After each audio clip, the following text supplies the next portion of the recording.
Hey guys, this is Star. What if? How are you all? Please support to subscribe this channel for watching new interesting stories. This video includes a self-recorded human introduction in the first 30 seconds, followed by AI generation for creative storytelling purposes. So in this video, we're gonna see second part. What if Harry Potter closed Voldemort's 50-year advantage?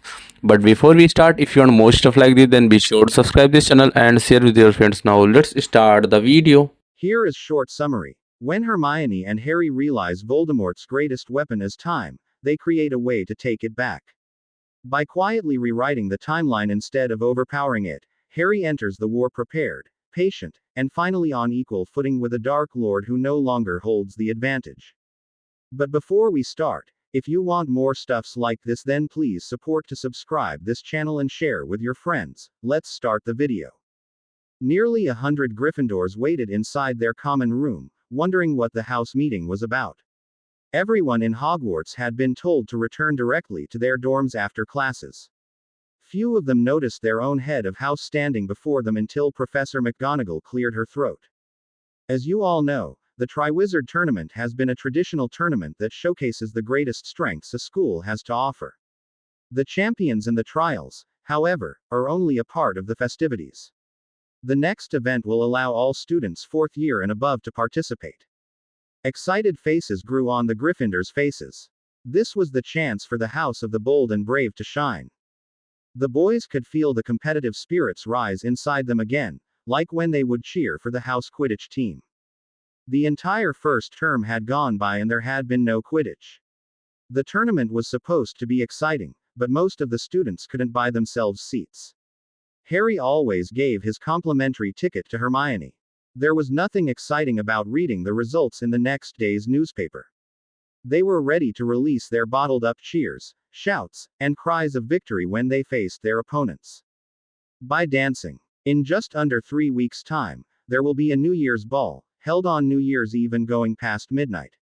Your parents have already been informed by Owl Post. The Hogwarts Express will return from the winter break 3 days early this season, on December 30th. I suggest you use the time during the break to purchase suitable clothing. This will be a formal dinner and dance. Dress robes for all the men, and suitable dresses for the ladies. The girls squealed. The boys gaped. A few of the older Gryffindor couples looked at each other, thankful that they already knew they had dates. A third-year girl, Janice Edgeworth, raised her hand. Professor, did you say only fourth years and up could go? Professor McGonagall answered, all students in fourth year and above are invited to the ball, along with their dance partners. Should those in third year and below wish to attend, you will need to find yourself an escort who is in fourth year and above. The younger girl's eyes lit up with hope, while the younger boys looked bored with indifference.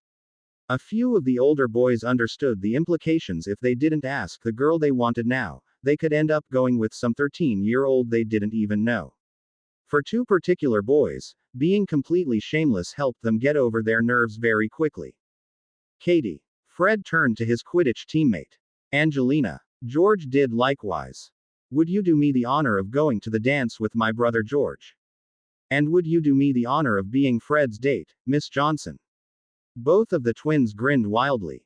Katie stood there looking back and forth between the two twins before bursting into laughter, while Angelina faced Fred and punched him in the arm.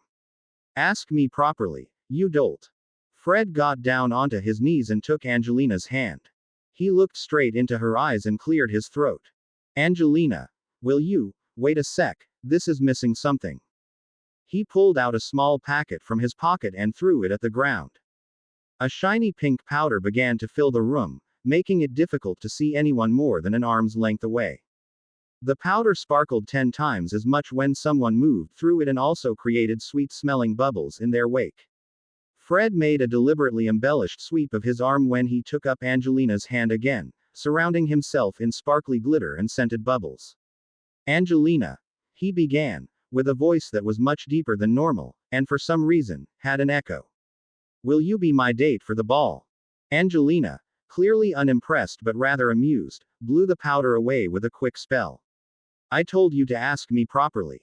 She turned and walked towards the girls' stairs, but paused at the first step. You can try again tomorrow morning. Katie was on the ground, clutching her sides in laughter. George looked around the room, holding up several more of the packets that Fred had used. Weasley Wizarding Wheezes Instant Romance Powder.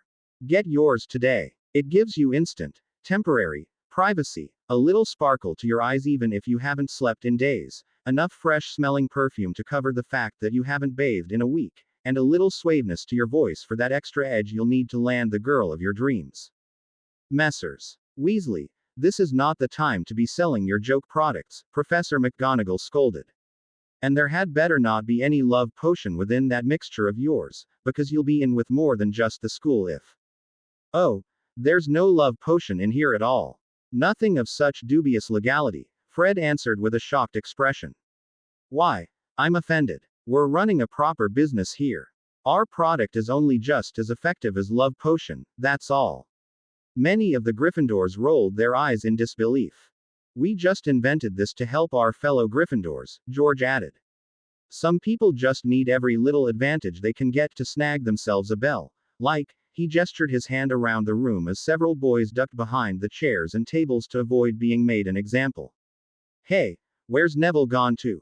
Harry. Harry, you have to relax to do this properly. Harry was frozen stiff. It wasn't because the water was cold, because the room of requirement had created a swimming pool with very comfortable temperature water. It was because his head was pressed up against Hermione's soft breasts as he floated on his back while she supported his shoulders. Harry was surprisingly comfortable in the water for someone who never had swimming lessons as a child. When they first practiced simply dipping underwater and controlling his breath, he was perfectly fine with it. He didn't want to mention to Hermione how Dudley and his gang used to dunk his head into the toilets at school. When they moved on to floating, however, Hermione got a lot closer to him, bringing along her distractions as well. Just close your eyes and listen to my voice, and pretend you're going to sleep on top of the water. Harry did as he was told, finally letting his arms and legs droop into the water, making himself more buoyant. The water washed against his cheeks, making him jerk his head up whenever it came near his nose. Hermione, having no free hands, pushed his head back down by planting a key on his forehead. After a few minutes of this, Harry was quickly getting used to the feeling and kept his head relaxed. He was still unsatisfied with his progress, however, as it had taken half an hour and he hadn't even begun moving in the water yet. I'd rather practice my animagus transformation than this, Harry sighed. Being a bird won't help you underwater, Harry. The trial of water is our more immediate concern. We'll have to put that on hold until you can swim properly, Hermione told him. I know, I just wish I could do more than just float here. I feel so useless right now. Harry, do you know how long it takes some people to learn how to do just that? Half an hour to get this far is amazing. I mean, look at Neville. Hermione looked over to her right and asked Luna, how's Neville coming along? Luna had transfigured herself a bikini much like Hermione, but complained that there was far too little material to make anything interesting, so she added extra patches everywhere, until her swimsuit looked more like a Christmas tree made of triangular pieces of fabric, all colored in shades of red and green. She was still trying to convince Neville to jump into the pool. Oh, it's excellent. He got his foot in the water this time. Maybe if I just pull him down a bit more. She leapt at Neville, who was still sitting at the edge, and clung onto his leg as if she were swinging on a rope. Neville desperately wanted to keep himself out but was far too afraid of hurting Luna to try to wrench her off. Maybe you should try a gentler approach, suggested Hermione. Luna let go of Neville's leg and climbed out of the pool. Neville, afraid that Luna would be doing the opposite of Hermione's suggestion and try to push him in, kept facing her as she walked around him. He was completely taken aback when she smushed her chest against his cheek. Unfortunately, being nearly 2 years younger than Hermione made her far less developed. Luna looked down at Neville, who was now speechless as well as frozen stiff. She frowned. I don't think it's working, Hermione. I can't quite do it the way you're doing it with Harry. Hermione nearly dropped Harry into the water as she said, that's not what I meant, Luna. After an hour, Harry had already become comfortable floating on his back and on his front. Hermione was quite impressed, thinking they may have done swimming lessons before, as well. Neville was finally in the water, holding on to the edge of the pool, while still pretty reluctant to dip his head in the water. The boys climbed out, drying themselves off with the towels the room provided, while the girls finally got to do some real swimming of their own. Do you mind if I ask what makes you so afraid of the water, Neville? I mean, we've jeweled with Moody inside the Forbidden Forest, for Merlin's sake. I didn't think you'd have many fears left, to be honest. Neville was unsure whether he should answer or not, but after taking a few deep breaths, he spoke up softly, the way he used to in the last few years before becoming friends with Harry. I had a bad experience with water when I was little. You know how everyone called me a squib, Harry. Harry nodded. You're no squib, Neville. Maybe not as magically powerful as me, but you're a fine wizard yourself. Neville shook his head. There was a time when my family wouldn't even believe that. They really thought I was a squib. I don't know if my great uncle thought it was better that I die instead of having a squib becoming the heir to the House of Longbottom, but he certainly was determined to make me prove that I was magical or die trying. Harry's eyes widened. The Dursleys were neglectful, rude, and outright abusive at times, but would they have killed him for being a freak? Probably not, thought Harry. But then again, probably only because they thought Dumbledore would investigate, not to mention they'd have to explain why I stopped showing up for school. Did he try to drown you or something? Neville nodded. One of the times he threw me off a pier into a lake. I could see him stopping my grandmother from trying to save me until I blacked out underwater. I'm sorry, Neville. I had no idea where you're coming from. You don't have to do this with us if you really don't want to. No, I think I do. I have to. I don't know what made me ask if I could practice occlumency with you, but I'm glad I did. When I came along with you to Moody's practice sessions, he practically told me that I really had some magical talents. I really need to face my fears and get over my weaknesses, Harry. Can I ask you why it's so easy for you? Have you learned how to swim before? No, my experience with water is nearly as bad as with yours. My cousin and his gang used to dunk my head into the toilets for fun.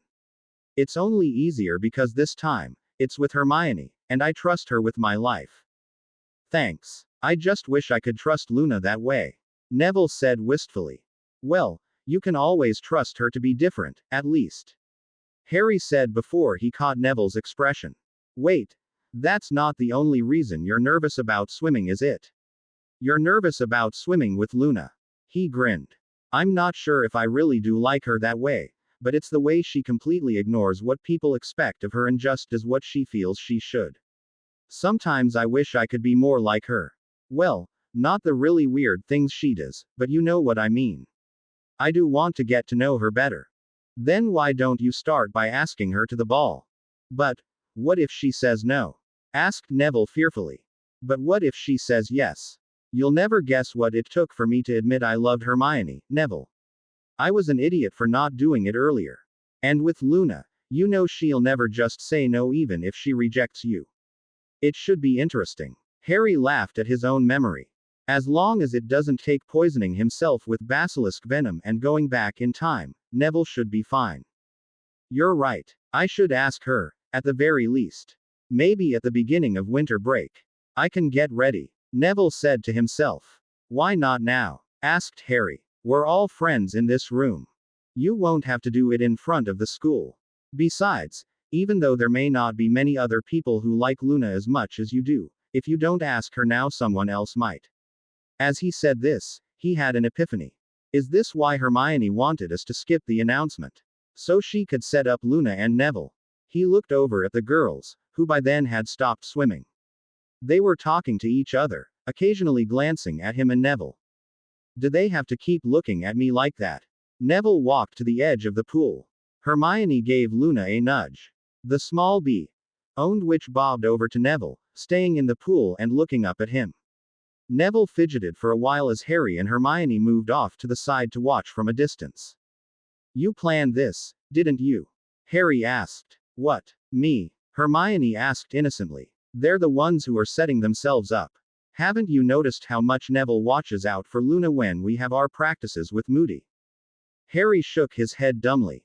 I thought it was just because the two of them expected me to pair with you for all the exercises anyways. No, not like that.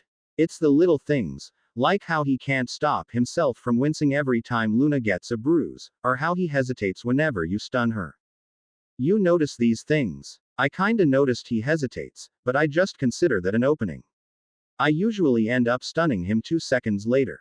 Well, yes, but when he wakes up the first thing he does is check on Luna as well, explained Hermione. She was interrupted by a fearful scream. Luna had leapt out of the water and hugged Neville's legs, causing him to lose balance and fall into the pool. I guess that's that. Let's hope he doesn't regret what he just got himself into, Hermione said as she pulled Harry to the sputtering Neville. 2 days later they saw a very irritated Fleur walk through the Great Hall for breakfast. There was something about her that seemed very odd, much like a model with too much makeup on. They could practically smell her from across the room, and it didn't smell like high-quality perfume, either. Her Beauxbatons uniform was a shade of pink instead of light blue. When she spotted Harry, she made a beeline straight for his seat. Jean I Ross Le Bol. Harry Potter. I was told you may have an idea who made Z's despicable powder. She tried brushing some of the stuff off her uniform, but it just caused it to spread, while producing a few dull sparks and foam when she did. For something that looked like an obvious prank, Harry knew exactly who would have done it. Then again, the twins didn't seem to be pranking all that much this year, concentrating more on their products for their new business. Since he missed the show in Gryffindor Tower, he actually didn't know what it was, but he was curious to find out. I have a guess, Fleur. Could you tell me what happened?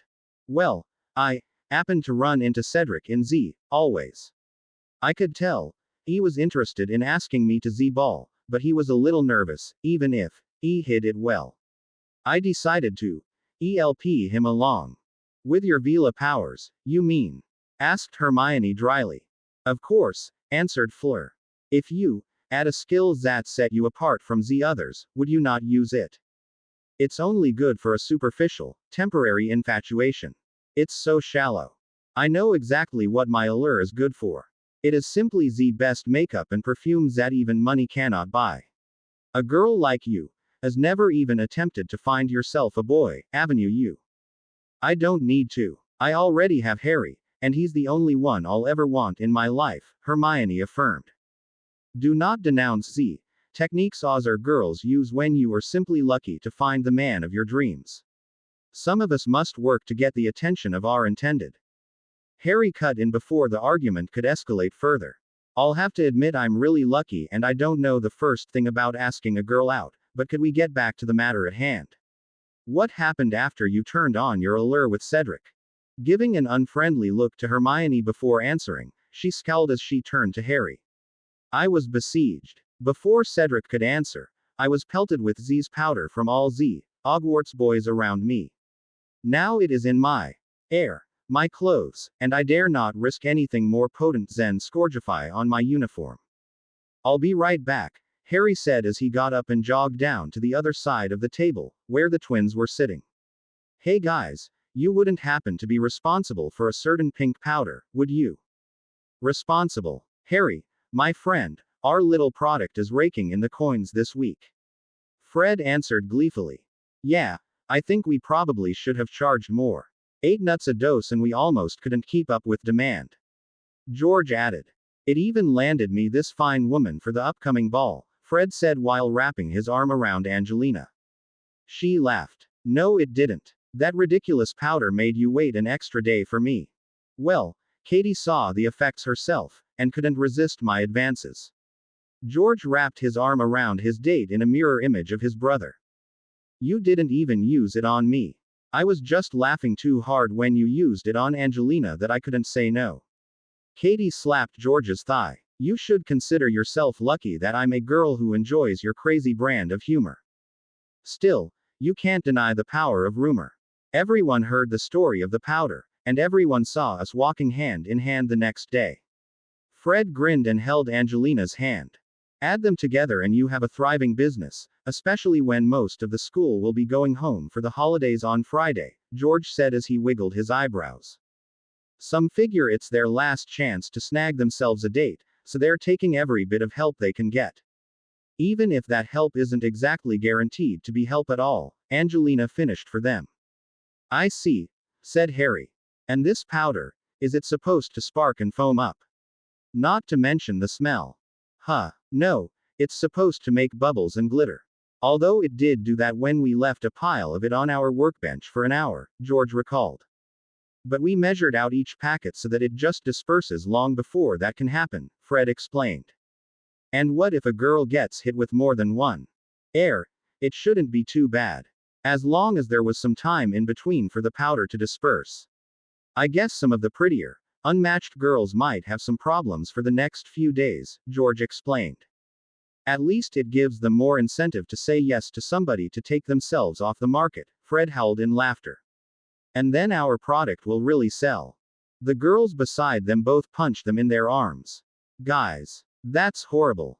But what if that girl gets hit with a dozen of them at the same time? The twins' eyes boggled. Is there a girl that popular in our school? I mean, I can appreciate some girls like Cho Chong, or the Pottle twins in your year, or even Alexandra York in 7th year, but she's already with Answers, everyone knows that. You're forgetting our foreign visitors. Namely, one French champion in particular. Harry's eyes darted in the direction of Fleur, who was keeping her distance but was already plotting the twins' demise from afar. Especially when she turns on her aura. I have to say, that pink really doesn't suit her, George said fearfully. And those sparks might be bad for her hair, Fred commented. Look, I'll try to stop her from killing you if you tell me how to clean it up. Apparently the scouring charm isn't enough, and those robes are probably expensive, Harry said. The twins quickly explained how to get rid of the mess, how to avoid future messes, and even handed a small squeeze bottle of cleaning solution. Our own invention, Fred explained. We use it to clean up evidence quickly. Don't worry about damaging the robes, because that was always one of the dead giveaways we were up to something in our first few years at Hogwarts. Thanks, Harry said as he took the bottle. You guys know you owe me, right? The twins nodded quickly as they watched Fleur glare at them until Harry reached her. He explained how wind spells would get rid of the powder quickly if anyone else used one again, but gave her the bottle of cleaning solution for the powder that had stuck to her robes. A few quick spritzes and the powder began to fade away, along with its effects. Fleur was pleasantly surprised at its effectiveness. Z's is a very good cleanser. Where did they get this? Apparently they invented it themselves, like the powder. They don't have anything against you, Fleur, they've just been selling that stuff to all the boys who are desperate to find a date. Oh, they Avenue a business before they Avenue graduated. Z. Romance powder. Maybe something out of a cheap romance novel, but this cleanser is the best I've used. Perhaps I can work out a deal with them. She left Harry and walked towards the twins, putting on a malicious face. They were now deathly afraid that Harry's bid to calm her hadn't worked, softening them up for Fleur's business proposition. I can see why she told you to lavish me with gifts. She knows you've got money, doesn't she? Hermione asked. Maybe. She could tell I wasn't really worried about prices when we went shopping, I guess. Harry shrugged. She likes to use people like commodities. Did she ask for anything in return? She tell you that you owed her for the advice, did she? Hermione narrowed her eyes. What? No, she didn't. I gave her and her friends a box of sweets from Honeydukes, but that's it. Why are you so critical of her? Please don't tell me you're jealous or something. No, not in the least. But she's probably got her eye on you, maybe not as a boyfriend, but maybe as a good friend, because she knows you'll be famous, and probably knows you're rich. Did you see how quickly her mood changed when she realized Fred and George could be profitable for her? Are you telling me I should start avoiding her? That's what leaves me so conflicted. She knows how to make the right friends, if you know what I mean. She's already looking to build family alliances or something, like what the pureblood Slytherins have had for generations. I don't like getting caught up in those kinds of political drama, but at the same time, it could be really useful. Just be careful what you do and say around her, alright? Harry couldn't wait for the holidays to arrive, because it meant he would be heading to Hermione's home for the break. As the train rolled into the station, they saw the occasional poof of pink in the crowd. Some people were very desperate. I can't believe they're not just writing letters. That has to be the most annoying way to ask someone on a date, Hermione muttered. Some people still haven't figured it out yet. I mean, Fleur got hit with it and the next day she has a date. Harry laughed. Yes, with the one boy who didn't use that stuff. Hermione said with an annoyed smirk. You know the twins never lied outright when they advertised their product. They simply said that certain people had used it, and they did happen to have dates the next day. Almost lying is just as bad, Hermione said through gritted teeth.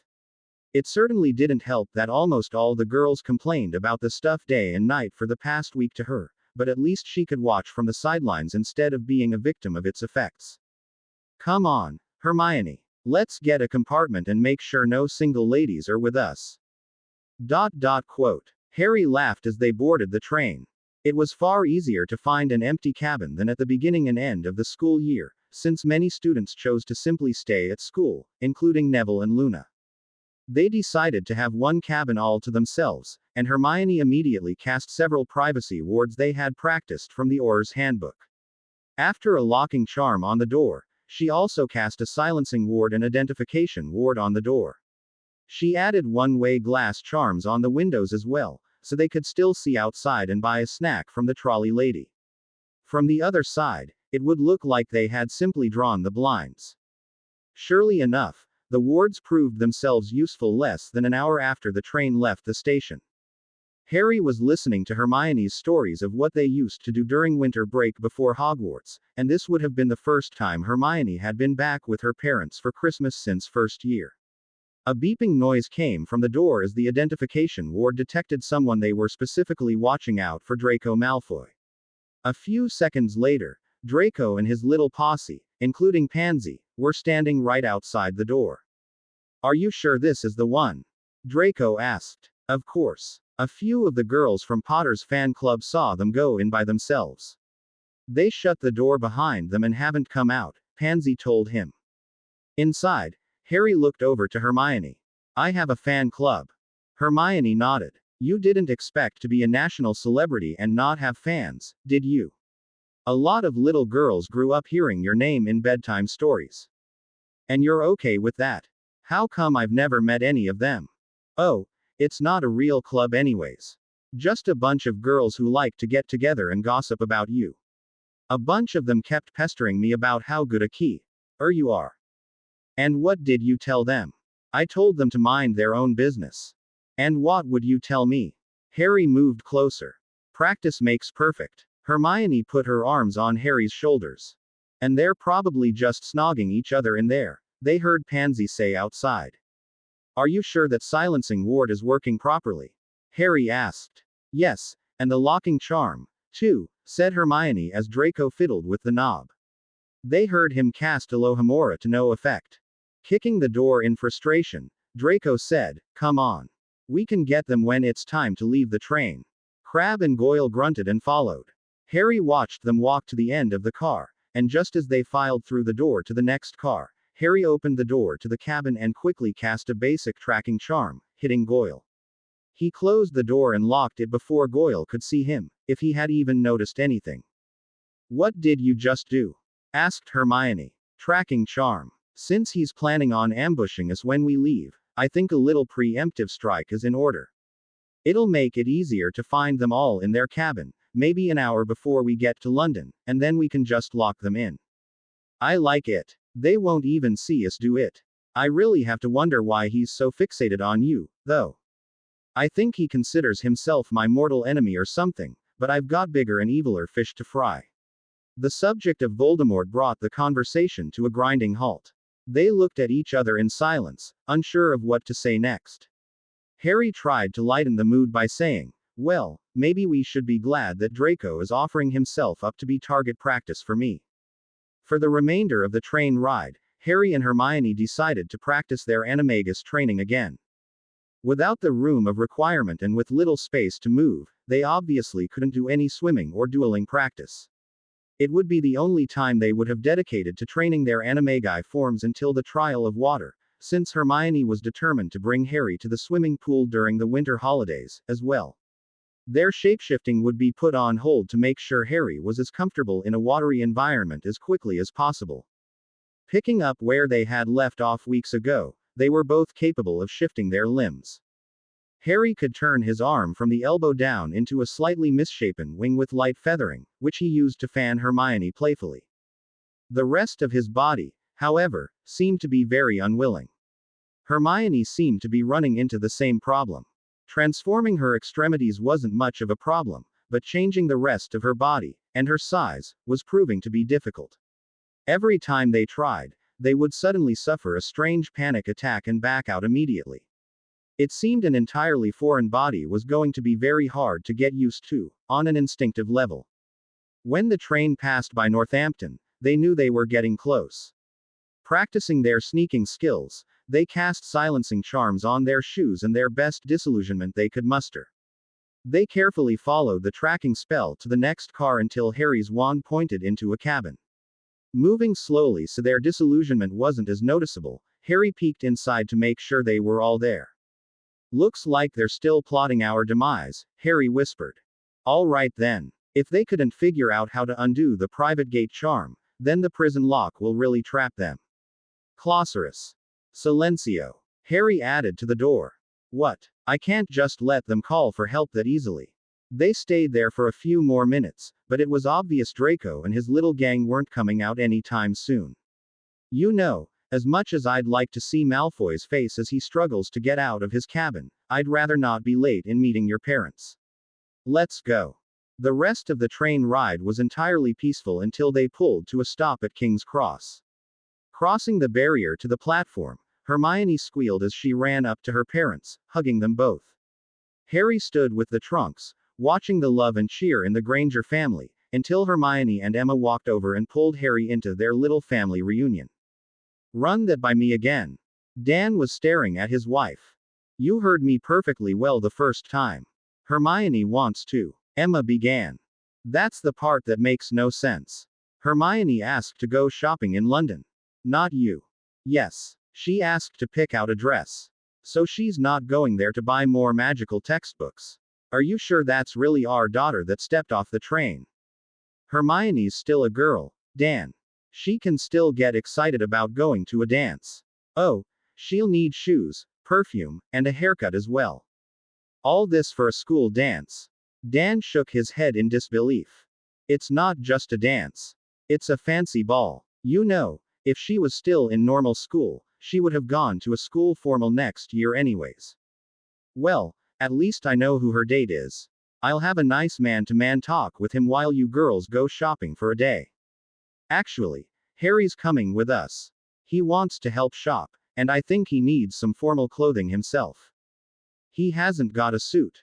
Remembering the phone conversation he had with the Dursleys last summer, reminded himself, "Oh, right.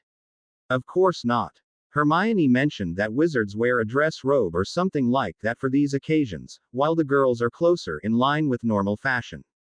We might end up dropping by Diagon Alley again. Well, we might as well make it a family affair then." "I'll come along," Dan resigned. "Actually, I have a job for you to do." Emma gave her husband a slightly patronizing smile. "Don't make that face at me. You know as well as I do that you'd be bored out of your mind if you came along anyway. And Harry won't. As far as Hermione can tell, clothes shopping is probably an entirely new experience for him. He's had nothing but hand-me-downs from his overweight cousin. He never wore anything that fit until he bought his first wizard robes. This should be fun for him." Dan sighed. "I know he's a good kid, but I wonder how much of this new Hermione is because of him." "I know what you mean, but I don't think it's because of Harry. She's known him for 3 years before they became a couple. Maybe this is just Hermione growing up. What scares me the most is the fact that we might not be there to see it. We see her last summer and she brings home a boy, and a few months later the first thing she buys is one of those full-length swimsuit racers wear, and then she's talking fancy dresses. Have you seen how much she dotes on Harry? She might as well have been talking wedding dresses instead of evening gowns." Emma's eyes widened. "I'm not going to let my little girl get married before she's graduated and landed herself a solid, well-paying job. I don't want her growing up dependent on some man." Dan knew he'd finally managed to push one of his wife's buttons. He never dared to tell her, but she did look incredibly say, Why when she argued passionately about something? He wondered how much further he could take it with her. You know, if she does marry Harry, she wouldn't have to work another day in her life, he said with a smirk. Don't you dare suggest that Hermione becomes some kind of gold digger, she glared at him with flames burning behind her eyes. Since when did your daughter's wealth become more important than her happiness? Dan backpedaled quickly. That's not what I said. I'm just saying that the extra money that Harry's got certainly isn't a bad thing. It is if she ends up being stuck doing nothing with her life with nothing to do except be a housewife. Harry wouldn't do that to her. Heck, she wouldn't let Harry do that. Have you seen her drag Harry out of the house to the swimming pool for the early bird swim the last few mornings? I think she's the dominant one in that relationship. Dan couldn't believe he was suddenly defending Harry. Oh, from what I've read in Hermione's letters, Harry can get pretty fierce when he has to. And did she show you the earrings he bought for her? Apparently he just got them on a whim, no special occasion at all. It might have been special to Harry. I think he'll end up paying for Hermione's dress instead of us, if this is their first dance, Dan added. I'm not going to take advantage of the poor boy. Rich boy, you mean, Dan laughed.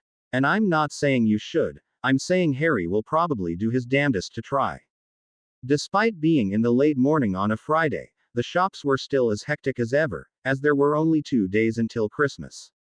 They went from shop to shop as Hermione tried on many different evening gowns. Harry noted that she only picked dresses with a fully covered back, which quickly limited the selection. Being outside of school, neither of them could recast the glamours to hide their runes. Hermione wouldn't dare wear a dress that would let her parents see the scars. Unfortunately, the trends in fashion seemed to be towards revealing more and more skin, especially along the woman's back. Hermione had also brought along the earrings Harry bought her in Hogsmeade. Feeling that it would be a rather odd combination wearing such elegant jewelry alongside her jeans, turtleneck and beanie while walking down the street, she kept the earrings in her purse and put them on each time she tried a dress. The first few dresses that caught her attention didn't make it out of the dressing room, before she realized she couldn't expose her back. Several more didn't make the cut after she put on her earrings, realizing the colors would clash. Soon enough, they were walking through stores and back out without trying a single one.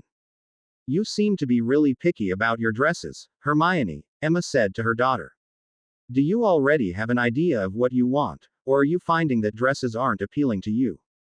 No, Mum, I want a dress for sure. I'm just looking for something with a high neck, and a slim waist, maybe like a corset. Kind of like the old medieval dresses in the movies, you know.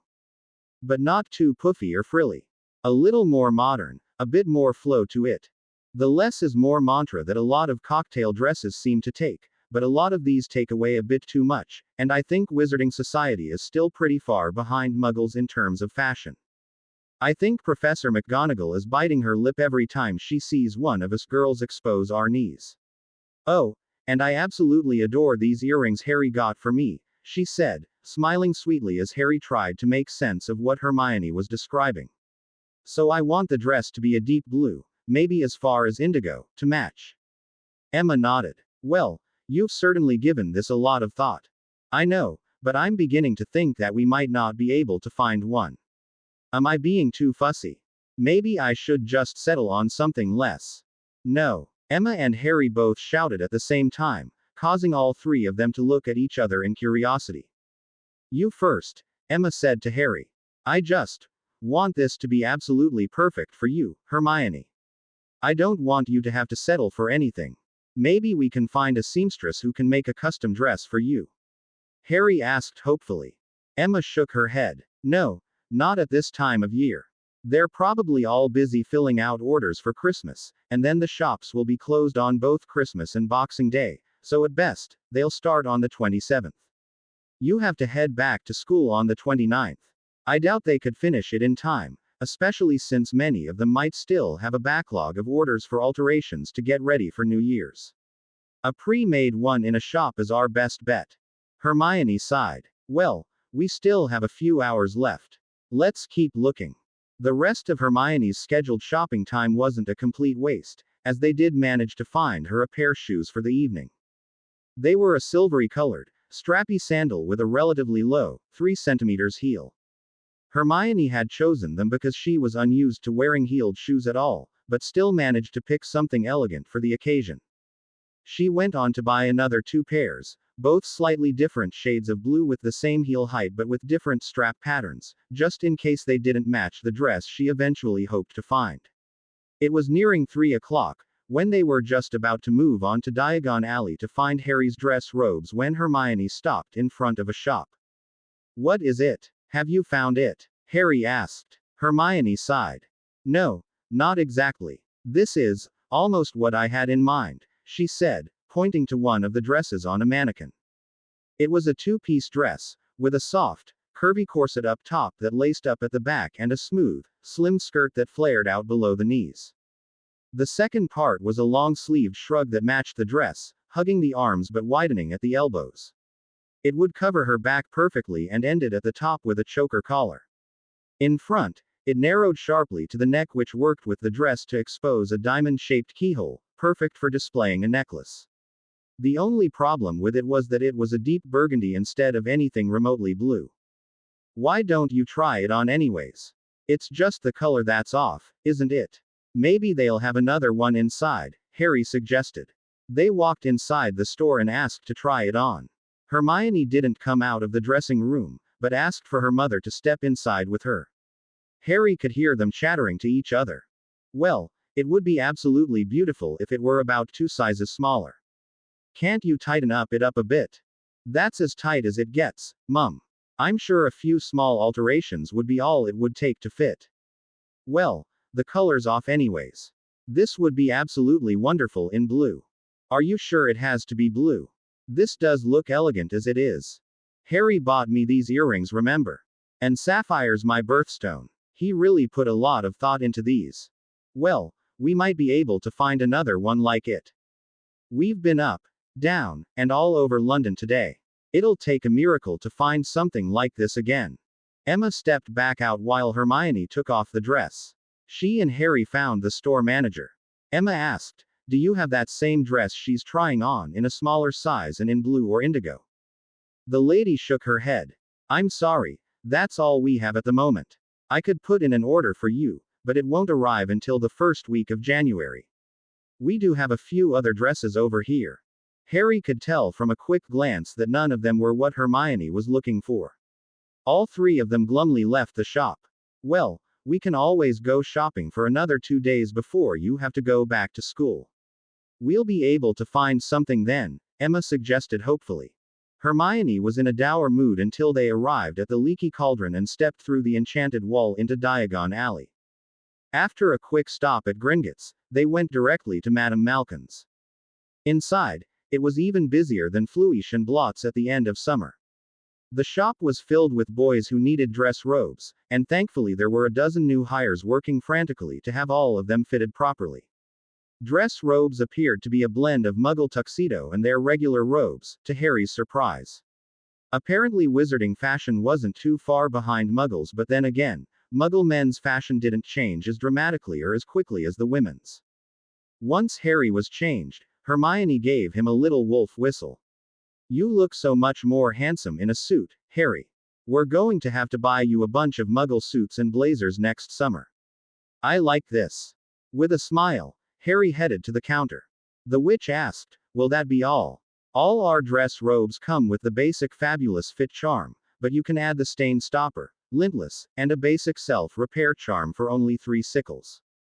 "Oh, I'd like that," Harry said. An idea came to him at that moment.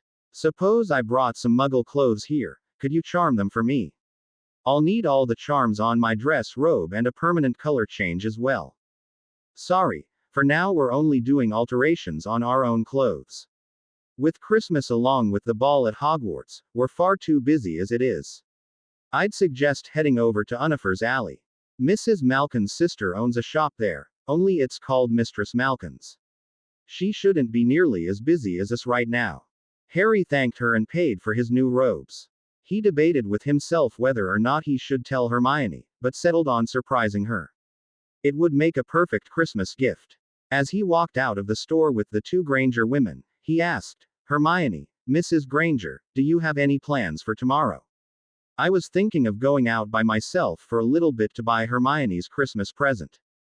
Emma frowned. I don't want a 14-year-old boy out on the streets shopping by himself, especially on one of the most hectic shopping days of the year.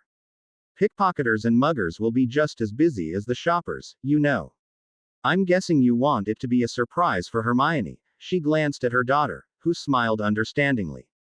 But you should go with Dan. Make sure you're back early, because we have quite a dinner to prepare. Harry nodded vigorously. Thanks, Mrs. Granger. Maybe I can get Dobby to help you with dinner.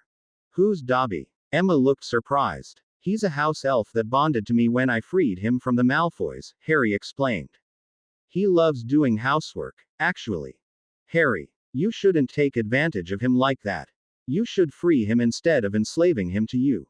Hermione scolded, but quickly stopped. Wait, I think I've had this argument with you before. Yeah, me too, Harry said. Maybe Dobby can explain it. Dobby. Harry called out for his house elf. I is here, Master Harry. Dobby proudly appeared in front of them. Emma jumped back in surprise and stared at the wee little creature standing before them.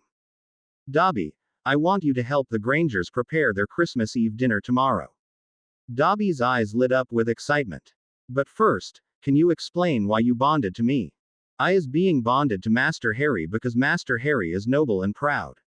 Master Harry is a good master. Dobby hopped up and down gleefully.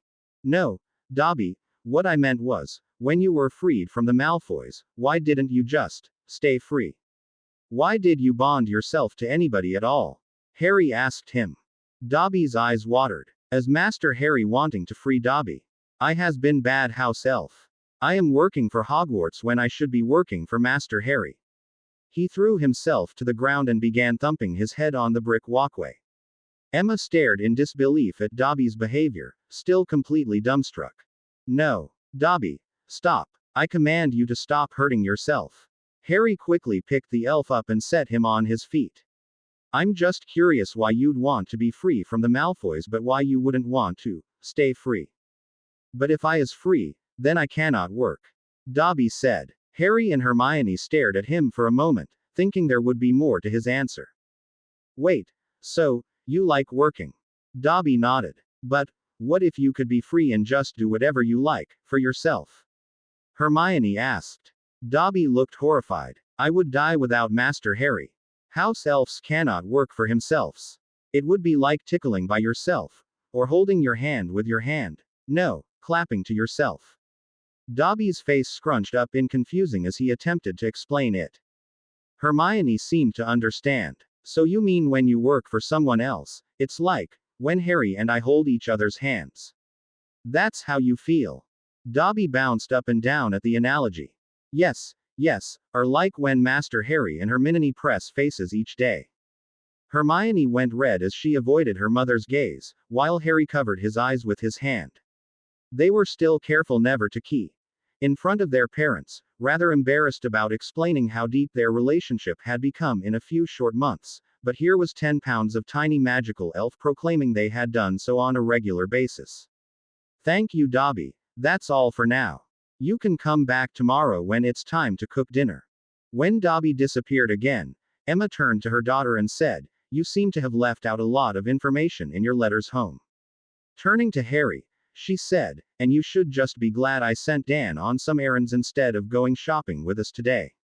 Are you sure you don't want me to drive? Dan asked. No, this should be fine. Harry stood at the side of the road and held his wand up. With a sudden bang, a huge, purple, triple-decker bus appeared in front of them. Dan stumbled backwards, almost as if the night bus had crashed into place.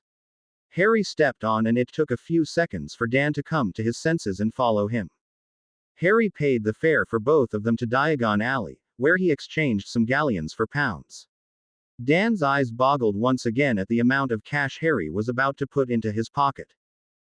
Harry, I know I've said this before, but perhaps you shouldn't carry so much cash with you. Diagon Alley seems like a fairly nice place, but if we're walking into London then you might lose that before you get a chance to spend it. The goblin overheard Dan, and said to Harry, We take the security of our money very seriously, Mr. Potter. May I interest you in a blood-sealed moleskin, guaranteed against theft by Gringotts? Could you explain what that is? Asked Harry. The goblin already had its hands under the desk, ready to grab a few contracts and a blood needle as soon as Harry said the right words. A moleskin pouch is a good method of storage to prevent theft. The pouch itself can shrink until it becomes invisible to everyone except the owner. Our pouches, however, are further protected with a blood seal that can only be opened by the owner. That sounds very useful. How much is it? The goblin quickly whipped out a parchment, quill, and the blood needle, placing them on the desk. 9 galleons flat for the pouch and the blood seal. Harry could easily afford that, so he picked up the quill. The goblin stopped him just before the tip touched the parchment. Could I also offer you some additional features for your pouch, Mr. Potter? What kind of features? For an additional fee of 11 sickles, we can give it the constantly correct change compartment, which will automatically withdraw from your account exactly the right amount of change you require for every transaction. There is an additional transaction fee of only 2 nuts for each purchase you make this way. Harry hesitated for a moment, but decided it would be extremely helpful, not to mention convenient, not to have to visit Gringotts every single time he needed to make a purchase, nor ever accidentally be short on cash. He would have to restrict that feature for large purchases, as an extra 2 nuts on every little purchase would add up quickly. Will I be able to keep some coins on hand instead of making a separate withdrawal each time? He asked, to be sure. The goblin's smile faltered slightly as he explained, yes, the compartment is accessed by a separate flap on the outside of the pouch. When you have finalized your purchase at any store, simply open the flap and empty its contents, which will always be exactly the right amount you need. The interior of the bag will hold the coins you have placed in there yourself. When Harry nodded in acceptance, the parchment suddenly lengthened and a new paragraph appeared detailing the new feature. He was just about to sign it again when the goblin stopped him. Do you also foresee yourself making purchases in British pounds soon? Harry nodded. The currency exchange enchantment is available for both the main compartment of the pouch and the constantly correct change compartment for only 6 sickles, which will allow you to pull out money in the currency that is accepted at the store. Of course, there is a small transaction fee of only 2% per purchase. I can guess it's automatic for the change compartment, but how do I convert the money inside the main compartment? Harry asked. I don't want to do it by accident, he thought. Simply hold the coins in your hand, while keeping it inside the pouch, and say the name of the currency you wish to convert them to. They will immediately change in your hand, the goblin explained. Harry took a deep breath. It certainly was useful, and he was Muggle-raised after all. Hermione was Muggle-born, so he would be expecting quite a bit of Muggle shopping with her in the future. That seems useful, he said, and the contract once again lengthened and another paragraph appeared. Moving his hand down to the signature line, the goblin spoke up once more. The withdrawal limit for both the currency exchange enchantment and the correct change compartment is currently set at 100 galleons. We could raise it as high as 500 galleons, for a small fee. Dan stepped in at this point. Harry, you don't need that. The current features should be fine. He'll take it as it is, won't you, Harry? Harry agreed. That should be all I need for the pouch. He finally signed his name on the parchment, and allowed the goblin to prick the needle on Harry's finger until it turned red. The goblin gave a menacing snarl at Dan as he hurried away. A few minutes later, he returned with a pouch that he held with metal tweezers. Take the pouch, Mr. Potter. After you touch it, nobody will be able to see it again except you. Harry picked it up, putting the strap around his neck and letting it hang inside his shirt. He emptied his usual money pouch into the new moleskin one. Dan shook his head as they left the back. Vicious, those goblins. I heard they were nasty bankers, but I didn't expect them to be such pushy salesmen as well. Where to next? It was walking distance from the Leaky Cauldron, if I remember correctly. I can't recall the name of the store, but I can find my way there. It's not a jewelry store, is it? Dan asked. No, why? Well, we were thinking Hermione needed a necklace to complete her outfit. You already got her earrings that she's determined to wear, so I'll be buying her a necklace today. You had better not be getting one for her, too. No, I'm getting her dress for her, Harry answered. I thought you couldn't find one yesterday. Dan was perplexed. I figured a way around that, Harry answered. They walked together for about 15 minutes before Harry found himself outside the same shop window he was at yesterday. Walking up to the manager, he asked her for the same dress, which was back on display in the front window. Recognizing Harry, she asked, "Weren't you here yesterday? I thought the dress didn't fit your sister properly." Harry laughed. Well, it certainly wasn't usual for a young boy to be dress shopping with his girlfriend's mother. He didn't bother trying to correct her. I just found someone else who could do alterations quickly. I'd like to buy it now, please. Well, that's good news then. I've had so much trouble selling that dress. People come to look at it so often, but nobody's ended up buying it yet. She rang up the dress, neatly folding it and placing it in a large box. Harry paid for it with the money he had withdrawn before, and quickly made their way out. So that's it? Dan asked, waiting for him outside. No, we've another stop to make. We have to head back to Diagon Alley. Another 15-minute walk and they were back in the leaky cauldron. Borrowing some flow powder from Tom, Harry explained to Dan how the flow worked. Mistress Malkin's, Harry said clearly, throwing the powder into the fireplace. As he stepped through, he tumbled out the other end. He was immensely relieved that he hadn't accidentally crushed Hermione's dress in his fall. Dan stepped out of the fireplace after him, almost tripping over Harry as he arrived. Why are you on the floor? Didn't you take a tumble like this last time? Am I really supposed to believe that you're the star athlete at your school? Dan's eyes narrowed. I am. The fireplaces just hate me, that's all. Harry stood up, dusting himself off. They found themselves in a small shop with very unusual clothing. It was almost as if he was in the dressing room for a circus. There were feathery costumes, scaly vests, multicolored robes not unlike the kind Dumbledore liked to wear, some pajama-like set that was so thin it could only fit a skeleton, and other bizarre-looking things scattered about. Why hello, there. What can I do for you? Came a voice from behind the counter. The woman was shorter than Madame Malkin, but had a confident air about her that made her seem much larger than she really was. She was busy sewing something or, at least, directing half a dozen needles and thread to move themselves across some fabric. Harry was amazed at how much she could concentrate on at once. We were told to come here to have some clothes enchanted. I'll need a permanent coloring change on this dress, to a midnight blue. I'll also need the fabulous fit, stain stopper, limitless, and self-repair charms on it. The woman looked at the dress in Harry's hands for a few moments, muttering something to herself. I haven't seen a dress like this in my lifetime. Is that all you want? I can have it done in an hour, Ms. Malkin said. It'll cost you 8 sickles. What other charms can you do? Harry asked. Well, I can put in a slimming charm so the lady will look a few sizes smaller than she actually is. Harry shook his head. Hermione was plenty beautiful already, and she certainly kept herself in good health after reading all about proper nutrition, diet, and exercise. No. Well, I'd suggest a comfort charm. It'll feel smooth as silk whenever she puts it on, no matter what it's made of. It'll even feel the perfect temperature, even if the room's too hot or cold. That has its limits, though, she explained. The envy charm is one of my specialties. Every other dress in the room will seem to be shabby in comparison if you've got this charm on.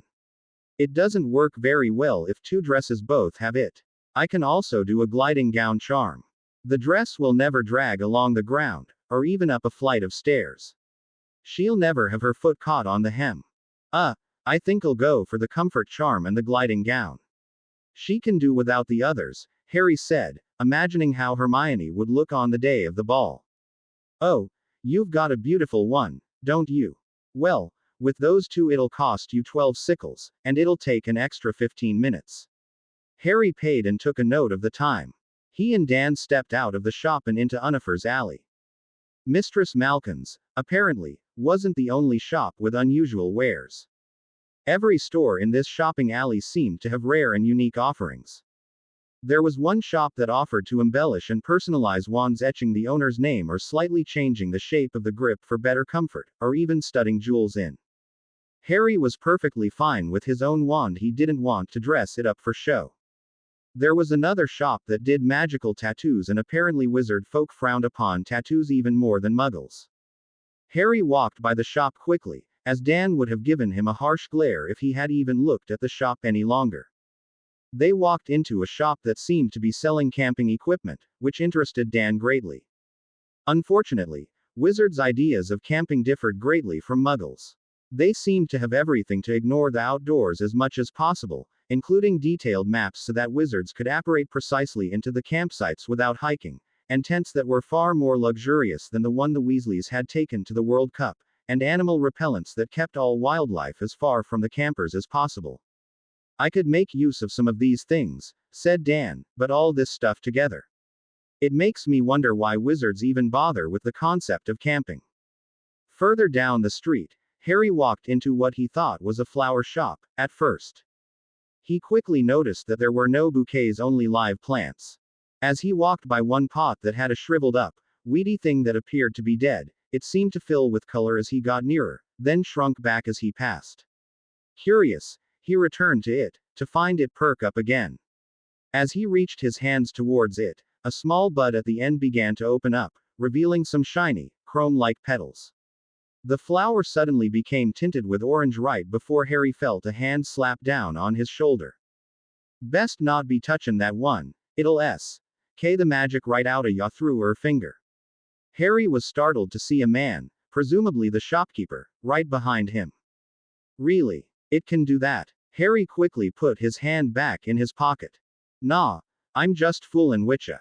It does feed off her magic though, but you'd need 100 of these, 'fore ye'd feel even a smidgen flappy. All right. Harry backed away slowly. What can I get fair ya? Would you mind talkin' me a season off me hands? I ain't got any more blood to feed it since I sold me serpent vine. Can't be killin' chickens for no reason now, can I? D'in even mean to sprout it, but once the seed touches a drop o' blood, there's no stopping it, is there? He smiled and stared at Harry, expecting an answer. No, I guess not. Harry said. But I don't think I'll be needing that plant. I was just here to look at flowers. Most people don't come into this here shop to look for flowers, laddie. I got naught but the deadliest plants in all of Britain. He gave a poorly contrived evil laugh.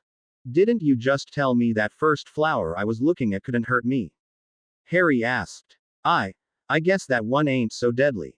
It could kill itself, a magical fly, maybe.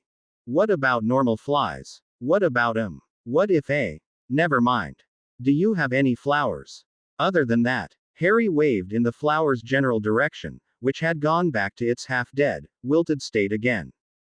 Affiniter. I do have some pixie hats, I guess. What are those? They're good for attractin' pixies. They like wearin' 'em as hats. Harry shook his head, remembering the class in second year when Lockhart had released a cage of Cornish pixies. He didn't want to attract them to him. Have you got any flowers that are a deep blue? Dan asked. Hermione will need a corsage, he explained to Harry. That's it. Ya just want somethin' blue. The shopkeeper goggled at him. Nuffin' ta smite er foes and eat their toes. Hey, I rhymed. No, just a flower. Like that one. Dan noticed a flower at the back of the store, hidden behind a few larger, bushier plants. Oh, the flumpet cup flower. Some crazy chap sold it to me ages ago. It ain't done nuffin' worth the dirt it's sittin' in. Told me it keeps nargles away.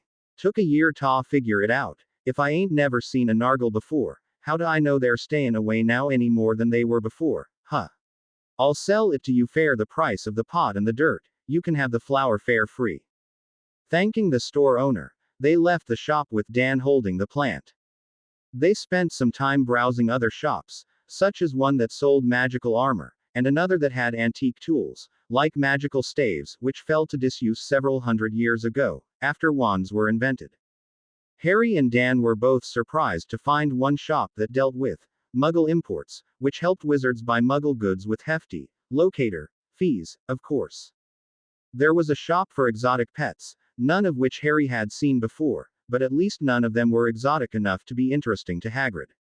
All of the shops seemed to have unusual things they would have a hard time finding in Diagon Alley, but not as shady as in Knockturn Alley. They continued to check out the odd wares until they found themselves walking towards Mistress Malkin's shop again, only from the other side. Did we walk in a circle? Harry asked Dan. No. We've been going straight down the street, Dan answered, perplexed. He looked ahead, and the street did appear to be perfectly straight, stretching into the distance. He looked behind, and it was the same. Wait here for a second, Harry said, as he ran ahead. 2 minutes later Dan heard Harry shout from behind him. I think this street loops around somehow, he concluded.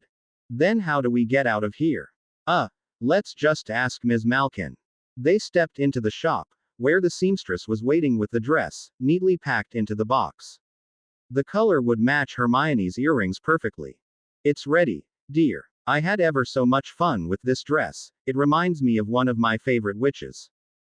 Thanks, said Harry. Could you tell us how to get out of Unifer's alley? We didn't see any kind of exit. Are you trying to walk out of here? Ms. Malkin laughed. You've got to flow or apparate out of his alley. We don't have any muggles accidentally wandering in here, like they do sometimes at Diagon. Dan looked thoroughly unamused while Harry said, well, I guess it's flow again. Time to go back to the leaky cauldron. The men arrived home just before the women did. Harry hastily began wrapping up the present when he saw Emma's car pull into the driveway. He stopped midway when he saw Hermione step inside. She had cut her hair so that it was now shoulder length, instead of reaching all the way down her back. Not only that, the hairdresser had apparently given her a perm and conditioner as well, so it lay straight and shiny, as opposed to the dull, bushy mass that she had before. It looked very much like when she climbed out of the pool after her swimming lessons with Harry, which he loved. Hermione, I almost didn't recognize you. Do you like it, Harry? I did always want to try something new. Mum helped me choose. Hermione was shyly biting her lip again. The look, combined with the new haircut, was driving Harry mad. He had to constantly remind himself that both parents were watching as he restricted himself to just a hug. I love it. The shorter hair looks really good on you. Nobody will know what hit them when you step into the Great Hall at Hogwarts. Oh, I got you your present. I'm wrapping it now. Don't look. I got you yours, too. Are you going to tell me what you got me? Of course not. You'll find out tomorrow morning. Dobby somehow knew to arrive right when they were about to prepare dinner. The Grangers were amazed at how quickly and efficiently Dobby worked. Emma tried to keep up, but eventually ended up sitting back and watching the little elf work his magic around the kitchen. He ended up cooking a delicious feast that the Grangers didn't even know was possible, given what they had, or thought they had, in the refrigerator. As he prepared more and more dishes, he was flying around, and it actually became dangerous for the humans to go anywhere near the kitchen as knives and pots went flying back and forth through the air. After stuffing themselves with the best, technically, home-cooked meal they had ever eaten, they all settled down in the living room to watch some Christmas films together, including Dobby. The little elf kept fidgeting as he couldn't figure out something to do. Emma suggested that he make some hot cocoa, and he disappeared immediately at the chance to do some work. The evening eventually ended with Harry and Hermione cuddled in each other's arms, sipping the last of their cocoa together. You know, that was the first Christmas dinner I've ever had. Except at Hogwarts, of course. I mean a nice family dinner. Even if they're not family, your parents are so accommodating. I've been sneaking in a good word for you in my letters home, Hermione said with a wink. I really hope that, one day, they really will see you as family. For now, they're just happy that I've made such a wonderful friend. You know you're more than that to me, Hermione. Harry stroked Hermione's new hairdo. He still wasn't quite used to it yet. Hopefully, I'll have convinced them enough by the end of the year to take you in for another summer.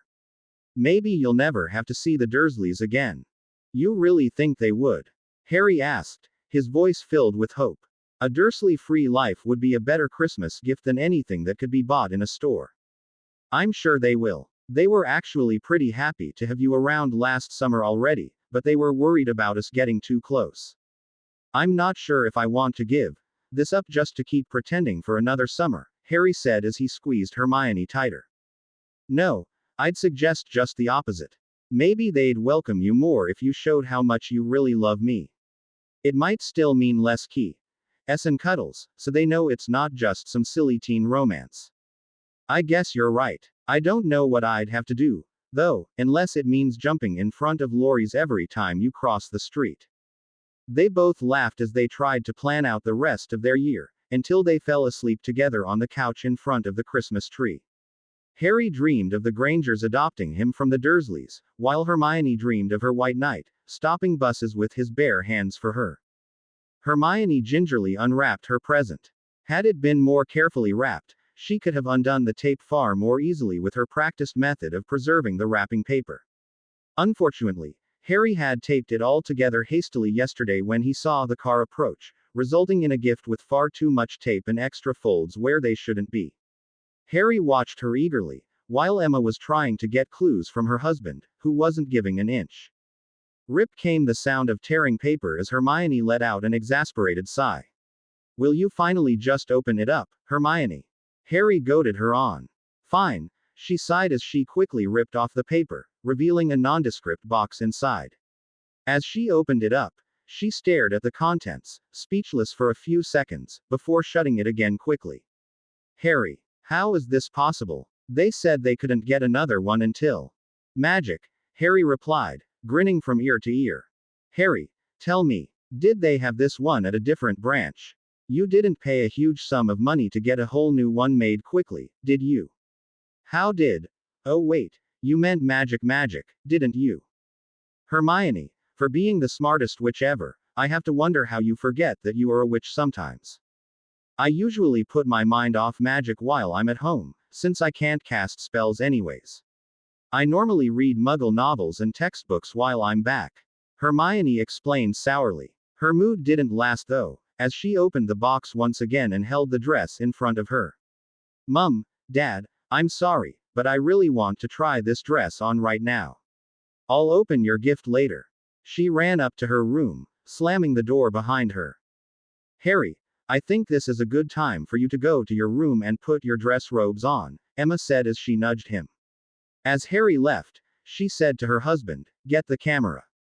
Only 5 minutes later, Hermione was already changed and quickly walking down the stairs while quickly combing and tying her hair back into a simple, but elegant, bun that the hairstylist had shown her. Don't rush, dear, you'll trip, Emma warned. Actually, she probably won't, with that dress. One of the things Harry ordered was some kind of charm that made it easier to walk with it on, Dan explained. It fits like a dream, Mum. It's so much more comfortable than when I tried it on at the shop. It goes so well with the earrings. Where's Harry? I'm coming. Harry was slowly walking down the stairs, his eyes and hands on his collar. How do you tie this thing, anyways? He asked as he struggled with his bow tie.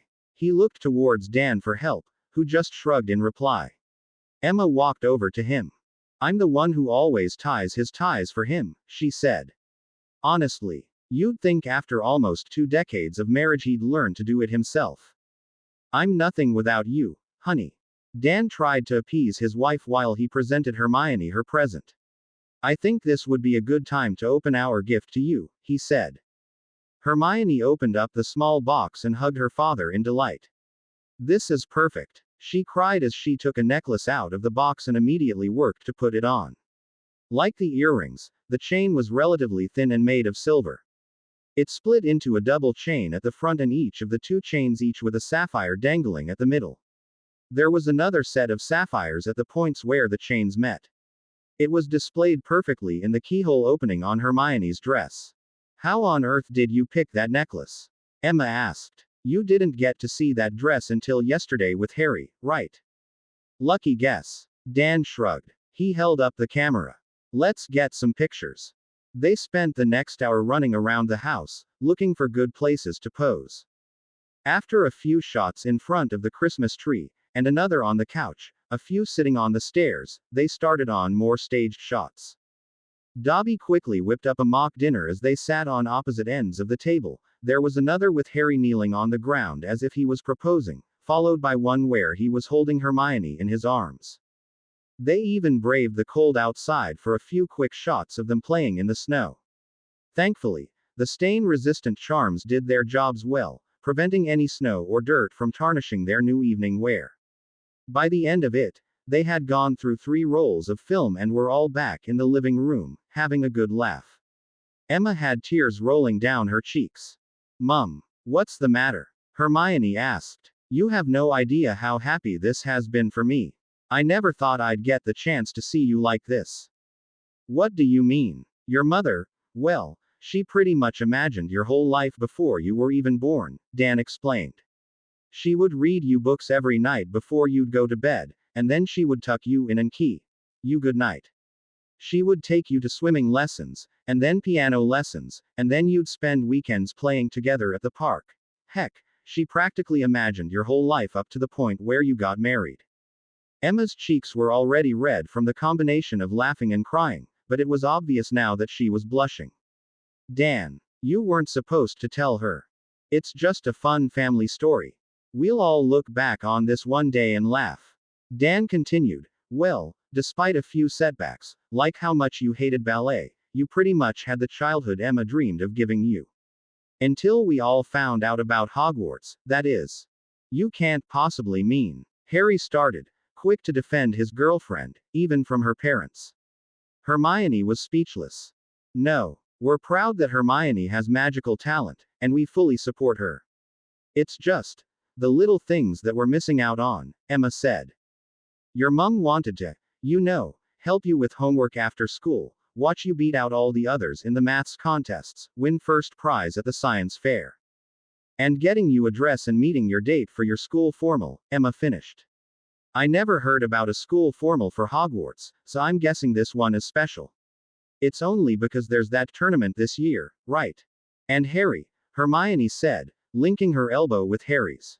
"In fact, I'm guessing the only reason they made it open to 4th years is because Harry's a 4th year, otherwise they probably would have kept it for 6th and 7th years only. That's how it's been traditionally." "Then I have to thank you again for making me and my daughter happy," Emma told Harry as she gave him a hug. Harry hugged her back. Between the dinner yesterday and the presents today, it was the best Christmas he could have ever hoped for. Several hundred kilometers north inside a castle in Scotland, one red-haired boy was having one of the worst Christmases he could remember. He stared absent-mindedly at an unopened gift sitting at the base of the Gryffindor Christmas tree, already knowing what was inside. It was a hand-knit sweater from his mother, to Harry. "I take it Mum hasn't heard about your little fallout with Harry, has she?" Fred asked Ron. "You're just lucky she stopped reading Skeeter's articles ever since that woman slandered her favorite author, Emmeline Rickards," George said. "Claimed she was writing all of her romance novels from personal experience. And the only reason Ginny hasn't told is because she's hoping Harry might still want to stay over next summer if you two make up." And a howler from Mum wouldn't help things along those lines. "So, our dear, littlest brother, what are you going to do about it?" "Why are you defending him?" argued Ron. "He's the one who got his name into the cup while you two took the blame." "Ah, but you don't know the prankster's code," Fred said mysteriously. Ron gave him a blank look. "After a prank goes wrong, it's every man for himself," George said. "That's why Lee gets away with helping us so often. Not that we mind, we could always use the extra hand every now and then." "But don't you two always end up in detention together?"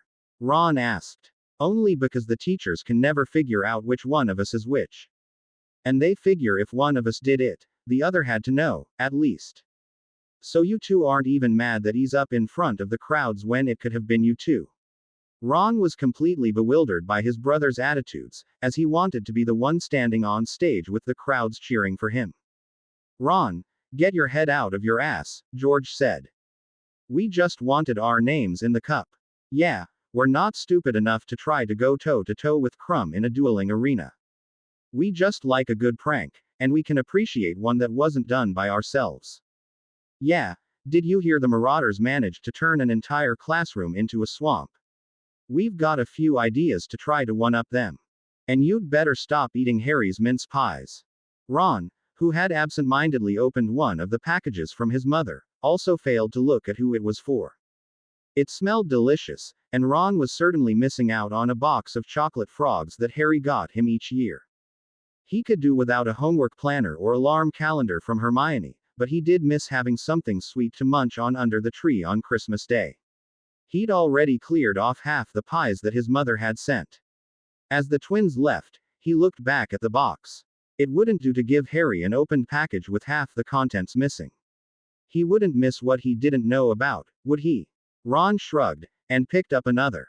He was interrupted by Ginny, clearing her throat behind him. If you keep being such a slob, you'll never get yourself a date for the ball, Ginny said. Why would I want to go? It's just some stupid dance, Ron said, moving the pie towards his mouth again. Yeah, just some stupid dance where the stupid Minister of Magic, the stupid Victor Crumb, and the stupid all-star chaser of the English national Quidditch team, Tavin McAllister, are all going to be there. Oh, and I heard from Percy he's going to be there as well, but he actually is a pompous git. What? McAllister's going to be there? What for? Ron dropped the pie into his lap in shock. That was the star player on Ron's favorite team. In fact, he was quite possibly the only reason people still bothered betting on them, despite their 10-year losing streak. Unfortunately, one chaser's skill didn't make up for the rest of the team's lack of it, especially their seeker, who was quite possibly the weakest in the English league. He's going to try to convince Crumb to sign on to Chudley Cannons next year. Don't you ever read the newspaper? Even the sports section? Ron just shook his head. Why the Cannons? Crumb plays for Bulgaria's national team, doesn't he? His contract ended when he was picked for the tournament. The ball's been the first time people other than the press have been allowed into Hogwarts, so there'll probably be tons of recruiters trying to cozy up to Crumb on New Year's Eve. McAllister's the only one I know for sure. Ginny smiled, knowing the setup was complete. Ron would never give up a chance to meet his favorite player of all time, in person. I've got to go to the ball, then. You can't go without a date, Ron. Ginny giggled inside, but desperately tried to keep her face in an angry scowl. Date? I haven't even got dress robes. What'll I do? Ron was panicking. Don't worry about the robes, I'll just tell Mum to send you a set. Just worry about finding yourself a date, Ginny told him. Oh, and this is just girls' gossip, but I think all the girls from 4th year and most of 3rd year already have dates. You're pretty late to the game. Happy hunting. She skipped away, leaving Ron to ponder the dilemma of trying to ask a 2nd-year girl to the ball, or taking the once-in-a-lifetime chance to actually meet his Quidditch hero. Just outside Gryffindor Tower and around the corner from the fat lady, Fred and George were waiting. How did it go? George asked. Perfect. He soaked up every word I said, Ginny laughed. Attagirl, Ginny. He never would have believed us if we told him. Thank goodness you can act. Ginny beamed. Except when Harry's around, of course. You can certainly act like a mouse when he's in the room, Fred teased. Shut up. I'm getting better with that, Ginny defended herself. She had realized, of course, that she'd have to actually talk to Harry at some point, but the only thing they'd ever done together was nearly die in the Chamber of Secrets, which wasn't exactly common conversation material. Ron was a good excuse for her to get to know Harry, but ever since his jealous breakup with the trio, that had suddenly become a dead end. She did notice Harry talking to the twins far more this year, and getting into the twins' good graces might help her get closer to Harry. Have you written to Great Uncle Ignatius already? She asked the twins. And his reply, he'll be sending his old dress robes over by tomorrow, George laughed. How ugly are those robes, anyways? You two keep talking about it, but I've never had a chance to see them. Ginny pouted. You were too young to remember, but we were a good 7 years old at the time. It was Uncle Matthias's wedding, and Great Uncle Ignatius showed up, wearing this, frilly. George waved his hand, trying to come up with the right word. Rainbow. It was a frilly rainbow. We couldn't remember much of the rest of the wedding, because we couldn't take our eyes off that monstrosity. It was also why we cried a lot when Mum said we were going to visit him. Both the twins nodded solemnly, causing Ginny to break out in laughter. Harry and Hermione waved their goodbyes at King's Cross as they crossed the barrier to platform 9 3/4. As soon as they passed through, however, they were accosted by Draco and his goons. I'll get you for what you did to me on the train, Potter. You'd better watch your back, he spat.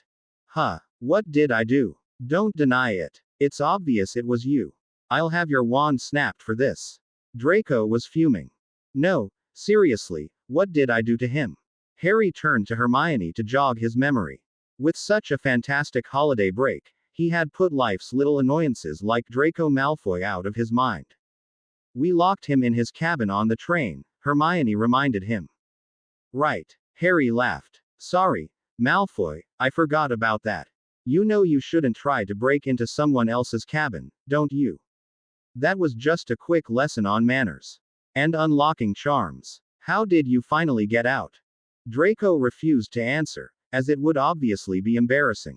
I swear, you'll pay for what you did, Potter. But not right now, huh? Too scared to lose in a duel against me again, are you, Malfoy? Especially with all these people around here to witness your defeat. A Malfoy, beating a Potter. I've heard better stories from Luna, Harry said loudly, noticing a few people had taken notice of their confrontation, especially one person he really wanted to infuriate. Draco, with his temper pushed far beyond the boiling point, shouted, Potter, you'll be the last of your line, I'll make sure. He was drawing his wand, but was quickly stopped with by a hand on his shoulder. Draco turned to see his father, who had a very unhappy look on his face. Draco, may I remind you that you are not the head of the Malfoy house, and you do not have the authority to declare a blood feud against the Potter house. I won't have you sullying the family name. Harry snickered as Draco looked at his father in horror. He quickly pushed past, noticing Lucius was keeping his eye on him until he was on the train. Harry, you made yourself a really powerful enemy just now, do you realize that? Hermione nearly shouted at him as she locked and warded the door behind them. He's always been my enemy, now he just knows that I know, Harry shrugged. At the very least, he won't be able to touch me for the rest of the year. I'm pretty certain he's going to be one of Voldemort's top lieutenants or something once he makes his return. Still, you shouldn't have made yourself a target for him. We don't want to stir up anything too early. Don't be in such a rush to reveal your hand, you know. Actually, I was thinking the opposite. All we've got left from the trips we made with the first beacon are indistinct feelings and memories. I want to shake things up and see who's really on our side as quickly as possible so that, next time around, we'll know right away who our friends and enemies are. You mean like Ron and Moody? Harry nodded. Well, Ron's not a big deal, he's just being childish. Maybe we can get Moody out from the Imperius right away next time so I won't have to be in the tournament. Some other people I'm not too sure about. I'm getting a bad feeling about Lucius Malfoy, but I'm not sure if it's just because he's as big of a git as Draco is, or if he really is someone to watch out for in the upcoming war. You know he was a former Death Eater, right? Yeah, but look at it this way right now, he pretty much picked up all the pieces that Voldemort dropped. Does he really want to give up all that power and wealth he has now? As soon as he comes back, Voldy will probably just demand that he hand over some money. Heck, he might even fight against Voldemort, even if it's for purely selfish reasons. They spent the remainder of the train ride discussing who might be potential allies or enemies. They felt they could trust all the teachers at Hogwarts, save Snape, and post-Imperius Moody. Their impression of French magical culture, based on the Beauxbatons delegation, at least, made them feel that France might help against Voldemort.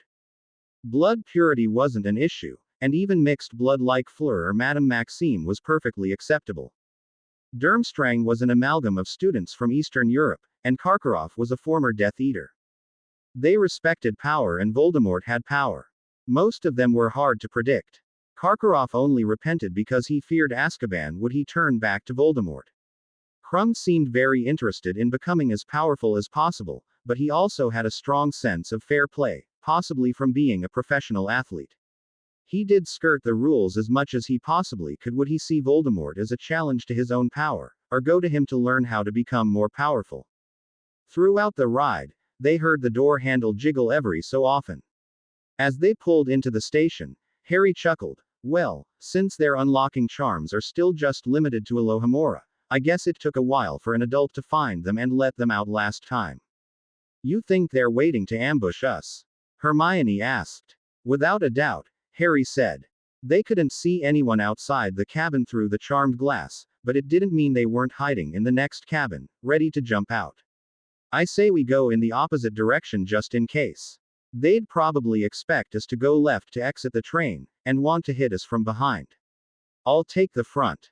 Why you? I can hold a perfectly decent shield, you know. Yeah, but I want to try something I learned from Crumb. He taught you something? Hermione asked doubtfully. Fine, I didn't learn from him, I'm just copying him, Harry answered. They both waited as long as they could for the other students to clear out of the train, and quickly moved towards the exit on the opposite side. Hermione held her shield up behind her as Harry kept his wand out. The door 4 cabins down burst open and Malfoy leapt out with his wand in hand and several others followed suit. Expelliarmus! The Slytherin shouted. Disarming charm. Really? Harry thought to himself as he poured as much energy as he could into his own spell as he shouted, Protega Progresso. He still wasn't able to cast the shield spell Crumb had used against him silently, being much more complex. It was certainly a powerful spell which, normally, would only be useful in a one-on-one duel, but against 3 people in a crowded corridor, it was just as good. The shield swept forward, pushing Draco and his 2 goons back and crushing them against the back of the train.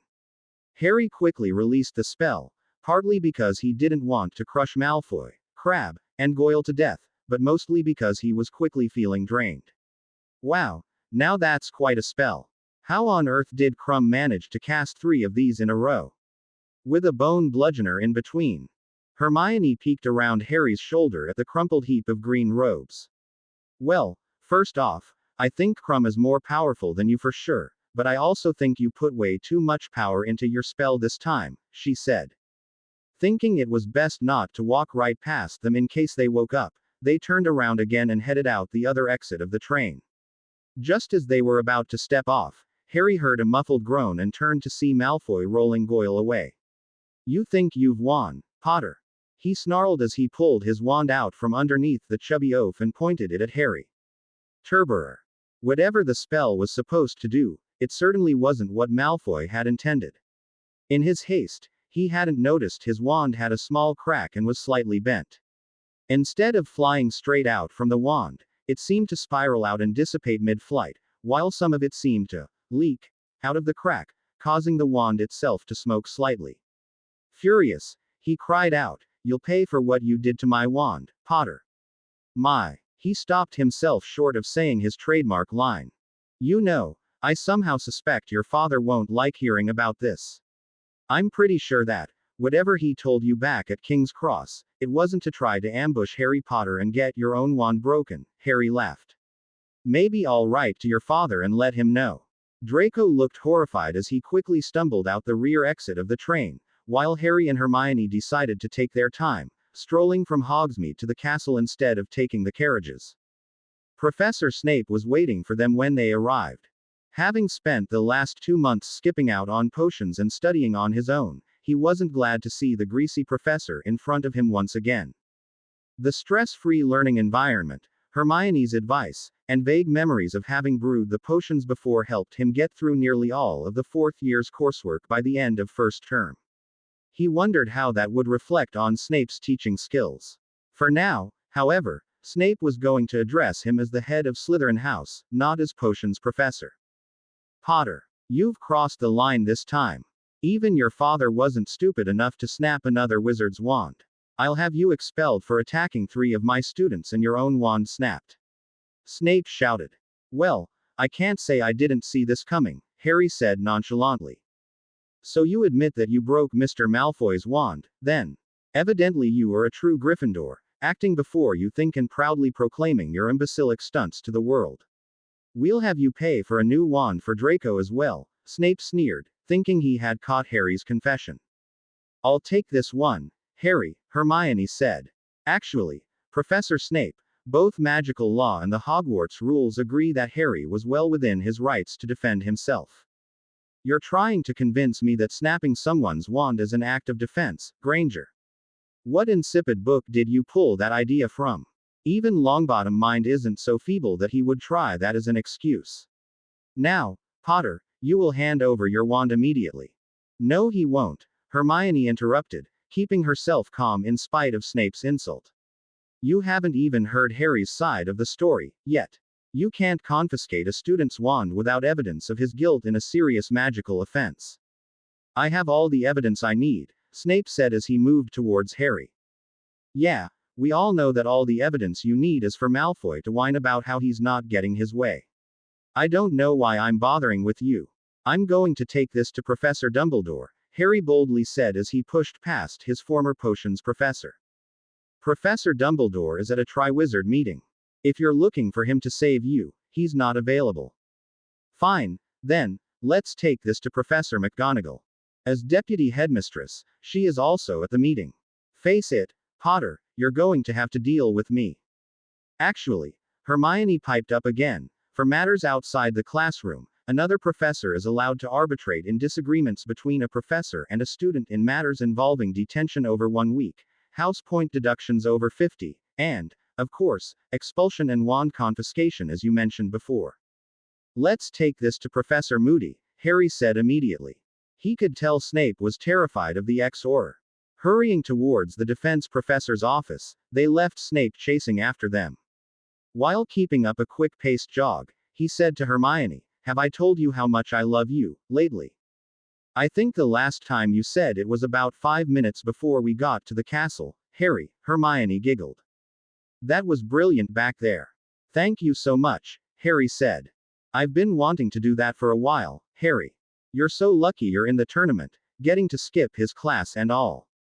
He's been picking on me in your place, I think, but he's having a harder time of it because I always brew the potions correctly.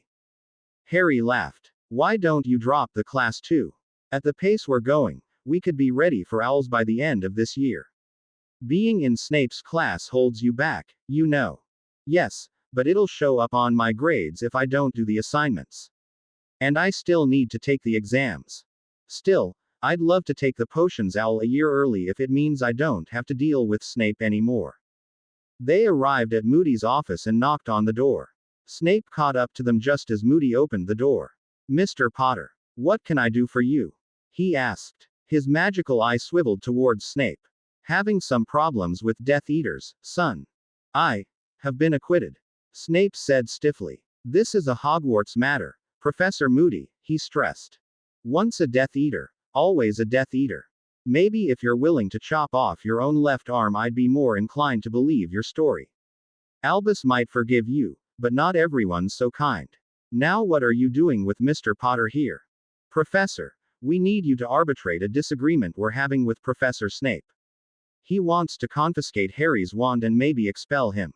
He also refuses to listen to my side of the story, Harry added. And whose side is he trusting instead? Malfoy's. Moody let out a low, animalistic growl while staring at Snape with both eyes. It was only then that Harry noticed Moody had his wand pointed at Snape the entire time. So, Professor Snape, taking the side of your comrade's son, E.H. Still associating with the old crowd, I see. Maybe I should haul you down to the DMLE right now for another night in front of the mirror.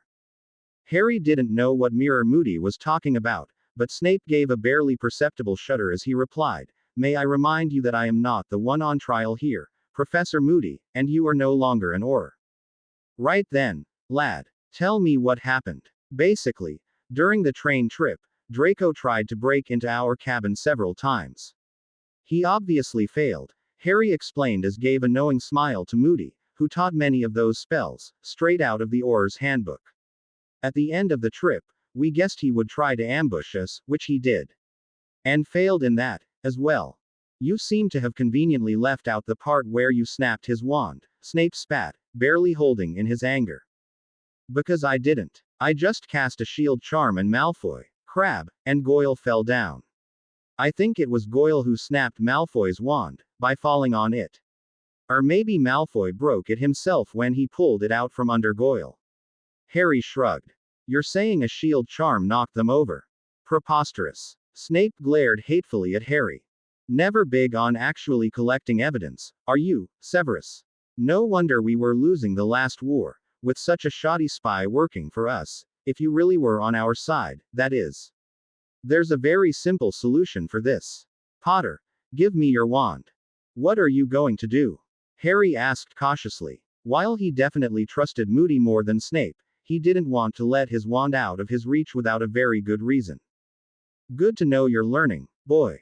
I'm going to cast Priori Incantado, which will show the last few spells cast by your wand. Harry handed over his wand, and the spell revealed the Pushing Shield spell, followed by a few locking spells he had used in the cabin. That's it. You only cast locking spells on your cabin. Moody growled. Hermione cast the privacy and detection wards, Harry explained quickly, amused that Moody was taking a keener interest in Harry's Dada skills than dealing with Snape. Good. Well, Severus, it seems like Harry here did only cast a shield charm. Now I have to ask why Harry needed to cast it in the first place.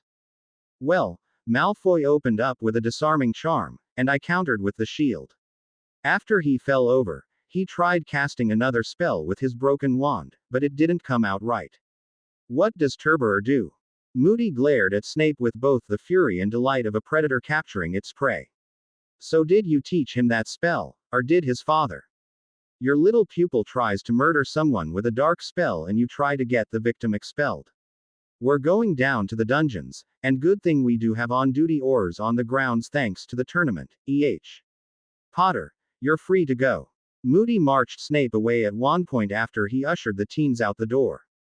They entered Gryffindor Tower to see everyone in the common room drop what they were doing and stare. Surprisingly, Ron was the first to break the silence. He walked up to Harry and handed over the Christmas gift from his mother. Looking down in shame, he said, I'm sorry I've been a bit of a git to you too, he said quietly.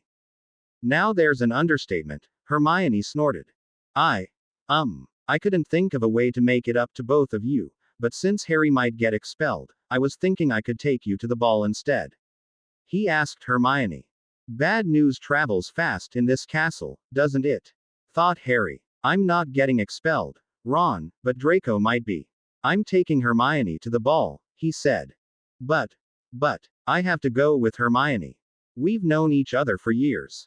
Ron protested. I've known her for as long as you have, Ron, and I do have the advantage of being her boyfriend. I know, but you could find a date with any girl you want in the whole school. There's nobody else I can go with. Ron's so-called favor for Hermione was quickly becoming a favor for himself. And out of the whole school, I'd pick Hermione, Harry said with finality, to end the argument. Excuse me, boys, but did it ever occur to you to ask for my opinion on all this? Hermione glared at Ron, but elbowed Harry as well. Even if Harry was expelled, I would rather not go to the ball at all than go without Harry. He found the perfect dress for me, I got him his dress shoes, and we took pictures together with my family. Is that why you got your hair cut? Parvati shouted out. You got a haircut? Ron asked, staring at Hermione. You didn't even notice. Ron, we've hung out together for years, and now that half of Hermione's hair is gone and you can't see the difference. This is why I could never go to the ball with you, Ron. You never pay enough attention to anything, really. Me, Harry, your homework, everything. Harry, on the other hand, remembered exactly what I wanted and bought my dress for me. He remembered the one dress I liked the best out of dozens that I tried on, and then had it to a dressmaker to make it even better. So that's it. You're going with Harry because he bought your dress for you. You know I'd never be able to afford stuff like Harry does, is that it? Ron was practically glowing red in anger as he stormed off to his room. Harry was left speechless, while Hermione just shook her head, saying, That's exactly what I was talking about. Why did he even want to go with me anyways? He had the entire holiday to ask a girl at Hogwarts. Allow us to explain, Fred said, with the George and Ginny grinning behind him. Although it might have been funnier if you agreed to go with him, but we didn't expect you accept, so we do have a backup plan. Our dear little Ronnikins has never had much experience with the fairer say, George explained. Apart from Ginny, Mum, and Muriel, and maybe Luna, Hermione's probably the only girl he's ever said more than 5 words to in his whole life, Fred continued. And with Luna, half those words were usually loony, so she probably doesn't count. So, quite literally, you're the only one he could even think of asking to the ball. He might have even thought that you had feelings for him, Ginny offered meekly. What? How on earth did he get that idea? We argue all the time. Hermione's mouth hung open in confusion. He probably thought you enjoyed it. I mean, you do get into some pretty heated arguments with Harry, too, Ginny explained. There's a world of difference between arguments and debates, you know. Harry actually listens to what I say even if he completely disagrees with me. I try to get an idea into Ron's thick skull, and he just insults me and calls me barmy until we can't stand to talk to each other anymore. I'm not sure if he knows the difference, Fred said. Well, what would have happened if I did agree to go with him? And why does he want to go so badly anyways? There's no way Ron's interested in fine dining and dancing. Well, we have to thank Ginny for the idea. She's the one who decided Ron needed to be taught a lesson, and writing to Mum simply wouldn't do the job properly. So we decided to take it upon ourselves to teach our brother a lesson. We were just going to slip some of our test products into his food for a few days, nothing special, really. But Ginny here comes up with a plan to make Ron desperate to get himself into the New Year's ball, Fred said proudly, patting his little sister on the back. Ginny gave a shy smile to Harry, who was curious to hear more. Anyways, she pulled off this perfect act about how Ron's favorite Quidditch star would be there, so now he's going to make a fool of himself trying to get a date, in less than 40 hours. And if, by some miracle, he does find a girl desperate enough to go with him, he'll be wearing our great uncle's dress robes, George laughed. What's wrong with his robes? Harry asked. Well, apart from being about a century out of date, they're about 10 times as ugly as the stuff Dumbledore wears, Ginny finally spoke up again. Harry chuckled. You know, you guys didn't have to do this for us. We're fine just letting him be. Oh no, Harry, this isn't for you. If a Weasley acts out of line, we normally get an earful from our mother. Since he hasn't got the stones to tell Mum what he did, we've taken it upon ourselves to give him what he deserves. Consider it an internal family matter. You two just have fun on New Year's Eve. Harry waited in the common room, watching the stairs to the girls' dorms. He fiddled with his bow tie, undoing and retying it over and over as he waited anxiously. Beside him stood several other Gryffindor boys. Most of them were simply getting bored of waiting for the girls. He saw some green fabric appear at the top of the steps. Slowly making her way down was Ginny Weasley. Dean got up and said, Well, there's my date. See you all downstairs. A few minutes later, Lavender appeared in a dress of that color. In Harry's opinion, it was somewhat garish, covered in sequins and far too shiny. The skirt was multi-layered and puffy, much like a fairy tale princess's.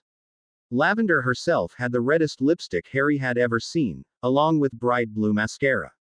She giggled as she passed Harry. You're in for a surprise tonight, Potter.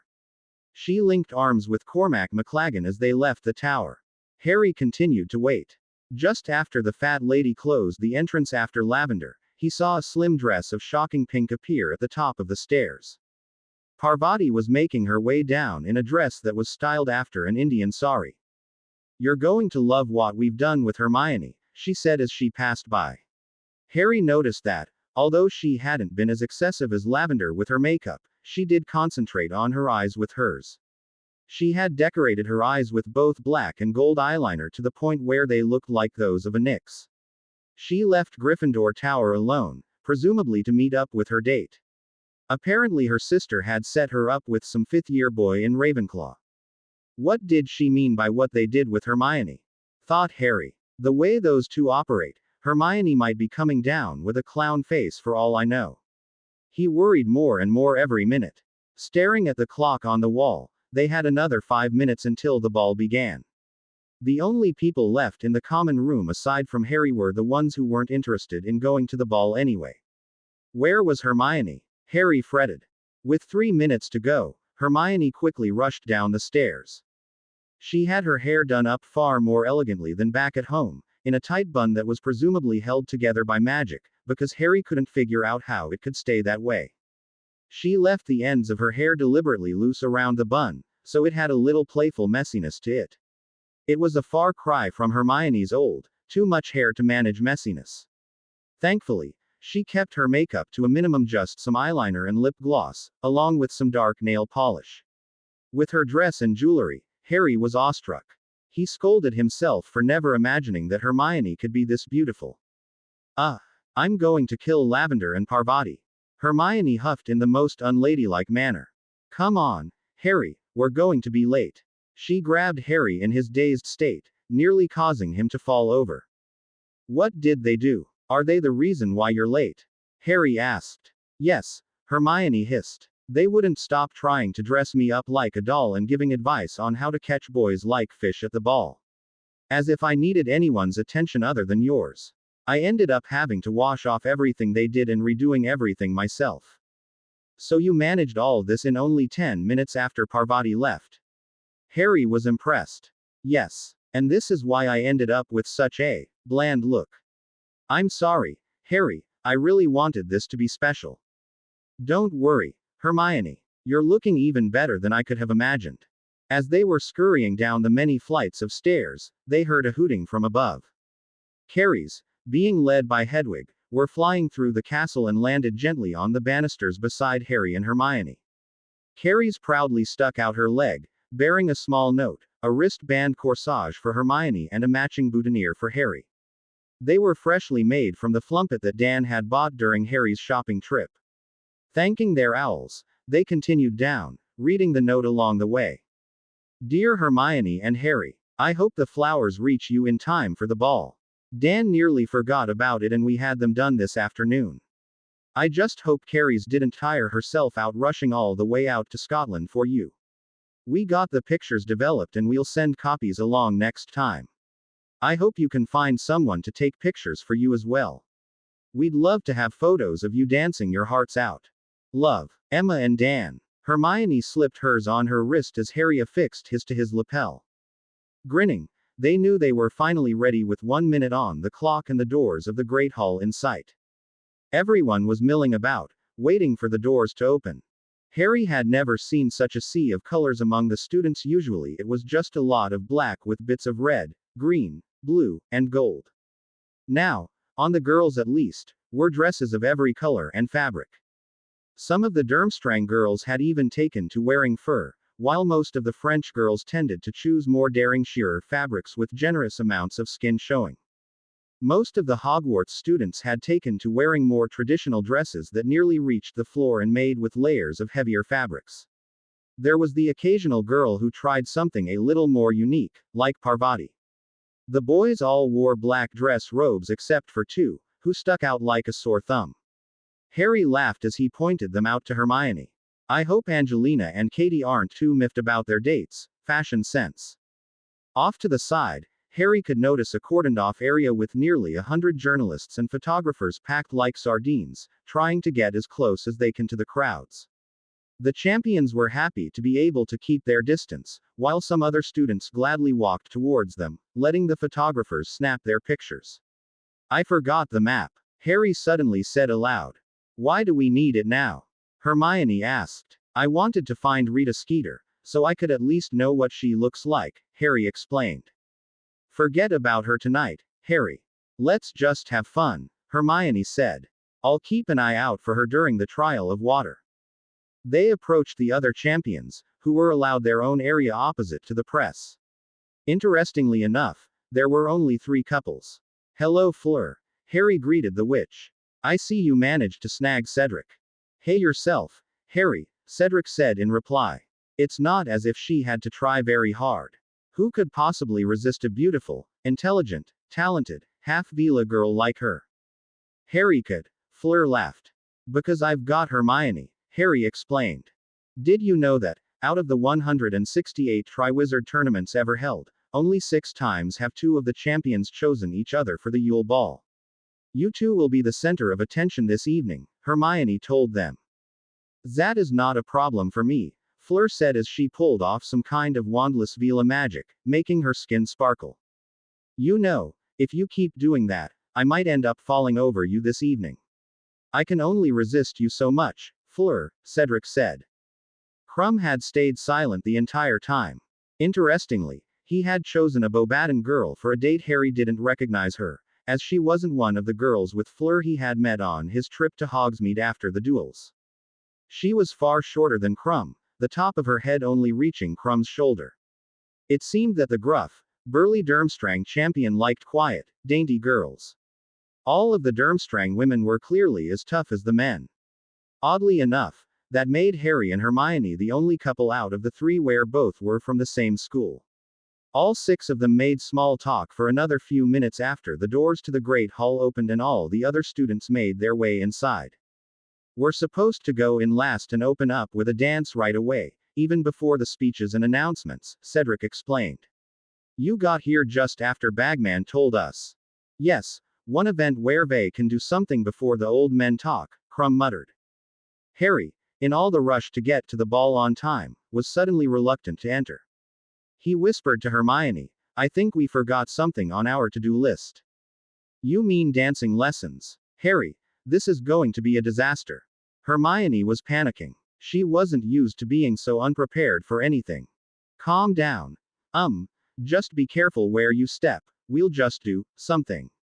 Easy for you to say. You're not wearing high heels with open toes. I've barely gotten used to walking in these shoes, never mind dancing.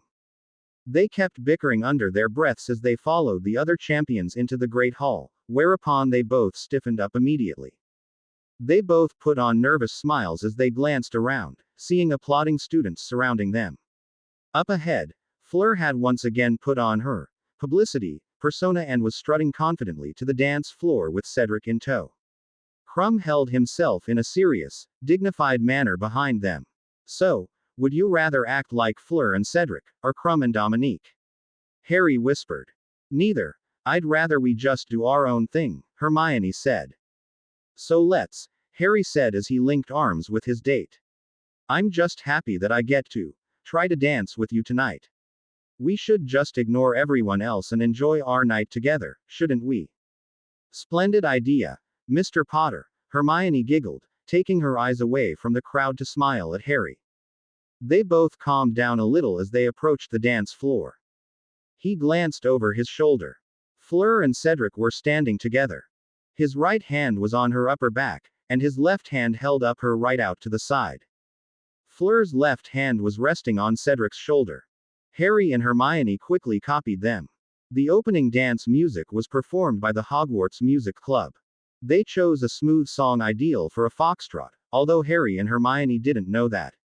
Fleur and Cedric immediately began an elegant but energetic dance, matching the beat perfectly as they glided across the dance floor. Crumb and his date settled for a more subdued dance and moved around less vigorously.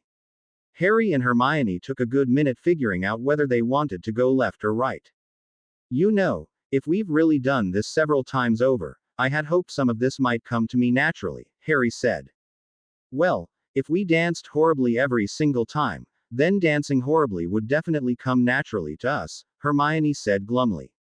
Ow, Harry, aren't you listening to the music? She cried out as Harry accidentally stepped on her toes. Sorry, Hermione. Harry winced. They both slowed down and settled for swaying back and forth on the spot. How do they do that? He wondered aloud as Fleur and Cedric passed by them. It's like they can read each other's minds. That's it. Harry, just concentrate on what you're going to do, but put it outside of your occlumency shields. Harry could see what Hermione was about to attempt. He concentrated on taking short side steps to the left, and felt Hermione perform some light legilimency on him. As he stepped, Hermione went in the opposite direction at the exact same time. Whoops. I forgot I have to do the opposite of what you're doing, Hermione said sheepishly. Let's try that again. This time, Harry took a few steps to the right and Hermione followed perfectly. Feeling a little more confident, he began changing direction, going left and right, and she matched his every step. I think this is working. You're brilliant, Hermione. Follow the beat. You're ignoring the music right now. Hermione was clearly excited that they might actually be able to pull it off. Harry sped up a little to match the music as they could now move in all four directions. When Harry caught a glimpse of some of the more complicated moves that Fleur and Cedric were pulling off, though, Hermione stumbled a bit. Harry, I can't do that. What? I'm sorry, I was thinking about too much. Harry concentrated on Hermione and their simple little dance, moving in a boxy pattern in the 4 cardinal directions. Towards the end, they managed to perform a few simple turns so that they weren't always facing the same way, but the song ended before they could get used to it. Well, 1 minute of actual dancing out of 7 isn't too bad, Harry laughed. It is if you're the one with your toes exposed, grumbled Hermione. But I wouldn't mind dancing again after a bit of rest. As they walked off the dance floor, Neville and Luna greeted them. I'm so glad you two got to dance together this time. And you're both wearing flumpet cupflowers. That's such a good idea. You don't want to get a nargle infection during the middle of a dance. After all, what would happen if they stole your rhythm from you? Luna exclaimed. Hello, Luna, what do you mean, this time? Harry asked. I'm not sure, but the blibbering humdingers told me it was much better than your first dance with the pink and brown one. Do you think they mean Parvati? Luna asked. I'm not sure if I ever danced with her, Harry said. If he had, it was a completely forgettable experience. Leaning into Luna, he whispered, Luna, do you remember what happens when I win the Triwizard Cup? Luna looked at him the way that others often looked at her. I can't remember what hasn't happened yet, Harry. You're weird. The irony of Luna calling him weird was not lost on him. Hermione decided it was better to change the subject. So, Luna, you know about this plant. I couldn't figure out what it was.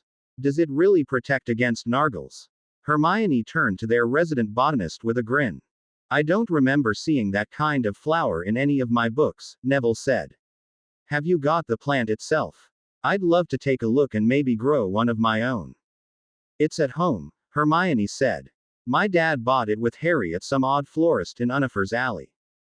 Oh, maybe this summer, then. Anyway, have you got any advice on how to dance? You two seem to learn really quickly. Hermione grinned. Well, I was reading Harry's mind with legilimency while he just concentrated on what steps he was about to take. Looking back and forth at Luna and Neville, she added, I think it's best if Luna does the reading. Oh, I was so ready to let Neville inside of me, too, Luna pouted. Neville nearly spilled his drink. Harry and Hermione took their seats at the champions' table, ready to begin their dinner. The rest of the guests made their way to their tables, eager to see the party underway. The guests were to another round of speeches by the headmaster for each school as well as Bartemius Crouch. Harry eyed the man carefully, the first time he'd seen him since the unveiling of the Goblet of Fire several months ago. Harry was itching to talk to the man, but decided to save it for later in the night. There was no point in ruining the night for everyone else if things did go sour. Hermione was keeping her eye on Cornelius Fudge. Both of them distrusted him strongly and were sure he had quite an important role to play in the future. As the food arrived, Harry was about to dig in greedily when Hermione nudged him with her knee. What? He asked. Wrong fork, Hermione said. Start with the salad fork. Huh. The one on the left. She whispered. Harry put down the one he was holding and exchanged it for the smaller fork before he began on his salad appetizer. You know, all these rules about fine dining really take the joy out of eating such delicious food, Harry jokingly complained.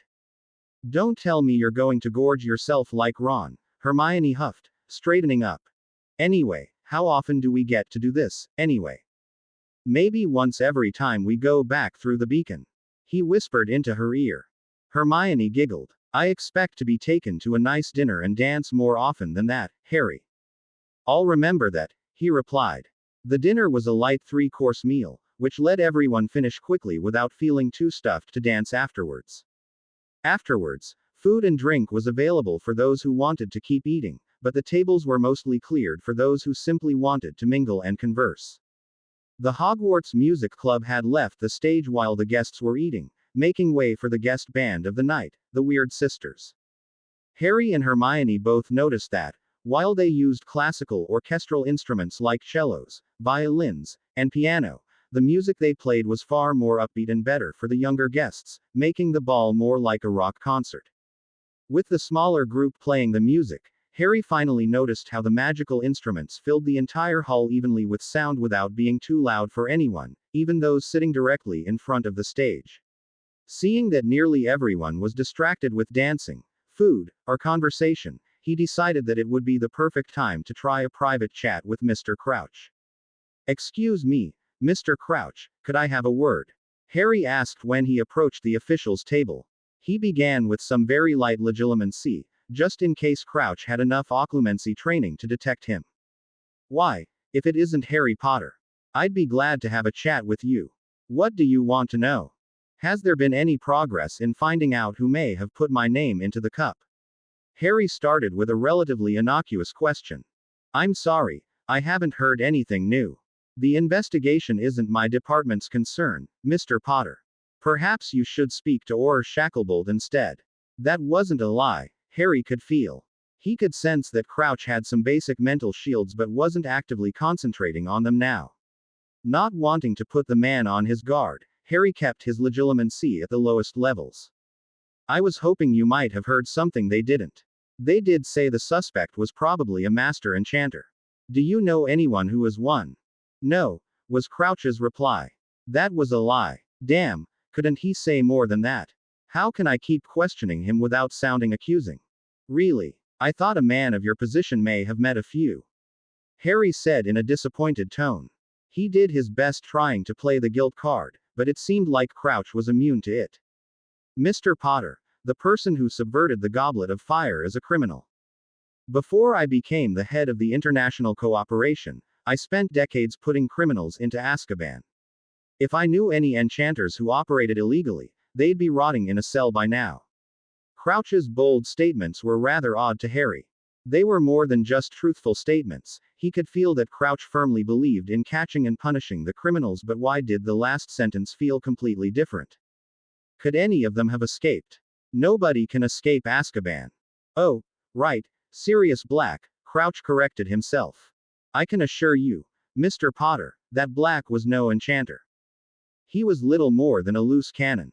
Good with his wand, but too undisciplined to ever try learning something that took as much time and patience as enchanting."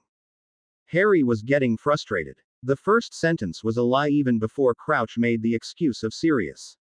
He was covering something up, but what was it? Harry was almost tempted to just let loose and tear his way through Crouch's mind to find his answers, but with Oars and the Minister of Magic himself present, that would be worse than foolish. While trying to think of his next question, he was distracted by roars of laughter behind him. He spun around to see Ron Weasley at the door, with one of the first-year Gryffindor girls, who was wearing her standard school robes. She obviously hadn't planned on coming to the ball. He was wearing one of the ugliest robes Harry had ever seen. He didn't think it was possible to have the colors clash that badly. The tailor must have been colorblind or else had done it deliberately. It was striped purple and red mostly. The collar and cuffs were lined with frilly green lace, and the buttons were a shiny, bright blue. It was topped off with an orange cravat. Ron was wearing proper black shoes, but with the suit, he may as well have worn red slippers and it wouldn't have made it any worse. The sight of it made Harry lose track of what he was going to say to Crouch next. Ron looked immediately to the officials and VIP table, searching for his idol amongst the dinner guests. He made a beeline for Harry when he couldn't see the Chudley Cannon's star, leaving his date standing at the entrance of the Great Hall. "Harry, have you seen Tavin McAllister tonight? I heard he was supposed to be here." "What? Why would he be here? This is a Triwizard event, not some kind of Quidditch party, you know." "Shows how much you know, Ron said smugly. "How's it feel to be left out of the loop, Harry?" "Don't worry, I forgive you. I'll get you an autograph too once I find him."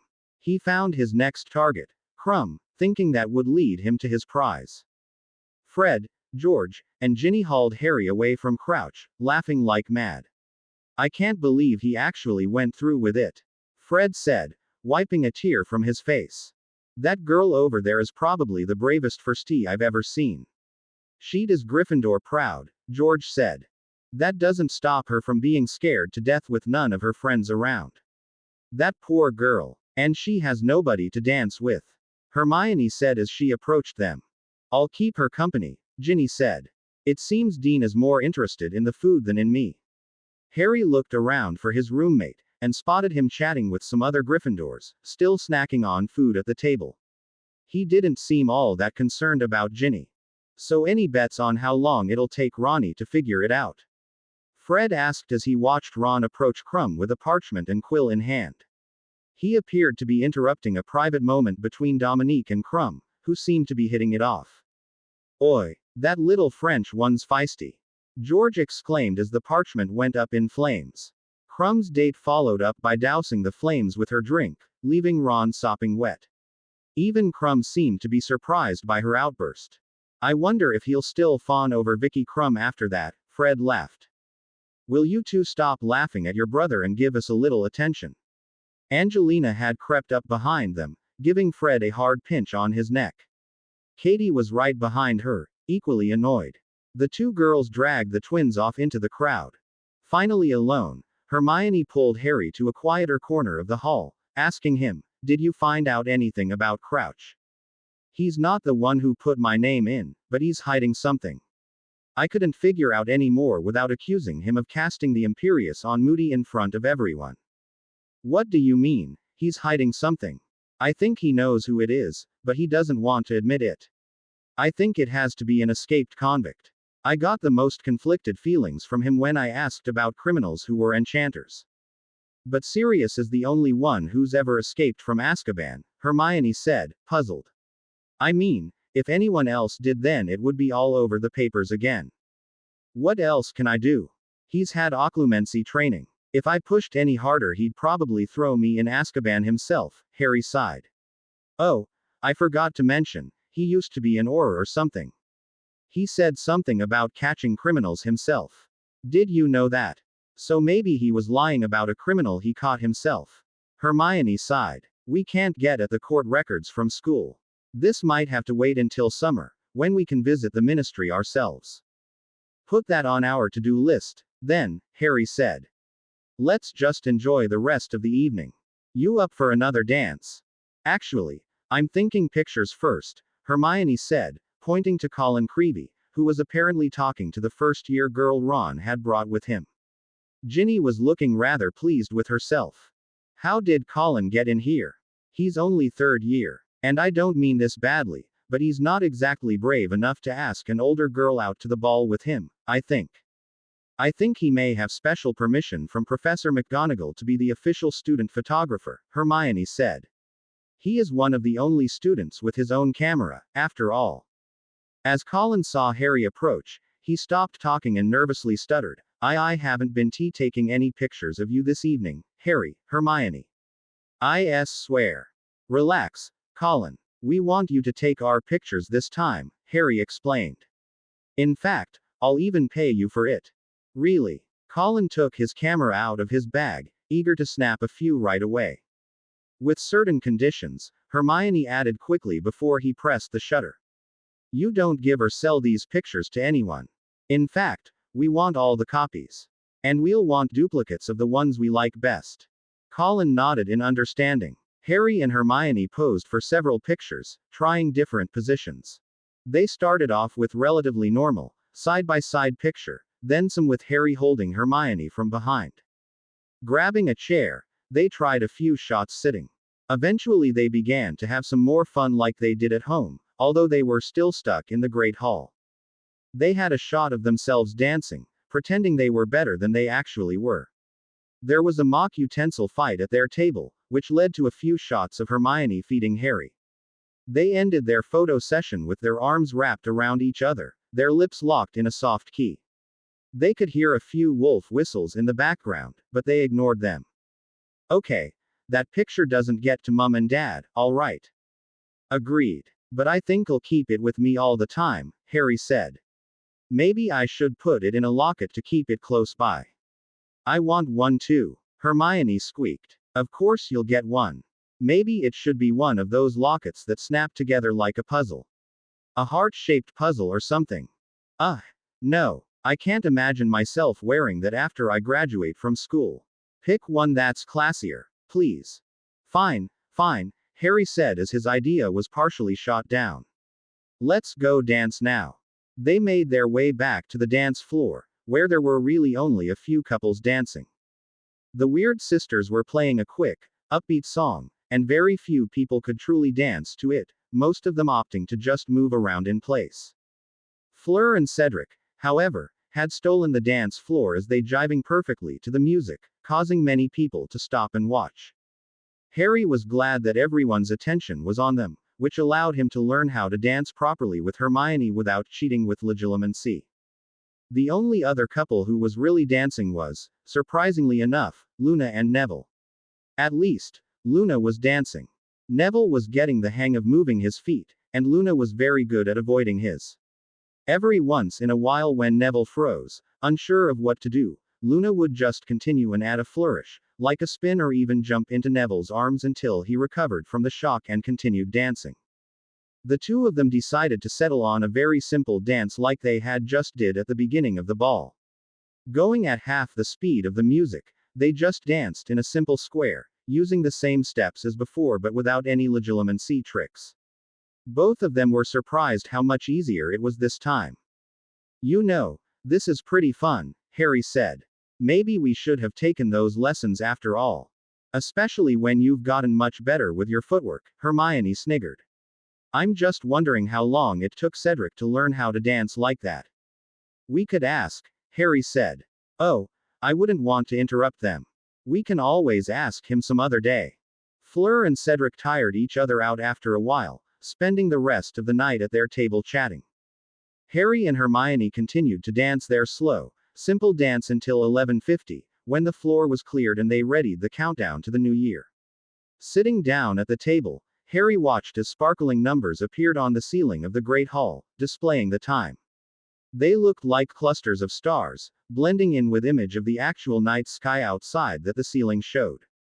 "We don't have any drinks to cheers with," Hermione suddenly realized. She got up from the table to grab 2 champagne flutes, which were filled with non-alcoholic sparkling squash cider instead. 10. The crowd cheered as the final countdown began. 9. "Thanks, Hermione," Harry said as she returned with the glasses just in time. 3. 2. They raised their glasses. 1. "Happy New Year," everyone shouted as the hall filled with cheers and clinking glasses.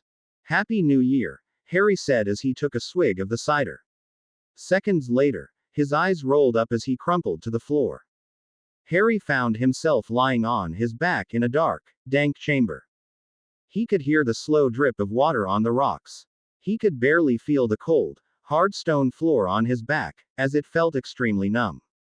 He tried to open his eyes, but he couldn't. It was then he began to panic. Desperately attempting to get a hold of his location, he tried to grope around in the darkness, but found his body wasn't responding. He couldn't move a muscle. The fear in him rose as he felt trapped in his body, unable to do anything. There was no way to tell how much time had passed. The drips of water were erratic and uneven, causing him to lose track of any attempt to do so inside his head. From the distance, he heard footsteps hurriedly approach. As they got nearer, the person they belonged to muttered, "Enervate." Harry felt his eyes open involuntarily. Before him stood a dirty, pudgy man with buck teeth, twitching his nose, and holding a small vial of smoking liquid. It was Pettigrew. Harry wanted to scream out in rage at him, but the words that came out of his mouth instead were, "Wormtail. What time is it?" Master. There was some complication with the TRA transference. Pettigrew stammered in fear. "I asked you for the time, Wormtail. Do not try my patience or I will be asking you for your life, next." Harry could see and feel himself standing up. "It is 2 minutes past midnight, my lord," Pettigrew replied. It was when Voldemort roared in rage that Harry finally realized he was having another vision. Once again establishing his mental shields, he did his best to observe as much as he could through Voldemort's senses. They were deep underground as far as Harry could tell. They were nowhere near Riddle Manor anymore. They were in the interior of some kind of cavern, lit up only by a few candles standing on the ground. They were arranged in ritual circles where Voldemort had just stood up at the center. Directly facing him was the corpse of a misshapen baby. He walked over to it, picking up the wand it held in its hands. He then walked towards Pettigrew and plucked the potion out of his hands. 4 minutes, Wormtail. I told you this ritual had to be completed 2 minutes before the stroke of midnight, not after. You have cost me some of my power with that mistake. Crucio. Pettigrew screamed and wailed in pain, losing all control of his body as he shook and convulsed in pain. After only 30 seconds of the torture curse, he could barely speak. Your magic is as strong as ever, my lord, he croaked out. Do not assume you know what my power should be better than I do, Voldemort hissed. Your 4 minutes cost me nearly half my power. I think, then, it will take 8 minutes of the cruciatus for you to truly feel the pain you deserve. Please, forgive me, my lord. I followed the ritual exactly. But your soul, it, Aaaaaughh. Pettigrew's pleas fell on deaf ears as Voldemort tortured the little man. After 1 minute, Pettigrew's voice gave out and he was no longer able to scream, but his body continued to twitch and spasm under the spell. Another 7 minutes later and Harry could barely tell that Pettigrew was even alive. Voldemort drank the potion that he had taken from Pettigrew. Harry could feel more detached from the vision, but he held on, still hoping to find some more clues. Master, may I eat the fat one? Came Nagini's slithery voice. Harry was surprised when the snake made its appearance. When he had seen it in the summer, it was already huge, at least 2 meters long. If his visions were in real time, then this was only half a year later and Nagini had grown to at least 3 meters. Even when rearing back it was already as tall as Pettigrew. More interestingly, however, was the shape of its head and a few of the scales that were sticking out, beginning to form a shape that was very familiar to Harry. No, Nagini, do not sully your palate with the rat man. Besides, he still has some uses for me. Go outside and practice your hunting. The great boars of this mountain should sat your hunger well. Thank you, master. May I use my eyes this time? It was then that Harry noticed the snake was keeping its eyes closed. Your stare cannot kill yet, Nagini, but your venom sacs are developing nicely. Track your prey by smell and their footsteps. That should be enough. That snake of yours still gives me the willies, master, came a voice from behind. Harry was surprised that Voldemort would tolerate a Death Eater who would talk so frankly to him, but then again, Voldemort didn't have very many allies right now. Turning around, he faced another Death Eater Harry hadn't noticed before. His face was completely obscured by a mask, so Harry couldn't tell what the man looked like. Crouch, Voldemort addressed him. Have you found out anything from your spy? How did Dumbledore know about Riddle Manor? Not a thing, but Dumbledore also hasn't heard anything interesting since then, Crouch answered. His voice was completely different from Barty Crouch of the International Cooperation Department. They still can't figure out why the boy who lived is in the tournament. He laughed mischievously. Although, it seems that putting him in the tournament was a pretty good idea. What? Has he manifested any unique talents? Voldemort asked eagerly. No, but it seems like you're not the only one who wants him dead now. From what I could see, he was just poisoned by someone. Spiked his drink at the New Year's party. His little lady friend delivered it herself. Probably just a foolish attempt by one of the competitors. Poison, while only steps away from the Hogwarts infirmary and hundreds of witnesses. Such is the incompetence of those who are too weak to see what real power is, Voldemort crowed. You are performing your role well, Crouch. You will be well rewarded once I return to my rightful place. Thank you, Master. How are you enjoying your new body? I consider it one of my finest creations, Crouch responded gleefully. Yes, against a young wizard, this body should do nicely, Voldemort said, inspecting his own hands and fingers. They were bony and pale, and some parts of it had bits of cord and wood protruding from underneath the skin. It seemed as if this time, Voldemort was partially mechanical or at least making heavy use of prosthetics. If this body fails before our work this year is finished, I will take yours in repayment, Voldemort threatened. It only has to last until July, right, Master? The charms have put on it will last it at least 3 years. Crouch cackled like a mad scientist. Would you like to try it out? I've found you a few test subjects walking around outside.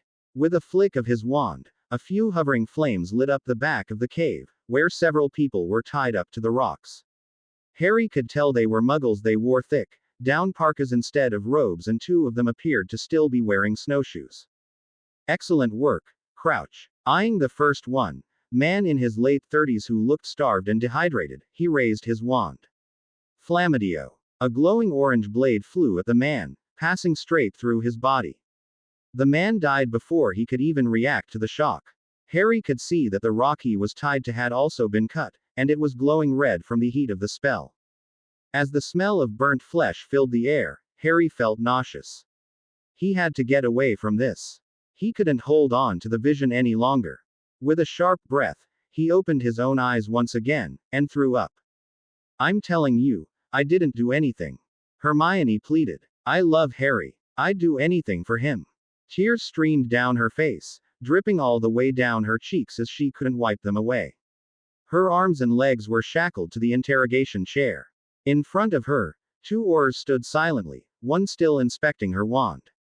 Without a word, they left the dungeon and closed the door behind them. So what do you think, Rutgers? Shacklebolt asked his officer. Her occlumency's strong. Who on earth taught her? I could have nightmares with that beast she's got guarding her mind. Not to mention she's got them up all the time. She could tell me water's wet and I wouldn't know if she was lying or not. So all those tears could just be an act. Shacklebolt shook his head. He'd never thought he would ever meet someone so young, talented, and at the same time, holding so many secrets. Hadn't Dumbledore described Voldemort's early life similarly? Sorry to interrupt, sir, but I've got some preliminary results back, another Auror said as he arrived. Go ahead, Bigsby. Glass seems to be clear. No active poisons in the champagne. We also got a sample from Mr. Potter's mouth, nothing in there, either. No active poison in the glass or saliva reaction.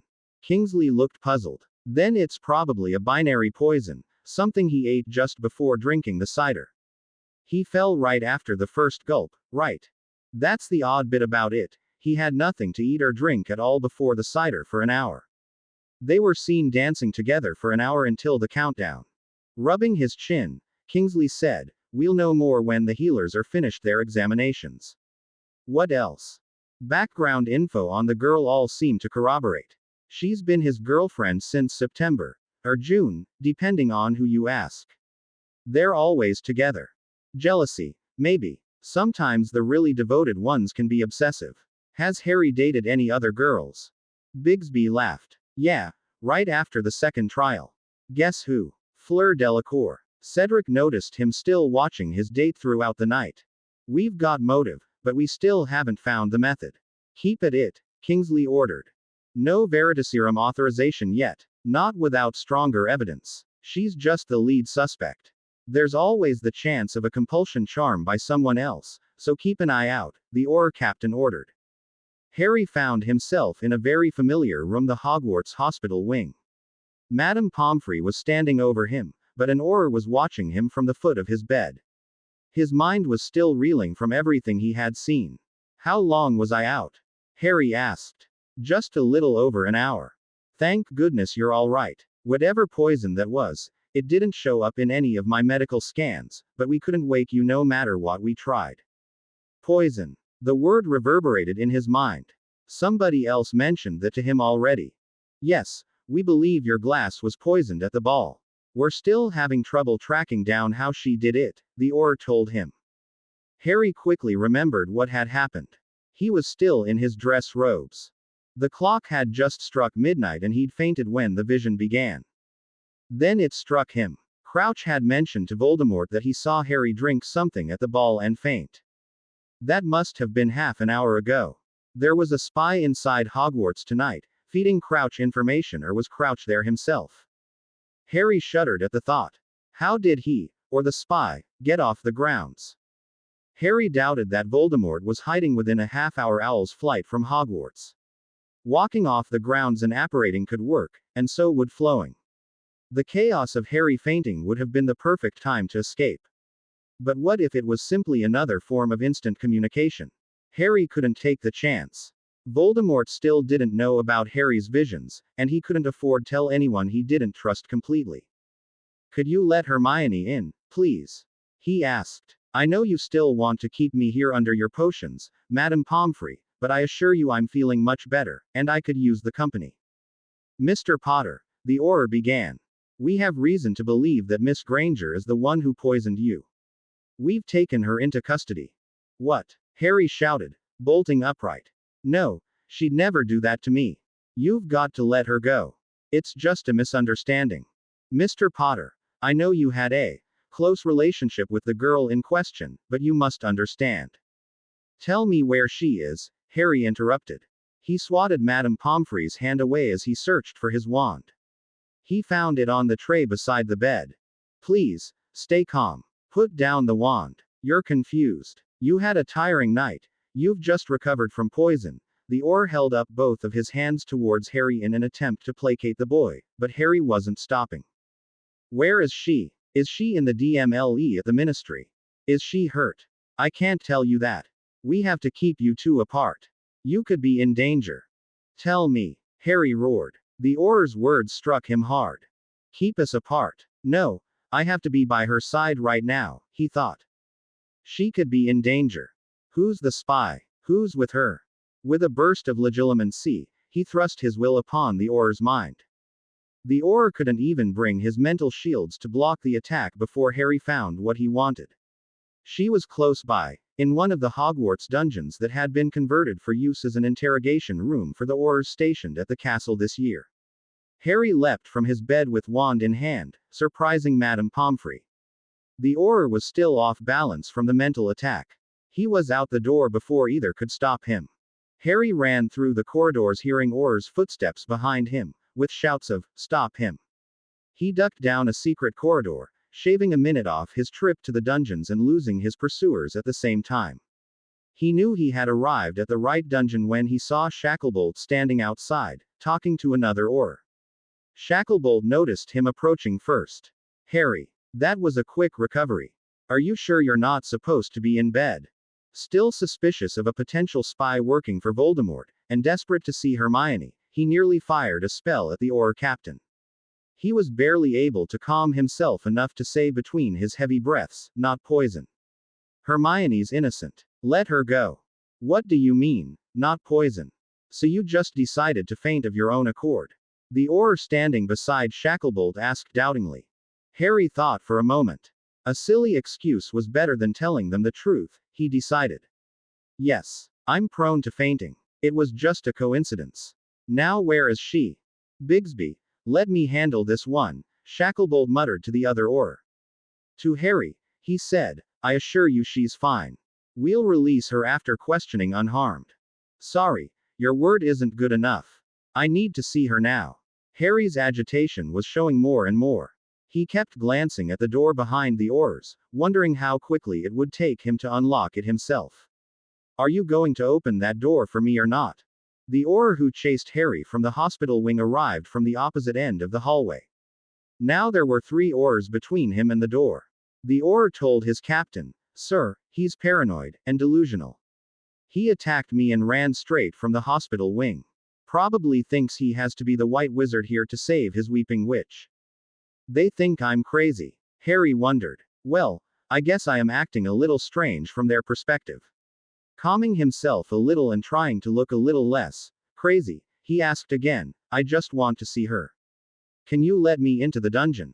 With a quick discussion and a few nods to his Aurors, Shacklebolt said, "As long as you don't try anything funny.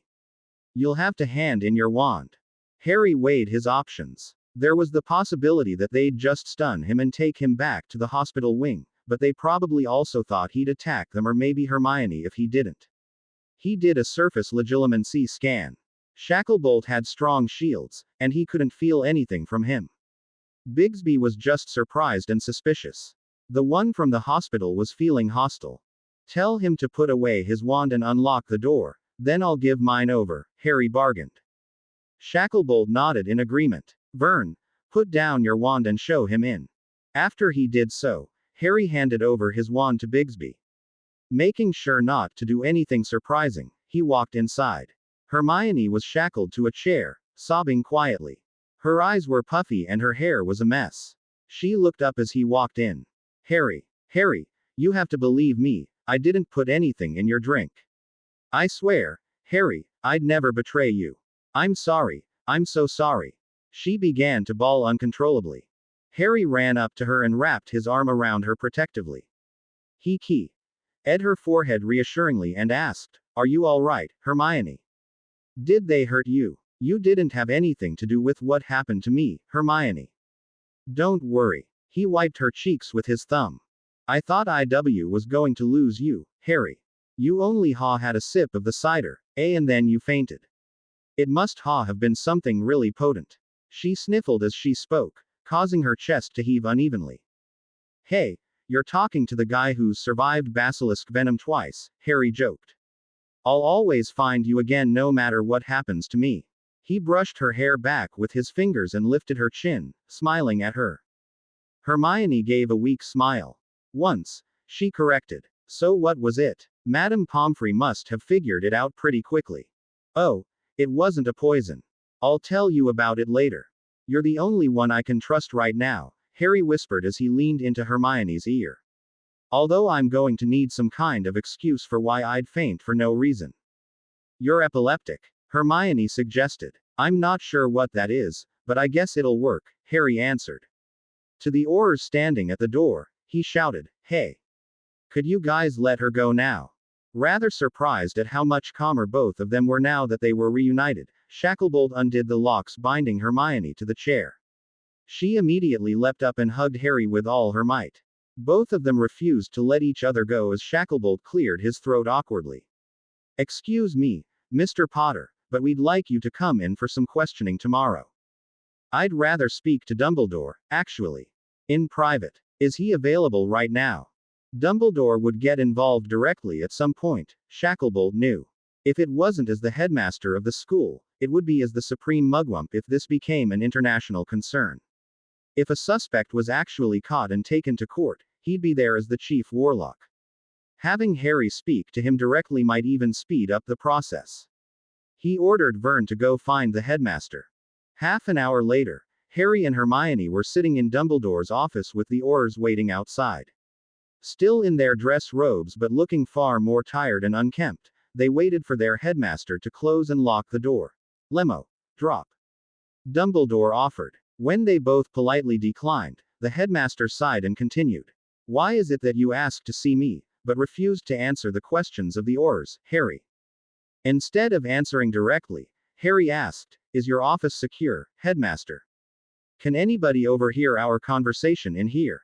I ensure my office is always secure for private discussions, Harry. Seeing the unsure look on Harry's face, he cast a wide spell that caused the entire room to glow briefly, leaving only a few spots glowing. The room is clear, Harry. The only monitoring charms here are the ones I placed myself, for security. There won't be any eavesdropping short of a true diviner intent on hearing our conversation, and they have not existed for a few hundred years. Thank you, sir. Harry relaxed slightly. What just happened to me at midnight was another vision, like the one I wrote to you about in the summer. Hermione gasped. Dumbledore stroked his beard. I see. So the fact that you fainted right after taking a drink was mere coincidence.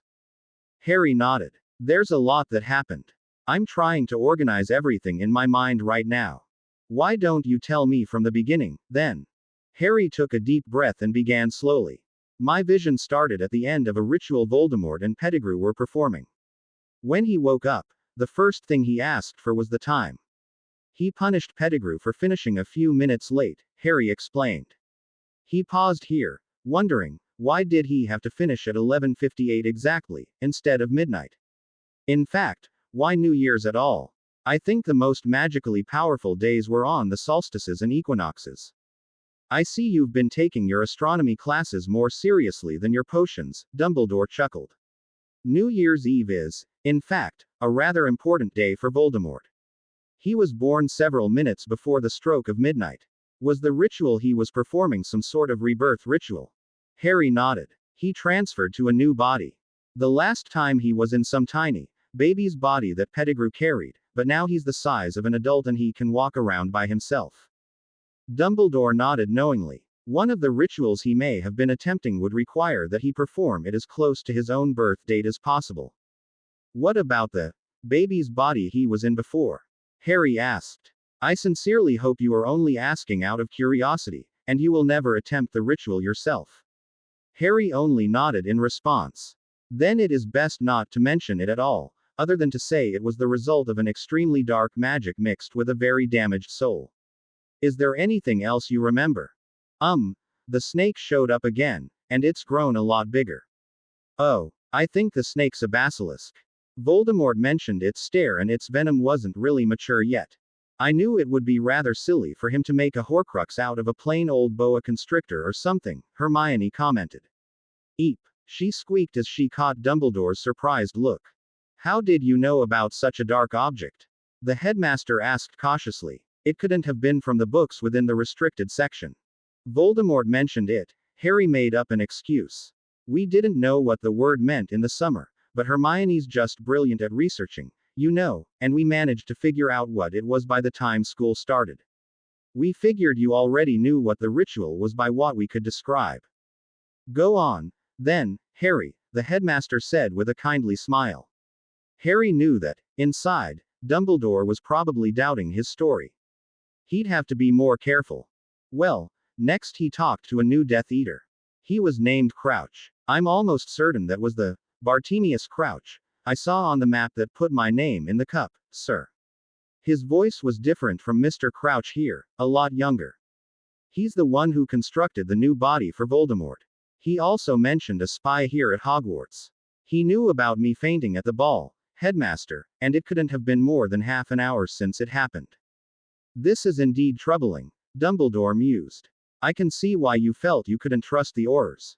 He was trying to find out how you knew about Riddle Manor. Apparently he's still unaware I'm having the visions, Harry said. Sir, may I ask what you found out when you investigated the manor? Harry, I would prefer you not concern yourself with what happens to Voldemort. The information you're providing me is undoubtedly helpful in the fight against darkness, but I would prefer you enjoy your childhood while you still can. He gave Harry his best, jolly old man, smile. Harry didn't take in a word of it.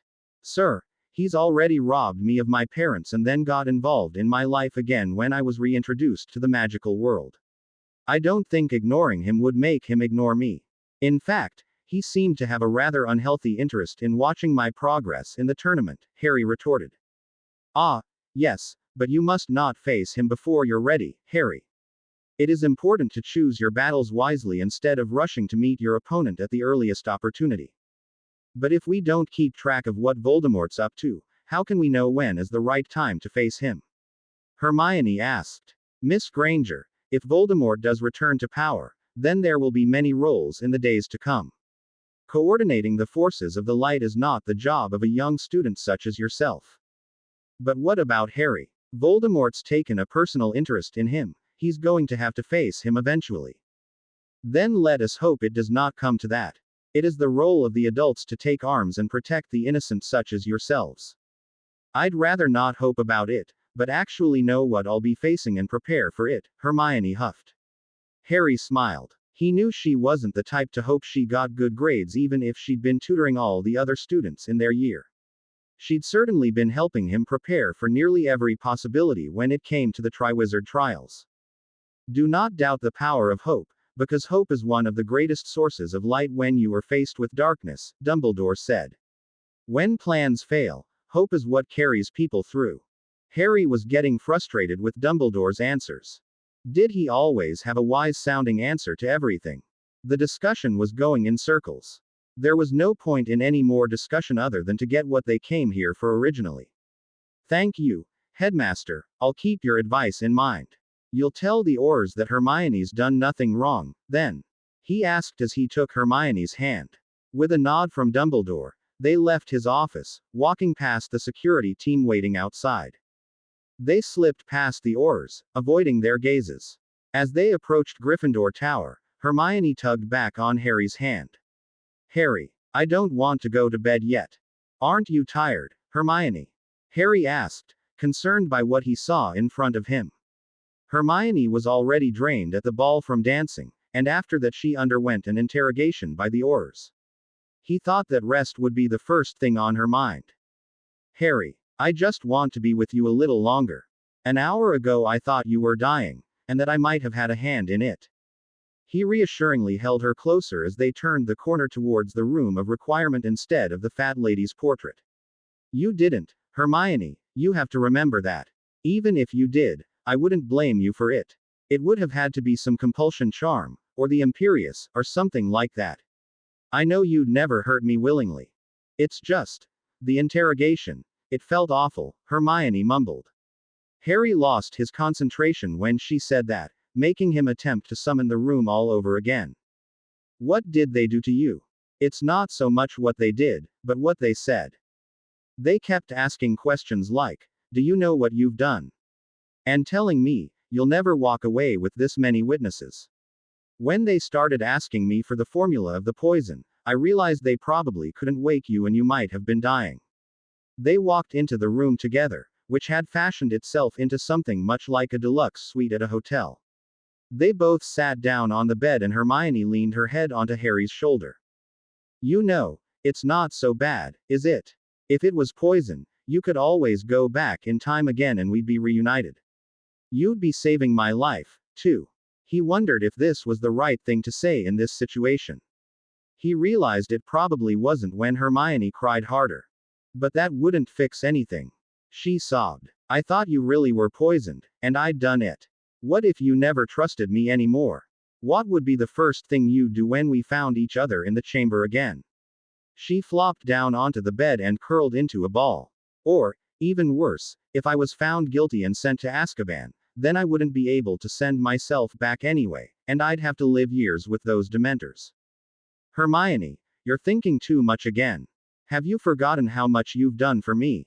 How much you've suffered for me? Harry was almost brought to tears when he realized how much his friendship with Hermione had cost her over the years. No, Harry, be a man. Stay strong. He told himself. I almost thought I'd never see you again, either.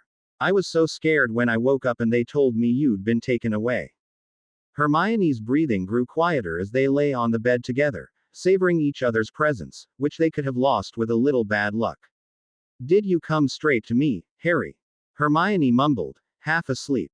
As soon as I found out. I attacked an Auror to find out where you were, Harry winced. Hopefully they wouldn't charge him with anything as he was pretty agitated at the time, and Dumbledore would put in a good word for him, wouldn't he? Thanks. Hermione mumbled in response. She must have been really tired if she didn't berate Harry for doing something so irresponsible. He guessed he should never tell her about how he was almost contemplating dueling two Aurors at once just to get into the room. Soon enough, they were both asleep on the bed in each other's arms, still wearing their dress robes. New Year's Day was far calmer than New Year's Eve. Partly because it was a holiday, but also because the two of them avoided everyone else as much as possible. Their day started off with sleeping in and skipping breakfast, opting to have a late brunch inside the kitchens instead of the Great Hall. The few students that saw them along the way were amused to see them still in their dress robes, but also surprised to see Hermione walking with Harry. From the scene at the ball, the Hogwarts rumor mill had already worked the story that Hermione was taken to Azkaban and Harry was dead. Or, from another group of students, that Hermione was plotting to kill Dumbledore but Harry heroically took the fall for the headmaster. Needless to say, Hermione was probably going to have a very hard time in the next few days, and Harry decided that he should stick with her as much as possible until the rumors died down, even if it meant going to potions class again.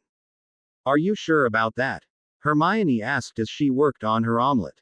Professor Snape is going to be absolutely livid when you walk into the classroom.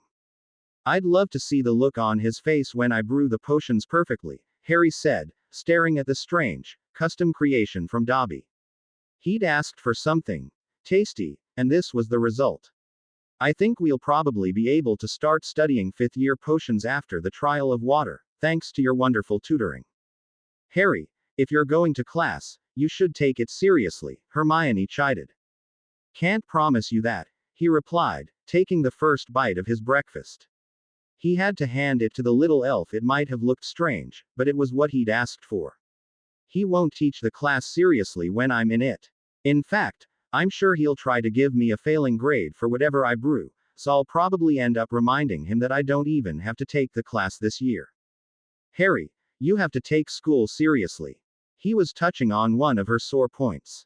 Which is why I'm studying potions with you instead, he gave her a smug grin. I'm only going to class for your protection, anyway. It won't really be that bad. I'm able to handle myself in classes. I'm guessing it'll be like second year when Malfoy was taunting me about being the monster's next target. Then it's all the more reason for me to be there, Harry concluded. Changing the subject, he said, do you think Dumbledore really meant what he said last night? About what? How I'm not supposed to do anything at all while he and the Aurors take down Voldemort. I think he honestly believes you shouldn't worry. But do you think it's the right thing to do? Harry stopped eating and stared straight at Hermione. She shifted uncomfortably. He has had experience fighting Voldemort before. He's Professor Dumbledore. He did try to track down Voldemort at Riddle Manor after we owled him, even if he didn't tell us what he actually did. Hermione. Harry kept his eyes on her until she broke. All right, fine. I think he's wrong, all right. We should be learning as much as we possibly can right now. Her eagerness for research and planning had won over her respect for the professor. You know, he pretty much said the same thing back in my first year after my run-in with Quirrell. It was basically, yes, Voldemort isn't dead, but don't worry about it for now. When exactly should I start worrying, anyway? Maybe when you're of age. Hermione suggested. Although if he's anything like my grandparents, he'd keep treating you like a little boy no matter how old you get. Given how he tried to kill me as a baby, I don't think Voldemort has any problems trying to off me while I'm still legally a child. Harry complained. I need to prepare for him now. For all I know, Dumbledore could just drop dead, for some reason, next year. He paused as he tried to remember. How am I supposed to prepare for that? I don't think you can, especially if we don't know why or how it happened. Maybe Dumbledore does have a point, for this year at least. You should concentrate on more immediate concerns. What do you mean by that? The trial of water's coming up, Harry. We need you to be more prepared. I'm still swimming with you, aren't I? I mean, we haven't practiced for the past few days, but that's because of the ball. That's just muggle swimming, Harry. You need to learn that so you won't drown if you drop your wand. We need to start practicing magic underwater. And scouting out the Black Lake isn't a bad idea, either. You should get familiar with it so you don't get lost when you're down there. We should start as soon as possible. Fine, Harry said. Hedwig should be back with the gillyweed by tomorrow. I'll tell her to buy some more. I hope she's not mad at me. Why would she be? Hermione asked, puzzled. Well, the only place to order it was from the North Africa Specialty Compound Acquisition and Research Group. Gillyweed only grows in the Sahara, apparently. I guess Neville forgot to mention that when he suggested it.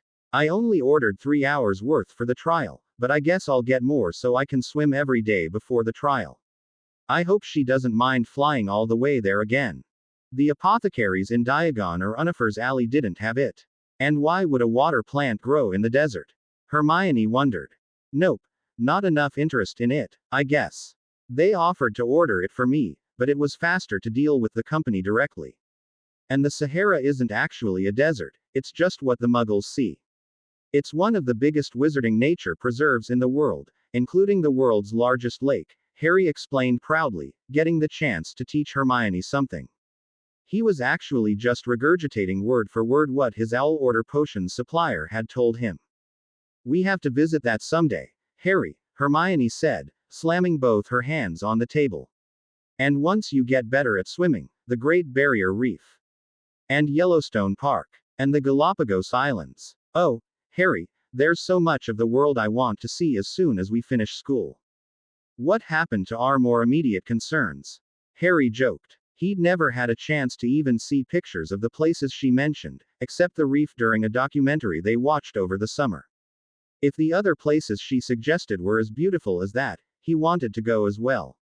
Hermione gave him the best puppy dog impression she could muster, but she wasn't very experienced at it.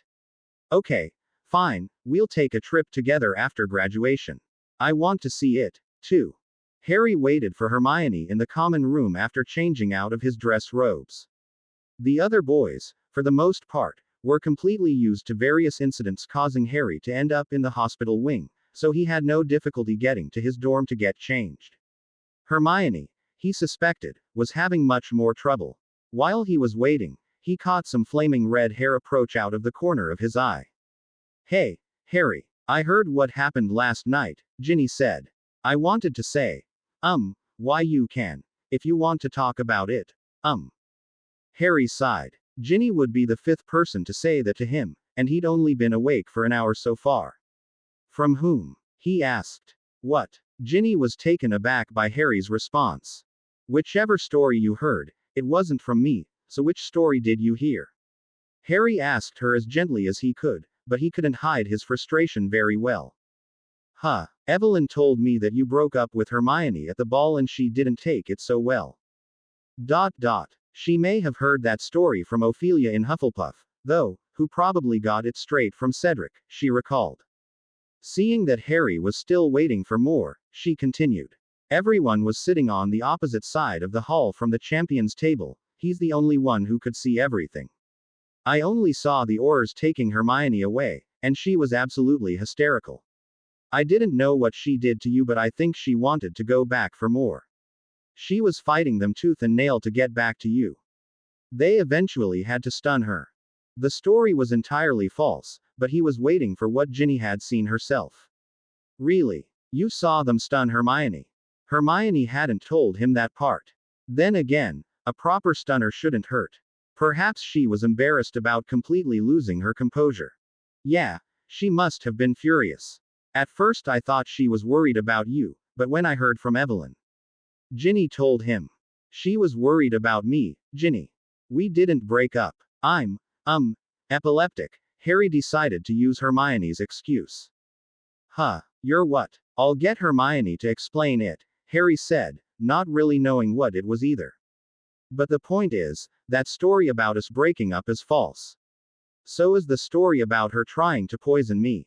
What really happened was I just fainted when the clock struck midnight and she overreacted. Oh, so you two are, still together. Ginny's cheeks were starting to match her hair. Yes, happily, Harry answered. Oh, okay. That's good. Ginny darted away before Harry could say goodbye. Hermione came running down the stairs a few minutes later. Let's go, Harry. She grabbed him without explaining why she was in such a rush, but Harry heard shouting from the girls' dorms and saw feet at the top of the stairs. Let me guess, they think we broke up and they want you to stay away from me. Harry asked as they ran out of the tower. No, that's just Lavender and Parvati. They're just mad I washed off all their hard work last night and went with something simpler. That's it. They're that angry over a little makeup. And they thought we broke up, and it was because I wasn't dolled up the way they suggested. The breakup rumor seems to be the most popular theory in Gryffindor. They ran down to the library, which was almost completely empty, except for a few Ravenclaws, the extremely studious ones who didn't attend the ball and didn't care about rumors anyway. They began with Hogwarts, a history to see what creatures lurked below the surface of the Black Lake. It seemed the giant squid had been there since the time of the founders. Grindylows and merfolk were common. Harry would never be able to learn the merfolk language in time, but Hermione picked up a tome on merfolk culture to make sure Harry wouldn't accidentally offend them and end up with half the village chasing him across the lake. Jealousies would be active during this time of year as well, which could instantly give Harry frostbite if he wasn't careful with them. Sadly, throughout the 1,000-year history of Hogwarts, very few wizards had taken the time to bother exploring the lake at all. The most detailed map they could find only pointed to the general location of the merfolk village and a vague area marked, "Do not enter." It was also about 300 years out of date. After learning all they could about the creatures of the Black Lake, Hermione began looking up other aquatic creatures, while Harry studied some water-based spells that could be useful. Strangely enough, Harry was the one who had to keep Hermione focused, as she kept wandering towards the geography and travel section to look up more about the Sahara. He found a modified warming charm which could make the lake water more comfortable and a modified bubble head charm to allow him to breathe, both of which Hermione insisted he learn just in case he ran out of, or lost, his gillyweed during the trial. He memorized a few offensive spells as well, like the freezing and boiling charms, and a wave charm. The wave charm was technically for a wizard outside of water casting on the surface, but they hoped it would work underwater as well. Hermione got the brilliant idea of performing featherweight charms on things, including Harry himself, to make them float away. After finding a good day's worth of material to practice, they headed up to the room of requirement and created the swimming pool again, this time to practice casting spells underwater. The room couldn't provide them with creatures, but it did manage to create target dummies underwater. Underwater casting, they found, was very different from casting on land or in the air. The spells Harry could perform nonverbally came out well, but every spell he had to voice the incantation failed. That could explain why wizards were so reluctant to explore the sea. Even for the spells that he could cast perfectly, only some of them worked. The standard flame hex didn't work at all underwater. He had to rely on the boiling charm to heat the water, which also behaved differently. On land, it could boil a pot of water that he pointed the wand at, but underwater, it would immediately boil the water at the tip of his wand. The wave charm, as they had suspected, only worked on the water's surface, not underneath. Other standard dueling spells, like the severing charm, disarming charm, bludgeoning hex, and stunning hex moved slower through the water than through the air, and the spells themselves looked shorter and brighter, as if they were compressed.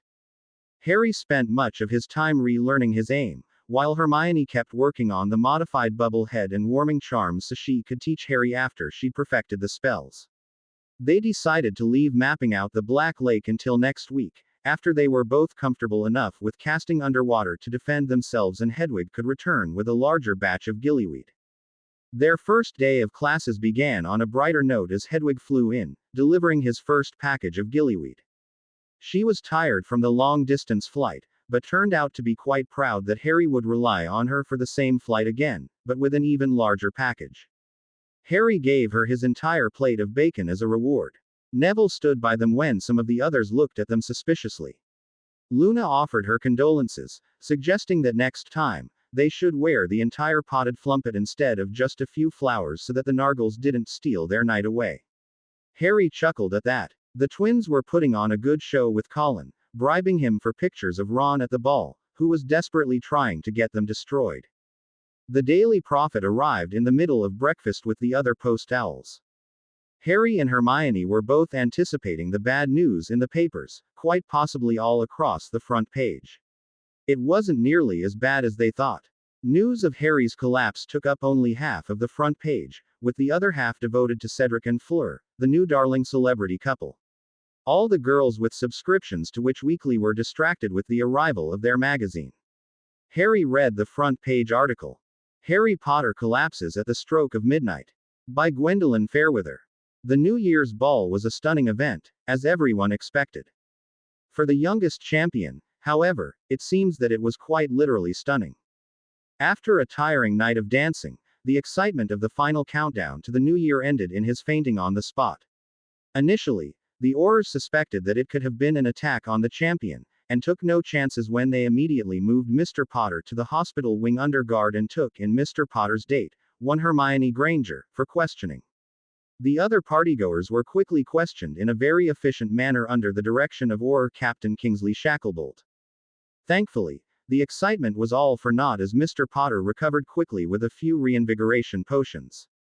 Miss Granger's questioning was cut short when Mr. Potter personally arrived at the tournament security office at Hogwarts. Miss Granger's story was confirmed by Mr. Potter himself. They spoke to Professor Dumbledore regarding the details of the event, as it was no longer a criminal investigation, explained Captain Shacklebolt. He told us that he has a muggle condition which makes him prone to fainting. This condition, called epilepsy, no relation to the basic healing charm, is unheard of in the wizarding world, but it bears similarity to the seer's swoon. To the lament of Professor Trelawney, Mr. Potter has chosen to drop his divination class this year, as he apparently had little talent for making predictions, although many predictions about him were made by others. It is unknown whether or not the condition is contagious. The rest of the article simply described, through the account of others, how Harry enjoyed the night, and included a few pictures of him with the other champions when they were waiting outside the Great Hall. Well, it could have been worse, Harry said. But this is kind of scary. How fainting is, linked to visions. Seeing the confused look on Neville's face, he added, I don't want Trelawney hounding me all over again. They couldn't even get the spelling right. Of course it's not contagious. Hermione was too annoyed at wizarding culture in general to hear Harry. This isn't a muggle disease, it affects the human brain. Some wizards must suffer it, too. Maybe they do, but they just think it's the seer's swoon, suggested Harry.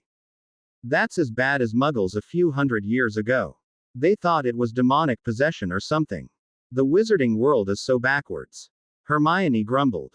You wouldn't faint from demonic possession, Neville said. Your body would burn to ashes from the inside out. That kind of stuff is scary. There hasn't even been a dark wizard insane enough to try it for the last few centuries. You know who was scary, but at least he isn't crazy enough to try that. Harry and Hermione stared at him, wide-eyed. Where did you hear about something like that? Professor Binns never talks about those kinds of things in History of Magic. It's a bedtime story. All wizards grow up with it. Neville told them. Oh, right, you two wouldn't know about that. As they read through the paper, a familiar name came up as Harry expected another slanderous article. This time, though, the article wasn't about him. Muggleborn Setting Sights on Harry Potter. By Rita Skeeter. On New Year's Eve, one particular witch seemed to have made a pretty lofty resolution to snag herself Harry Potter. Sporting an outrageously provocative dress that was obviously of Muggle origin, she remained at Mr. Potter's side throughout the night and refused to allow anyone else to dance with him. Mr. Potter, however, couldn't take his eyes off another girl, Fleur Delacour, all night long. One needed only a quick glance to tell his heart lusted after only one other, and it certainly wasn't some Muggle-born witch. She undoubtedly had been determined to make this her night, planning ages in advance. Anyone spending this much time and effort would, of course, have a backup plan in case something went wrong. After handing him a glass of cider to celebrate the new year, Potter collapsed after drinking it. I've never seen her look the way she did that night. She obviously used plenty of glamours to primp herself up. You won't believe how ugly she is in class, said Miss Parkinson. The only thing she's got is her smarts, and you know boys won't ever notice how smart a girl is from across the room. I wouldn't put it past her to try a potion on Potter. She thinks she can outwit the professors. The Aurors have already closed the investigation, saying Mr. Potter would not be pressing charges and, in fact, went to retrieve the suspect from the interrogation himself. They failed to mention, however, how eccentric he was acting the moment he awoke. She was the first thing he asked about the moment he awoke, Auror Verne, the officer assigned to guarding Potter in Hogwarts Hospital Wing, told us. He was obsessed with her, I'd say. Couldn't have been thinking clearly to do what he did. The Auror declined to comment further under orders from his captain. How does a boy go from stepping all over his date's toes while watching another girl on the dance floor, then collapsing after a drink, to dashing across the castle to save a Muggle-born witch? You don't have to be an arithmancer to see how this adds up. All right, she can slander me all she wants, but you're off limits, Harry growled. Keep the map on you, and find her during the trial of water. This article is so racist. Hermione looked aghast. She didn't even bother writing my name. She just kept calling me the Muggle-born girl. This is, I can't. AHHHRG. She threw the paper down in disgust. I didn't really notice, Neville said sheepishly. I mean, I know she was talking about Hermione, but this is pretty normal for newspapers. Muggle-borns don't really get mentioned by name in the papers unless they do something really amazing. Or marry into a wizarding family. Both Harry and Hermione were shocked at the insight into wizarding culture that Neville had provided them. It seemed that, while the general attitude among the students was pretty accepting of Muggleborns, that was a relatively new idea that had only come after the last war with Voldemort ended. It was no wonder he managed to gain such a strong following 20 years ago. Their sour mood didn't abate by the time they arrived in potions class, but that worked to Harry's advantage. He walked into the room feeling very vindictive. In Harry's absence, Neville had taken to partnering with Hermione for their potions, and as a result, his potions were far better than before. Harry didn't want to ruin a good thing, and he was prepared for his own potion to get rather messy. I see the great last place champion has finally decided to grace us with his presence, drawled Snape as Harry entered the classroom. The Slytherins laughed. Harry stayed silent, knowing he'd be using his champion immunity to limit that day. Seeing no reaction, Snape continued to taunt Harry. I suppose losing so badly has made you finally realize that flying on a broom all day won't win you the tournament, I'm afraid to say that you won't be able to make up for your poor performance by attempting to learn something now. I sure won't. Harry agreed enthusiastically. Everyone turned to stare at him. Using potions in a duel is against the rules. I'm just here out of curiosity. You're not going to teach me anything useful, Snape. The Gryffindors were shocked by his candor, while the Slytherins were glaring at him venomously at the slight against their head of house. Well, they won't be focusing on Hermione now, Harry thought. Part 1. Success. 10 points from Gryffindor for your cheek, Potter, and another 10 for not addressing your professor properly. Snape snarled. You can't do that, Snape. I'm not a student in your class, and you're not my professor. I told you, I'm just a visitor today, as the non-affiliated 4th champion of the Triwizard Tournament. Harry snickered to himself. I can't teach an insolent brat like you, shouted Snape angrily. Can't teach, period, muttered Harry. Are you going to start the lesson, Snape? With his jaw clenched tight, the potions professor indicated on the board the ingredients for the reinvigoration potion. If you've all studied the formula over the holidays as I asked, you should know the exact order these ingredients combine together to create the reinvigoration potion. You will all work in pairs, except you, Potter. I can't have a dunderhead bringing down the quality of one of the real students' potions. Harry nearly laughed aloud when Snape announced the subject. Neville and Hermione were amused, as well. Last month, during dueling training, all of them had been brewing the potion multiple times a day. Harry could do it while he was exhausted. Neville didn't need Hermione's help for this one. All three also noticed 2 unnecessary ingredients, one of which would cause the potion to taste worse, and the other would make it fail horribly. Neither was taught on the 4th-year curriculum until the end, which Harry had already finished. The Slytherins had been warned by Snape before class. Harry wondered how he could get that information to the other Gryffindors. As he walked up to the ingredient cabinet, he saw an all too familiar face. Hey, Draco. I'm surprised you weren't expelled, Harry said with a wild grin on his face. How much did it cost your father to keep you in school? Shut it, Potter, was Draco's only reply. Surprisingly, even around other Slytherins, he no longer had the same bossy confidence as before. He only commanded the respect of Crabbe and Goyle now, who Harry suspected only hung out with him under orders from their parents. It seemed that they all knew Draco's wand was snapped and he'd just received a new one. Harry decided to bait Snape by deliberately picking up the unnecessary ingredients. He knew Snape was watching him as he carried all the listed ingredients back to his workbench. Hermione and Neville looked at him questioningly, but he just winked. He began preparing the initial few ingredients, throwing them into the cauldron. Others were doing the same, as it was a commonly used potion base. When he noticed others were having trouble and trying to figure out the remaining ingredients, however, he picked up the shrewberries and very nearly dropped them into his cauldron, but paused. Knowing Snape was eagerly awaiting the chance to humiliate him for an improper potion, he started eating the berries instead. Potter, why are you eating one of your ingredients? Snape roared. Once again, everyone turned to stare at him as he continued eating. Tastes good, Harry said. And I'm hungry. Why not? Only a fool such as yourself would eat a raw potion ingredient. Why don't you try the hornpepper next? Too spicy. Besides, it needs to be properly prepared or else it'll kill you.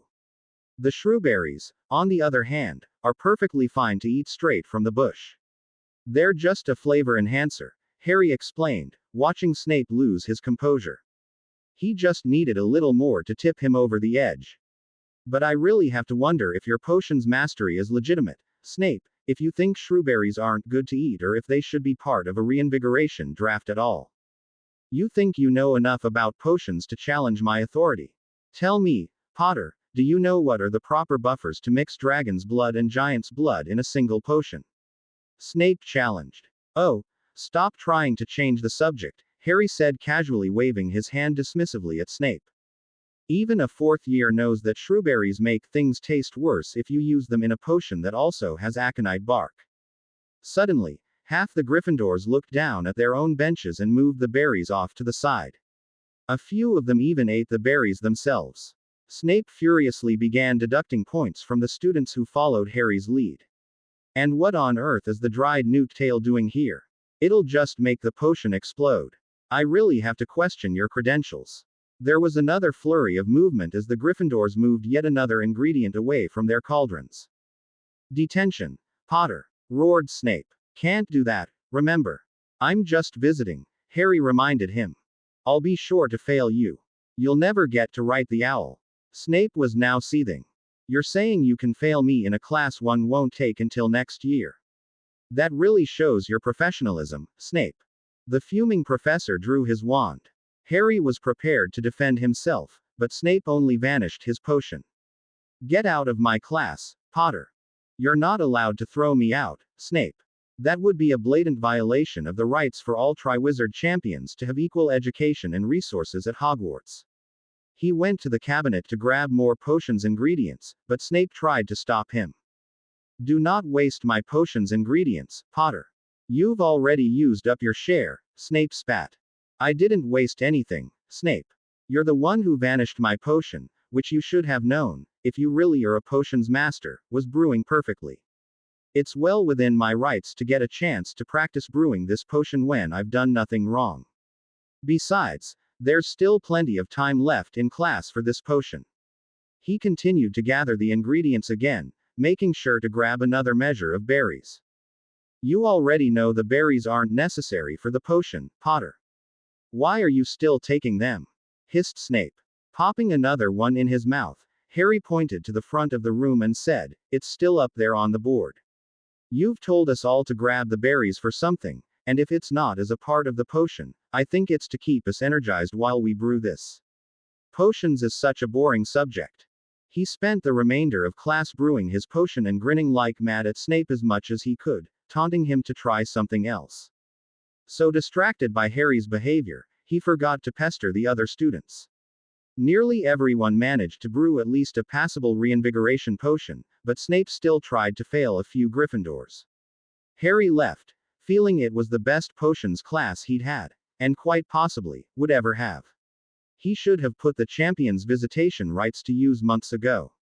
When Hedwig returned a few days later with the big batch of gillyweed, Harry and Hermione had both become used to casting spells underwater and were confident they could both defend themselves as well as perform an emergency escape, which was the modified bubblehead charm and the featherweight charm nonverbally, underwater. At the side of the Black Lake, they warded a little private area for their exploration trips. Standing at the edge of the water with a few extra layers of robes, Harry turned to Hermione and asked, Are you ready? She nodded in response. Casting warming charms on themselves, they shrugged off the robes and popped a dose of gillyweed in their mouths.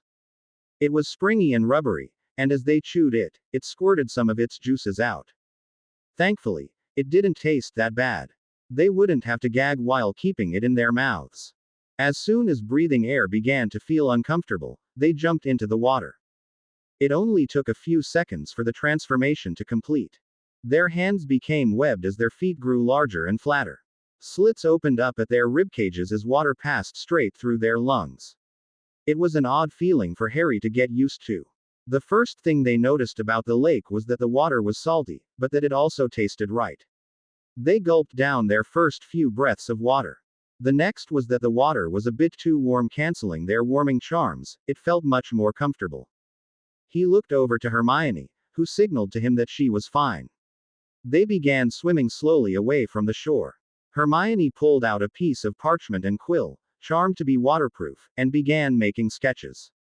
Harry did the same. While neither of them had any proper cartography tools or training, they only needed the maps to be accurate enough for Harry to recognize some underwater landmarks. The shallowest regions of the lake seemed rather ordinary. They only saw a few fish that darted away before they came anywhere nearby. They had to move deeper to see anything useful for navigation.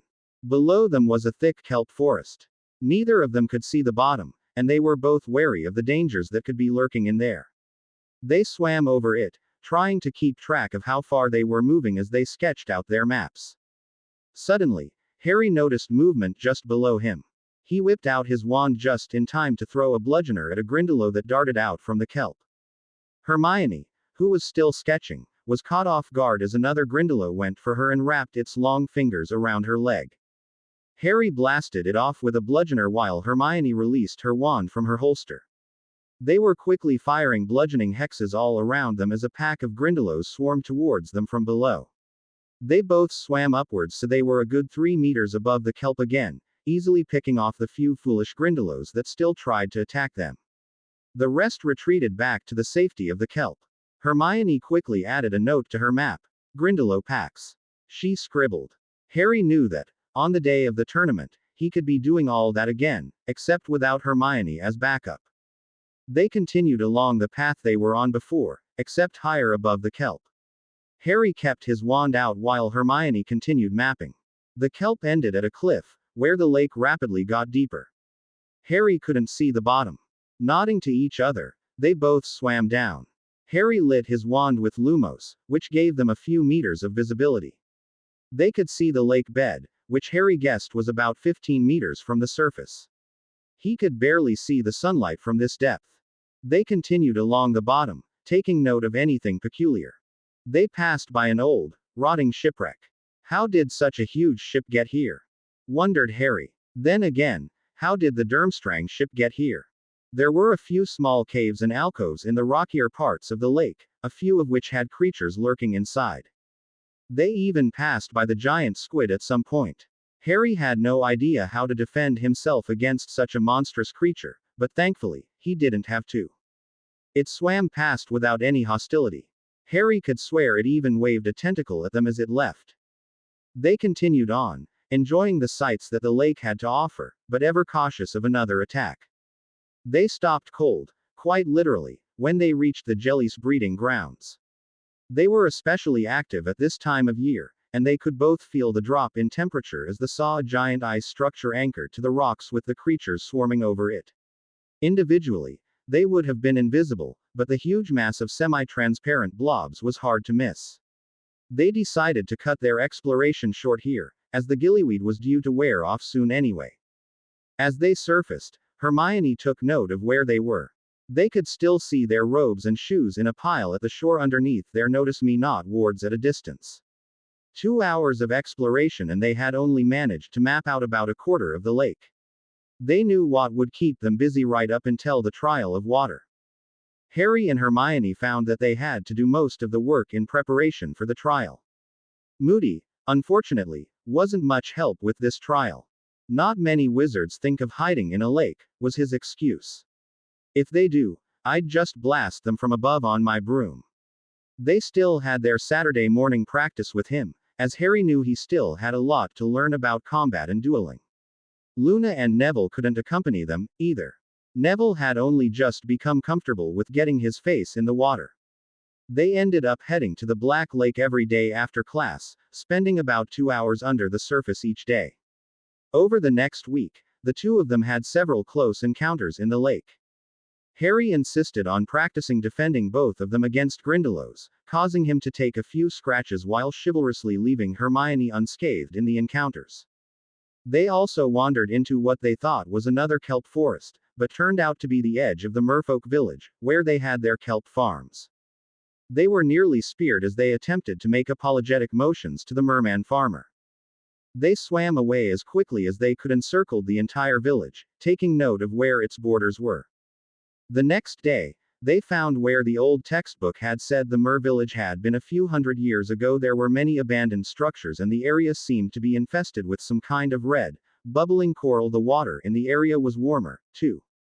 There were some other humanoid creatures there, poking at the coral with rocks and kelp stalks, playing around in the abandoned buildings. They resembled merfolk, but were smaller and had smooth skin, unlike the scales that merfolk had. Selkies, Harry remembered. Aren't they only supposed to be in the ocean? In fact, how did the merfolk get to the lake in the first place, anyway?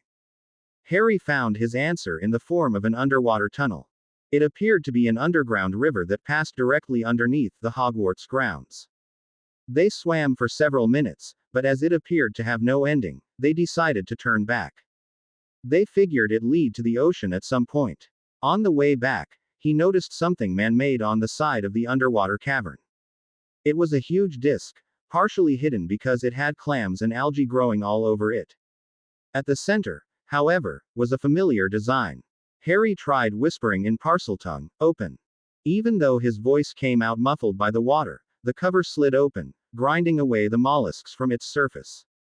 They both cautiously entered. It opened up to a small cavern, filled with air, and several large pipes leading away, much like the entrance from the second-floor girls' bathroom. They were both sure this was an alternate entrance to the Chamber of Secrets, but couldn't explore further until the gillyweed wore off.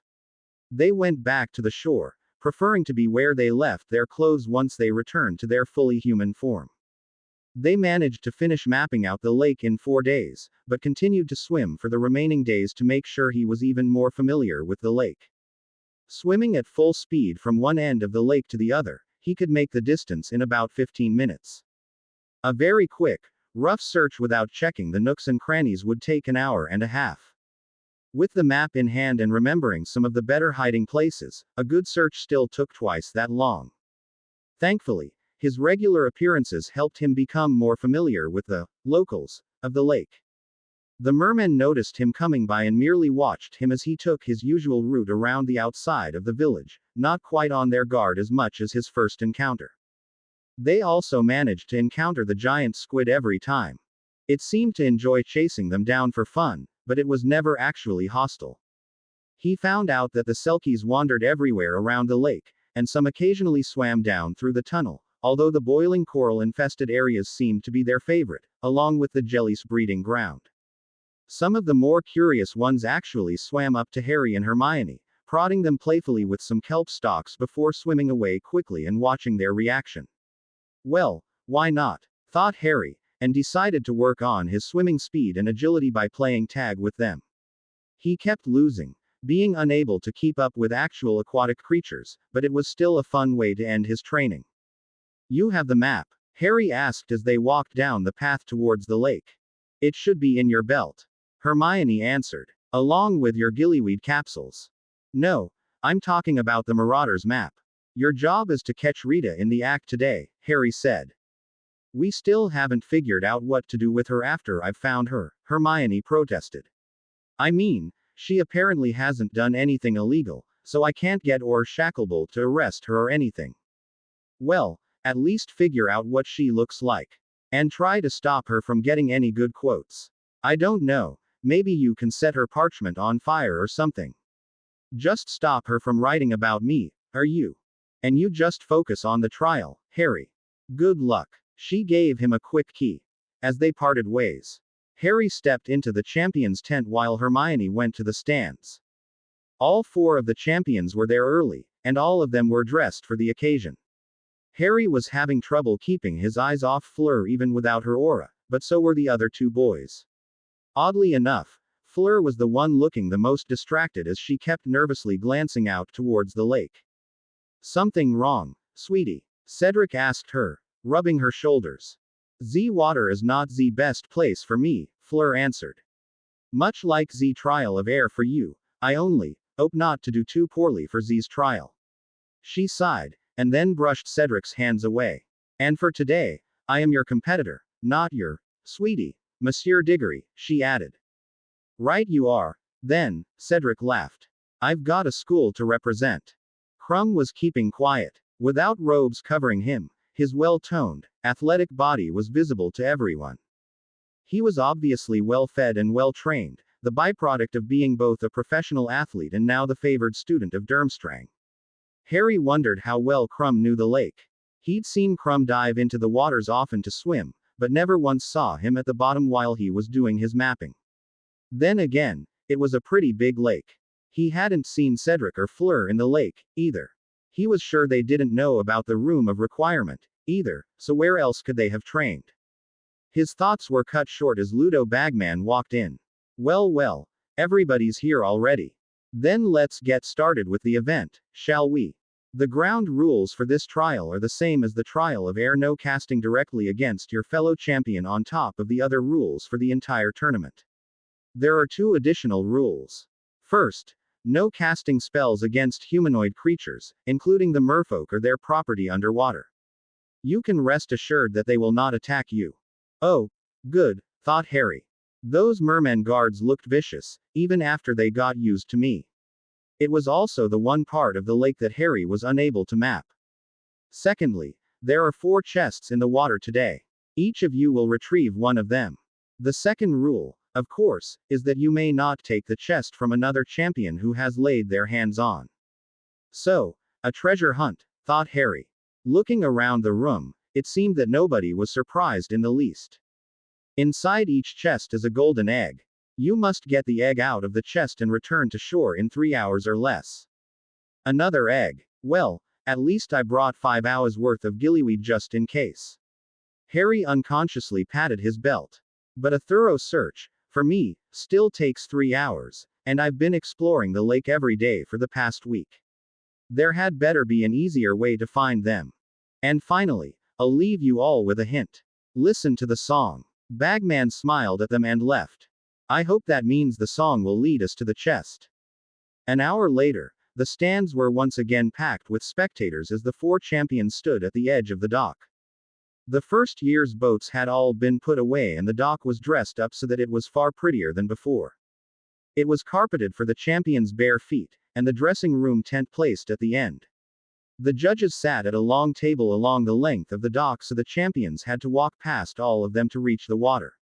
At the very end were a drop gate and a large clock, ready to count down from 3 hours, hung above.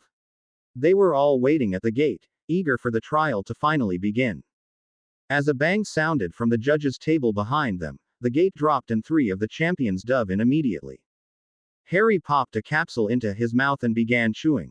I guess nobody else bothered getting themselves gillyweed, he thought amusedly as he felt his body begin to change.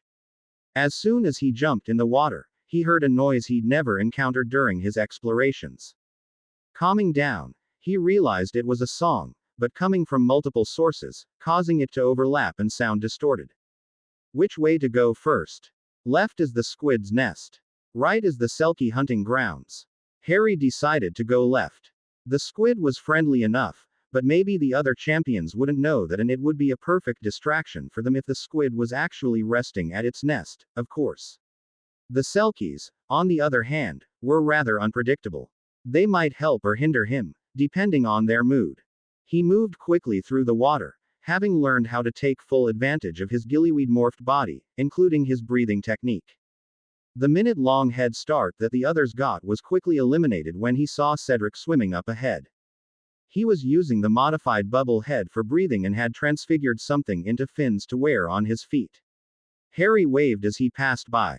He didn't see Fleur or Crumb along the way, so he assumed they went in the other direction. He raced ahead, following the source of the music for several minutes. He stopped dead in the water when he realized he was right on top of it. If the chest was the source of the song, it was right below him and in the middle of a kelp forest. The kelp itself was extremely tall, almost 10 meters in length. It could be packed with grindylows all the way down, and it was so thick he wouldn't even be able to see his own hand if he stuck it out in front of him. But on the other hand, Cedric would catch up soon, and Bagman had warned them that a champion couldn't take a chest that another champion had reached, right? He couldn't afford to let Cedric get to this one first, or else he'd have to go search for another. He threw a few slicing curses straight down, causing some of the stalks to float away. There was some movement below as a few creatures ducked away. Harry couldn't tell if it was fish, grindylows, or something else. Casting a few more, he figured he was close to the lake bed by now, so he lit up the area with a light spell. He could make out something boxy at the bottom, but still mostly obscured by the long, leafy plants.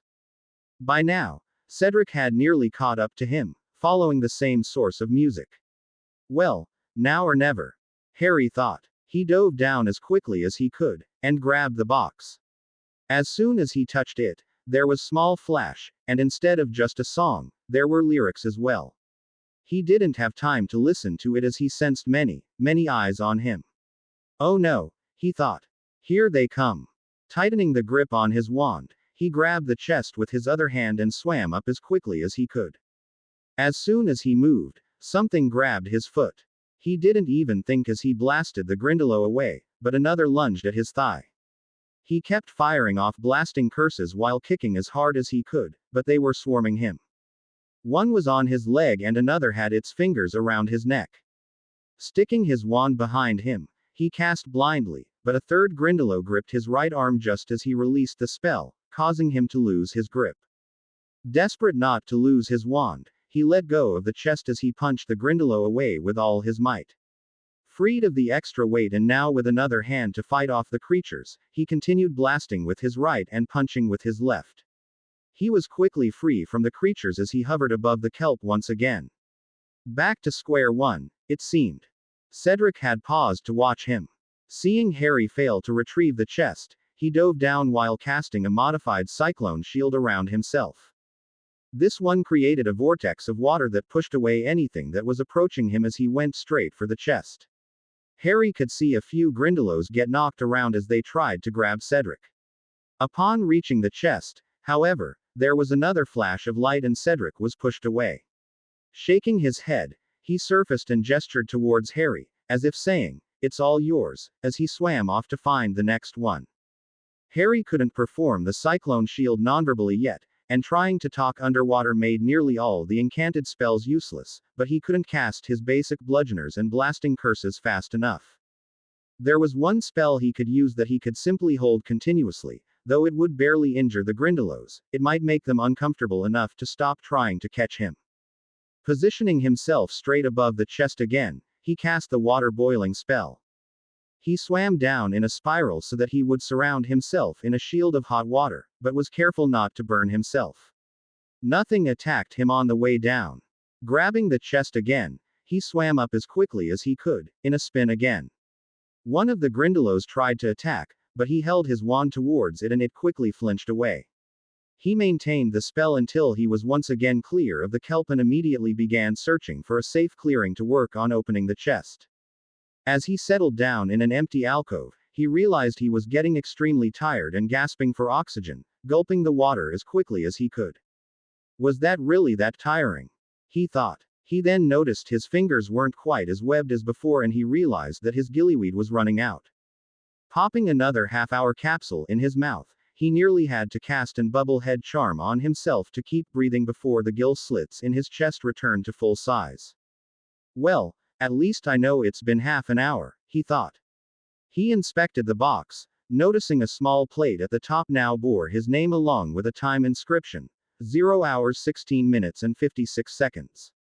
That must have been when he first touched it.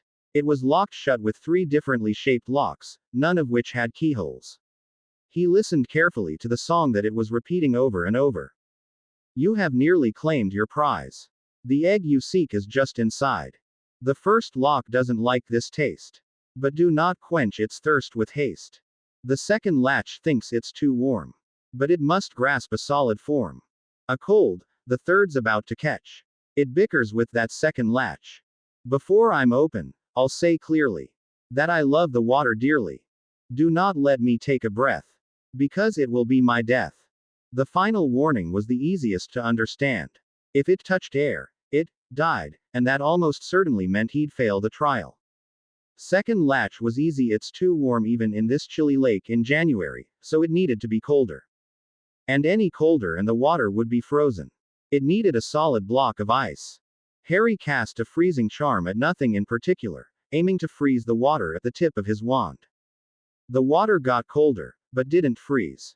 That was odd, he thought as he poured more strength into the spell. He finally managed to see frost crystals sprout from the end of his wand and jabbed it towards the latch. It clicked open. Success, he thought. However, the tiny ice cube he had created quickly melted and the latch shut itself tight again. He sighed, but left it shut, thinking, at least I know how to open it later. He then looked at the first latch. It doesn't like the taste. What could it possibly be tasting? Harry thought about licking it for a second to see if something was on it, but decided that was ridiculous. There was also the fact that he was probably being watched by a large audience, with his image being projected in front of all the stands. Alright, there's got to be a way to do this with dignity, he thought. He waited until the song repeated and listened to the line afterwards. Quench its thirst. But we're sitting in water already. He then realized what it meant. He was sitting in salt water. That was why the freezing spell needed more effort than usual as well. Now how could he purify the water around him? There was the simple water cleaning spell used for potions, which Snape never taught, forcing all the students to use his pre-distilled water. Harry was sure he gave the cleanest water to the Slytherins. He tried using it on the lock. No luck, as the clean water quickly mixed and got swept away in the small currents before the latch unlocked. Aguamenti might do the trick, Harry surmised. It always conjured fresh, drinkable water, after all. He held his wand right next to the latch to be sure he could cover it with the stream of water from his wand. After 10 seconds, he wondered if it was really working, but the line did tell him not to be hasty. He kept his wand on for a little longer. After 30 seconds of spraying fresh water onto the lock, it popped open.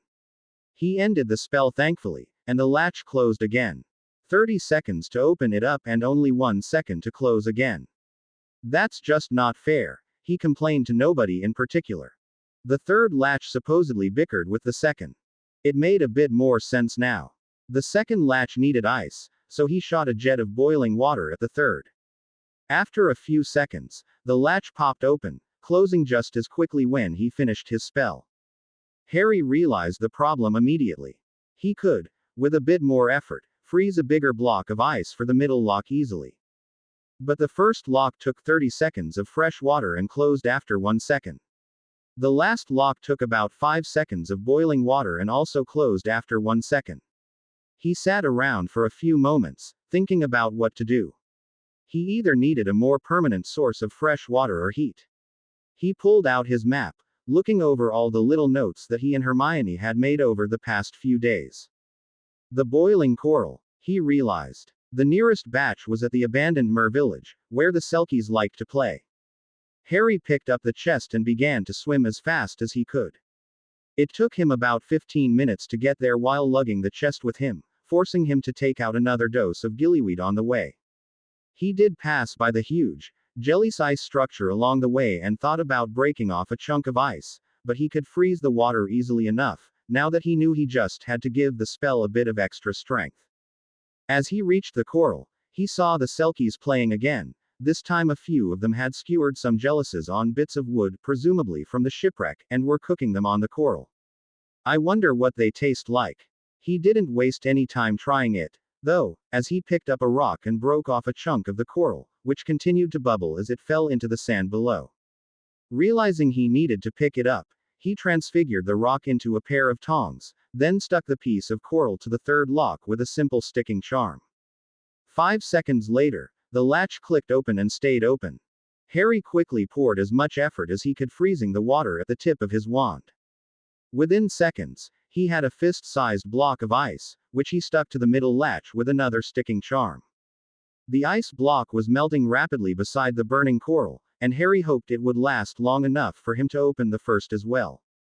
He shot a strong jet of fresh water at the first latch, constantly watching the block of ice shrink. It had diminished to the size of a pea when all three clicked open and the lid swung open. The plate at the top of the chest flashed again, now displaying a second time of 1 hour 8 minutes and 26 seconds. Harry breathed a sigh of relief as he scooped up the egg. The entire chest disappeared when he had the egg in his hands. He quickly swam back to the docks, but then realized the problem. He just ate the gillyweed a few minutes ago. He'd have to wait about 20 minutes for it to wear off before he could climb out of the water. He glumly lingered just below the dock, swimming back and forth with nothing to do. A few minutes later, a few Selkies swam up to him, wanting to play. They were eyeing the egg. Harry instinctively gripped the egg tighter, and, to be safe, cast the strongest non-permanent sticking charm on it. One lunged towards the egg just after he completed the charm, and he spun out of the way. The other Selkies laughed as they copied the first one, each one lunging towards the egg as Harry pulled it out of their path at the last second. A few of them came close to grabbing the egg, while some others crashed right into him. He knew it was against the rules to hurt the Selkies, and he didn't want to hurt them anyway. They were just being playful, after all. The impromptu game of bullfighting ended when Harry felt the gillyweed wearing off and he swam to the surface as quickly as he could. He was greeted with loud cheers and applause as his final time came out to be just under 1.5 hours. He stepped into the medical tent for his checkup, where the Medawitches congratulated him, saying, "You've won first place in this event. Fantastic show, Mr. Potter."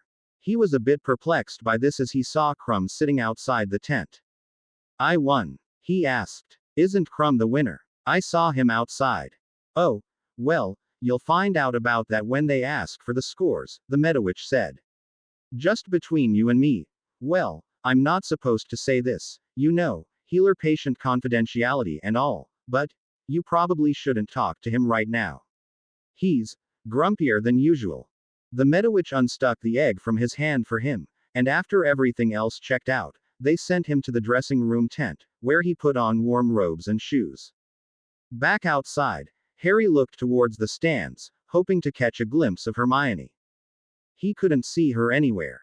He then looked further, towards the journalist and photographers section, hoping to see her keeping Skeeter busy. No such luck there, either. Sighing, he slumped down onto a chair to watch how Cedric and Fleur were doing on the images projected by the display orbs. Cedric still toting his chest along, probably in search of the boiling coral or something else to help him with the latches. Fleur was chasing down some Selkies who had taken her trunk, but since they couldn't cast spells against them, and Fleur was far from graceful in the water, she was having trouble getting it back. The audience was concentrating on her, which was the most amusing thing to watch at the moment. Harry wondered if they had watched him play with the Selkies for 20 minutes before climbing out, as well. The trial ended just before the time limit, after 2 hours and 50 minutes. Fleur had taken the longest, and could only get her chest back after the Selkies got bored with it. Cedric finished not too long after Harry began watching. It was now time to announce the scores. In fourth place is Mr. Victor Crumb of Durmstrang, with a score of 18 points. Mr. Crumb was the second to find a chest, which earned him 20 points. Unfortunately, when a few Selkies decided to have some fun, he cast a spell against them, which is an infraction that cost him 10 points as well as the rest of the trial. He did earn back 8 points for demonstrating a strong swimming ability and an excellent offensive against a pack of Grindylows. Mr. Crumb will enter the final task without an egg from the trial of water. No wonder he looked furious, Harry thought. His eyes darted over to his competitor. Crumb looked like he was about to murder Bagman for essentially announcing his failure to the world. 18 points was the lowest score of any of them had received in any of the trials so far. In third place is Miss Fleur Delacour of Beauxbatons, with a score of 45. Miss Delacour was the last to retrieve her chest, earning her 10 points, and also the third to open the chest, earning 15, and third to leave the water with her egg, for another 15 points. She earned 5 bonus points for being the quickest to solve the riddle of the locks, once she finally had possession of her chest. The audience got a laugh as a sequence of Fleur chasing the Selkies was replayed. Fleur's dissatisfaction was offset by the fact that, despite her poor performance, she still wasn't in last place, and she managed to keep her head held high. In second place is Mr. Cedric Diggory of Hogwarts, with a score of 67. Mr. Diggory was the third to find a chest, giving him 15 points, and the second to open his, earning him 20, and the second to exit the water with the egg, earning him another 20 points. He also gets an extra 15 points for excellent demonstrations of a modified Cyclone Shield charm, modified Bubble Head charm, and an extreme skillful partial human transfiguration of his feet. He did, however, lose 3 points for attempting to touch Harry Potter's treasure chest. Cedric shrugged sheepishly as he leaned towards Harry. "Hey, I had to give it a shot," he said. Finally, in first place is Mr. Harry Potter, with a score of 95 points. Mr. Potter was the first to find a chest, first to open it, and the first to exit the water with his egg. Each of these feats earned him 25 points. In addition, he will receive an additional 20 bonus points for excellent use of Gillyweed and a nearly flawless performance throughout the entire trial. The only thing keeping him from a perfect score was poor timing with his Gillyweed and a rather simplistic repertoire of spells. Hey, don't blame me if I stick with what I'm good at, Harry thought. He wasn't complaining, though, as he had just scored the highest score in the tournament thus far. I guess good planning and preparation can still beat crumb, he concluded happily. This single trial was enough to vault him from last place to a first place lead. With everyone clapping and cheering wildly, he looked around the stands for Hermione, but she was still missing. He was now getting antsy, wondering if something had happened to her during the trial. He was ushered back into the champion's tent. Congratulations on a fine performance and a wonderfully entertaining trial of water, champions. Bagman happily proclaimed. Unfortunately for him, he was met with unamused glares from Crumb and Fleur, while Harry was simply distracted. Cedric was the only one who gave him a smile. Ahem. Well, on with the show, as they say. Your next trial will be the second trial of champions, in 4 weeks. That's February 11th, by the way. This will be one of the greatest tests of your creativity and preparation. Are you ready for this?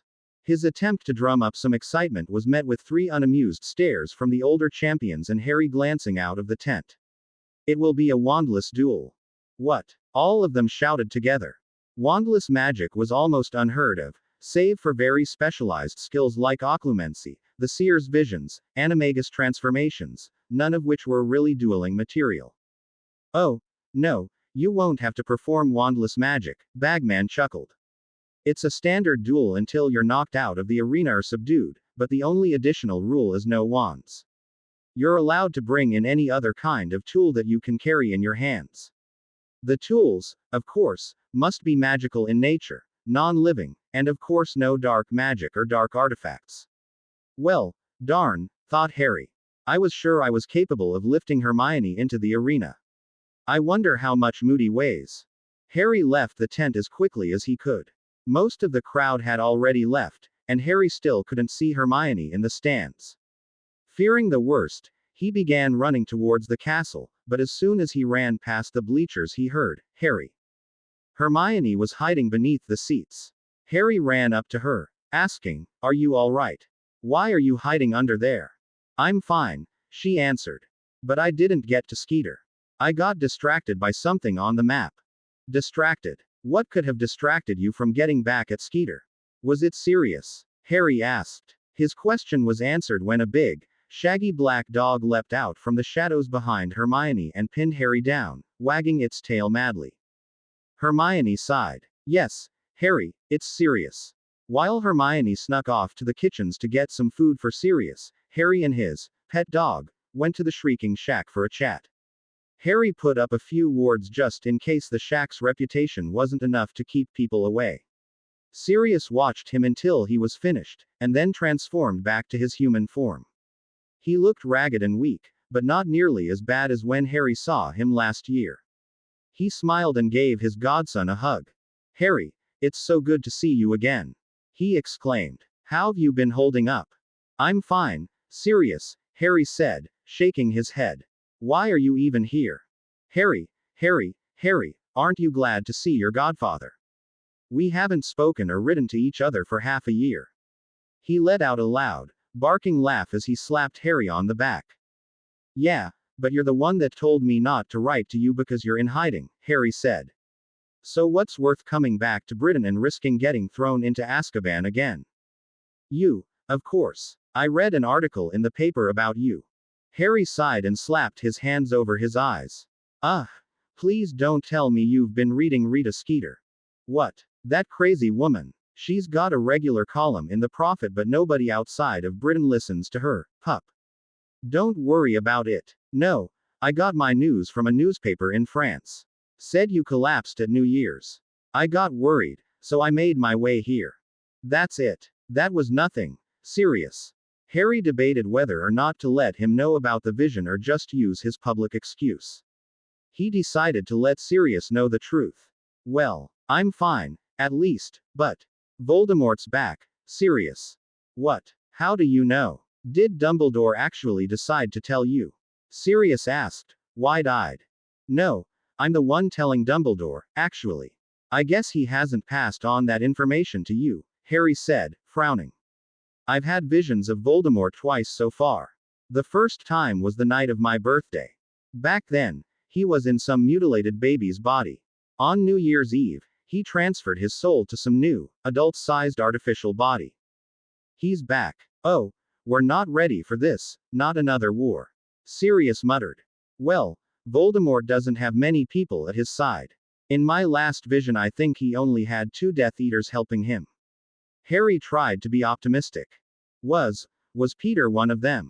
Sirius's eyes locked onto Harry's. Yes. Harry knew the pain it would cause Sirius, but felt he deserved to know. Sirius's voice turned into a low, angry growl. So he really was Voldemort's man, through and through. All this time I hoped that, maybe, he was scared into giving up the secret. Peter never was the bravest of the Marauders, you know. He was always jumpy and afraid of getting caught. Hey. He shook his head. But now, old Voldy's already gone. Death Eaters are mostly captured, and Peter goes to revive him anyway. We'll catch him, Sirius, but don't go hunting for him again, Harry told him solemnly. The two of them sat in silence for a while, which was broken by the sound of the trap door opening. Hello, boys. The house elves have given us a feast. I hope you're hungry, Sirius. Hermione happily shouted as she popped her head out of the secret passage. Guys. She waved the picnic basket in front of them. Thanks, Hermione. Harry took the basket and handed a sandwich to Sirius. Forget about Peter for now. We'll take care of him when we find him. Eat up. Sirius wolfed down one of the sandwiches right away. Delicious. I haven't had food like this since, I can't even remember anymore. Probably when I was still a student myself. Let me tell you, I couldn't cook for the life of me, and neither could James. He got lucky, marrying your mum. Harry and Hermione were both worried after all, it was only a simple sandwich, not the kinds meals that were served at the holiday feasts. How have you been eating, Sirius? Where were you staying? Well, it was just some vineyard in France. Muggle folks, to boot. Not that big a deal because I haven't got a wand anyway, he shrugged as he grabbed another sandwich. Don't ask too many questions. All the other workers, well, we know not to talk too much. That sounds kind of shady. Hermione said with a concerned look. Did they feed you at least? Sirius gave a hollow laugh. I'm a criminal as far as the Aurors are concerned. There aren't many places to choose from. The owners give me a few francs for my work and a roof over my head. It's hard to be picky, you know. I've managed to scrape by with what I've got. I head down to the wizarding areas as a stray dog to nick some papers every once in a while to see what's happening. But you've been picking good foods, haven't you? You're keeping yourself healthy, right? Hermione was about to launch into a lecture on the food pyramid and the proper balance of vitamins and minerals and the best fruits and vegetables for getting them. I just pick up what I can. You know Muggles have this place called McDonald's. The food's pretty cheap there. Hermione sighed. Please tell me you haven't been eating that stuff all the time. No. I usually just buy a few things from the local market. But I swear, Muggles must have figured out some kind of compulsion charm, because whenever I eat there I feel a little queasy afterwards, but I still want to go back for more. Harry laughed. He'd seen plenty of the fast food restaurants and known about its reputation, but never actually eaten there. The Dursleys never saw fit to buy food for him, no matter how little it cost, and the Grangers didn't eat such unhealthy junk. Sirius had actually experienced a Muggle custom that he hadn't. They continued to talk about food and Sirius's living conditions, which in turn led to Harry's home life. I'm sorry I couldn't get you away from those awful Muggles, Harry. You know I'd welcome you into my house if I could. Don't worry about it, Sirius. Last summer was fantastic, Harry said, grinning at Hermione. What? Sirius looked back and forth between the two teens. Harry stayed over at my house for summer. And the winter halls, too, Hermione explained. Really? Did you two have a lot of fun together? Sirius winked. I'm only 14, Harry blurted out. And you're in 4th year. If things are remotely like the 70s, then it's not a bad time to start. I mean, I was 5th year when I had my first shag, but then again, I'm 35 and I still haven't defeated a Dark Lord yet. Sirius gave a throaty laugh when he saw Harry's speechless face. Hermione stepped in to defend her boyfriend. I'll have you know that Harry is a perfect gentleman, not some skirt chaser. Really? I thought you'd be more popular with the ladies. Okay, fine, so you're not betting them, but at least you've dated a few, right? James was a bit like that. He could charm just about any girl in school, but in the end he saved himself for Lily. Sirius sat back with a happy smile, reminiscing about his old school days. I've only had a few dates with Hermione. And the first few I didn't realize they counted as dates, Harry said sheepishly. You're doing fine, Hermione reassured him. Harry, here's lesson number 1. Whenever a woman tells you you're doing fine, it means you're not, and you need to kick it up a notch. Seeing Hermione's glare, he whispered, I'll teach you the rest later. He continued, well, seeing as neither of you have slept with each other yet, this next bit's going to sound a little pointless, but. Well, we have slept together a few times. Harry mused dreamily, but Hermione elbowed him in the ribs. Oh really? What's this about Harry being a perfect gentleman again? Fully clothed. Hermione clarified. Like when we fell asleep on the couch on Christmas Eve. Or when we were doing our animagi training. Was that the first time it happened? Hey, you're making use of my birthday gift. How's it coming? Sirius said with a wide smile, leaning forward. If he had been in his dog form, Harry was sure he would see a wagging tail. We've discovered our forms, and we're still working on the transfiguration, Harry said. We started with the limbs like you suggested, but the body is really tricky. Whoa there, pup. You're saying that in the past 6 months both of you have already discovered your forms. I thought James and I were geniuses for figuring it out by the end of 4th year. Sirius exclaimed wondrously. Really? We think it'll take us until the end of 4th year at least to get it down pat. It's not any faster than you, is it? Yeah, except we started training in 2nd year, Sirius said. You two sure are really quick on the uptake. So, what are your forms? Well, Harry's an osprey, Hermione said. And Hermione's a burrowing owl, Harry finished. Wow, both of you nailed it down to the species already. You're even faster than I thought. What do you mean? I mean that by the end of my 4th year, I only figured out I was a black dog. I had no idea I was an Irish wolfhound until Christmas of 5th year. I see what you mean. I knew I was a bird because I was flying, but I wouldn't have had a clue what I was until Hermione told me. He smiled sweetly at her, mouthing, thanks. You're telling me that you, he said, pointing at Hermione, figured it out before you, now pointing to Harry, even managed a transformation. Harry shrugged. What can I say? Hermione's a genius. Hey, we Marauders had our genius too. Moony was able to help us with our animagi training even though he couldn't do it himself, but he wasn't that good. Hermione was now blushing in modesty. Harry smiled and continued to heap on the praise. Hermione's way beyond Professor Lupin. She's probably got things inside her head that he'll never comprehend. Sirius snorted. She's a teenage girl. There's plenty of things about her that Moony'd never understand. Stop it, you two. It wasn't like I was the only one. Harry helped me figure out my form, too. I thought I was a gopher or something until he described my form to me. Wait, what? You figured out each other's forms? Are you telling me Harry knew more about owls than you did, Hermione? No. We just saw each other in our dreams. I described what she looked like, and she figured out the actual species. How can you two see each other inside each other's dreams? Sirius was looking both surprised and confused. I don't know. We did our usual meditations, but we fell asleep together.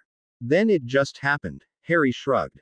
Maybe it had to do with the fact that we were also practicing occlumency and legilimency a lot around the same time, Hermione suggested.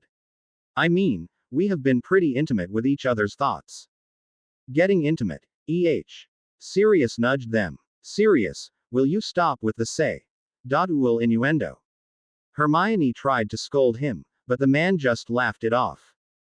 Fine, but seeing each other's animagus forms never happened to us. You two might be on to something. Don't think I've ever heard of it happening. But then again, there aren't many animagus couples, and most of them got married after becoming animagi independently, he said. Since none of them could offer any more insight into Harry and Hermione's animagi form search method, they spent the remaining time they had chatting about Harry's current progress in the Triwizard Tournament before turning to more practical topics like Sirius's sleeping arrangements. They decided that the Shrieking Shack would probably be the safest place for the moment.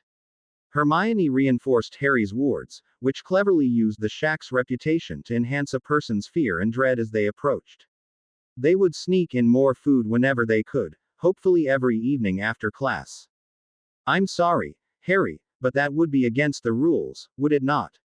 It is a rather unfortunate consequence of being named an independent competitor. Dumbledore gently refused Harry's request. I guess so, but does that mean you're going to offer the Sword of Gryffindor to Cedric to use in the next trial? Harry asked. If he doesn't make the request himself, I will not suggest it to him. After all, the champion should be the one coming up with the idea in the first place, the headmaster replied merrily. Without access to the sword, Harry changed the subject. You know Sirius is back, right? He's hiding out in the Shrieking Shack right now. Yes, I was informed that he had left his hiding place in France and returned. Don't worry, Harry, as the Aurors still believe he is making his way through India. Nobody will be searching for him here, and so long as no owls are seen flying to and from the Shrieking Shack, nobody will find him there. Isn't there somewhere safer than Hogsmeade? Like, maybe, the castle. There's lots of unused rooms I'm sure he could stay in. There are still far too many ways for him to accidentally run into a student. I could hardly imagine what would happen if he were to cross paths with the Messrs. Fred and George Weasley. A few locked doors wouldn't keep the students out or Sirius in. Well, maybe if we throw in a giant chess set it would help, Harry thought snidely, but didn't speak aloud. Instead, he thanked his headmaster and left his office. Hermione was waiting outside. So how did it go? She didn't expect much, seeing Harry's expression. Denied. On all counts. At least we can still see Sirius as long as we're sneaky about it, Harry said. What better way to practice our disillusionment and espionage skills? Hermione tried cheering up Harry with some optimism. Yeah, and I guess I shouldn't bother with the sword. Dumbledore won't be handing it over. I wonder if I could summon it, though. I don't think Fawkes will steal the sorting hat for you if you're not actually in danger, Harry. Yeah, you're right. It's not like it was a good sword for me, anyway. I think Godric must have been at least 6 feet tall to be able to swing that sword around. I don't know the first thing about sword fighting. Fencing, Harry. And you defeated a basilisk with it. You stabbed it straight through its brain. How can you say you don't know how to handle a sword? I really don't. I just got lucky, like I usually do. It tried to swallow me, I swung like crazy and the sword just ended up inside its brain. Come on down to the chamber, I'll show you exactly how it happened and how ridiculous it actually was. Oh, forget it, Harry. Let's just go back to the common room and brainstorm some ideas. The two of them made their way back and sat on the couch. Most of the other students were out in Hogsmeade enjoying the weekend, so they could toss ideas back and forth on the comfy couch instead of the rigid library seats. They were discussing the idea of using enchanted clothing when Colin Creevey walked in. Seeing the two of them, he happily opened up an envelope he was holding. I have your pictures from the ball, Harry. Sorry it took so long to get them developed. I ran out of film and I had to wait for my allowance before I could buy more. It's all right. Let's see them. Colin handed the pictures over. They spent the next little while looking over the photos, bringing back beautiful memories of the night before it was ruined by Voldemort. Colin had fully embraced the wizarding method of photography and all the pictures were animated, but only for a few seconds worth of movement. They kept all the pictures, but decided to make extra copies of 5 of them. How much will this all cost? We want 3 copies of each of these, Hermione said, indicating the ones they wanted more of. All of them together. That would be about 6 sickles, I guess, Colin answered after a bit of mental calculation. Harry pulled a galleon out of his moleskin pouch. Keep the change. You're actually a pretty good photographer, Colin. Wow. Thanks, Harry. Colin's eyes lit up as he scurried away to make more photos. So, Harry, you've learned to start spending your money. Harry turned around to see the twins behind him. What do you mean? Harry didn't think it was all too unusual to pay Colin for the photos. Ahem. From today's newspaper. Potter's Golden Victory. Did he buy his way to victory? By Rita Skeeter. Stop. I've had enough of that woman, Harry growled. Hermione looked ashamed, but said nothing. Just thought you'd like to know.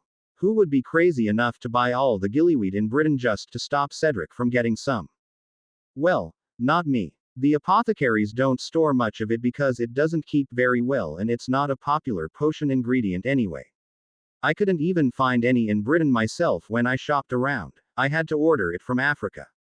Please tell me you two aren't going to believe Skeeter over me.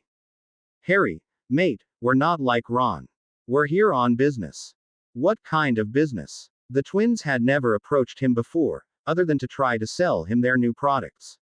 Advising, consulting, research. All right, what are you two actually up to? Hermione asked, crossing her arms. We think we can help Harry out, for a small favor in exchange. What exactly are you offering? And why do you need the extra money? I thought your Weasley Wheeze business was doing pretty well. Harry was starting to think that this in itself was a prank. We're offering our expertise and our products, of course. We'd just like you to mention our names while you're on stage. Give us a little advertising. I don't think Harry's going to be able to prank Krum off the dueling platform, Hermione said dryly. Hermione, despite our being the geniuses that we are. Handsome geniuses. Thank you, dear brother. The handsome geniuses before you don't always get our prank products right on our first try. Or our second. We have a rather large stockpile of unused prank products that are unsuitable for public sale. Wait, you're telling me you're going to sell me a bunch of broken prank products? Harry asked in disbelief. Oh, no, dear Harry. Most of these products we have are unsaleable because they're too potent. Although you might be able to make use of a few of our regular products as well. Fine, I'll have a look. This had better be good, guys. They stepped into one of the many unused classrooms in Hogwarts, but this one had several workbenches, a brewing area, and a small cot. Half the room didn't have any furnishings at all, but appeared to be a test area. It was covered in scorch marks. Some of the walls were stained in several places and it looked like some parts of the floor had melted and re-solidified. Welcome to the Weasley Wizarding Wheezes workshop. Fred announced proudly. He went to the back and opened up a storage cabinet. These are some of the products that are safe enough that they won't explode on the shelf by themselves, but if you used them improperly, you'd be insane. Mungos for a week. And we do want repeat customers, so we couldn't have anyone killing themselves with our products. Not the best for business, mind you. Yeah, customers can't tell their friends how fantastic your products are if they're 6 feet under. So take a look, Harry. Just be careful. Harry didn't move and just stared at the junk in the cabinet. He didn't want to lose his hand by accident or something. It's perfectly safe, Harry. Fine, here's one you've used before. It was our second attempt at the bursting beastie. Harry took the small package from them. It did look about the same as the one he'd used the night the twins made their attempt on the cup. He held it up as usual. Fred, or was it George, leapt out of the way. Crikey, Harry, warn me before you do that, would you? Harry was baffled by his reaction. Fine, I'm pulling the string now, all right. Harry tugged on the string at the end of the device. Instead of a small little dragon that shot out, this time it was a monstrous, tiger-shaped ball of sparks. The tiger disappeared in less than a second, but it continued as a massive bundle of sparks that hit the opposite end of the room with a loud bang, adding a new singe mark. You like it? The twins asked. Yeah, as long as I don't blow my own legs off with these in my pockets. Well, we think we can make them that powerful, and still keep the beastie shape now that we've had more experience. It should be able to chase down whoever you point it at, George said, grinning. Then again, if you just need a good old explosion, look no further than our wildfire whiz bangs. Harry had just found himself something to work on in his spare time. The twins had a rudimentary knowledge of permanent charms and used them to enchant some of their devices. Harry quickly learned how to do it as well, and even threw in a few of the basic runes he'd learned to increase the effects or make them last longer.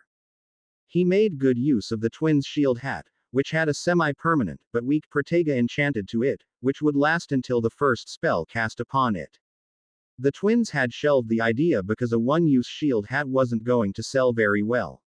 Harry threw in a charging rune and instantly made the shield capable of recharging from the wearer's magic.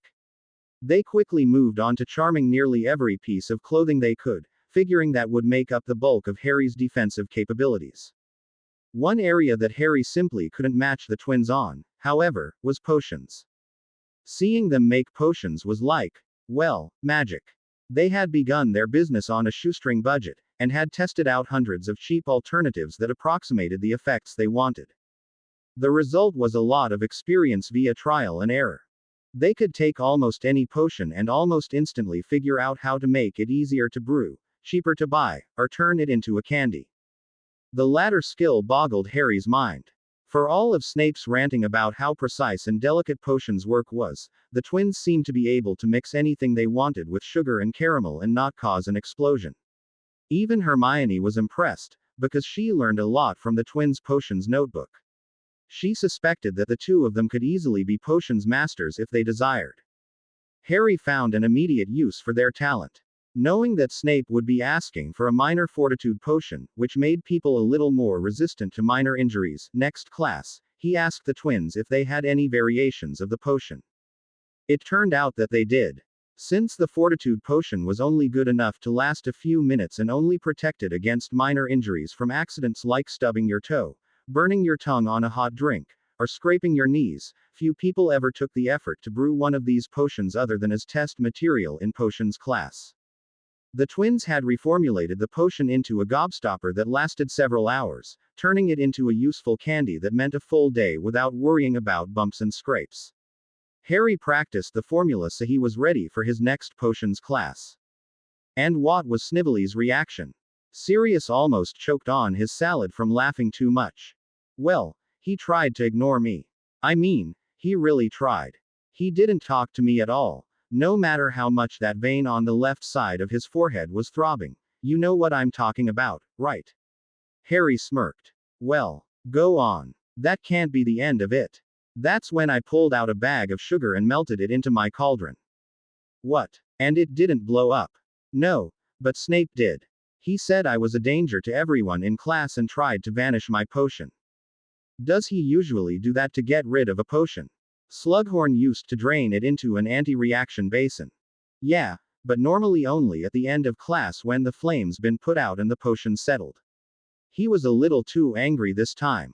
Harry laughed again. So, the spell ended up destabilizing the whole thing instead of vanishing it. I thought you said your potion didn't blow up. It didn't. It belched out a big cloud of smoke. I threw up a bubble head charm right away, but Snape caught it right in the face. I think it blinded him. That made him stumble back into Dean's bench, making his robes catch fire. You couldn't possibly have planned that.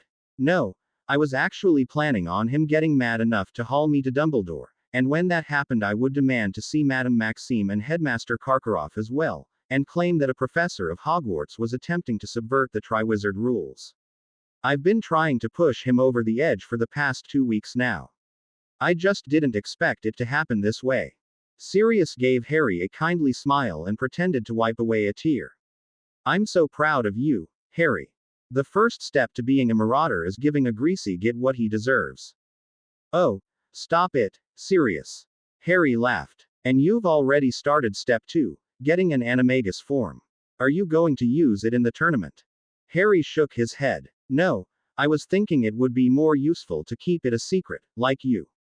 Just in case I ever find myself in Azkaban or something. How about your invisibility cloak? James was almost always the prank executor because he could sneak anywhere with that thing.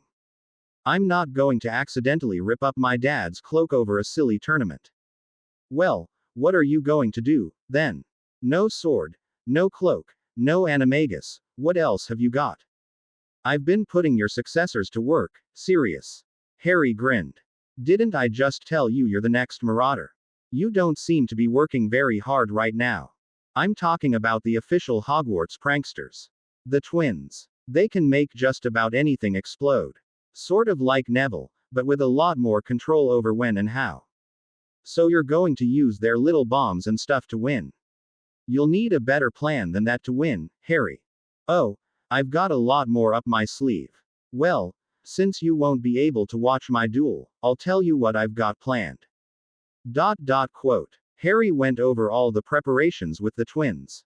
Sirius agreed that it seemed like a fairly well-rounded plan, more offensive than defensive, but he was more worried about Harry's opponents. Harry really had no idea what Crumb, Fleur, and Cedric were planning. He'd expected the same things he thought of a magical weapon like the Sword of Gryffindor, or some other magical devices.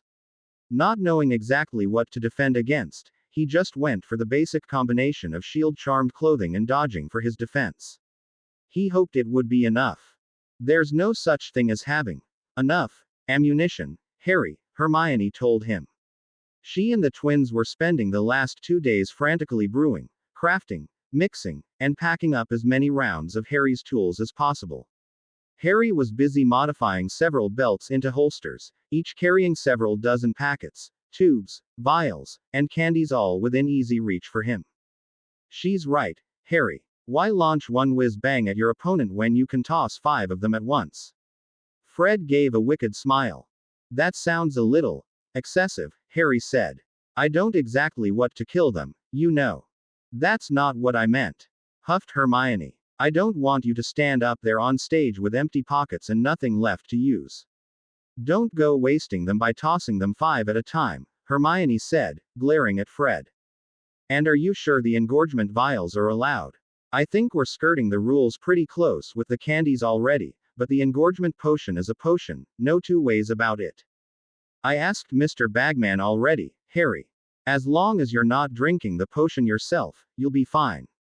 The twins turned around. So that means you can use our immolation potion, yeah. What is it with you two and fire? Hermione asked, shaking her head. Well, we don't get much of a chance to set fires at school, you know. It would cause too much actual destruction. Might get us expelled, George explained. We'll take what we can get. Harry began making himself yet another belt to hold the potions.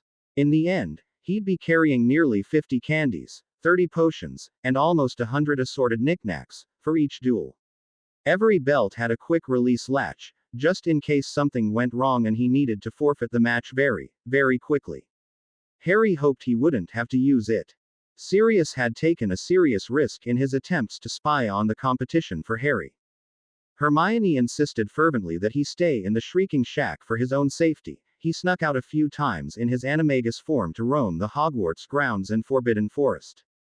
Harry understood how much joy sneaking around Hogwarts must have brought his godfather, whose life had been completely torn to shreds only a short time after graduation, so he wasn't as adamant as Hermione. He just warned Sirius to be careful when he did sneak out. After all, the man had managed to get inside the school last year, with Dementors actively searching for him, so he knew how to sneak around properly. The end result was finding out what Cedric and Fleur were up to. The Durmstrang ship was a veritable floating fortress, so he had no idea how Crumb was preparing for the next task.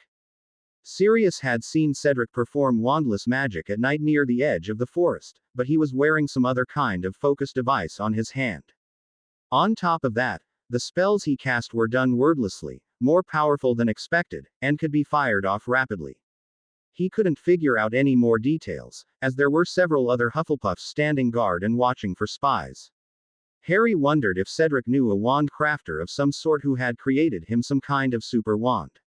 He figured that he'd need a second layer of shield-charmed clothing if he were to survive Cedric's spells. Fleur, interestingly enough, had gone with Harry's first idea, a magical sword. Of course, she used a lightweight saber instead of a broadsword, combined with a small magical shield. On top of that, she had training with these weapons and moved gracefully with them. Against her, Harry would need to focus on being even quicker and lighter. Grateful for the information, Harry gave Sirius a big hug the night before the trial. On the day of the trial, Hermione, Neville, and the twins all helped him carry his equipment down to the Quidditch-turned-dueling stadium. Instead of the usual champion's tent, there were 4 tents, so each champion wouldn't be able to see the others until just before the duel started. Bagman's eyes boggled at the trunks that came along with Harry. Surely you're not going to carry all that up on stage with you, Mr. Potter. Not all at once, but I'll probably make use of most of them at the end of 3 duels. Very well, Mr. Potter. Please wait inside. Today's procedures are rather special, as you can imagine. At the beginning of each duel, you must hand your wand into the referee at the beginning of the duel. You'll get it back at the end.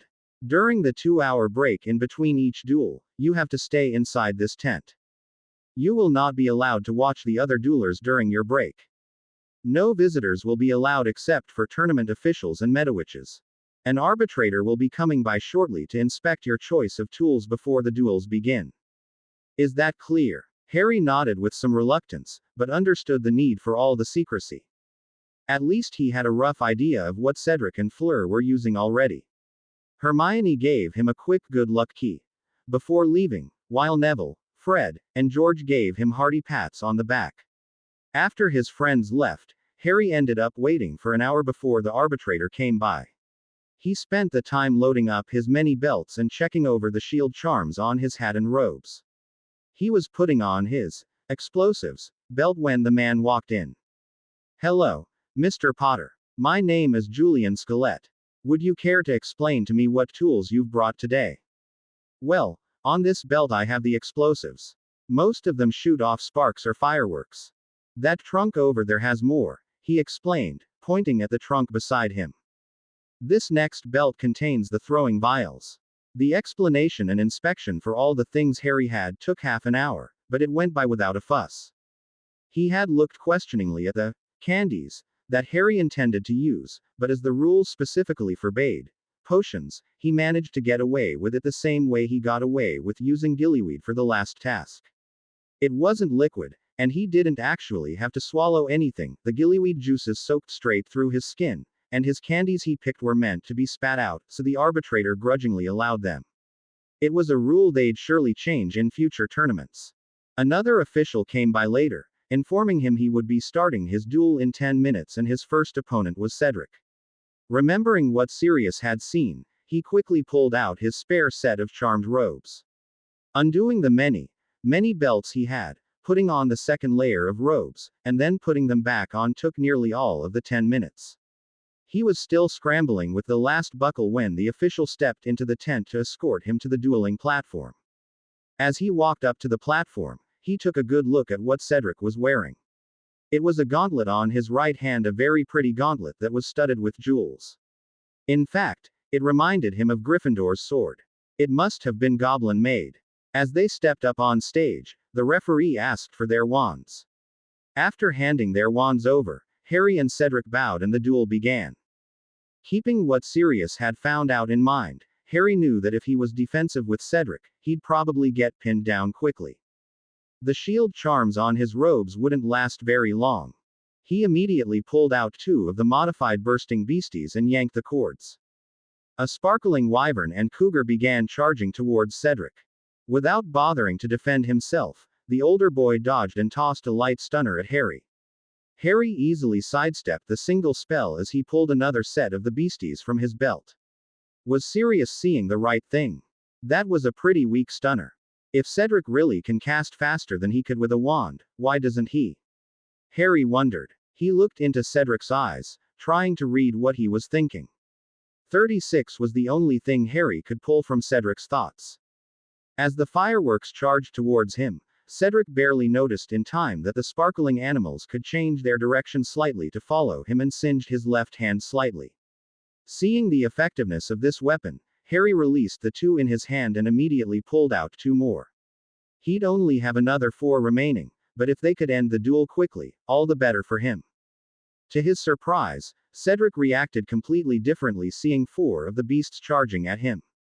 He grinned and threw an extremely powerful wind charm, immediately extinguishing all 4 of the animals and throwing Harry off balance as well. He followed up immediately with a much more powerful stunner less than a second later. It struck Harry right in the chest, and he was knocked backwards. Thankfully, he didn't fall off the stage, but he did notice the shield charms on both layers of his robes had been cracked. All right, I guess Sirius was right. One stunner that broke through 2 layers of shields, he realized.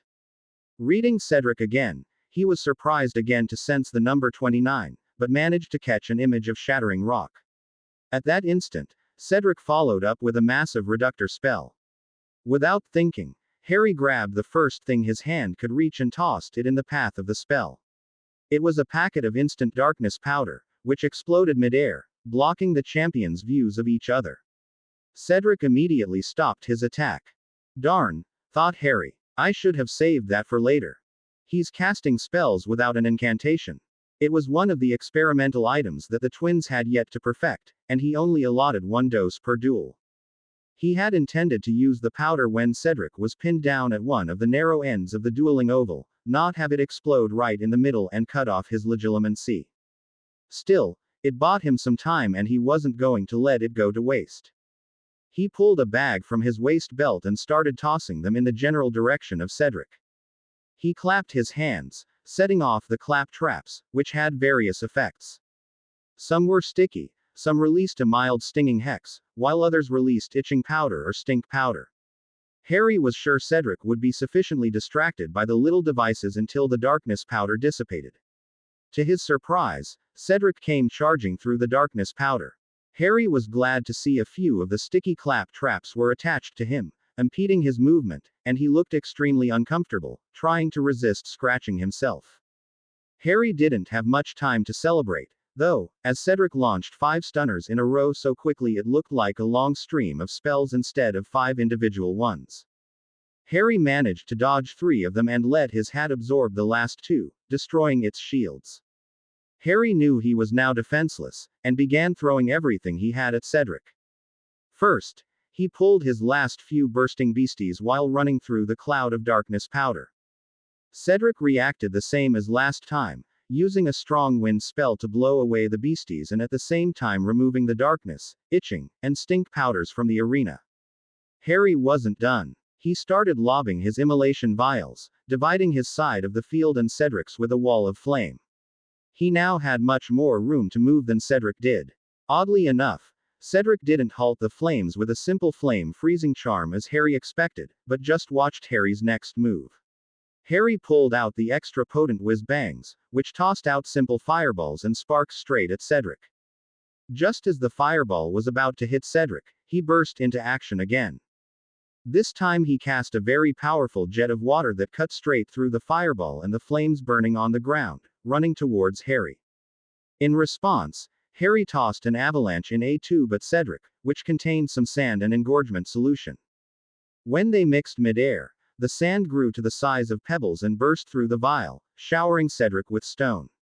He used this time to read Cedric again, and he was now thinking 6 along with an image of the boulders flying away, and at that moment Cedric cast a powerful banisher that sent the rocks back towards Harry.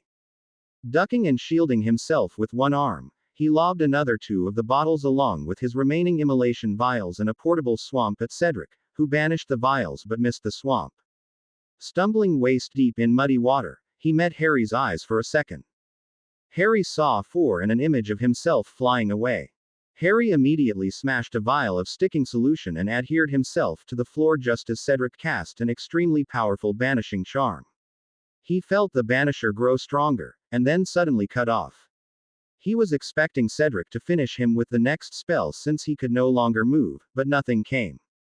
Harry looked at Cedric, who stared straight back at him. Cedric looked like he was about to admit defeat, but he shouted, "You have anything left, Harry?"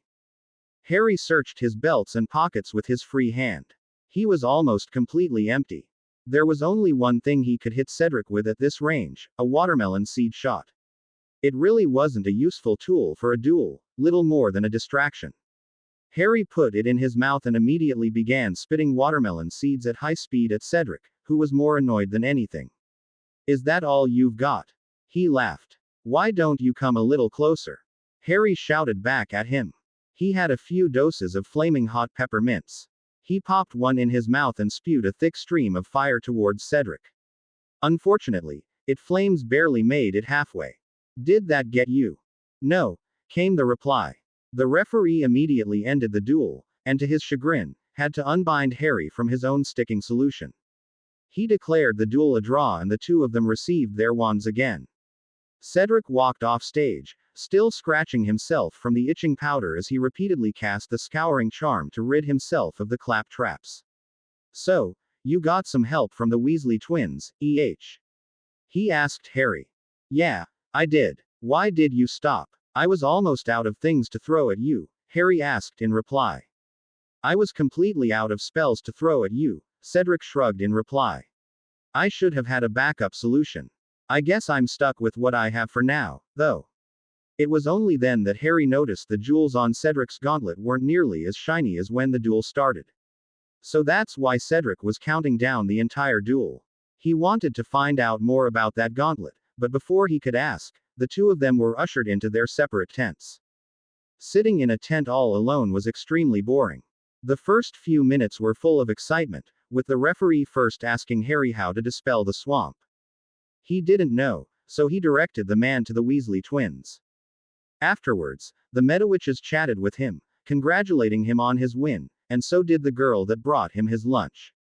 After that, however, he was alone for an entire hour. He wanted Hermione to help analyze his performance and tell him what he was doing wrong. Or right. Or how to prepare for the next opponent. Then again, her advice last time only helped a little bit last time. Maybe he should just go with gut instinct this time. Still, it would have been nice for her to be there for moral support. He slowly reloaded all his belts and changed into another set of shielded robes. Finally, another official came in and announced that he would be up against Fleur on the second duel. That meant Cedric would be fighting against Krum before him. Harry wondered how Cedric would do in that situation last time. He had used his spells fairly well, but Krum still managed to beat him with better strength and endurance. This time, with the glove, he could launch far more powerful spells and faster as well. It really depended on what Krum had chosen as his weapons.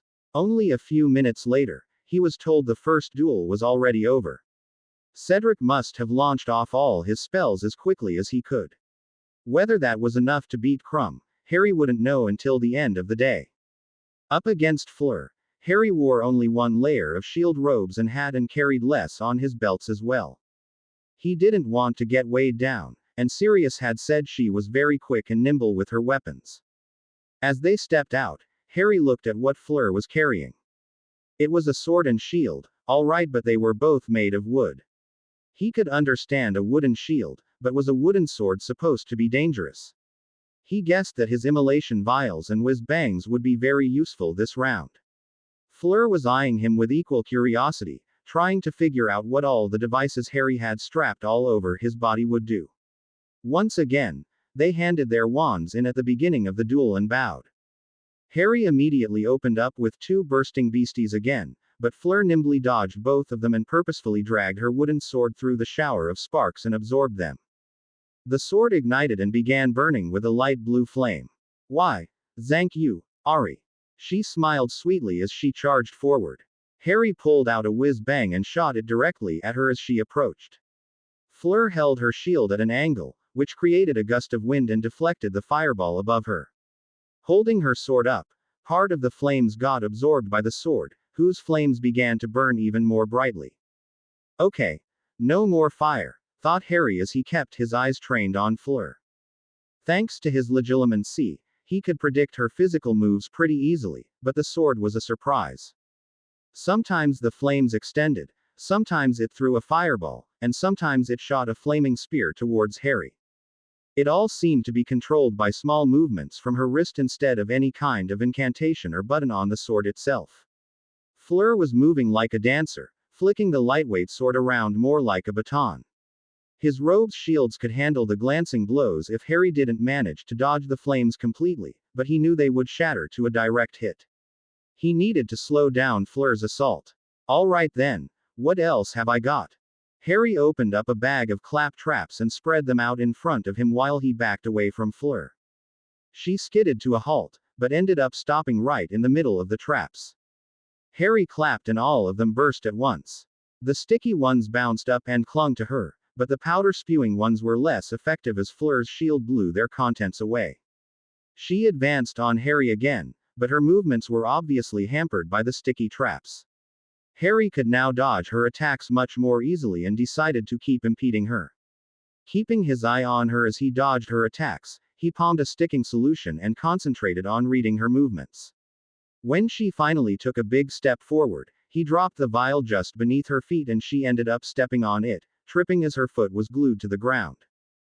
Got her, he gleefully thought, but she quickly slipped out of her boots and continued fighting barefoot, leaving the shoe stuck on the arena floor. She muttered something in French that Harry was sure wasn't very polite, and once again went on the offensive. He searched his belt for another non-flammable device. Pulling out another bag of powder, he smirked. Fleur will like this one. But I have to take care of that shield first. Tossing another avalanche in a tube, he waited for the pebbles to rain down on Fleur, forcing her to protect her head with her shield, and he tossed another bag of powder. This one contained deliberately aged instant romance powder. It burst as it hit the ground, foaming up into a slippery solution that also sparked and stung Fleur's bare feet. Just as she stumbled, Harry released the portable swamp in front over her, causing her to splash into the muddy water. The flames on her sword were instantly extinguished. Sopping wet, covered in mud and sputtering loudly, Fleur's goddess-like image of beauty was effectively ruined. Harry felt the burst of an aura from Fleur again, but this time, it wasn't the allure. She transformed partially into her avian form, reigniting her sword as she pulled herself from the swamp. Turning back to her human form, Harry could tell she was very annoyed. She obviously didn't let this side of herself show in public very often. Harry really didn't have much left in his arsenal that wasn't based on flames and sparks. Maybe the exploding potions would work. He threw one of them directly at Fleur, whose shield pushed it away with a gust of wind. Unfortunately for her, it still exploded fairly close to her, knocking her back into the swamp. Silently mouthing a string of profanities in French, she once again lit up her sword with her avian form, but paused as Harry readied another exploding potion. How many of those potions do you have left, Ari? She inquired. The one in his hand was the only one left, but the bottle did look similar to the immolation vials on his belt. He decided to bluff, and replied, many more. Do you want to keep doing this? Non. She tossed aside her sword, and Harry thought she was about to forfeit, but she transformed fully into her avian form, and started tossing fireballs at him while backing away to the other side of the swamp. Her feathers were soaked so she couldn't fly, but she still looked scary. Harry could tell she was funneling all her rage into the flames she was casting. Harry danced around his side of the arena, nearly tiring himself out trying to keep himself from being roasted. His last exploding potion was consumed by the flames, and he had very little left that wasn't fire-based. Wait a sec, she's not holding her sword anymore. Harry realized. He pulled out another two beasties and shot them at Fleur, which caused her to come to her senses and pause the attack. Instantly, she figured out why Harry hadn't used about half of his devices, and dove for her sword as she went back to her human form. Harry tossed the only thing that he had left which wouldn't ignite the sword at her, his last sticking solution. The liquid splashed all over the sword and Fleur's hand just as she reached it, causing her hand, and the sword, to stick to the ground. Stuck in an awkward position and unable to move, Harry pulled out a whiz-bang and aimed it right at Fleur. Do you yield, Fleur? He asked tentatively. I yield, she grumbled as she held up her free hand. The referee ended the duel, declaring Harry the winner. How is it you can always get me so flustered? Fleur muttered to Harry irritably as they made their way off the platform. Sorry about the swamp thing, Harry said, rubbing his neck as he blushed slightly. Flustered. Great choice of words there, Fleur. It was not the swamp that made me lose my temper. It was, do you know how much I enjoyed dueling gracefully? Harry nodded, recalling how Fleur had moved in the first duel as well as this one, until she fell into the swamp, of course. You seem to tumble ever which way like the clumsy boy I saw at the ball, and yet you still end up where you need to be. Tell me, Ari, is it all an act? Act. Harry cocked his head to the side. You are no ordinary fourth year, are you, Ari? You are hiding many secrets, are you not? She eyed him curiously. I don't know what you're talking about, Fleur. I just get lucky sometimes. Bye. Harry quickly rushed ahead to his own tent. He could feel Fleur's eyes on his back the entire way. One tie, one win, Harry thought. I'm doing better than last time already. Still, he was up against Crumb again as his final duel, and he still didn't know what the Bulgarian's weapon or strategy was. What was it the twins said? When in doubt, add more explosions. He began stuffing his belts with as many of the remaining potions as he could. He spent his time waiting for the next duel, trying to guess what Crumb would be using. His strength in dueling came from his own extreme magical power and endurance. He probably wouldn't be using stored magic like Cedric, because that would be a weakness for him. Maybe it was another magical weapon, like Fleur. Crumb was physically fit. All the Durmstrang students were. Harry wasn't sure if Muggle-style weapons were part of the curriculum, but he did know that dueling was a standard class there. Crumb's only other strength was Quidditch. Harry smacked himself in the head. Why didn't I use a broom? I could have just flown above them and dropped potions like bombs, he realized. Then again, why didn't anyone else think of brooms? Just in case Crumb did think of using his broom, Harry decided to swap one of his potions belts for another belt with more bursting beasties and wildfire whiz-bangs. They could fly straight up and travel quite a distance. Hoping he had enough firepower on hand to take down an internationally acclaimed seeker, he waited for his last duel to start. He was afraid of losing quickly to Crumb the same way he had in the first trial of champions and kept playing the scenario in his head. By the time the official stepped into the tent to get him, his heart was pounding and he was so tense he nearly fired one of his whiz-bangs. Calm down, he told himself. He quickly reminded himself of occlumency exercises to quickly bring his emotions back in line. He heard Crumb's heavy footsteps the moment he left his tent's silencing wards. Turning his head, Crumb was now looking twice as big as usual. He was wearing full wizarding battle armor instead of robes. It wasn't just a light dragonhide like his herbology gloves, it was made of heavy dragon scale. The armor itself must have weighed at least 30 kilograms, but Crumb was walking at a fairly good pace towards the platform. Harry could outmaneuver and maybe flank him, but he got the feeling Crumb didn't need to bother dodging with all the armor on. Harry then noticed that Crumb was carrying a long, wooden stick. At first he thought that Crumb really was going to fly on a broom, but then he realized it was much longer and it didn't have any bristles. It was a staff. If Hermione had been here, she would have explained at length the history of staves, the transition to wands, and their inherent weaknesses and differences in the magic. All Harry knew was that all wizards stopped using staves after they invented wands, and that was thousands of years ago. Had Crumb really learned how to use one? He was about to find out very soon. After handing in their wands once again, Harry watched Crumb make his way in his heavy armor to his starting position. He decided that the best way for him to win was to take advantage of Crumb's immobility. As soon as the duel began, Harry pulled out his last portable swamp and tossed it at Crumb immediately. The Bulgarian whirled the staff over his head and batted the little package away, but that caused it to deploy midair. Instead of creating an actual swamp, it simply exploded in a huge shower of mud and slime, splashing all over Crumb's half of the arena. Crumb, realizing there was nothing corrosive or poisonous in the mixture, simply ignored the mess and began an incantation. Harry didn't want to let him finish it, so he launched a whiz-bang straight at Crumb, who didn't even flinch. Instead, he raised an armored hand to shield his face and continued chanting, letting the flames strike him directly. I wish I could get myself some high-quality armor like that, thought Harry. Crumb finished his incantation and a huge wave of magic burst from his staff, moving out in every direction. It cleared the mud behind Crumb and pushed Harry back like a strong banishing charm. His shield-charmed robes absorbed most of the magic, stopping Harry from getting knocked off the arena completely.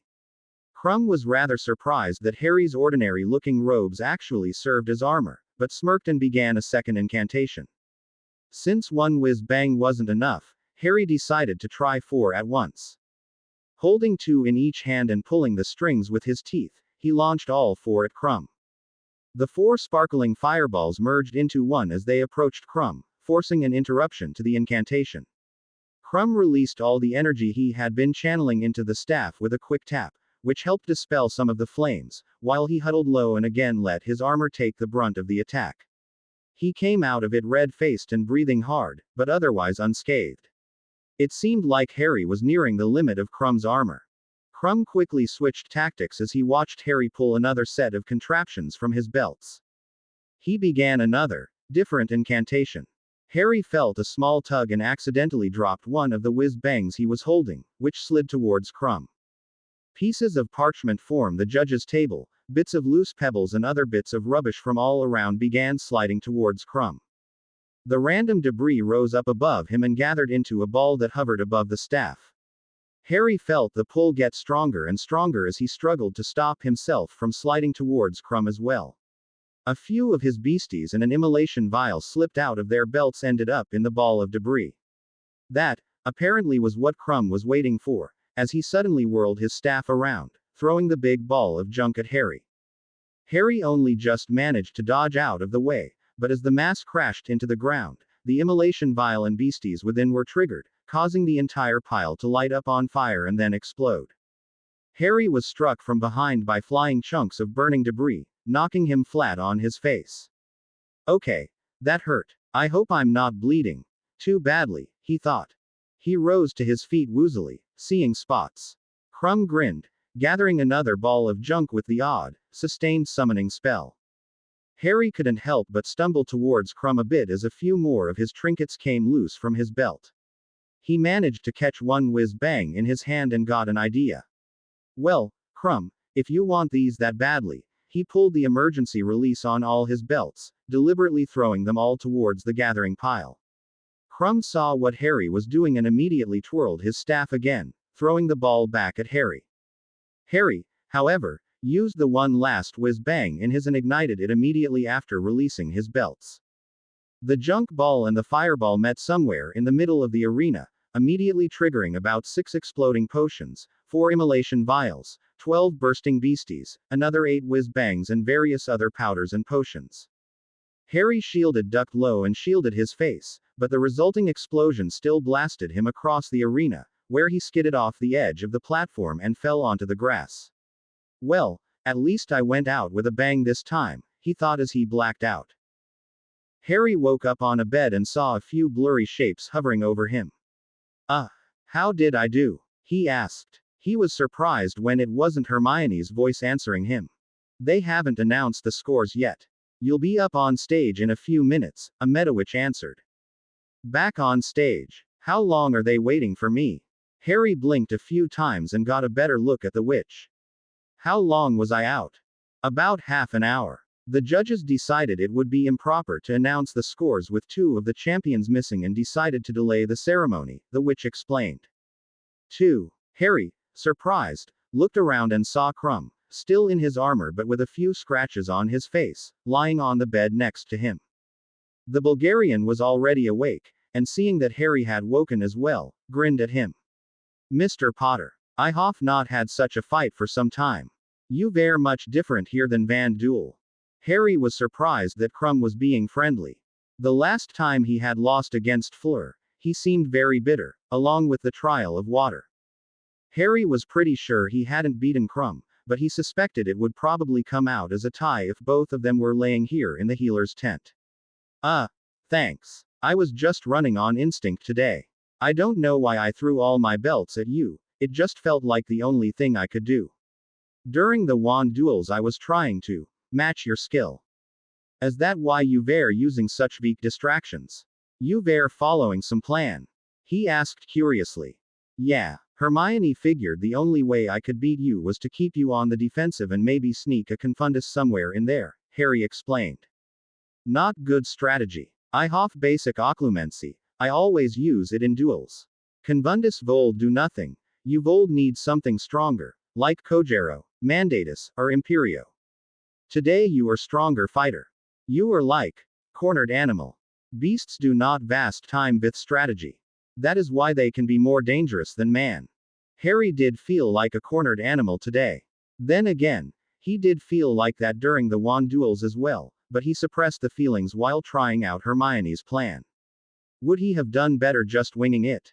Are you saying that I shouldn't try to prepare my fights? That almost went against everything he had been learning from Moody as well as Hermione.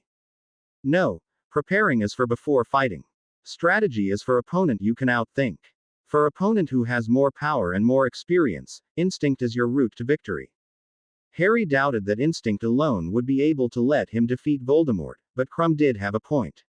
If you have nothing left to rely on, Fight like a wild animal. It made sense, in a primal sort of way. Thanks for the advice, Mr. Crumb. You can call me Victor. He extended his hand over and Harry shook it in response. Call me Harry, then. Say, what kind of armor is that?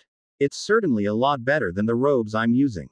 There is a very good armor crafter in Russia. This armor is made from Ironbelly Dragon of Ukraine. I must warn you, his skill does not come cheap. Harry was about to ask how Victor could have afforded it, but reminded himself that he was already an international star.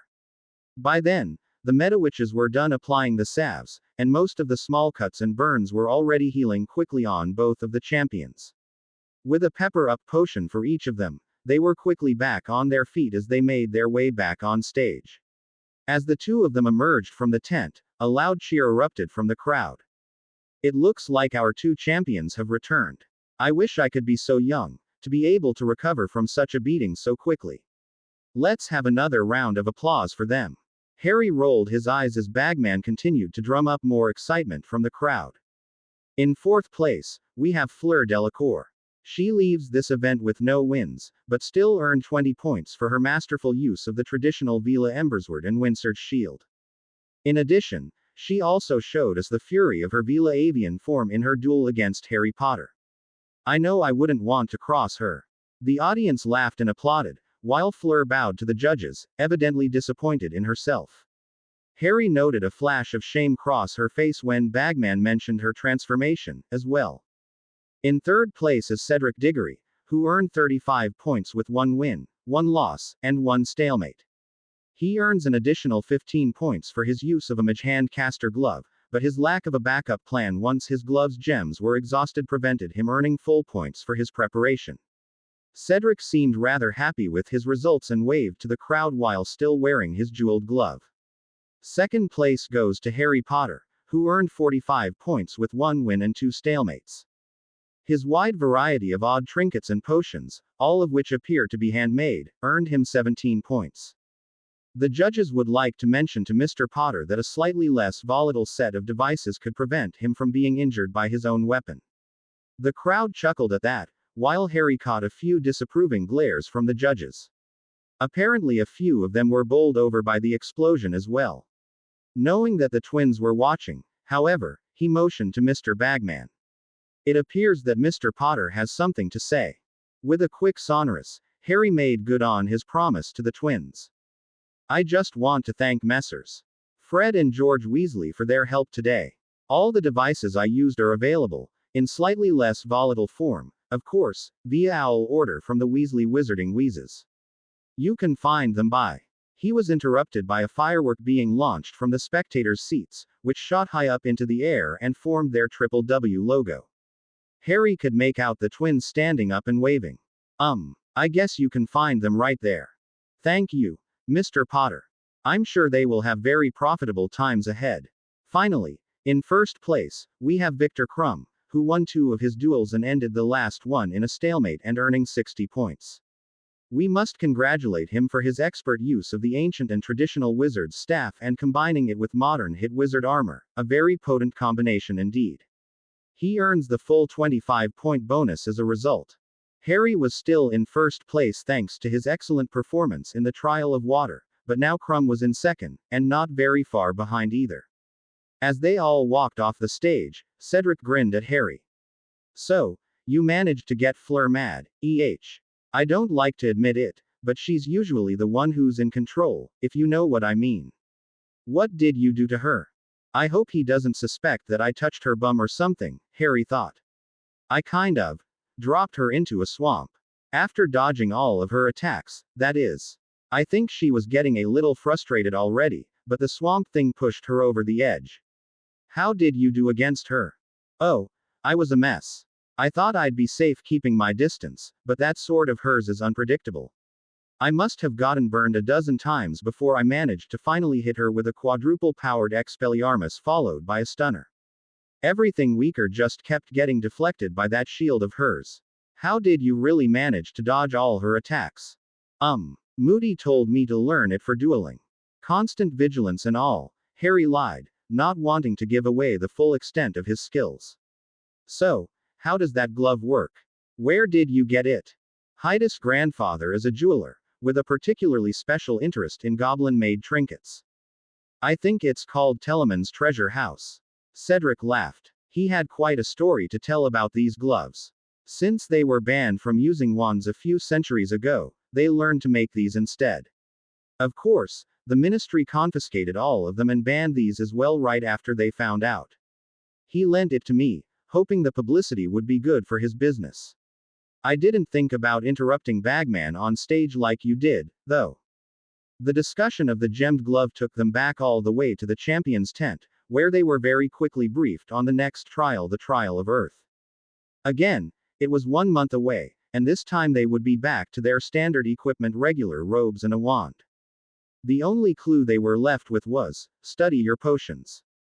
Harry wanted to protest, because this was the one thing all 3 other champions had a clear advantage over him. So far, the 3-year gap between him and the other champions didn't show very strongly, because the trial of air depended mostly on flying skills. The trial of water was more about solving a riddle and getting used to an unusual environment, and the trials of champions were about quick thinking, good aim, and reflexes as much as power and spell repertoire. This was the first time he'd been told to simply buckle down and study.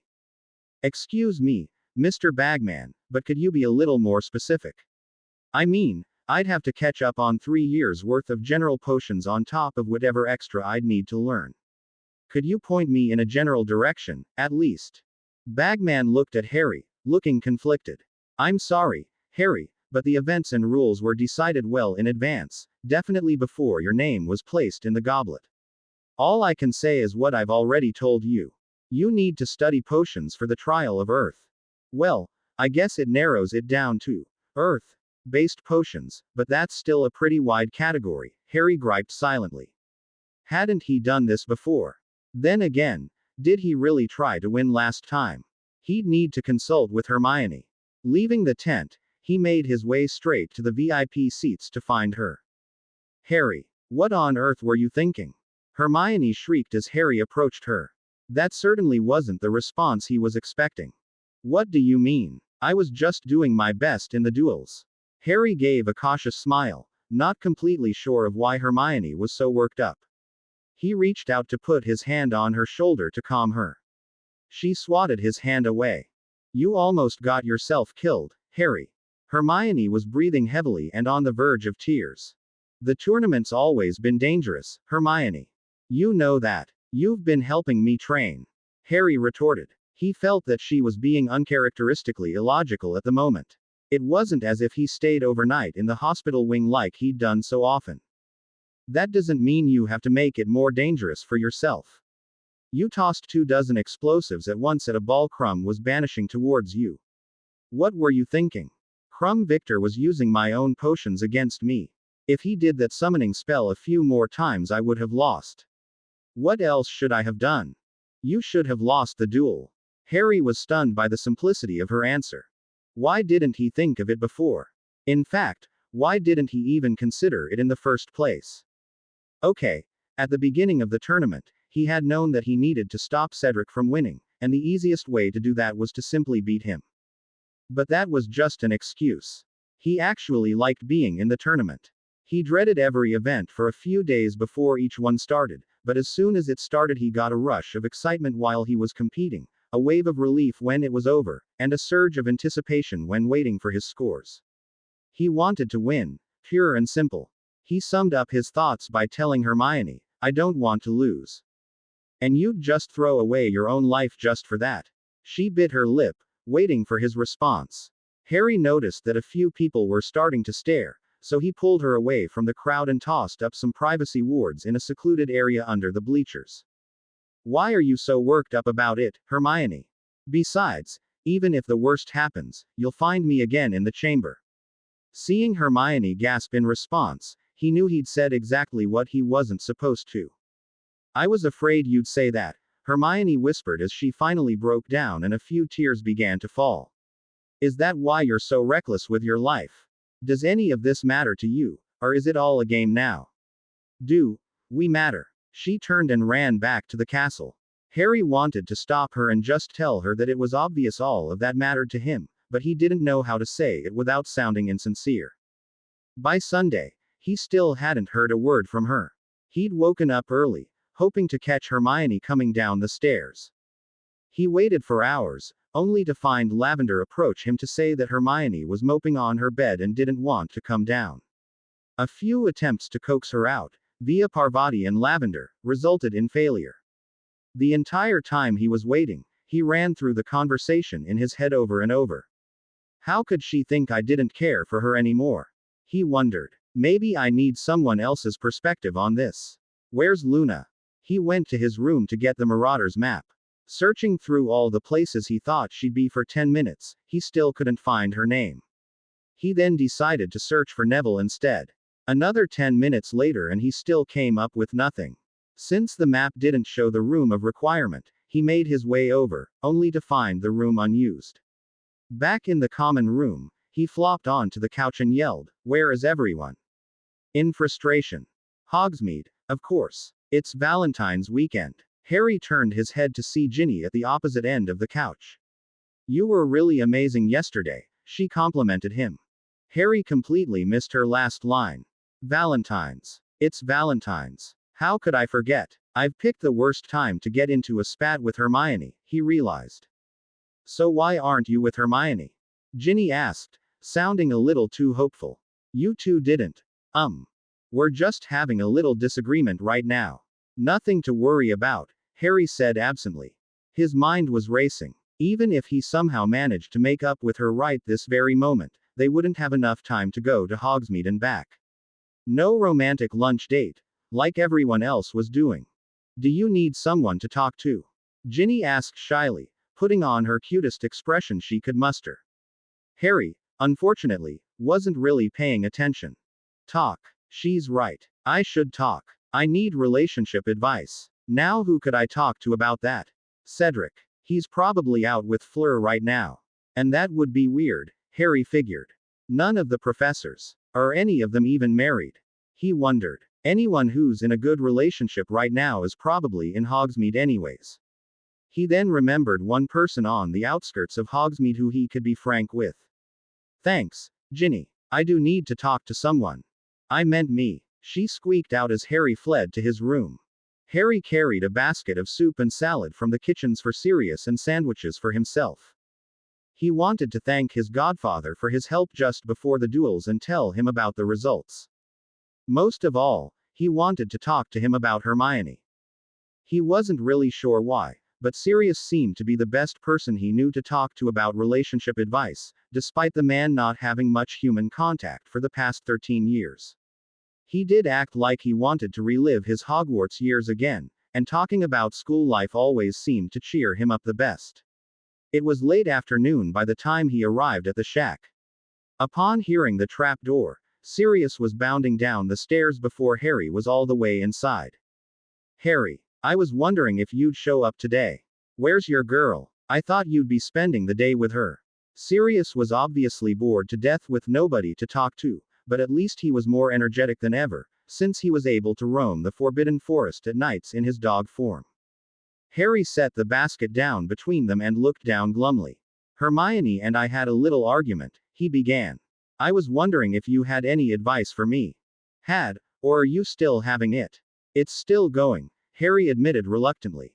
So what happened? Did you put the moves on her a bit too early? I did that myself a few times, I have to admit. Can't count how many times I've been slapped, he said, going into his reminiscing mode. No, it's nothing like that. Harry stopped his imagination from going any further. He tried to think of an analogy that he could use to explain the situation, but was having a hard time figuring it out. Well, so Hermione and I have this special meeting spot, and we've made sure that if the two of us got separated, we'd be able to meet up again there. So this was on a date. Was it today? Harry didn't want to give too much away, but the analogy was already failing. I'm not going to say.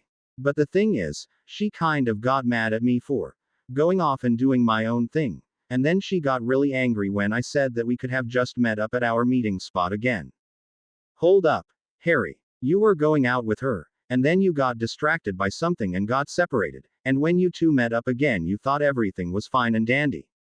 Uh, no, we didn't actually get separated, but, she was worried that she might have lost me at some point. I just suggested that it wouldn't have been a big deal. Sirius shrugged. Well, normally it wouldn't be such a big deal, but today's special, isn't it? Look, girls her age are pretty emotional. Sometimes they just need reassurance, a few constant reminders of how much you care about them. Today should have been all about Hermione. Hold the door open, pull out the chair for her, compliment her on her hair or her perfume every few minutes. It's the little things that add up to really make her day. It's not that wasting a few minutes would really kill the date, but the fact that you'll be making her work to go looking for you, right? Harry sighed. He probably should have stopped earlier, but now Sirius had fully assumed Harry just wrecked a Valentine's date at Hogsmeade. He may as well run with it. I guess I can see what you mean. But then she said something that confused me. I think she was implying I wasn't really interested in her, or our relationship, at all. Then she stormed off before I could say anything. Really? Hermione. She never seemed to be so flighty before. Then again, I can't say I'm the best judge of character. Harry knew he was referring to Pettigrew, but he wasn't going to let Sirius go into another slump. Sirius, focus. She's the most committed and loyal friend I could ask for, and just as wonderful a girlfriend. I just don't know what made her think that I'd give that all up. Sirius scratched his chin. Can't see why it's bothering her so much then. It's not like you were planning on just ending the date then and there and meeting back at Hogwarts, were you? Harry was amazed by Sirius' insightful accuracy. Well, I guess meeting up again would mean that the day was over. Sirius's eyes boggled out. You really agreed to meet back at Hogwarts if you got separated in Hogsmeade. I expect my godson to treat his dates better than that. Oh, Harry, you said it would mean nothing if you just up and left her in Hogsmeade so she could walk back to the castle alone. You just ruined her day completely, Harry. Amazed by how he managed to get the right answers by some wayward analogy, Harry just sat silently. He wouldn't have just ruined her day. It was like he would be giving up the last 8 months or so, the summer, the evenings, the holiday break and the ball without second thought. He really screwed up this time. Oh God, I've been a right ass, haven't I? That you have, Harry. So now that I've figured out the problem, how do I go about apologizing to her? Harry asked, staring blankly into space. The way I see it, you owe her an entire day. Soon. Valentine's Day would be best and the most meaningful, but that's on a Tuesday this year. This might be something worth skiving off the day's classes and getting a few detentions for, if you get my drift. Lucky I'm a Triwizard champion, I can skive off whenever I want, though I don't think Professor Moody will appreciate it too much. And you'd better start with an apology right away. She probably doesn't want to look at you, so do it in writing. And promise her something special on Tuesday to make up for it. Did you just say Professor Moody? Yeah, the retired Or Moody is our Dada teacher this year. I'll tell you about it later, I've got some letters to write. Thanks for the advice, Sirius. No problem, pup. Next time you come back, bring Hermione with you. The sky was dark by the time Harry returned to the castle. It was well past dinner time, but curfew hadn't started yet. Taking a peek at the map again, he saw Hermione on her bed again. Has she had anything to eat? She must have. He decided to visit the kitchens again just in case to pick something up. The elves suggested comfort food, and brought out a small shepherd's pie and a butterbeer. Wrapping the dish and utensils up in a small box, he also asked for some bacon before heading up to the Ollery. Hedwig, I think I'll need your help tonight. Come with me, he said as he stretched out his free arm. Hedwig happily hopped down and they marched back to the dorms. Sparkling was the password he gave to the fat lady. The twins had suggested that one to the prefects. The portrait looked at him, and then to Hedwig, and said, you know, it's traditional to take your parchment to your owl instead of your owl to your parchment. It's almost curfew and I've got a few letters to write, Harry replied dryly as he stepped inside. Well, you should just wait until tomorrow to deliver your letters, then. The fat lady cried as she closed behind him. He quickly made his way past the few Gryffindor couples who were brave enough to snog in the common room, which included Fred and Angelina. Thanks for the endorsement, mate. Fred called out to Harry. We sold out of our entire stock of Valentine's products in one day because of you. Harry only nodded in response. When he finally made it to his room, Hedwig flew off his arm and settled on the bedpost. Harry immediately sat down on his desk and began writing. Dear Hermione, I know I said something completely stupid yesterday. I shouldn't have considered using your device just so I could be reckless with the tournament. If I had to choose between you and winning, I'd choose you any time. I'm sorry for forgetting that. I'm not very good at putting all this down in a letter, so what I'd really like to do is apologize to you, face to face. I'm worried sick about you right now. I don't mean to sound like Mrs. Weasley, but you should have something to eat. The girls were saying you didn't leave your room. I got some meat pie for you. Love, Harry. Harry then tied the note to Hedwig's leg along with the dinner, and instructed her, make sure she gets it, all right. Wait with her until she writes back, but don't pester her about it. Don't peck her or bite her or anything if she doesn't want to write, but stay with her until she does, okay. Hedwig quickly flew out the window and immediately made her way to the girls' side of the dorm. 10 minutes later, Harry was pacing back and forth in his room, wondering if Hermione would accept his apology. After another 10, he was lying on his bed, dreading the prospect that he'd ruined everything. He was just about to give up when Hedwig came soaring back inside, dropping a piece of parchment on top of him. Dear Harry, do you know angry I am at you right now? You were almost as bad as Ron for a moment yesterday. I was scared you were using me just like Ron used me for his essays. I was scared out of my wits when I thought I had nearly lost both of my best friends at school, and I spent the rest of the day wondering if it was worth keeping friends if I was only good for being a tool for them. It took a good night's rest, and some more wallowing in self-pity in the morning before I finally came to my senses and remembered how much you've done for me, too. I finally got ready to confront you this afternoon, and then I hear you've run off somewhere. Now we've no time for any private discussion until classes end tomorrow evening. I want to ask you something before you talk to me tomorrow. What is the one thing you want most from me? Still open to the idea of forgiveness. Hermione. P.S. I did have myself some dinner, and I noticed you weren't there either. You didn't really expect me not to eat anything all day, do you? Thank you for the pie anyways. Harry smacked his head. Talk about bad timing. He had just missed her. She did pose a tricky question for him, though. What did he want from her the most? He was always thankful for her intelligence, which had saved him often, but it wasn't as if he couldn't learn from his professors, other than Snape. She had stuck by him through thick and thin. Her friendship and loyalty was the strongest of anyone he'd befriended, but that wasn't something he could just demand from her. Then there was the time he spent with her. Just spending the time alone with her helped calm him down and wash away his worries. Would it feel nearly as soothing if she wasn't so exceptional in every other way as well? How could he narrow any of it down to just one trait? He dipped his quill into his ink bottle and started on another letter. Dear Hermione, thanks for reading my letter. I was afraid you might have tossed it straight into the rubbish bin. I had to go see Snuffles this afternoon before I realized how amazingly stupid I was. I promise I'll make it up to you. Do you think you could forgive me by Valentine's Day?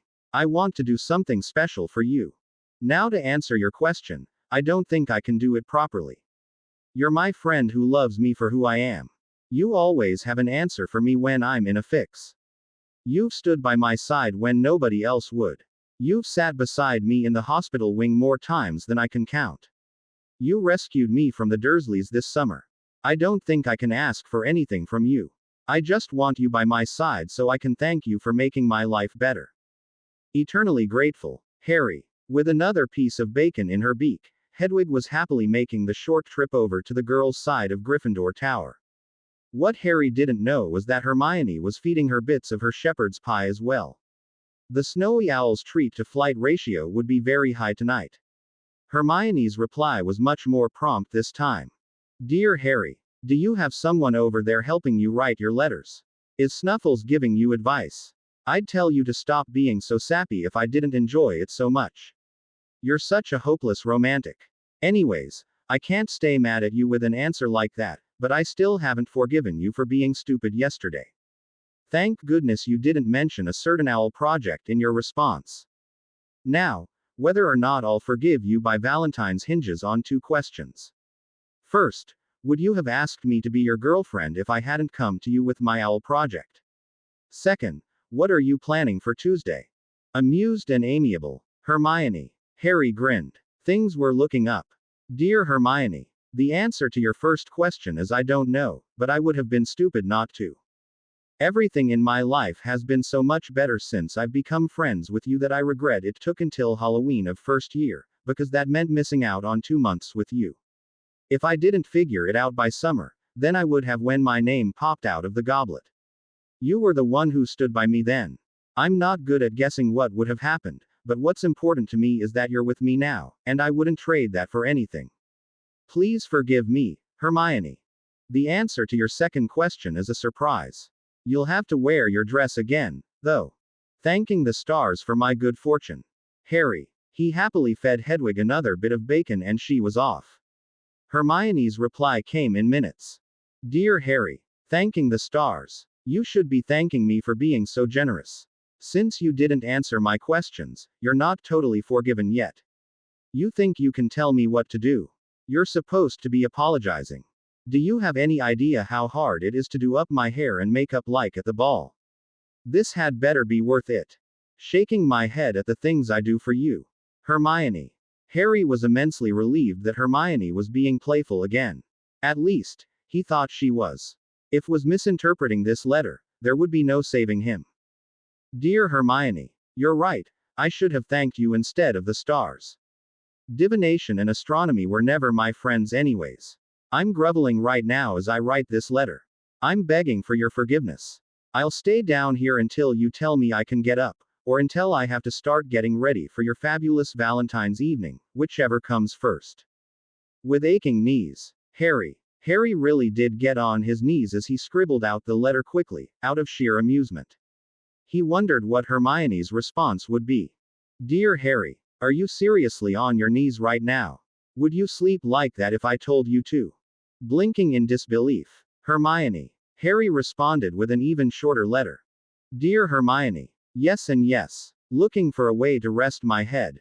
Harry. To Harry's amazement, Hedwig refused her bit of bacon this time.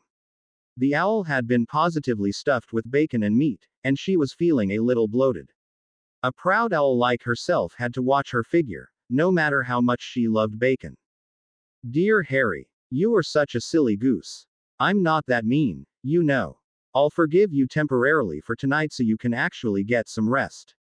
You had better be waiting for me in the common room tomorrow morning at 8 a.m. sharp, though. Going to bed, Hermione. Harry smiled. You can go to your roost now, Hedwig. Thanks for your help tonight. Harry got up bright and early on Monday, well before the sun came up. He had an hour before he was supposed to see Hermione. Half an hour to clean up, get changed, and then another half an hour of waiting just to be safe. He ended up sitting in one of the armchairs in the common room, watching the girls' stares. Wait, this doesn't look good, he realized. He got up from the chair and stood facing the stairs with his arms crossed. Ack, this makes me look like I'm angry or something, he thought as he placed his hands in his pockets. No, too casual. He put his arms behind him. Pacing back and forth, he started to worry that being empty-handed in itself wasn't a good idea.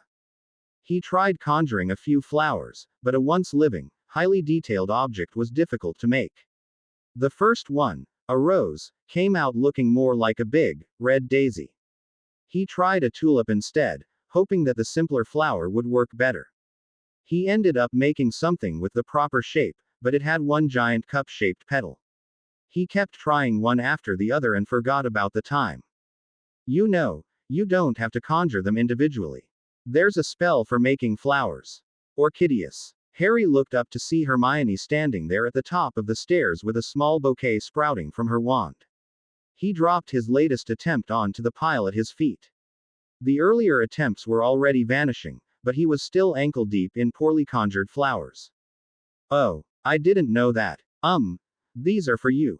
Harry couldn't believe he had become so distracted. Oh, wow. These are some of the, Ugliest flowers I've ever seen, Hermione said, picking one up off the floor. Except maybe the Rafflesia flower. But I guess it's the thought that counts. She giggled lightly, twirling the misshapen flower in her hands. Orchideus. Oh, wow, that was easy, Harry said, trying out the bouquet spell. Why don't you take these ones instead? She took the flowers from him and sniffed them. Thanks, Harry. Let's sit down. We need to talk. Harry did, noting that Hermione also set up a strong silencing and notice me not wards around the couch. This couldn't be a good thing. Should we go somewhere more private? Wards are good and all, but if we have to keep a secret. No, this doesn't really have anything to do with our owl project, Harry. I wanted to talk to you about you. What about me? I understand what you meant after the duel, and I'm sorry I went overboard. I know, Harry, and I accept your apology, but now that I've given it some more thought, how should I put this? I think it's a symptom of a bigger problem. A bigger problem? What do you mean? Do you remember the night before the first trial of champions? Harry smiled. That was a memorable night for him, and not one he'd forget that easily. Of course. That was right after our practice duel. That's when I really realized how important you were to me. He had a sinking feeling in his heart as he awaited Hermione's response. Her feelings hadn't changed, had they? Hermione sensed his tension building, and responded reassuringly, I still meant everything I said. I love you, Harry, and I always want you to be a part of my life. But some of the things you said, well, they felt romantic at the time, and I guess it might have been the atmosphere or something else, but I'm worried. What was it that I said? Asked Harry. Do you really mean you have nothing else to live for, Harry? I know the Dursleys treat you badly, and I'm sorry your parents are gone, but surely I'm not the only thing in your life that keeps you going, am I? What do you want to do with your life? Harry paused for a few seconds, but ended up with only a week. I do have to kill Voldemort. What you want to do, Harry, not what you have to. What if you could forget all that destiny and fate rubbish and just let the adults handle it? What would you do with your life then? I've never given it much thought. Get through the tournament this year. Get through school. Live out my life with you. He gave a half-hearted smile at the last line. So you really don't have any goals for your life, do you? This year, at least, you've got a nice temporary goal of winning the tournament, and you're putting a lot of energy into it, more effort than I've seen you put into anything else, to be honest. She was right, of course. The first 3 years he had been forced into do-or-die situations and he was scared out of his mind every time, but the tournament had never really put his life on the line. He could have conceded and put in a lackluster effort, but he still fought for the prize as if he were facing Voldemort again. And he had started to enjoy it. Yeah, I guess I have. It's fun, putting my passion into the events. And all of them are just temporary. The tournament will be over at the end of the year. We'll defeat Voldemort somehow. I'm sure of it. Before we're 20. I'm not sure if I could be the only thing for you to dedicate your life to, Harry. I want to stand beside you, not hold you up. Once again, Hermione was talking concepts that he'd never thought of before and was having a hard time understanding, but he knew that this time it wasn't just because he hadn't read the same books as her. How about you, then? Could I get some examples from you? He asked for clarification. Me. I want to change Wizarding Society completely. Bring it up to modern Muggle standards. Get rid of the bigotry and racism, equal rights for sentient beings instead of just labeling them as creatures. Oh, and learn as much as I can, of course. Harry was stunned. Hermione had such lofty goals, a few of which she might not see within her lifetime, but they were certainly goals she could strive for her entire life. He didn't have anything that came close. I'm going to have to think about that for a while. Thanks, Harry. That's all I really wanted for now. I didn't expect you suddenly decide to build a city on the moon or something right now. I just want to know that you'll be thinking about your own life a bit more. Hermione got up, dispelling the wards she had set up earlier. We should go to breakfast. Are you coming to potions? No, I have to actually study my potions. Harry had spent most of the last few weeks of potions deliberately getting on Snape's nerves, and had actually learned more about potions in the process. While the rest of the class worked on theirs by following the textbook, Harry had often deliberately made mistakes in his. Sometimes he stirred too quickly or too little, other times he would drop ingredients out of order, or vary the temperature here and there. While initially it was to both annoy the professor and waste a few ingredients, Harry soon began taking notes as he discovered some of his intentional mistakes had consistent and predictable results. Brewing wasn't nearly as dangerous as Snape had implied, and Neville must have been some kind of genius to make his potions keep exploding, because Harry only managed it once, despite his efforts. He was beginning to learn far more about potions with his little experimentation than simply following the recipes. In fact, it was a lot like cooking, which he did a lot for the Dursleys. It was odd coincidence how both potions class and cooking for 2 tubs of lard were both the most distasteful routines in his life. What? Hermione cocked her head to the side, with a smile. She was glad that Harry was still able to make a joke after such a serious discussion. She did also learn to enjoy Harry's potions experiments, after he began to take notes, at least. The next task is the trial of Earth. And Bagman gave us a hint. He just said, "Study your potions." "I'll be going to the library," Harry explained. "I actually need to learn the potions instead of learn about brewing in general, so I'll be reading some textbooks." It would also give him a nice, quiet place to think if he got bored of reading, and Hermione had given him a lot to think about. "All right then. I'm still looking forward to what you've planned for Valentine's, Harry." "You're going to love it," Harry assured her. The potions research was actually a lie. Partial lie, at least.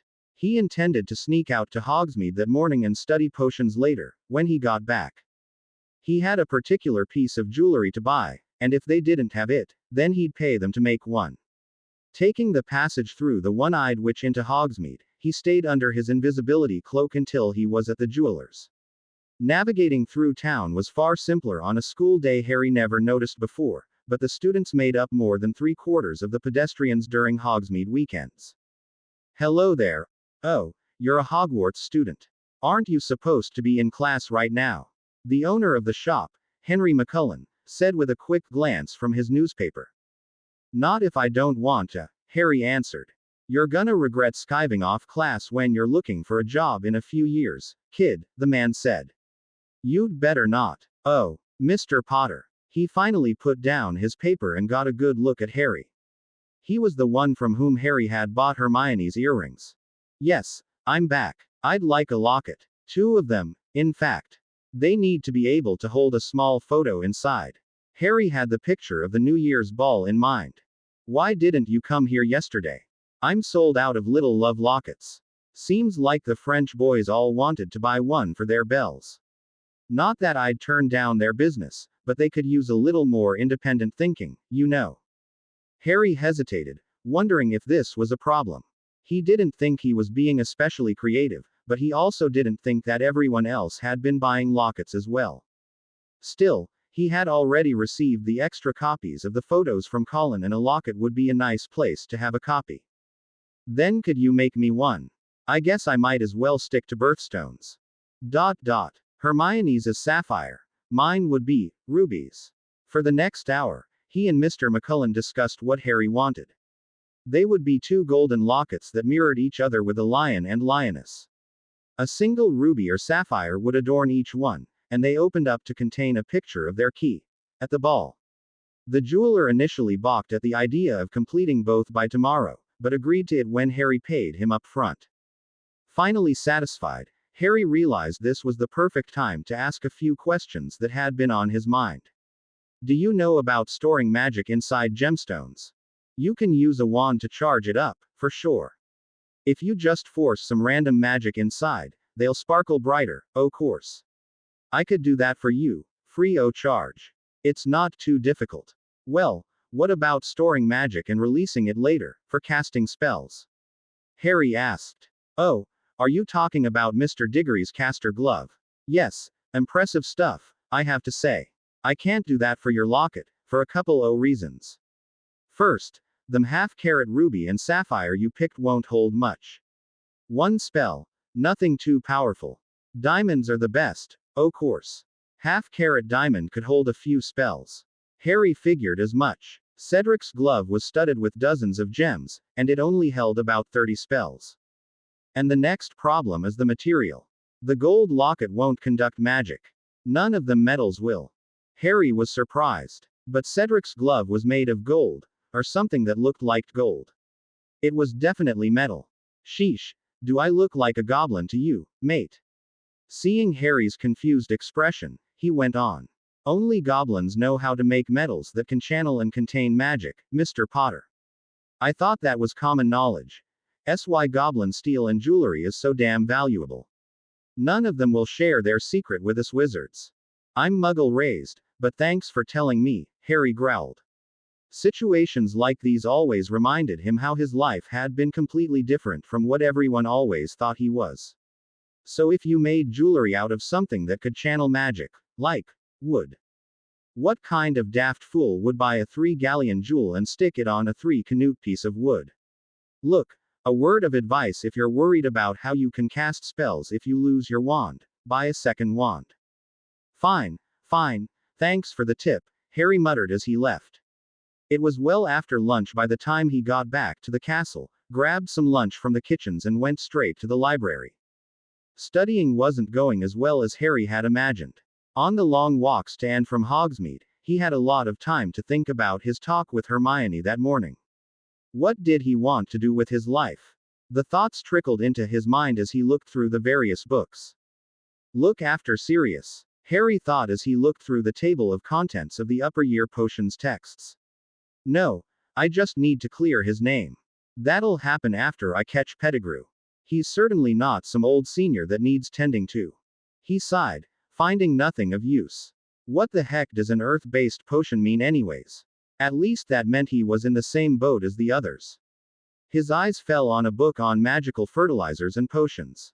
Maybe I can solve world hunger or something. That's rather vague. Does that mean I have to be a farmer or something? Abandoning the idea, he turned his focus back onto potions. Once he'd realized the trial of Earth would take only a day, if the current pattern held true, he ruled out all the potions that required more than a few hours to brew, as well as the ones whose effects weren't immediate. From this book, there were only 3 that fit the bill. One was a bloom potion, which made a flower bloom immediately no matter what season it was, although it died just as quickly afterwards. Another was a simple plant maturation potion that aged a plant several weeks in a day, and the last one was a soil softening potion, which turned subsoil into topsoil. The problem was that the first 2 seemed to deal more with plants than earth, while the last one didn't feel like something that tested a Triwizard Champion's mettle. Is there anything I could use my fame for other than be the subject of gossip? He turned back to wondering as he put down the agriculture potion book. I hate the way the Prophet keeps paying Skeeter for those articles. Teen Witch Weekly is almost as bad, but hopefully they'll stop when I get older. Maybe I should start my own newspaper, he concluded. The idea didn't go very far, though, as he really didn't enjoy writing articles himself, nor did he fancy being an editor. Hermione always caught mistakes in his essays when she proofread for him, anyways. He just wanted to own one, and the only reason for that was to stop all the gossip. Harry sighed. Whatever he had decided for his future, he didn't want it to involve potions. He was sure of that much at least.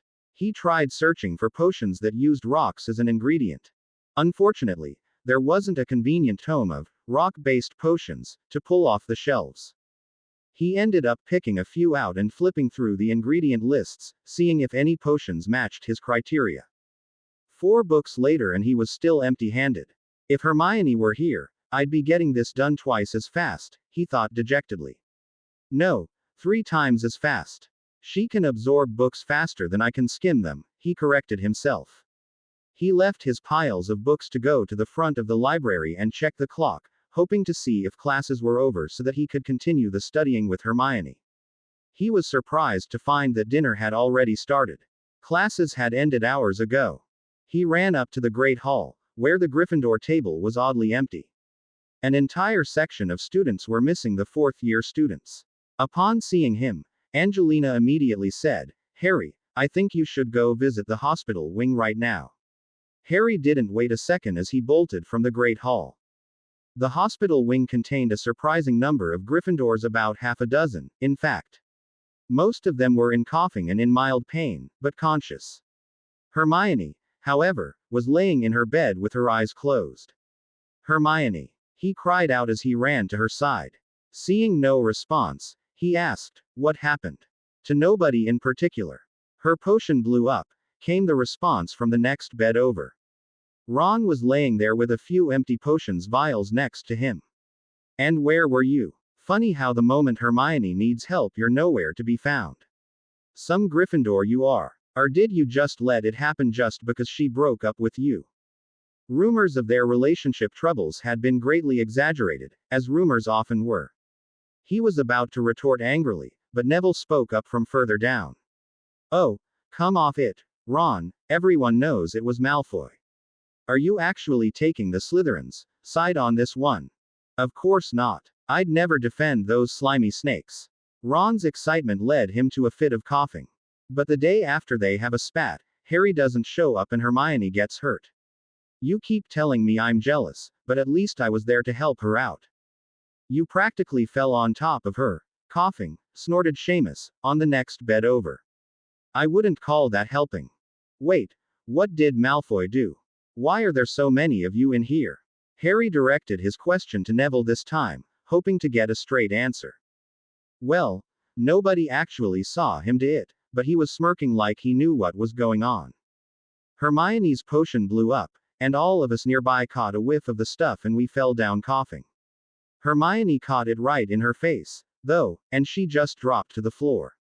The ones who weren't helping us up ended up attacking the Slytherins. Snape gave all the Gryffindors detentions, except for us who had to go to the hospital wing. Of course, the Slytherins get away as usual," Neville explained with a hoarse voice. "Snape even gave detentions to the ones who were helping us," Ron spat bitterly. By then, Madame Pomfrey had heard the commotion and was coming forward with a tray full of potions. "Mr. Potter, I'm glad to see you've finally arrived, but as you can tell, Miss Granger is not in any condition for visitors. You can help me distribute these breath freshener potions." Why would they need? Harry didn't understand why sweet-smelling breath would be important to their recovery. "It helps clean out the lungs if you inhale something bad," Neville explained. "I've had these before. Several times a year. To be honest," he admitted with some embarrassment. Evidently, a fresh breath meant something slightly different to wizards than it did to muggles. "Thank you, Mr. Longbottom, although I have to say I'm glad that this is the first time I've had to administer this potion to you this school year," Madame Pomfrey smiled as she carefully dripped a few drops into Hermione's mouth. "Don't worry, Mr. Potter, I'll have her up and running in a few hours. This is a pretty common affliction." "Yeah, don't I know it?" Neville laughed weakly, which turned into more coughing. "Although I have to say that one potion usually does the trick. Perhaps I just need to order a fresher batch of freshener," Madame Pomfrey said. "I was expecting to use up the first batch months ago." "I'm sorry to disappoint you," Neville responded. He seemed to be the one student who saw Madame Pomfrey more often than Harry did, and they could chat like friends. Harry, however, was worried. What had Malfoy done? What if it wasn't just a routine potions mishap, and the potions weren't effective for another reason? What if Hermione didn't recover? He couldn't bear to lose her, especially when he had just promised her the best night of her life tomorrow. He had to be sure, and to do that, he needed to find Malfoy. Tracking down Draco was easy with the Marauder's map in hand. The problem was separating him from his goons so he could have some time alone to interrogate him. As usual, he was being flanked by Crabbe and Goyle as he marched through the halls. Harry waited under his invisibility cloak, tailing them until the three were alone in a corridor. With a quick stunning spell at Crabbe and Goyle, the two beefy bodyguards dropped straight to the floor. Draco looked around and panicked when he didn't see anyone. Harry stunned him before he could even draw his wand, and then petrified and bound him for good measure. Draco was still using a wand holster. Harry removed it and kept the wand in his pocket. Now he faced the problem of moving them somewhere for interrogation. There was no way he would be moving all three, so he just levitated Draco's body. He cast simple confounding charms on the other two, left them on the floor. He looked at the map, searching for an unused classroom that was more secluded to do the interrogating. That was a problem. To get to any of them, Harry would have to walk past crowds of students or professors. He wasn't going to get snug with Draco underneath his cloak. Then again, he only had to hide Draco, didn't he? Harry took off his cloak and threw it over Draco's body. Perfect. Now he kept one hand on Draco's invisible shoulder as he walked down the hall, keeping the invisible Slytherin hovering close by so he wouldn't bump into anyone. He wasn't quite as careful about not letting Draco bump into things, like corners. He was still trying to navigate to the empty third-floor corridor, where a three-headed dog once resided, when he realized he was walking past the second-floor girls' bathroom. Even better, Harry realized. Ooh, I heard your girlfriend was dying, Harry, Myrtle cheerfully greeted Harry as he entered. She's not dying, Harry answered firmly, though he'd find out for sure in a few minutes. Shouldn't you have jumped in front of her and used your body as a shield? Then, when you died, she could have kept your fleshy body to mourn over and your spirit can come haunt the castle with me. Myrtle suggested, brimming with glee. That was a little too morbid for his taste in jokes, even with a ghost. If that happened, I'd haunt Hermione to keep her company instead. But you know what? If things don't go as planned for me, you might have a new companion soon. Myrtle squealed in delight and into a toilet. Finally rid of the ghost, he spoke the Parseltongue password to the sink. Pulling his invisibility cloak off Draco to keep it clean, they slid down the tube and eventually made their way to the main chamber. Harry laid Malfoy in the center of the chamber, choosing to use Malfoy's wand to maintain a weak lumos, keeping most of the chamber shrouded in darkness. He wondered if Draco was afraid of the dark. He could always test that out if the boy was uncooperative. Enervate. Hello, Malfoy. I'm here to ask you a few questions. Realizing Malfoy was trying to speak, but couldn't move anything but his eyes, he added, oh, silly me. Finite. He removed the petrification spell but kept the ropes on him. You've got nothing on me, Potter. That filthy mudblood just got what was coming to her. Insufferable know-it-all finally got her potions wrong, Draco smirked. You think you're going to get away with this? Harry practiced his internal occlumency to keep himself as calm as possible. It wouldn't do to knock Draco out again when he needed to get information out of him. Malfoy, you must be stupider than Goyle if you think I believe that story for 1 second. Now what did you do to Hermione's potion? From where I was standing, it looked like the powdered billigrut shell just blew up in her face because she didn't add it properly. Even Madame Pomfrey said so. Draco was still smirking confidently. Harry could tell through his legilimency that Draco wasn't exactly lying, but there was deception. This was a rehearsed response. Shut it, Malfoy. You're lying, and I can tell. You need more practice with that. Aren't Slytherins supposed to be good at lying? Now tell me what you did to her potion. Draco remained as arrogant as he could be, tied up and on the floor. You're going to Azkaban for this, Potter. My father will make sure of it. If that mudblood dies, all the better. Harry wasn't thinking that far ahead, but it would be his word against Draco's, anyways. The threat against Hermione's life didn't pass by unnoticed, though. Now why would you think she was dying of a simple potions mishap, Malfoy? Neville gets them several times a year. She should be better by now. Draco hesitated, realizing what the slip of his tongue had revealed. He remained silent. Tell me, Malfoy. Tell me before I have to hurt you for it. Harry was starting to have a little difficulty staying calm now. Hurt me. This is revenge, Potter. You broke my wand. I'm just taking away your wench. Harry's eyes widened in fury. I'm going to tell you a short story, because I don't want to waste too much time, and it really only happened this morning anyways. Hermione and I talked. She pointed out that I really don't have many good things in life, but she's one of them.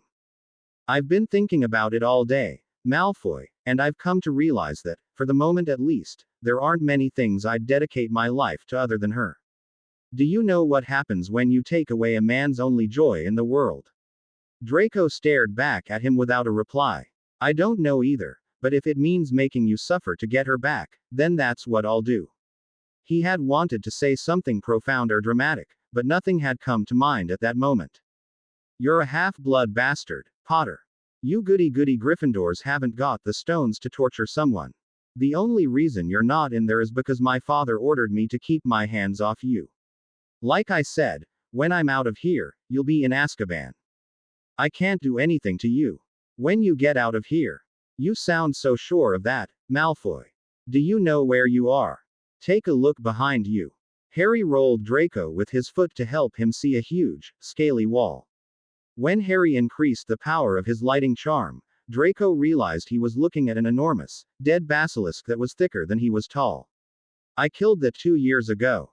You seriously think you can do anything to me? Draco was horror-struck by the sight.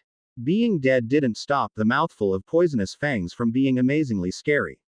Harry continued. You get it now, don't you? This is the Chamber of Secrets. Nobody could find it for 50 years after it first opened, and only a Parselmouth can open the entrance anyways. You can't get out, and nobody will find you unless I say so. So tell me, you little inbred coward, what did you do to Hermione? Draco was finally cracking under the fear of being locked in the chamber.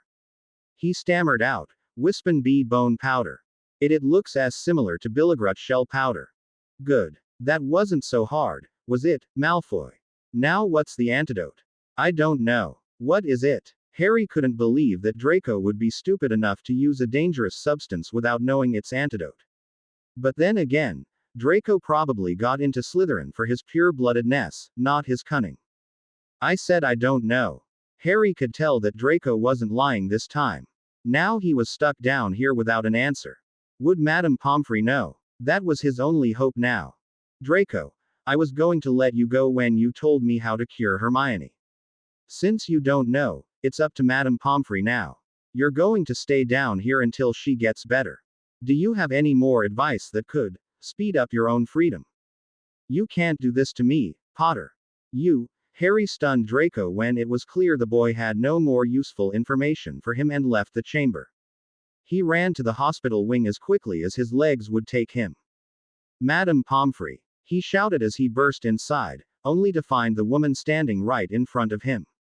No shouting in here, young man. She berated him in a loud whisper. I've just put most of my patients to sleep, and it's nearly curfew for you as well. Visiting hours are over. No. I've found out why. Your potions haven't been working as well as they should have, he panted out. What? What do you mean? The matron was surprised to hear a student suggest they knew more than she did, but she wasn't arrogant enough to brush off potential insights to a difficult case. It was Wispin bone powder, not Billigrut shell. Someone slipped it into Hermione's potion. Harry realized just then that Draco could only lie so effectively if he hadn't actually done it himself. He needed to find out who the accomplice was, but right now, his concern was for Hermione. Professor Snape doesn't use Wispin bone in any of our potions, up to Newt level. I don't think he even keeps any in stock. She furrowed her brow, but added hesitantly, you're suggesting this was sabotage. Do you really think the brightest witch of our age who has brewed potions perfectly for years would mess up something this simple? Harry knew she couldn't have made a mistake. The potion they had been brewing was the Awake and Alert potion, a simpler variant to the Pepper Up. No, I suppose not. I don't know where you got the idea, but inhaling either of the two would produce similar symptoms. Although Wispin bone is more painful and lasts longer. It certainly wouldn't hurt to check. Madame Pomfrey went straight to Hermione, trapping some of her breath in some sort of medical device, and she cast a few diagnostic charms. A few minutes later, she put it down. Ah, it was a mixture of both, actually. I knew I found Billigrut shell on my first diagnosis. Thank you, Mr. Potter. I can start brewing up the right potion for them immediately. Can I do anything to help? Harry asked. Madame Pomfrey sighed. This had to be treated quickly to be most effective, and she needed at least one for each of the students and a double dose for Miss Granger. A second dose for everyone would be better, to be on the safe side, as well as having a few more on hand. That added up to 16. She could use the extra help, but said, from what I've heard, you haven't been attending very many of your potions classes, Mr. Potter. And the ones you have been attending, you didn't do much brewing. Oh, I was learning on my own, you see. The tournament doesn't use many of the fourth-year potions, so I've been practicing a lot. I've actually completed all the fourth year potions already, and I'm working my way through the owl potions, Harry pleaded his case. I'll let you chop and peel some of the ingredients, but I'll be the one doing the brewing, Mr. Potter. You must follow my directions exactly. She gave him the simplest jobs that most second years would be able to do, just to be safe. It certainly had been a while since there was a student who had volunteered to brew potions for her. Mr. Potter's mother was one of the last, and ever since Severus had started, she hadn't seen any student willingly approach a cauldron. It's about time you did some work inside the hospital wing instead of just lying around all the time, isn't it? She joked. Yes, ma'am. Thank you, ma'am. Harry gladly placed his loose outer robes on the chair and washed his hands. How do we begin? Harry woke up in the hospital wing, being too tired to walk back up to his bed the previous night. Madame Pomfrey greeted him as she walked by. Ah, you're awake, Mr. Potter. I've already administered the potion to everyone. They should be ready to leave by breakfast, except for Miss Granger. She'll need a bit longer, but I think she'll be fine by dinner time. Does she ever sleep? Harry regarded the witch incredulously. He got up and immediately went to Hermione's bedside, but she was still asleep. A few others were awake, though. Hey, Harry. Madame Pomfrey said you helped her brew the lung scrub potion. I feel a lot better now, though the potion itself was horrible. Didn't think you'd volunteer, of all people. Neville was sitting up on his bed, wide awake. It was a far cry from the coughing and wincing boy just last night. The potion had apparently done the trick. Well, I didn't brew the potion, I just prepared some of the ingredients. And potions are a lot more fun when Snape isn't around, Harry admitted. Tut, tut, Mr. Potter, my patients need rest now, and so do you. I suggest you go rest in your own bed for now, Madame Pomfrey interrupted. She shooed him out, leaving Harry with nothing to do but head back up to Gryffindor Tower as a few of the other early risers were beginning to make their way down for breakfast. With a quick detour to the Great Hall to grab a slice of buttered toast, he made his way back to his dorm and flopped down on his bed.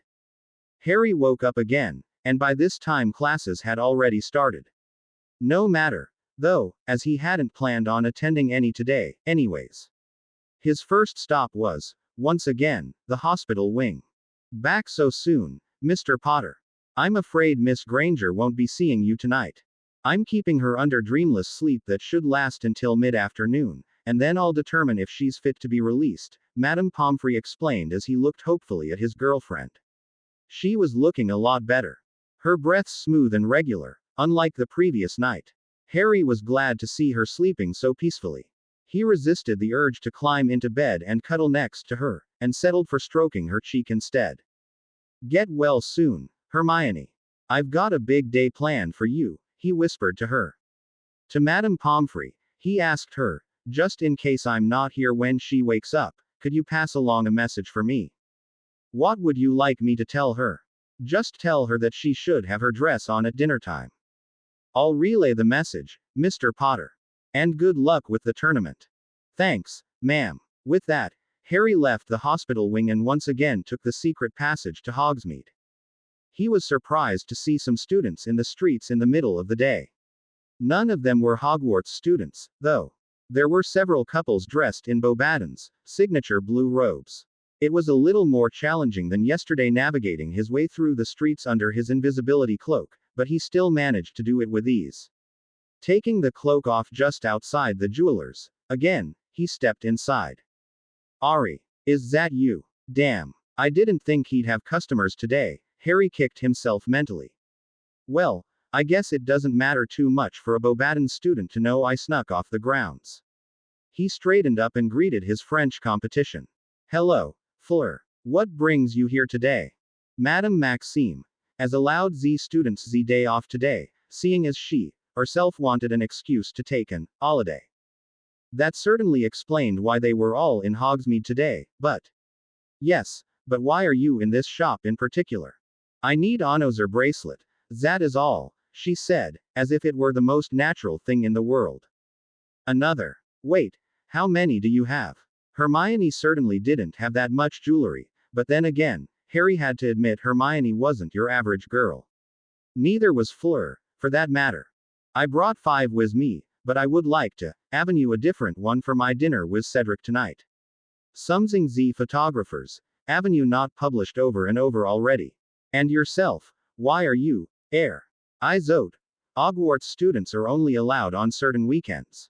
Harry wondered about spending money like that. He just couldn't see the logic, even though he was filthy rich. Don't tell anyone I'm here, because I'm not supposed to be. I'm just picking up a pair of matching lockets that I'm going to give to Hermione tonight. And they're right here, Mr. McCullen interrupted. He presented Harry with a large velvet box. Opening it up, 2 golden lockets lay inside, side by side. Opening up the ruby one, he smiled as he watched the photo of himself and Hermione Key. On New Year's Eve. Thanks. This is exactly what I wanted, Harry told the jeweler. Oh, that is so adorable. Harry only then noticed Fleur looking over his shoulder at the locket. Hey, that's private. Harry quickly closed the locket and the box. Adorable wasn't exactly the word he was hoping for. Sweet, romantic, thoughtful, but Fleur made it sound like he'd just bought Hermione a teddy bear. Then again, remembering her bedroom, she might have appreciated a stuffed animal more than jewelry. Fleur just laughed. I'm sure she will appreciate it, Ari. Would you wait for me while I choose something for myself? Sure. Is there something you want me to do? Non. It will be more entertaining with an audience, that's all. Fleur had her mischievous smile on again. What was she up to? Harry had the jeweler wrap up the box with while Fleur continued to try on the bracelets. It only took a few more minutes of looking around the shop before Fleur found what she wanted. The two of them left the building as Fleur pulled Harry towards Madame Puddifoot's. Harry, of course, was reluctant to go in with her. Fleur, that's not exactly my kind of shop. And what would Cedric think? Harry asked as he paused a few steps away from the entrance. Did she mention wanting an audience earlier? He recalled in horror. Z's is not what you believe, Ari, she laughed quietly, seeing Harry's expression. Tell me, can you perform the disillusionment charm? Yeah, I've been practicing. He decided not to tell Fleur that he could simply throw on his cloak. If this wasn't serious, he may as well get a little more practice with the charm. And you can still resist my allure. Never been a problem. Harry wondered what she could be planning. Good. These shall be quite entertaining for you, she said, disillusioning herself. Harry took the cue and cast the charm on himself. Follow me inside, she whispered. The interior of Madame Puddifoot's was excruciatingly saccharine. Pink and red hearts decorated everything. The tablecloths were pink. The chair cushions were red. The curtains were fuchsia. The teacups were decorated with little hearts. Everything bad that Harry had heard about this shop seemed to have multiplied for Valentine's. He immediately swore that he would never take Hermione here. Beauxbaden's students, no, couples, filled the seats. One couple in particular, however, was impossible to miss. Sitting right in the middle of the room was Madame Maxime herself, and directly across from her was Hagrid. Even more surprising was that they seemed to be enjoying each other's company. Hagrid was a mumbling mess, and the headmistress seemed to find that charming. Looking back, he realized he'd nearly lost track of Fleur, but saw a slight shimmer in one of the secluded corners of the cafe. Harry quickly crawled over. Fleur, is that you? What are we doing here? He whispered.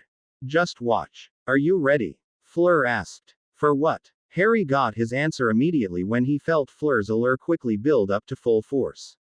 Thankfully, he had his occlumency shields on at a low level all the time, which stopped him from doing anything stupid. The other males in the cafe, however, weren't so lucky. The chatter and conversation suddenly stopped as all the boys' heads turned roughly in the direction of Fleur. A few even got out of their seats and wandered closer. They couldn't see her under the disillusionment, so in their partially dreamlike state, their eyes drifted in confusion to the first female they saw.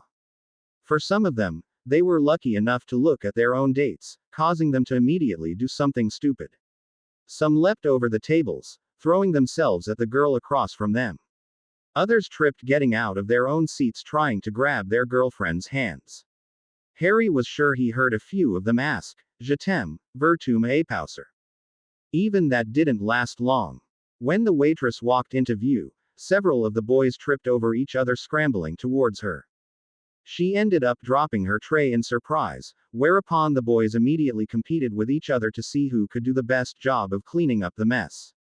One girl who was abandoned by her date shouted at him, which unfortunately caught the attention of several other boys.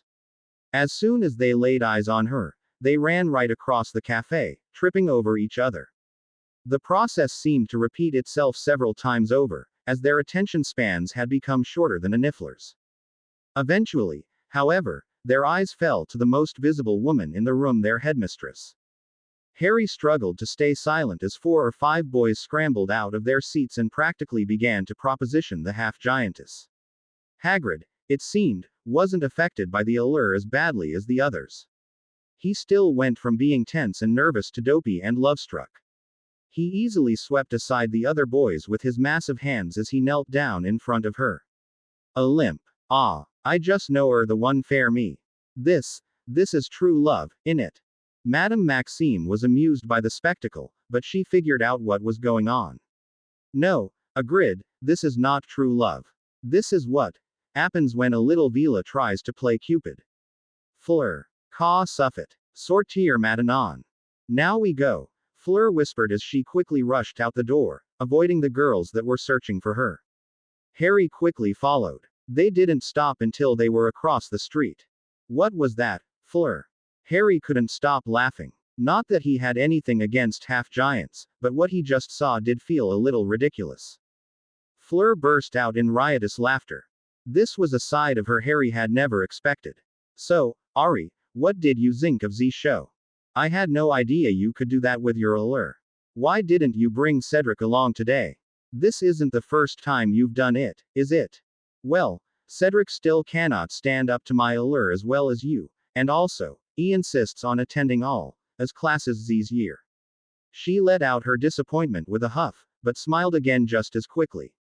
To answer your second question, it is the first time I've had the opportunity to use it with Madame Maxime, she answered, but non, I first learned this trick a few years ago, before I could fully control my allure. Really? It sounds like there's quite a story behind it. Non, it was quite simple, really. My allure had just flared up and I couldn't turn it off, so I was running away from the boys. Luckily, that was the same day we brewed invisibility potions, so I grabbed a bottle from the classroom and dumped it all over myself. When the boys caught up, their attentions immediately turned to Madame Baudelaire when they saw her. Is that why you're so good at disillusionment? Yes, and I also found out it was quite entertaining when I finally learned to control both my allure and my invisibility, so I kept practicing. Valentine's and Christmas are my favorite times. And the first and last days of school, as well. It helps when they are already emotional. Harry couldn't believe Fleur had just admitted to being a prankster. Given how she had reacted to Fred and George's powder, he thought she was too prim and proper for that. But then again, it could just have been because it got her really dirty, like Harry had done with the portable swamp. He decided it would be better not to bring that incident up. Instead, he joked, you could be a professional matchmaker with that talent. A matchmaker? Never. Haven't you far too many boys trying to win me over, even after I am clearly with Cedric. I would end up stealing half of my clients' boys by accident. Non, I would much rather be a curse breaker. A curse breaker. It's rather dirty work, isn't it? Harry was surprised again, as Fleur looked more like a supermodel who wouldn't want to get her nails chipped. Yes, but haven't you begun to see the fun in getting dirty? Fleur replied, giving Harry a wicked look. I believe you taught me that only a few days ago. You're welcome. Harry was wondering how much Fleur enjoyed teasing him. As he remembered it, Fleur looked ready to kill him for getting her covered in swamp muck, not grateful. I don't even know what I want to do with my life. What made you want to become a cursebreaker anyways? You are only 14, Ari. Of course you don't know what you want to do with your life yet. I only figured it out when my family vacationed in Mexico last summer. Their tombs are as incredible as the ones in Egypt. Even then, I thought I would like to be a curator of ancient artifacts, until I was chosen to compete in the tournament. I did not know I would enjoy Z action and adrenaline so much. A career like that would let me combine my old love of ancient treasure with my newfound love of adrenaline. It would force people to see my achievements instead of just my beauty. Oh, thanks for explaining that to me, Harry said. He was a bit relieved to hear that Fleur had trouble figuring out her own life as well. He couldn't quite take the same path, though, as he was already too well known for his achievements, and people expected even more of him. Hermione's practically decided already that she wants to revolutionize the British wizarding world. Me, I just want to get away from all this fame, but I can't seem to avoid it. Your girlfriend is too smart for her own good. She should explore some more before she settles on something. You should do some traveling, and take her along. I can tell you that you are very famous in the British Isles, but not so much elsewhere. Perhaps you will find your calling when you see more of the world. If you are ever in France, come contact the Delacour family. I'm sure my father and my sister would be happy to get to know you as well. That's a really good idea, Fleur. Thanks. The thought of leaving Britain never occurred to him. In fact, the Dursleys hadn't even taken him to see the ocean. He did take note of her invitation to meet her family. What did that mean? Was she interested in Harry, or was her family interested in him? After stopping by the florist for a dozen roses, the rest of the walk back up to Hogwarts was quite cheerful and friendly as Fleur tried to prod more information about Hermione out of Harry. Seeing that he wasn't going to babble about any private, gossip-worthy news, they instead talked about each other's performance in the tournament. Harry was quite impressed with Fleur's grace under pressure. The only time she had buckled was apparently when she fell into Harry's swamp. Fleur, on the other hand, was equally impressed with Harry's ability to keep up with the competition despite his young age. He brushed it off as luck, since he wasn't going to reveal his secret that easily. When they finally arrived at the gates, Harry threw his invisibility cloak over himself again after they parted ways. He was hoping he'd finally see Hermione awake. Hey, Harry. Hermione was sitting up on her bed, reading her arithmancy textbook. The other Gryffindors had already checked out, and she was now the only one left. Where were you all day? Hermione. Harry rushed up to her and gave her a hug. I was so worried about you that I barely slept last night. Madame Pomfrey told me how you helped her brew the potion and wouldn't sleep until she gave me the first dose. You're so sweet, Harry, she said, holding his hands. Except you weren't here when I woke. I expected better of you, Mr. Potter, she chided him jokingly. Hey, I was picking up a present for you. Here, he said, handing her the gift. Don't open it until tonight, though. So our date for tonight's still on. Madame Pomfrey said I should be out of here in a few more hours, and I'll probably take another hour or so to get ready, so how's 7 o'clock? Sounds great. Meet me in the room of requirement, alright. I hope you like fish. With long, reuniting key, Harry left again to get ready for the evening. Fish was something he hadn't had the opportunity to cook before, despite the copious amount of work he had done in the Dursleys' kitchen. They loved their fatty pork, beef, bacon, steaks, and burgers, but the closest thing to healthy meat they'd had was chicken and turkey. The only time they ate fish at all was when it was deep fried from a fish and chip stand. He knew that Hermione wouldn't enjoy that as much, and he also knew that fresh fish would taste better, and how much fresher could it possibly get than straight from the water. He grabbed the remainder of his gillyweed and dove into the Black Lake. With a simple disillusionment, a stunner, and a piercing hex, he managed to catch himself one large enough to feed both of them after only a few minutes. It certainly beat sitting around for an hour with a hook and lure. The gillyweed, which was a month old already, was somewhat stale and its effects ended only 10 minutes later, so Harry didn't have to wait long before climbing back out. With the main course in hand, he needed to prepare it. Up in the room of requirement, it had provided him everything he needed for the evening to come. There was a dining table for two, already set, next to a dance floor that opened up to a balcony, giving a spectacular view outside. Off to the side was the kitchen, containing all the cutlery he needed. It even threw in a few cookbooks as well. Harry already had something in mind, but he flipped through the books to find a better recipe as he gutted and descaled the fish. Even though it was far more messy and bloody than anything he'd worked with before, the Dursleys bought their meat pre-cut from the deli or, sometimes, frozen. He was finding it much more enjoyable.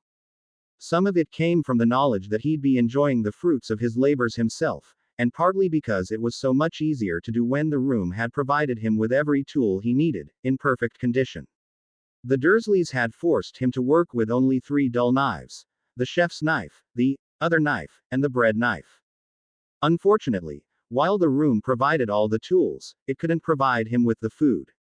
He needed to get the other ingredients from the Hogwarts kitchens, which meant he had to get it from the house elves.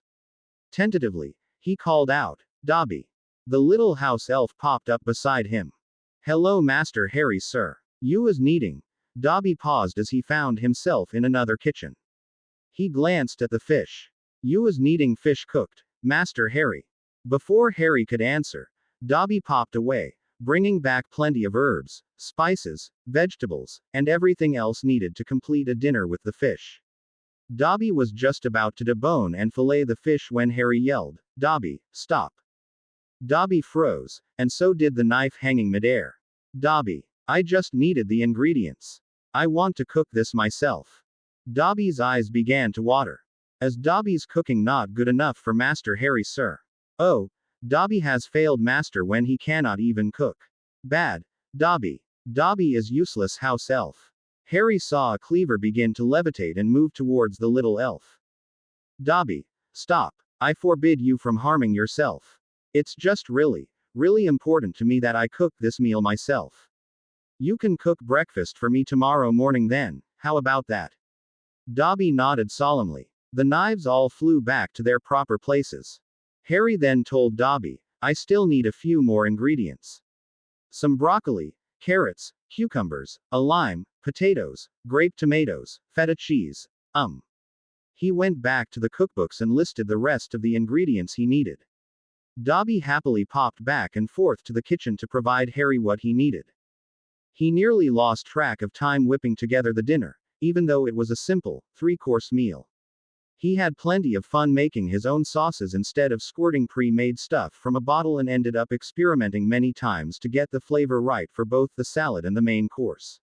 Seeing that he had half an hour until dinner started, he put the fish in the steamer oven and prepared the dessert as well, then rushed out to the dorm. After getting changed into his dress robes, grabbing the bouquet of flowers, and rushing back to the room, the fish was done. Perfect timing, he congratulated himself.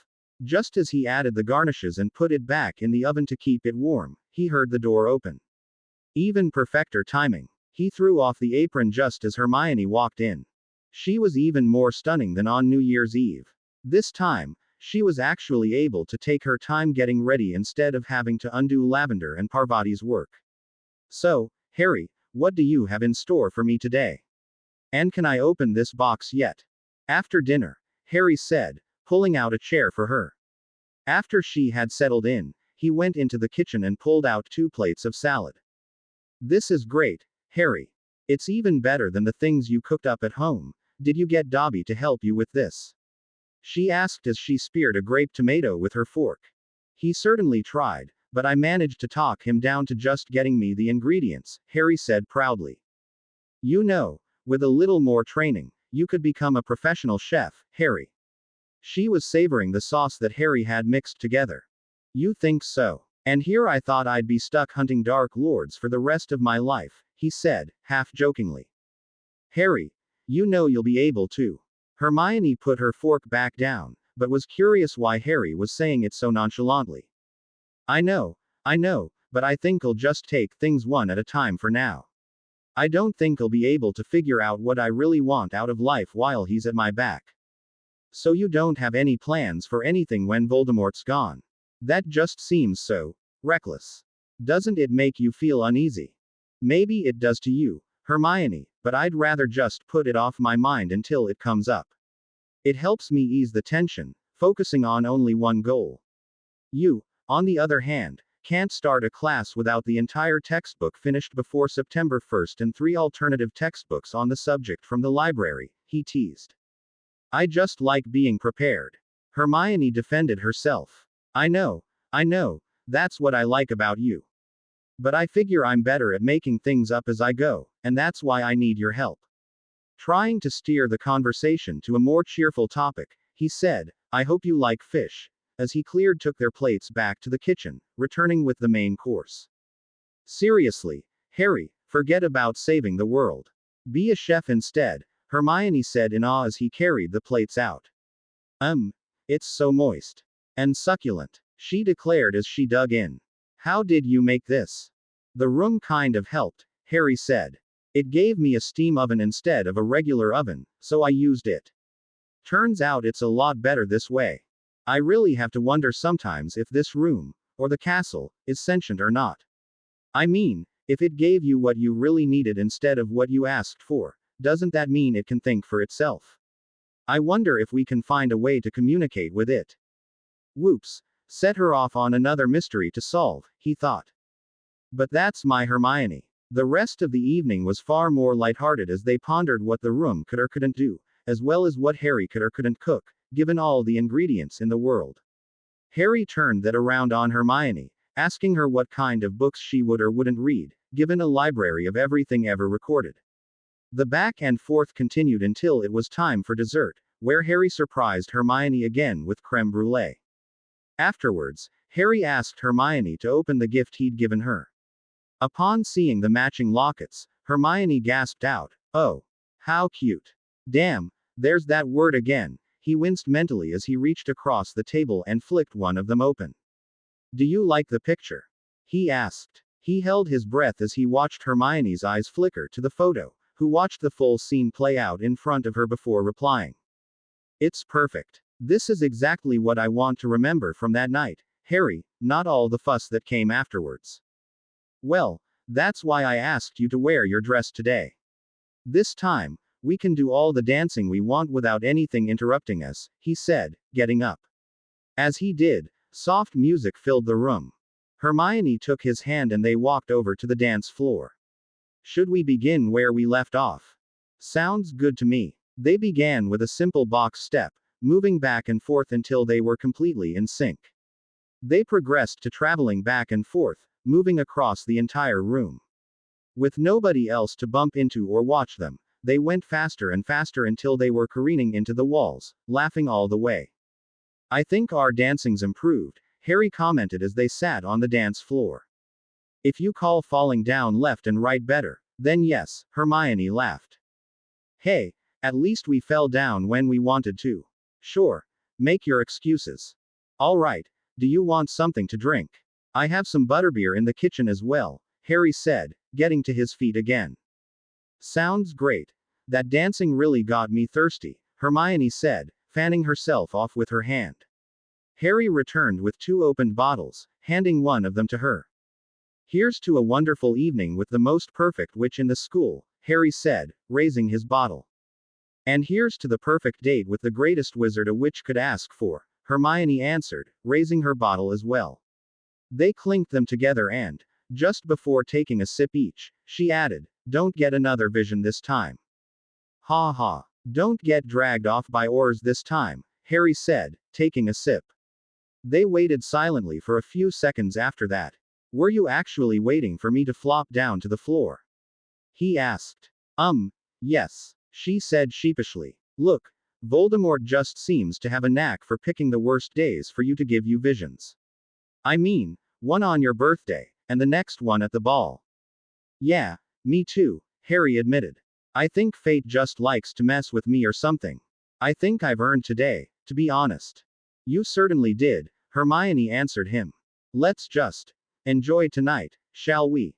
"Let's." The two of them finally wandered out to the balcony the room had provided.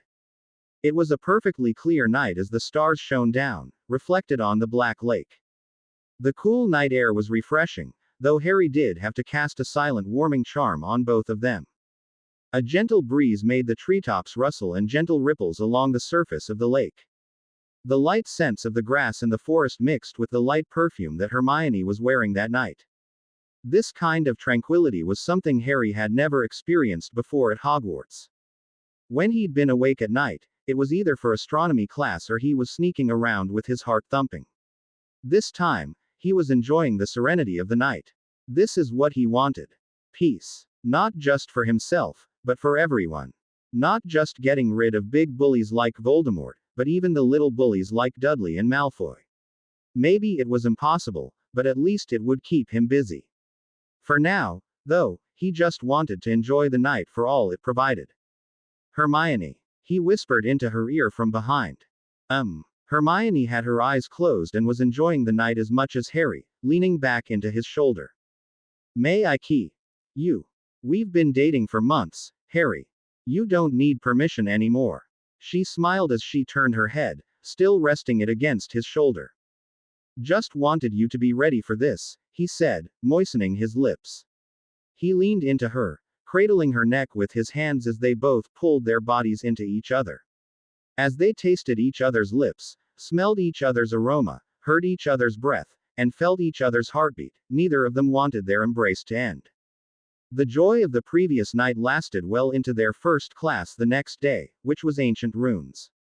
Thank goodness Draco isn't taking this class. We won't have to see him again until Charms this afternoon, Hermione commented as they walked together. At least he didn't come by to say something stupid this morning. Harry suddenly stopped dead in his tracks. Whoops. It was only after classes that they managed to steal away from the crowd and sneak themselves down to the Chamber of Secrets. Luckily, they had a free period, so they managed to go while most of the other students were still in a class. As they approached the door to the chamber itself, Harry turned to her and said, "Okay, Hermione, please don't get mad at me for what I'm about to show you. I wasn't thinking too clearly at the time." Hermione narrowed her eyes. "What do you mean by not thinking clearly? When was this? You were in the hospital wing and you weren't responding to the usual treatment. I kind of panicked. So what are you showing me, Harry? Don't tell me you." Hermione's eyes widened as she figured it out. "Open," Harry hissed to the door. "You'll see," he said as he stepped inside.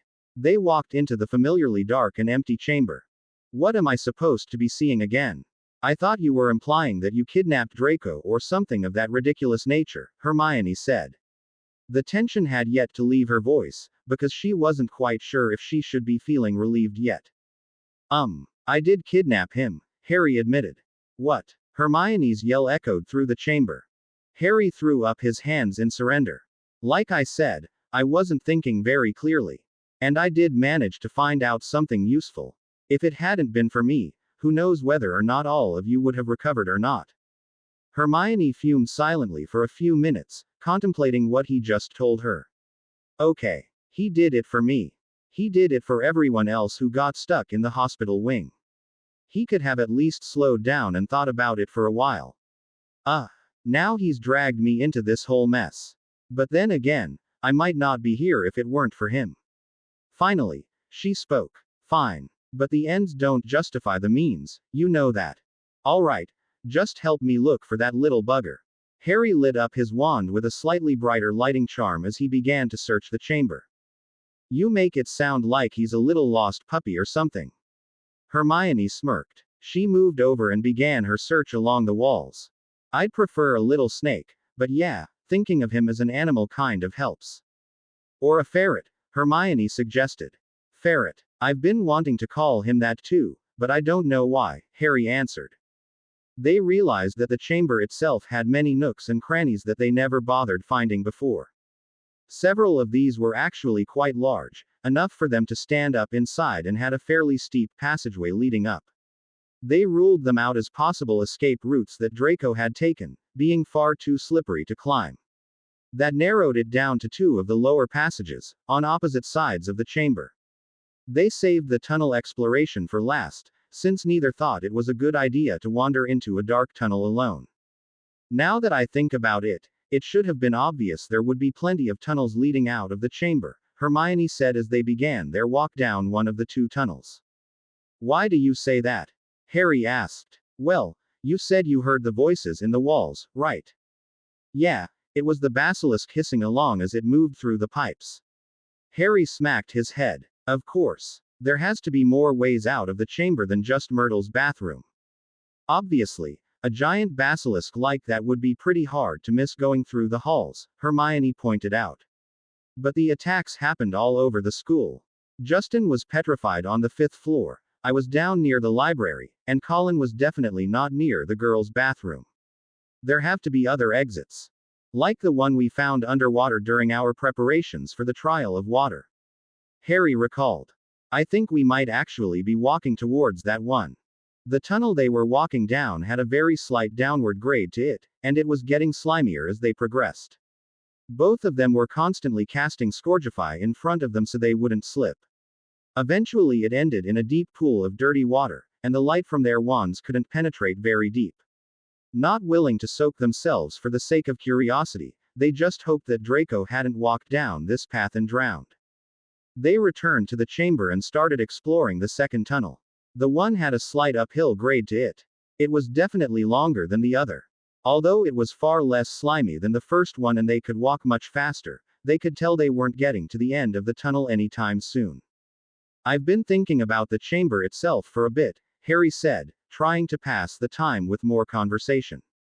Oh, what about it? Why would a sneaky and devious wizard like Salazar Slytherin make a secret, hidden chamber underneath the school and make it so uninviting?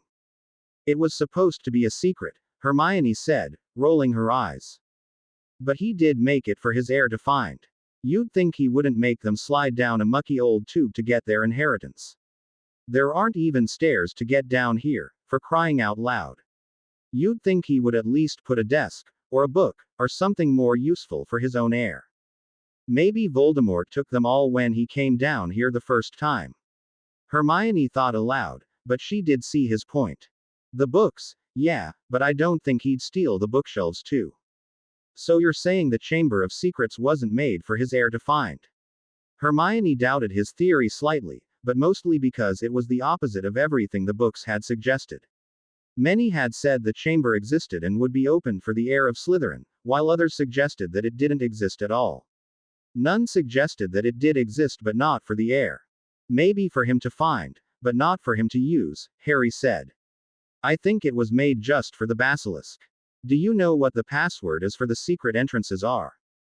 You just told me you had to open it in Parseltongue. You never explained how you figured out the actual password. Was it hard? Hermione was surprised. Whenever Harry spoke in Parseltongue, it still sounded amazingly complex and she was sure he was speaking full sentences. No, I just say, open, and it opens.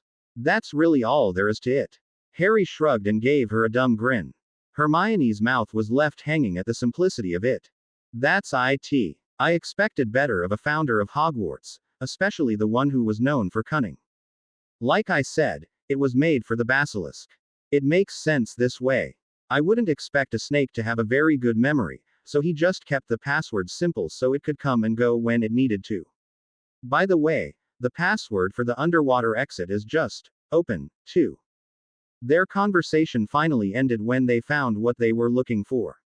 There was another large door decorated with snakes, and lying at the base of it was one very weak Draco Malfoy. Hermione began searching him immediately, starting with his sleeves. What are you doing? Harry asked. Shouldn't we revive him? I'm looking for his wand. I don't want him to wake up and hit us with something. Constant vigilance and all that, she explained. Oh, I forgot to tell you. I took his wand away from him when I left him down here, Harry said, while pulling out Draco's wand from his pocket. Why didn't you mention it earlier? Okay. You watch him, I'll revive him, Hermione said. Before casting Enervate, she petrified and bound his body, holding him in a sitting position. Ready. 3, 2, 1. Enervate. Draco's eyes fluttered weakly. He squinted under the light of Harry and Hermione's wands, and quickly realized he couldn't even lift his arm to shield his eyes. Hermione conjured up a cup of water and held it up to Draco's lips. Here, Malfoy. Drink. Draco took a sip of water only to spit it back out in Hermione's face. I don't need your help, you filthy mudball. He was interrupted by a jet of water from Harry's wand blasting straight into his face. Some of it splashed onto Hermione's robes.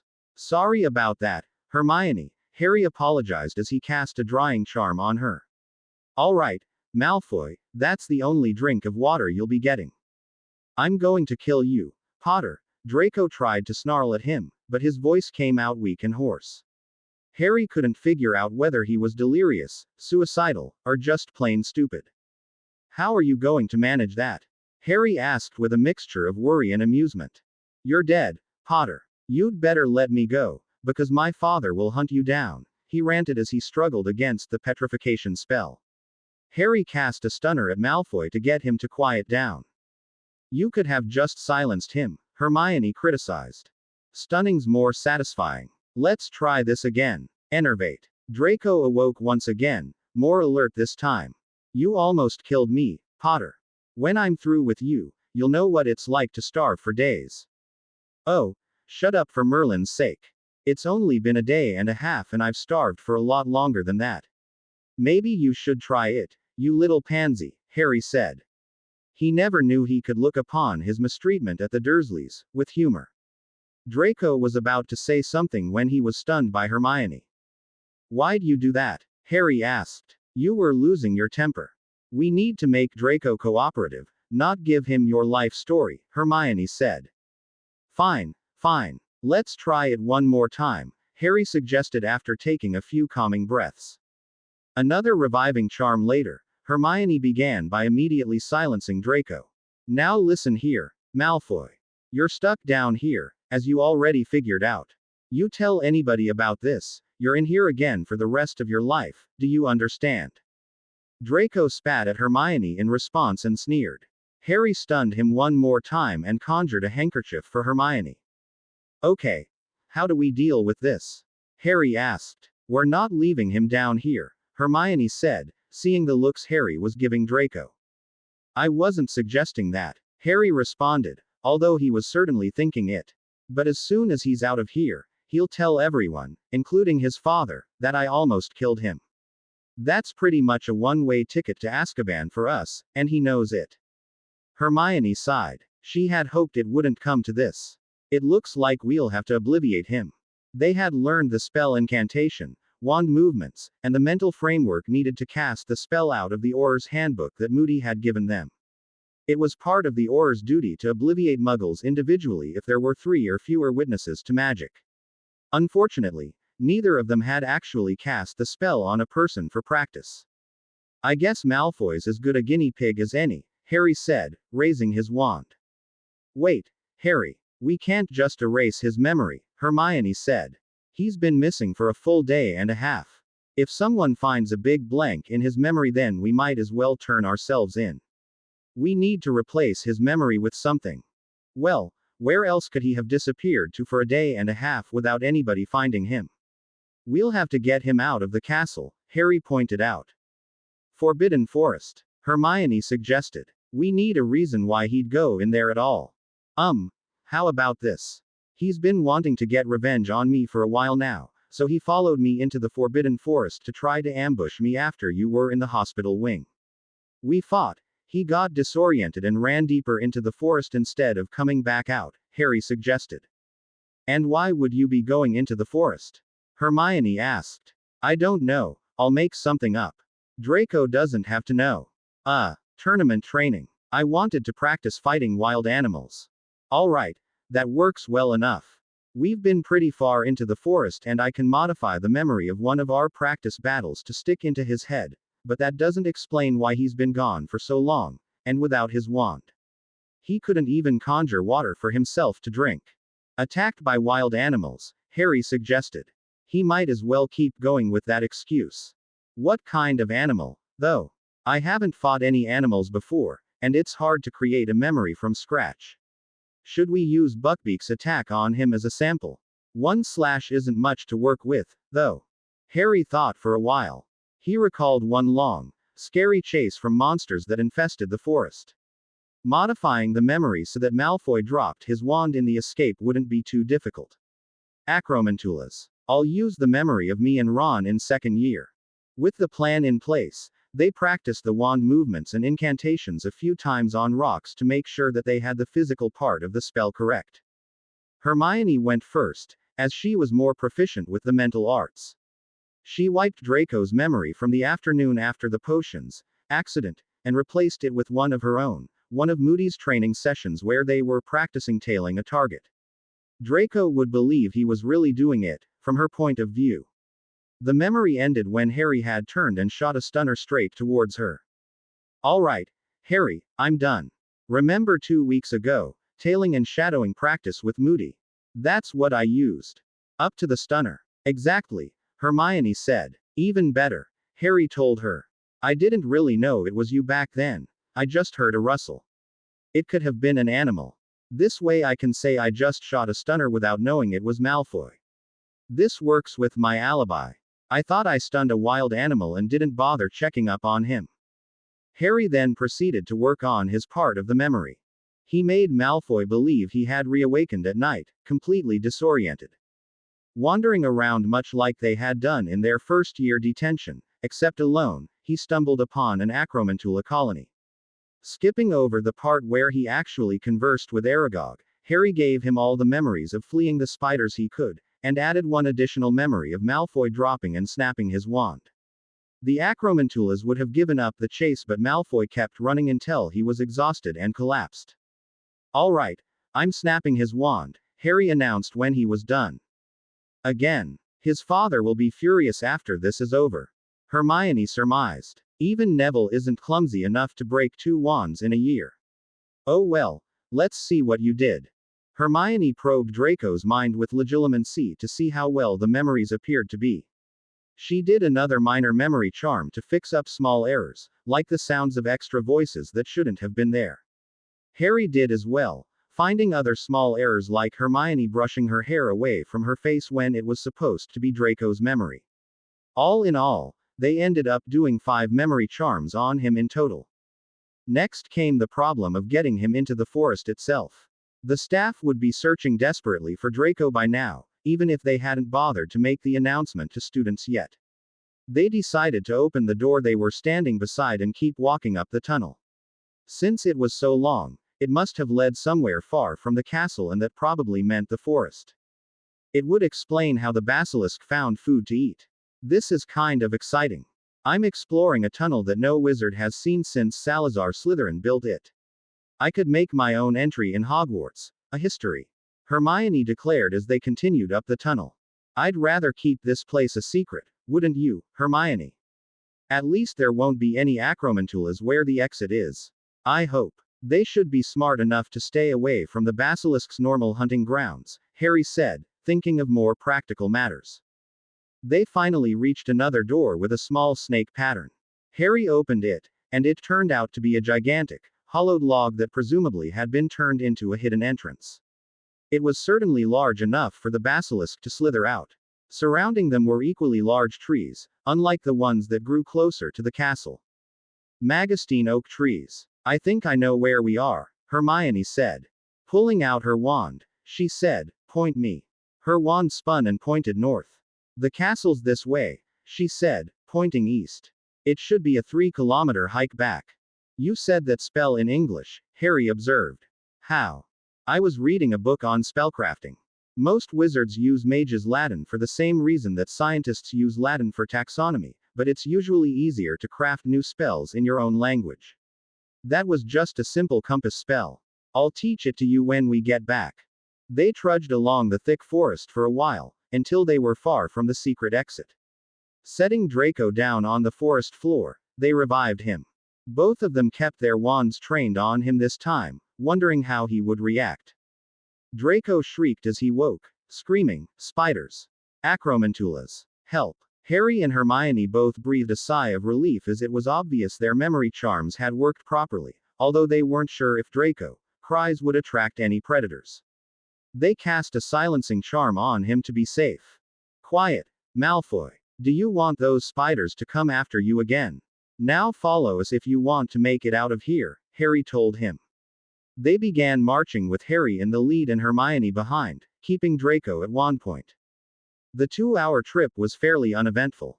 A few wild wolves stalked them for a short while until Harry shot a harmless flare spell at them, scaring them off. The majority of the trip was simply fighting the foliage and making sure they were walking in the right direction.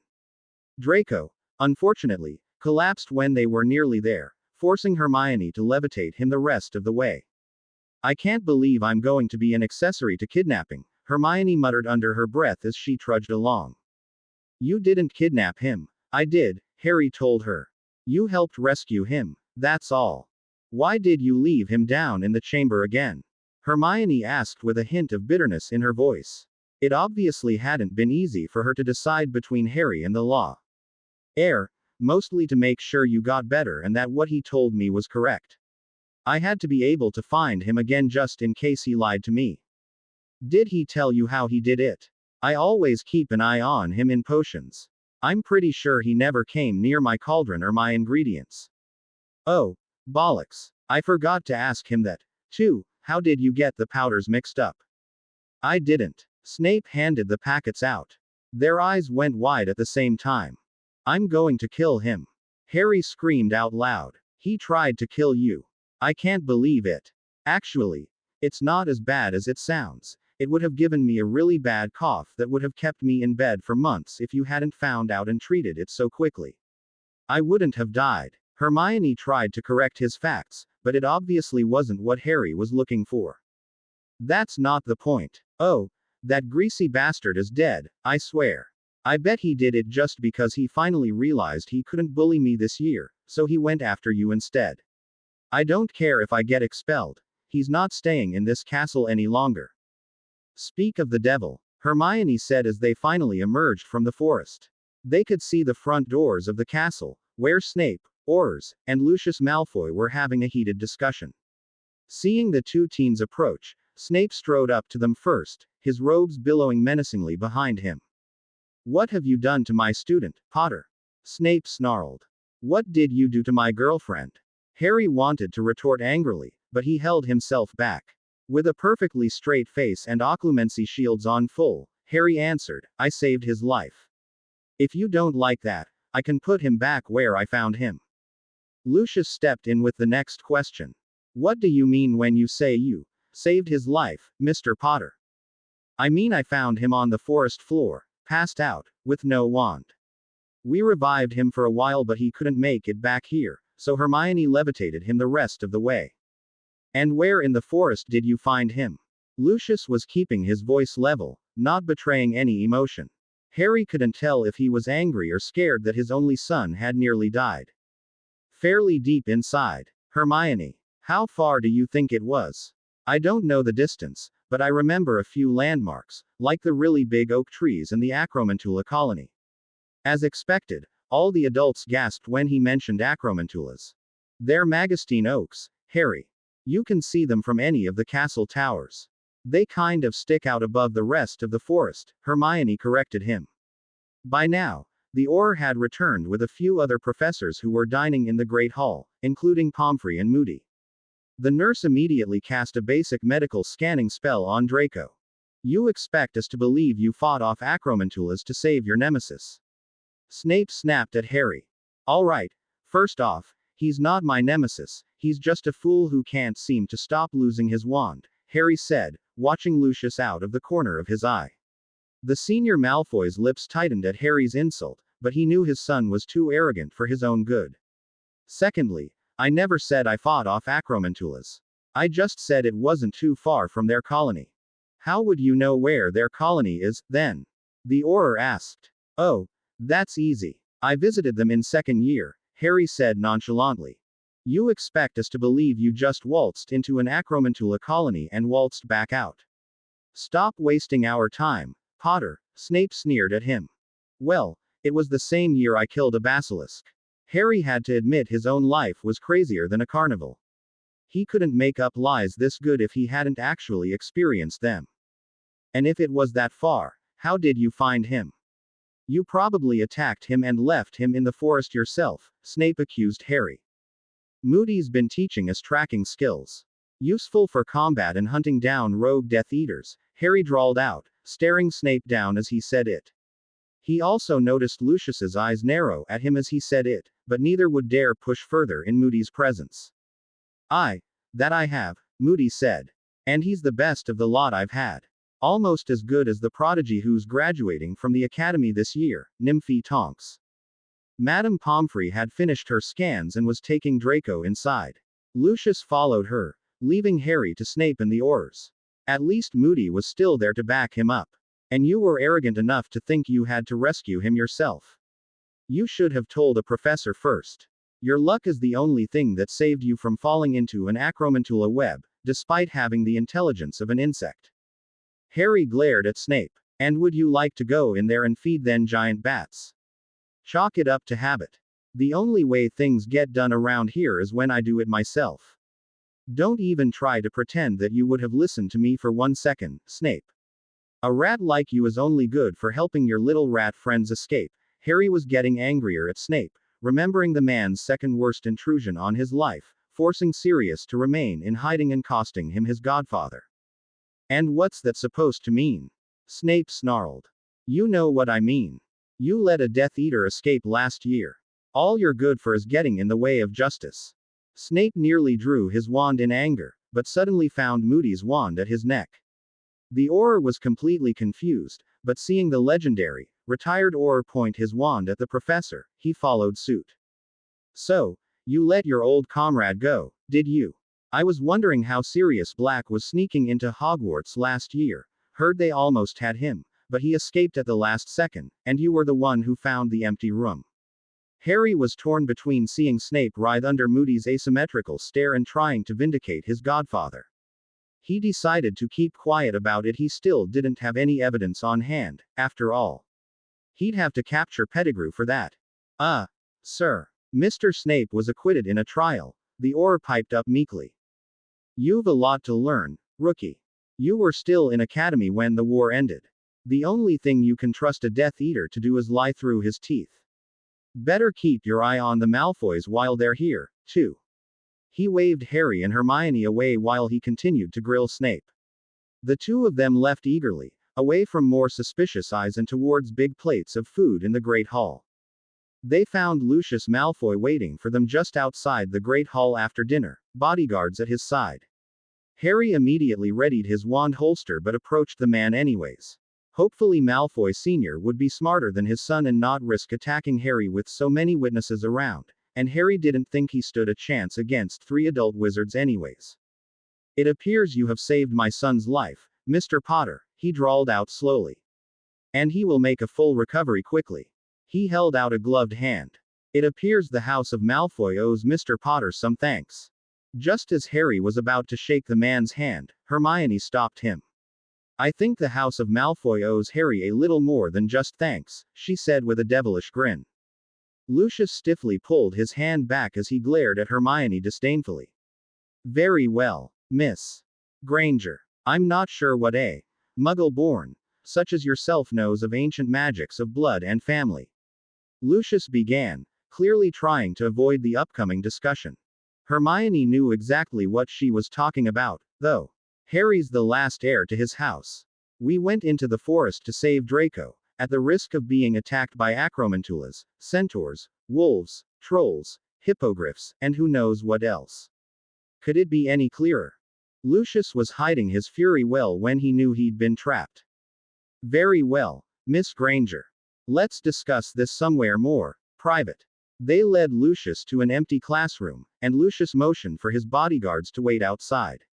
He continued the conversation once he cast a silencing charm. Mr. Potter, it appears that the noble house of Malfoy owes the ancient and noble house of Potter a life debt, he admitted, bowing ever so slightly. Would you like to settle this debt quickly? Would 10,000 galleons suffice?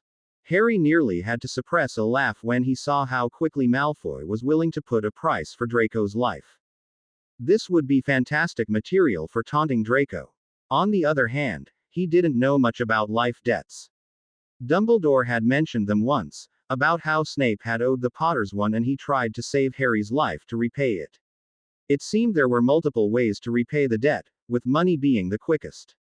He smiled at Lucius and said, "Let me discuss this with my advisor," as he pulled Hermione aside. Okay, Hermione, tell me what you know about life debts. More specifically, what we can get out of Lucius for this, Harry grinned.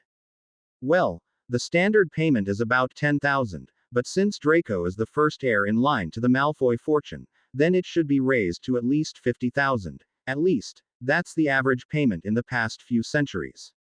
I'm probably rich enough to buy Hogwarts, Hermione, he said, rolling his eyes. I don't need more money. What else can we ask of him? Services. Like votes on the next few sessions of the Wizengamot. Heirlooms are real estate property of about the same value. We do want to get this deal over with quickly. I'll explain later, Hermione whispered. Harry thought for a minute. What did he want right now? Draco had been starved for a day and a half, then marched through the forest for another few hours, was now lying in the infirmary, and had lost another wand. Hopefully that meant he wouldn't try anything dumb to Harry, who he believed had saved his life.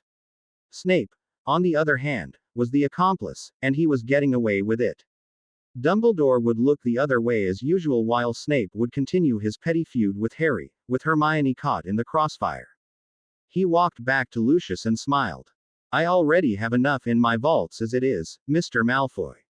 I am willing to settle this life debt quickly if you just perform one service for me, he said, this time unable to hold back his grin. And what would you have me do? Get rid of Snape. You're on the Hogwarts Board of Governors, correct? See to it that he is sacked. Permanently. I don't want to see his face on Hogwarts grounds again. It shouldn't be too hard if you simply bring up what a comically poor professor he is. I'll consider the debt repaid when I see him hauling his trunks out the front gate. Lucius considered his offer. Snape was, more specifically, he used to be, one of Voldemort's top brewers. He quickly rose through the ranks, although he never made it into the inner circle. He was a helpful ally within Hogwarts, but at the same time, obviously not good enough to keep Draco out of trouble. Perhaps he was pampering Draco too much already, as his son had nearly killed himself in his arrogance. No, keeping his seat on the Board of Governors was already enough to ensure Hogwarts would move in the direction he wanted. As for the cost, a few bribes here and there, perhaps hiring another potions master and flowing his attorney, all in all, he could have it done for less than 2,000 galleons. 5,000, even if Dumbledore stepped in and tried to stop him. It was an excellent offer. Very well, Mr. Potter. I'll see to it that Severus Snape is sacked as soon as possible, Lucius told him. He shook hands with Harry and left immediately. Harry watched him exit the classroom and take his personal guard with him. As soon as they were out of sight, he closed the door again, set up a silencing ward, and burst out laughing. Hermione, I can't believe you did that. How did you think of it? Do the Malfoys really owe us a life debt? How do the debts even work? He was overflowing with questions, and pride, for Hermione. Well, what do you want to know first? Hermione asked, brimming with excitement at the prospect of sharing her knowledge with Harry. All right, does Malfoy actually owe us a life debt? I didn't think that. Kidnapping Draco would make him owe us anything. He doesn't, actually. It really only matters that he believes he owes you a life debt. And he only owes it to you, not to me. More specifically, he owes it to the House of Potter. That's all moot anyways, since we didn't actually save his life. Why? You saved his life too. That's so unfair. That's because you're the heir. Life debts are an ancient blood magic cast by the ancient and noble houses a long time ago to protect their bloodlines. Debts can only be owed to the head of house, or the house as a whole. It's created when the head of house, or heir, risks his own life, with no ulterior motives, to save someone else. The end result is more or less like a very faint compulsion charm that lasts until the debt is paid. Oh, I thought that it would be more powerful than that, given how eager Malfoy was to get rid of it. Draco wouldn't be able to act against you or your house, which could have been bad for the entire Malfoy house. The debt can also be passed down to children. If you didn't settle it, Draco's children would also be compelled to help out you and your children as well. In a few generations, the House of Malfoy would have been in servitude to the House of Potter. More than one lineage has been absorbed because of that. Ah, it would have been better if I just said I'll keep him in debt then. It wasn't real, Harry. He would have figured it out as soon as Draco opened his mouth and tried to insult you or set his goons on us or something. Wait, does that mean you and Ron owe me life debts? And Ginny, too. You could have been racking them up pretty quickly, if you acknowledge them. Normally the heads of ancient houses aren't foolish enough to throw themselves in harm's way like you do. So I have to acknowledge that you owe me a life debt before it actually happens. Yes, which is why I didn't want you to shake his hand. It would more or less mean you agreed that all Malfoy owed you was his thanks. Thanks, Hermione. With any luck, Malfoy won't notice your little trick until Snape is gone. Hermione was getting a little jumpy whenever the Aurors passed by in the halls. It seemed that when the adrenaline wore off and her brain started to kick in again, she used it to worry. The Aurors had already questioned Draco while he was still lying in the infirmary beds, against Madame Pomfrey's protestations. Pomfrey herself was questioned thoroughly regarding Draco's condition, making sure there weren't any additional poisons or other aspects of foul play. Hermione was panicking when they heard the Aurors were checking so thoroughly, but Harry managed to calm her down enough that she didn't give herself away. Throughout the following day, Hermione was running scenarios in her mind of how many ways their memory charms could be revealed. Draco could regain some memories if they didn't do the charm properly. Harry assured her that their wand work was perfect. Madame Pomfrey might call in a mind healer who would discover it. Harry reminded her that Draco was a little shaken but would probably be back to his old, snobbish self in no time at all. They could send in a tracker to try to retrace the route in Draco's memory. Harry told her nobody would willingly attempt to trace his path into an Acromantula lair. Her tension peaked when the Aurors finally brought her in for questioning. They took her down to the same chamber in the Hogwarts dungeons that she had been held in the early morning of New Year's Day. This time, she wasn't strapped to the chair, but she still felt a little distressed being back there.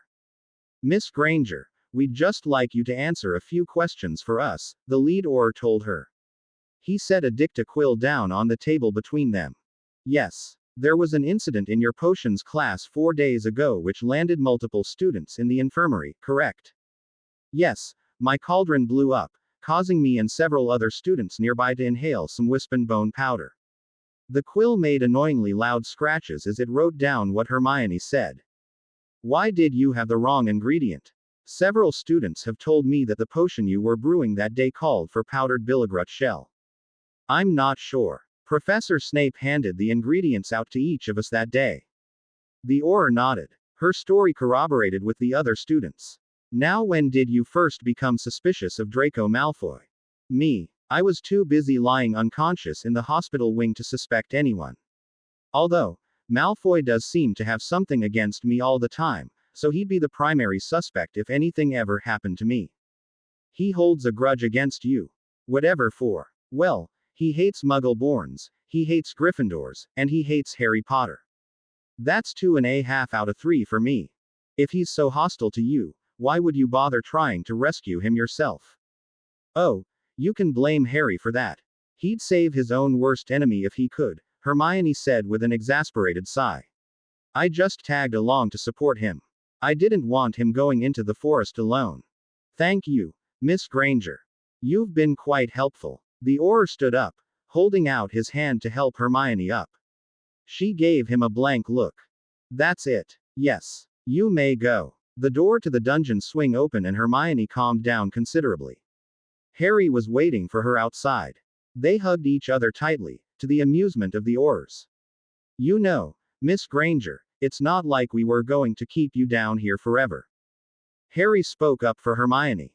The last time she was down here, it sure seemed like it. The Aurors stiffened at this comment, much like they would have if they had offended Mr. Malfoy and his band of lawyers. Earning the ire of the boy who lived was just as bad, but they were told never to apologize for following procedure.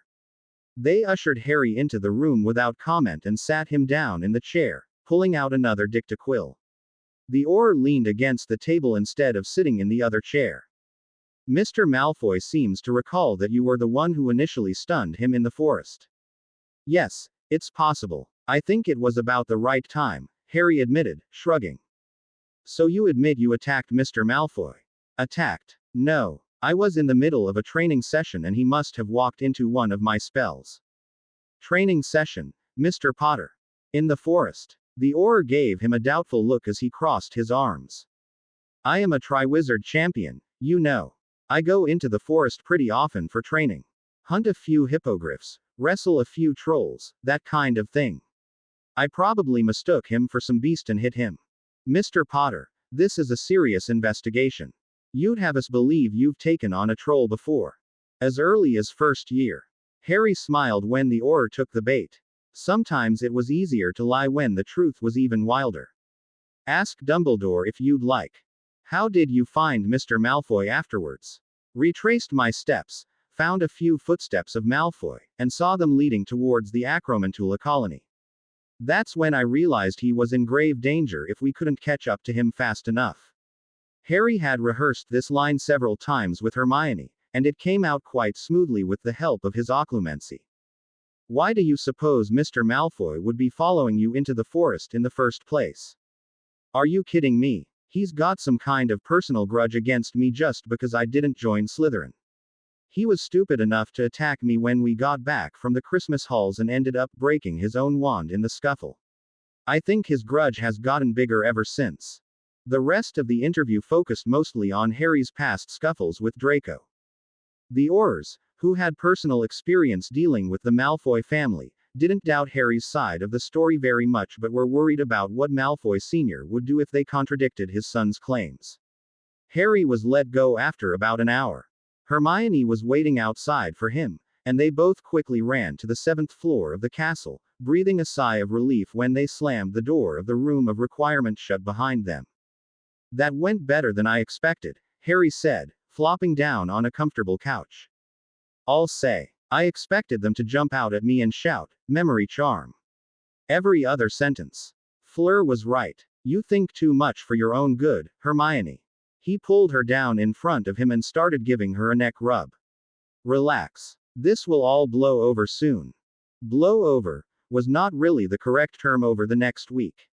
Blow up was more like it.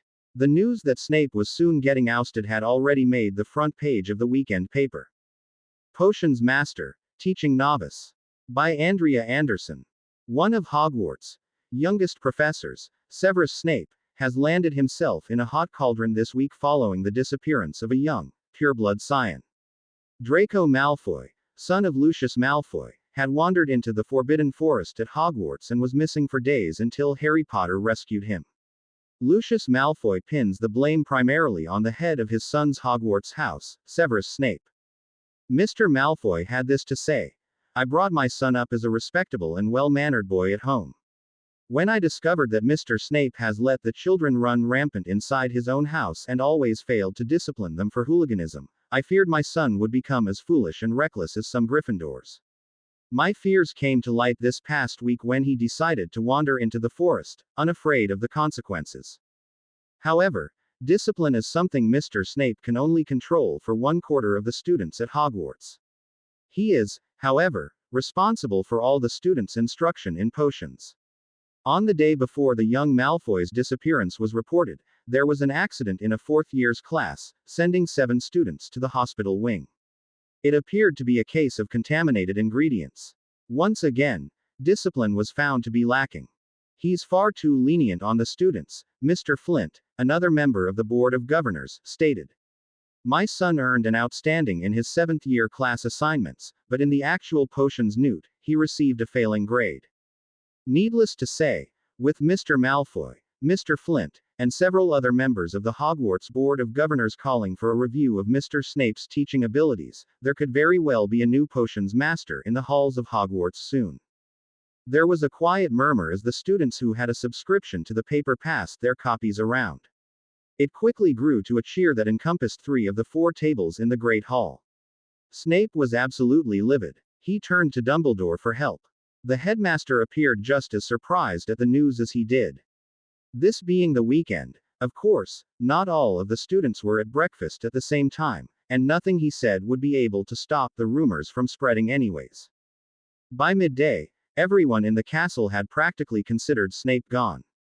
A few students had earned themselves detentions when they simply called Snape, Snape, thinking he'd already been sacked. Just when Harry thought the news wouldn't be centered around him for once, he was caught by a gaggle of girls who were all reading Witch Weekly. They rushed up to Hermione and asked, "So, you're actually okay with an open relationship?" What was that? Let me see. Hermione snatched a copy of the gossip rag from one of the girls. Harry Potter, Ladykiller. Oh, no, not another Skeeter article again. Valentine's, Hogsmeade, jewelry shop, Fleur again. Ugh, she read aloud. Harry went silent as Hermione read, his eyes shifting nervously as she continued. Stole the glory from Cedric, stole his girlfriend as well. That's ridiculous. Multiple partners are often a sign of a megalomaniac. Dark Lord, this entire article's rubbish. I can't believe this. She's done it again. Harry, I promise I'll look for her the next time there's a press event. And I won't let any silly dogs distract me. And, for the record, Hermione is my one and only girlfriend, Harry stated firmly to the girls. And Fleur was in Hogsmeade buying some jewelry for her date with Cedric on Valentine's. There's only one jewelry shop in Hogsmeade, so it's not a huge coincidence that we bumped into each other there. As the rumors led to more and more chaos around Hogwarts, Harry and Hermione once again retreated to one of the few places in Hogwarts that remained quiet, and did some research in the library. An hour later, Neville and Luna joined them, greatly speeding up the process. So, I take it you had a hand in Snape's professional assessment, Harry? Neville asked. I may have convinced someone to help us out, Harry said. It seems that he's been able to get away with a lot in the past decade because he had friends in high places. They're probably not his friends anymore. I just hope the replacement will be better, Hermione told them. I don't think any teacher could be worse than Snape, Harry opined. At least in Bin's class you can sleep through it and still know what he talked about. If you enjoy it so much, why didn't you get rid of Snape every time? Luna asked. What do you mean, every time, Luna? Hermione asked as Harry was left speechlessly staring at their own friend. Well, this is the only time you've had Snape sacked, right? Oh, they've never paid attention to what I said before. Luna bounced gleefully on her chair. Who's listening to you? What are you talking about? Maybe they're not listening to me, Luna said. What on earth is she talking about? Neville asked. Ignoring everyone else, she jumped gleefully on her chair again. Oh, they are listening to you too. Sorry, Neville, they don't seem to care about you nearly as much, but I still do. Luna patted Neville on his shoulder. Thanks. What should I tell them? Luna was talking to thin air again. They're saying something about going to the house is a waste of time, even with the big red one. Nope, that's all they want to say for now. Luna, who are you talking to?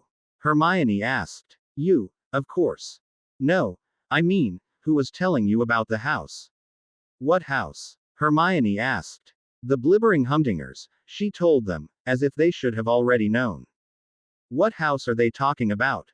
Why is it a waste of time? Harry asked, beginning to believe that her odd ramblings were the result of some kind of power. I'm not sure, they didn't say. It wasn't very interesting to them anyways. They don't like short stories. Luna, Harry said, rubbing his temples.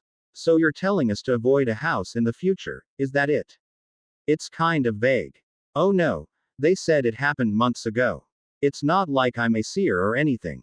I just like listening to the other creatures because they talk about much more interesting things than shampoo or star alignments. Thanks for the advice, Luna, Hermione said. What was that all about? Neville asked, looking back and forth at his three friends. Luna, you actually talk to those creatures. And they tell you things. Well, sometimes I talk to them but they never listen to me anyways. I just like to eavesdrop and they don't seem to mind. I'd introduce you, but if you're having trouble noticing them this close by then maybe you won't be able to hear them at all. Her offer was met with 3 blank stares. Hermione was the first to break the silence. She should have kicked herself for not considering the possibility, but she had to ask. Luna, the blibbering Humdingers, really exist? No, of course not, Luna answered. Confusion swept through the other 3 faster than a confundus spell. Thankfully, she decided to explain things further, since none of the others could figure out what to ask first. They're kind of like dreams, except I can only talk to them when I'm awake, so they're definitely not dreams.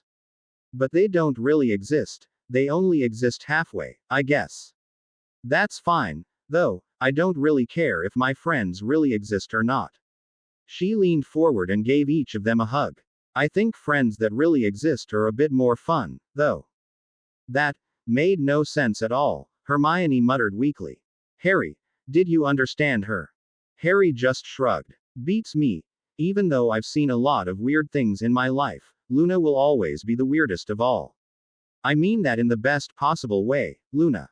Thanks, Harry. Luna smiled at him. I think we should be glad we're real, Neville murmured. Talking to Luna always seemed to put things into a perspective he'd never even contemplated before. If being called a squib was bad, it was nothing compared to how Luna was sure they weren't figments of her own imagination. Let's just go back to finding good potions, shall we? For following week, they pored over dozens of potions texts, going by the same criteria that Harry had thought of before. The potion would be fairly quick to brew and also had fairly quick effects. Lastly, they needed a potion that would fit the theme of Earth. Harry's role in the trial would probably be to identify the raw ingredients and collect them. Neville was a great help in that department, showing Harry most of the plant-based ingredients in their natural state. Hermione helped oversee his brewing in the room of requirement when they had a shortlist of possible potions. Just to be safe, he also practiced brewing the twins' exploding and immolation potions. If all else failed, he could always try blowing something up, at least. A week and a half after the deal with Malfoy, and the students were seeing the evidence of his handiwork already. There had been a Board of Governors meeting on Friday, and the result was now standing at the ingredients cabinet. A man with extremely short, gray hair and his robe sleeves tied tight to his arms with cords was going through Snape's stores. He took out jar after jar, inspecting, smelling, even tasting a few. Some ingredients he would dump onto the desk and, pulling out a knife or tweezers that were strapped to his arm, he would chop or prod the ingredients. If Harry hadn't been able to identify the specific types of potions, knives, and tools strapped to his arm, the man would have looked like some crazed knife murderer. Who are you and what are you doing with my ingredients? Snape asked the man with hostility coating every word. The man turned around. He appeared to be missing an eyebrow and had a few burn scars on his chin, making his short goatee slightly lopsided. Evidently he'd brewed a bad potion himself more than once in his lifetime. You must be Severus Snape. Thought you looked kind of young, the man said, completely unfazed. Didn't the association tell you I was coming? The name's Fleming. Floyd Fleming. I'll just be inspecting your ingredients here for any possible signs of contamination, improper storage, mislabeling. He gave Snape a disdainful look with the last few words. I can assure you my potion's ingredients are in perfect condition, Snape said. I'll be the judge of that, Fleming said, turning back towards the cabinet. You just go and teach your class, Harry was glad he decided to come to class this week. He was tempted to ruffle Snape's feathers as usual, but he was also curious to see what this man would do to Snape alone. He decided to be a good student today. Snape stood behind his desk, clearly annoyed that the other man had dismissed him so easily, and told the class, wands away. You've all studied the super sensory potion. Now get brewing. Fleming turned around and narrowed his eyes at Snape. Hold it, he said. Turning to the students, he said, everybody take out your wands. Now. A lot of the students were unsure of what to do, looking nervously between their furious professor and the fierce glare of the newcomer. Harry decided to take the lead and released his wand from his holster. Most of the other Gryffindors and a few Slytherins followed suit. You're a slow lot, aren't you? He sneered as several of the students still didn't have their wands in hand. Maybe it was the students' fault, after all, he muttered. You're brewing a potion today, correct? What's the first step in brewing? Even Hermione was unsure of how to answer the question. Snape's first step had always been to put their wands away, and he'd already contradicted their professor. Still, she raised her hand. Gather the ingredients for the potion. She asked. Incorrect. Some students were stunned. Hermione actually answered a question wrong. Some of the Slytherins snickered. What's so funny? You know the answer. Tell me. He pointed his wand at Pansy Parkinson. Better yet, show me. Get going. Pansy stiffened up as everyone turned to watch her. She reached out to her cauldron and lifted it towards the cauldron stand. She was petrified into position by Fleming with a modified body bind curse as he yelled, incorrect. Evidently, Pansy could still move her head as she turned and winced. Well, Mr. Snape, would you like to give it a try? He turned to the professor with an impatient scowl on his face. Well, For novices such as these, some of them would need to have a full copy of the instructions in front of them, he said derisively, watching Neville as he did so. Incorrect, bellowed Fleming. The first step is to tie up your loose robes and long hair, he said, displaying his sleeves. Unless you want to end up like your professor here. I can smell 20 different ingredients that have probably soaked into his hair over the years. It's disgusting. That hair could be a potion in and of itself. Almost all the girls knew some kind of quick ponytail charm, so all of them had something to tie their hair back immediately. For their sleeves, most of them couldn't conjure rope or didn't know the specific spell, but they quickly figured out a partial shrinking charm worked pretty well. 10 minutes later, the class was once again ready, but Fleming had a disappointed look on his face. That took far too long. For future reference, the spell is Ligara Manica. The next time someone walks into this room on a brewing day with hair past their cheeks, it'll be shaved off. Turning to Snape, he said, "You may proceed." Snape was thoroughly miffed at the fact that he was being ordered around in his own classroom. "You all know what ingredients you need for the potion. Now proceed." There was a rush of students who ran up to the front of the room. Fleming, apparently, had left the ingredients they needed out for them while he continued to inspect the rest of the jars in the cabinet. As soon as he heard the first knife chopping, however, he turned around and shouted, "Stop! Knives down, wands out." He pointed his wand at Hermione's desk, who had been the first one to start dicing her ingredients. He vanished the tuber she was working on. Harry was shocked. He was starting to think that this new potions master might not be much better than Snape, but there was no reason to start a three-way fight right now. "Tell me, girl, do you know what you were just chopping?" "Yes, it's the kakarot root. Its juices are the primary ingredient of the visual component of the super sensory potion." Fleming smirked. "Evidently, you know the ingredient. Are you still able to smell it?" Yes, it does have the rather pungent odor that was mentioned in the textbooks." "Should you be able to?" "Sir, I don't understand. Should you be breathing in the ingredients you're chopping up?" He stared Hermione down for a silent second, and added, "Weren't you the one who inhaled some contaminated powder last week and ended up in the infirmary?" "It wasn't her fault." Harry leapt to her defense. "Snape's the one who gave her the tainted powder," he shouted accusingly at his professor. Snape, outraged, snarled back, 20 points from Gryffindor for your disrespect, Potter, and I'll have you in detention for your lies." "Lies, Mr. Snape," Fleming drawled out with a vicious glare. "Do you think I'm here on holiday? We've had testimony from the healer herself that your Billigrut shell powder was tainted. Keep your ego in check, rookie." Speaking to both Harry and Hermione, he said, "Mr. Snape takes half the blame for giving you a substandard ingredient to work with, but you take the other half for not casting a bubble head charm on yourself when you began working with active ingredients. I thought you would at least learn from your mistakes, girl." "But we've never learned that spell, sir. Professor Flitwick hasn't taught it yet," Parvati told him. "And he won't, because it's supposed to be the potions professor's job in second year the minute you began working with stuff that was more dangerous than apple juice," Fleming told them. "He won't even let us cast spells in this room anyways. He won't even let us take our wands out to erase our mistakes." Ron spoke up this time, causing Harry to snicker. Ron wasn't a very diligent note-taker in class, after all. Many of the other Gryffindors began protesting as well, seeing that there was another adult who would be taking their side. "So, I guess that all the blame should lay on your professor, then. Those foolish children have no idea what they're doing. They'd as soon as blow up their own cauldron as cast a bubble head charm properly. Don't tell me how to run my class, Mr. Fleming." Snape nearly spat out the man's name. "On the contrary, rookie. My job is to tell you how to run your class. You think you've got the credentials to question me? I've had my potions mastery before you were born. If you'd worked a single professional job since you received your mastery, you'd know all the safety procedures by now. But you didn't, did you? Straight to you know who for you and followed that up by teaching kids after you turned. You can pretend you're the greatest potions master in the world as long as you keep hanging around those who know less."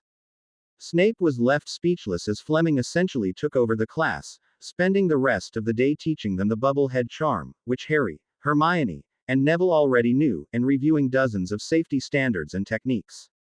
Nobody got to brew a potion that day, and they suspected no class, in any year, would get to do so for the next few days. You can't let this go on any longer, Albus. The children are mocking me behind my back. They taunt me as if my leaving Hogwarts is a sure thing. Snape and Dumbledore were having a private meeting in the headmaster's office the following week after Fleming had finally finished. No student would respect Snape's position as professor after that man had been in their classes, and most students were now pointedly ignoring him every time he told them to put their wands away. Some were spreading rumors that he was a squib, which was why he hated wand waving as much as Filch. Others suggested that he had faked his mastery and deliberately sabotaged the students' work so they wouldn't surpass him and find out. Although untrue, the rumors were fueled strongly by Snape's attitude against them. Severus, I'm afraid that I don't have control over the situation. 7 members of the Board of Governors have already voted against you for certain. Only 2 more are needed to overrule me and force you out of Hogwarts. I have pleaded my case to them already. Then I'm on my own again, Albus. You won't be receiving my services any longer. Snape turned and headed towards the door. Severus, you can't leave now. You've told me yourself. The dark mark is growing stronger. Harry's visions have confirmed it. Voldemort is returning. I'll be needing your help more than ever. We won't be able to win the war without you. Snape paused at the door but didn't bother looking at Dumbledore. And what can you offer me this time, Albus? Last time you offered me Lily's protection, acquittal of my crimes as a Death Eater, and sanctuary at Hogwarts. Lily is dead, the Aurors are opening up an investigation again, and I'll be banned from the halls by the end of the week. What else can you going to offer me, Albus? Is ridding the world of a Dark Lord not reward enough? Dumbledore gave him a gracious smile, hoping to find some idealism within his former spy. No, not this time. I'd be tortured for hours under Cruciatus for betraying him, and then tossed in Azkaban for returning to him even if he's defeated. The Death Eaters walking free would know that you personally vouched for me at my trial, Headmaster. And thanks to Moody, that madman has set the Aurors on my trail once again. No matter which side I take, I'm facing a death sentence this time. My only hope is to deliver something of value to the Dark Lord. Dumbledore thought for a while and motioned for Snape to sit down. You can give him the prophecy regarding Harry. Snape laughed. I already did, Headmaster. Or did you forget that my actions already led to his downfall? You don't know the entire prophecy, Severus. Let me tell it to you. Dumbledore recounted the night of Trelawney's interview, up to the point where he heard the young Snape scamper away halfway through. He then explained the second half of the prophecy to Snape. I could have guessed that, Albus, and Dark Lord would have as well. Nobody could explain what the power was that turned the Dark Lord's killing curse upon himself, although it does tell me that he must kill Potter by his own hand. The prophecy alone won't be enough. Snape paused for a few moments, thinking of another way to appease Voldemort. He realized there was one way that he would personally enjoy. Give me Potter.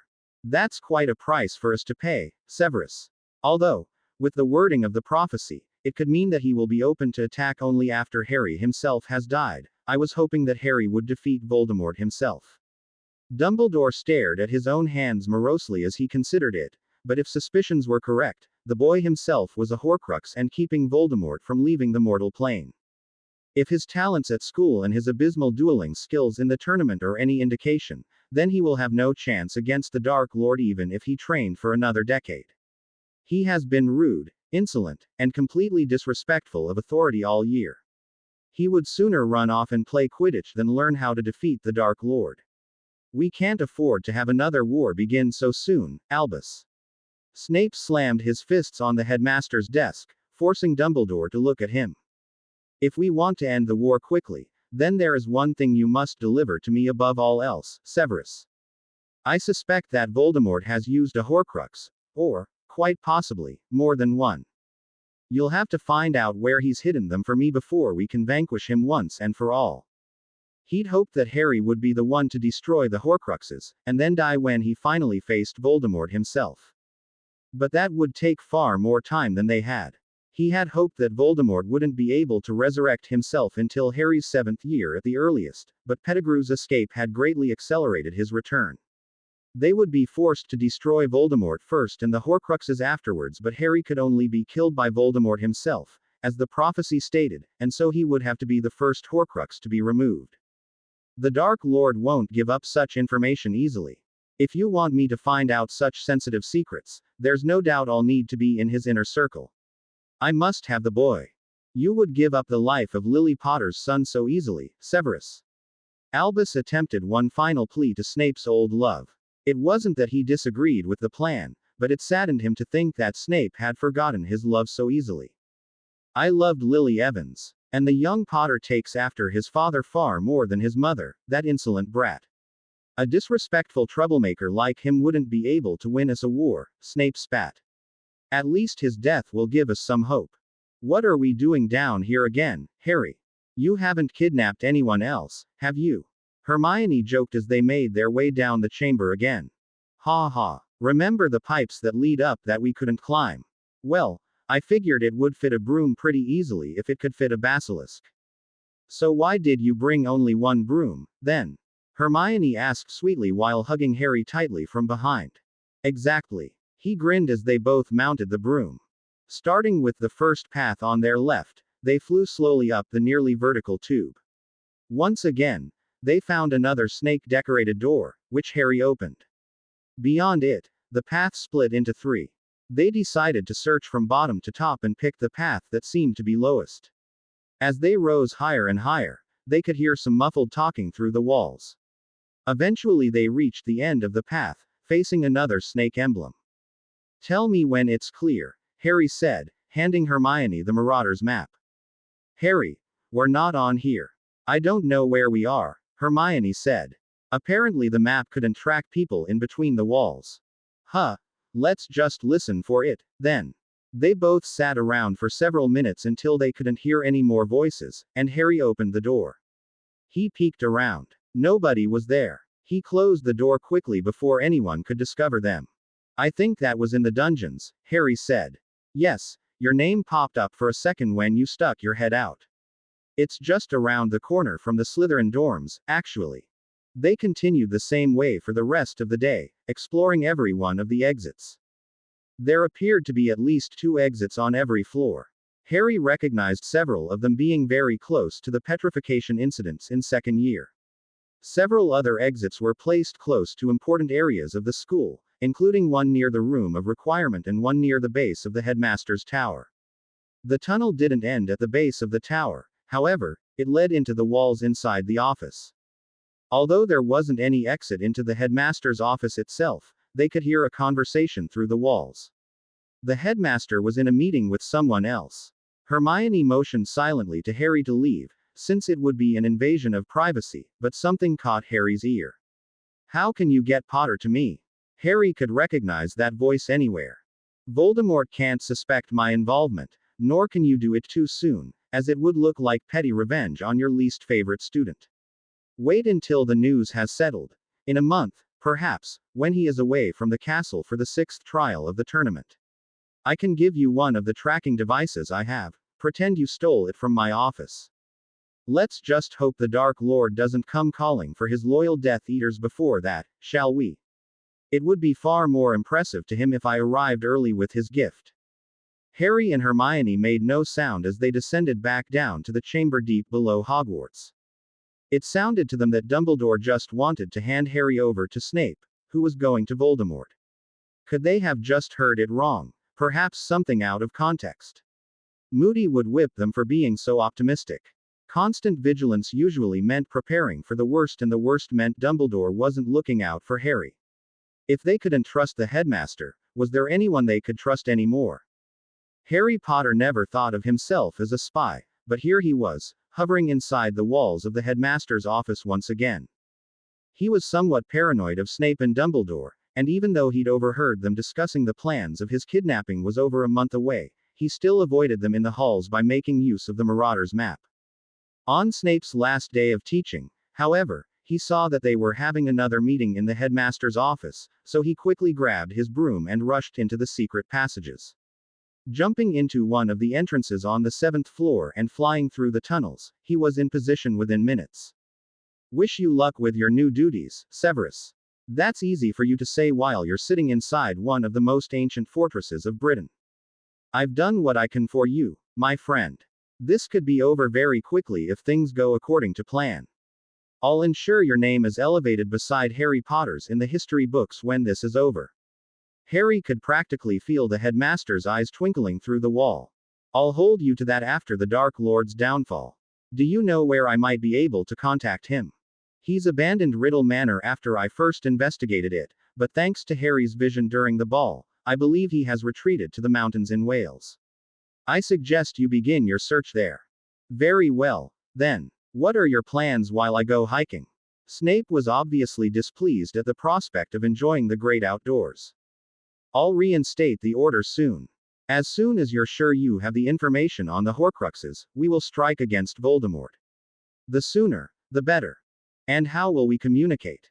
Owls are too easy to intercept and you can't leave the halls of Hogwarts without anybody noticing. Fox will deliver our messages between us. He will know when you're alone. You seem to have planned this for a while, Albus. That I have, although I never intended it to happen so quickly. Harry's ability to forgive and love is his greatest strength. Even with the power of magic, he doesn't threaten his uncaring relatives to get what he wants. You could even say it is the power that Voldemort knows not. That's what you're betting on. Harry could hear Snape's shout clearly through the walls. If it were anything else, Harry would continue to live, and Voldemort would resurrect himself. Harry is noble, kind, and firmly on the side of the light. His death will not bring him suffering. I just wish the time were not so soon. Like hell I will, Harry thought angrily. Not after Hermione convinced me that I couldn't just throw away my life. Nothing new, though, still plotting my demise. Well, Voldemort's demise, and mine being a fair trade-off. He continued to listen, but the rest of the conversation was simply establishing a good cover story for both of them and Dumbledore promising to get Moody to back down against Snape. He silently made his way back down to the common room to collect his thoughts. So, they're really going to do it, Harry thought glumly. And Dumbledore even thinks that I'd be willing to just throw myself in front of the killing curse again. His main priorities now were to continue avoiding Snape and Dumbledore as much as possible. The Marauders map helped him do that pretty easily, but that only worked within the Hogwarts grounds. The tournament would take him outside the wards of the castle. The Trial of Earth is this weekend, so I doubt he'd want to create a ruckus this early before he's actually contacted Voldemort, Harry reasoned out. Dumbledore also knows the general location of Voldemort's hideout, but he hasn't tried to capture or kill him yet. Harry realized, rather morbidly, that the headmaster had always been waiting for him to die first. In any case, if Harry himself were to defeat Voldemort, he would have to deal with himself being a Horcrux. But was that even a possibility? He was given protection from his mother. What that protection was, he didn't understand at all, but it had saved him as a baby. It reflected the Voldemort's Avada Kedavra and continued to work until at least first year, killing Quirrell just by touching him. Could a piece of Voldemort's soul even survive being attached to his body? And didn't a Horcrux take a lot more work than that? Harry had seen a part of the ritual in his vision during the summer. He was pretty sure Voldemort never had the time to draw a large ritual circle in his bedroom with Harry at the center before he accidentally killed himself. Perhaps Dumbledore simply made a bad guess. He wasn't there when it happened, after all. And he was certainly wrong when he thought Harry would go willingly to his death, that's for sure.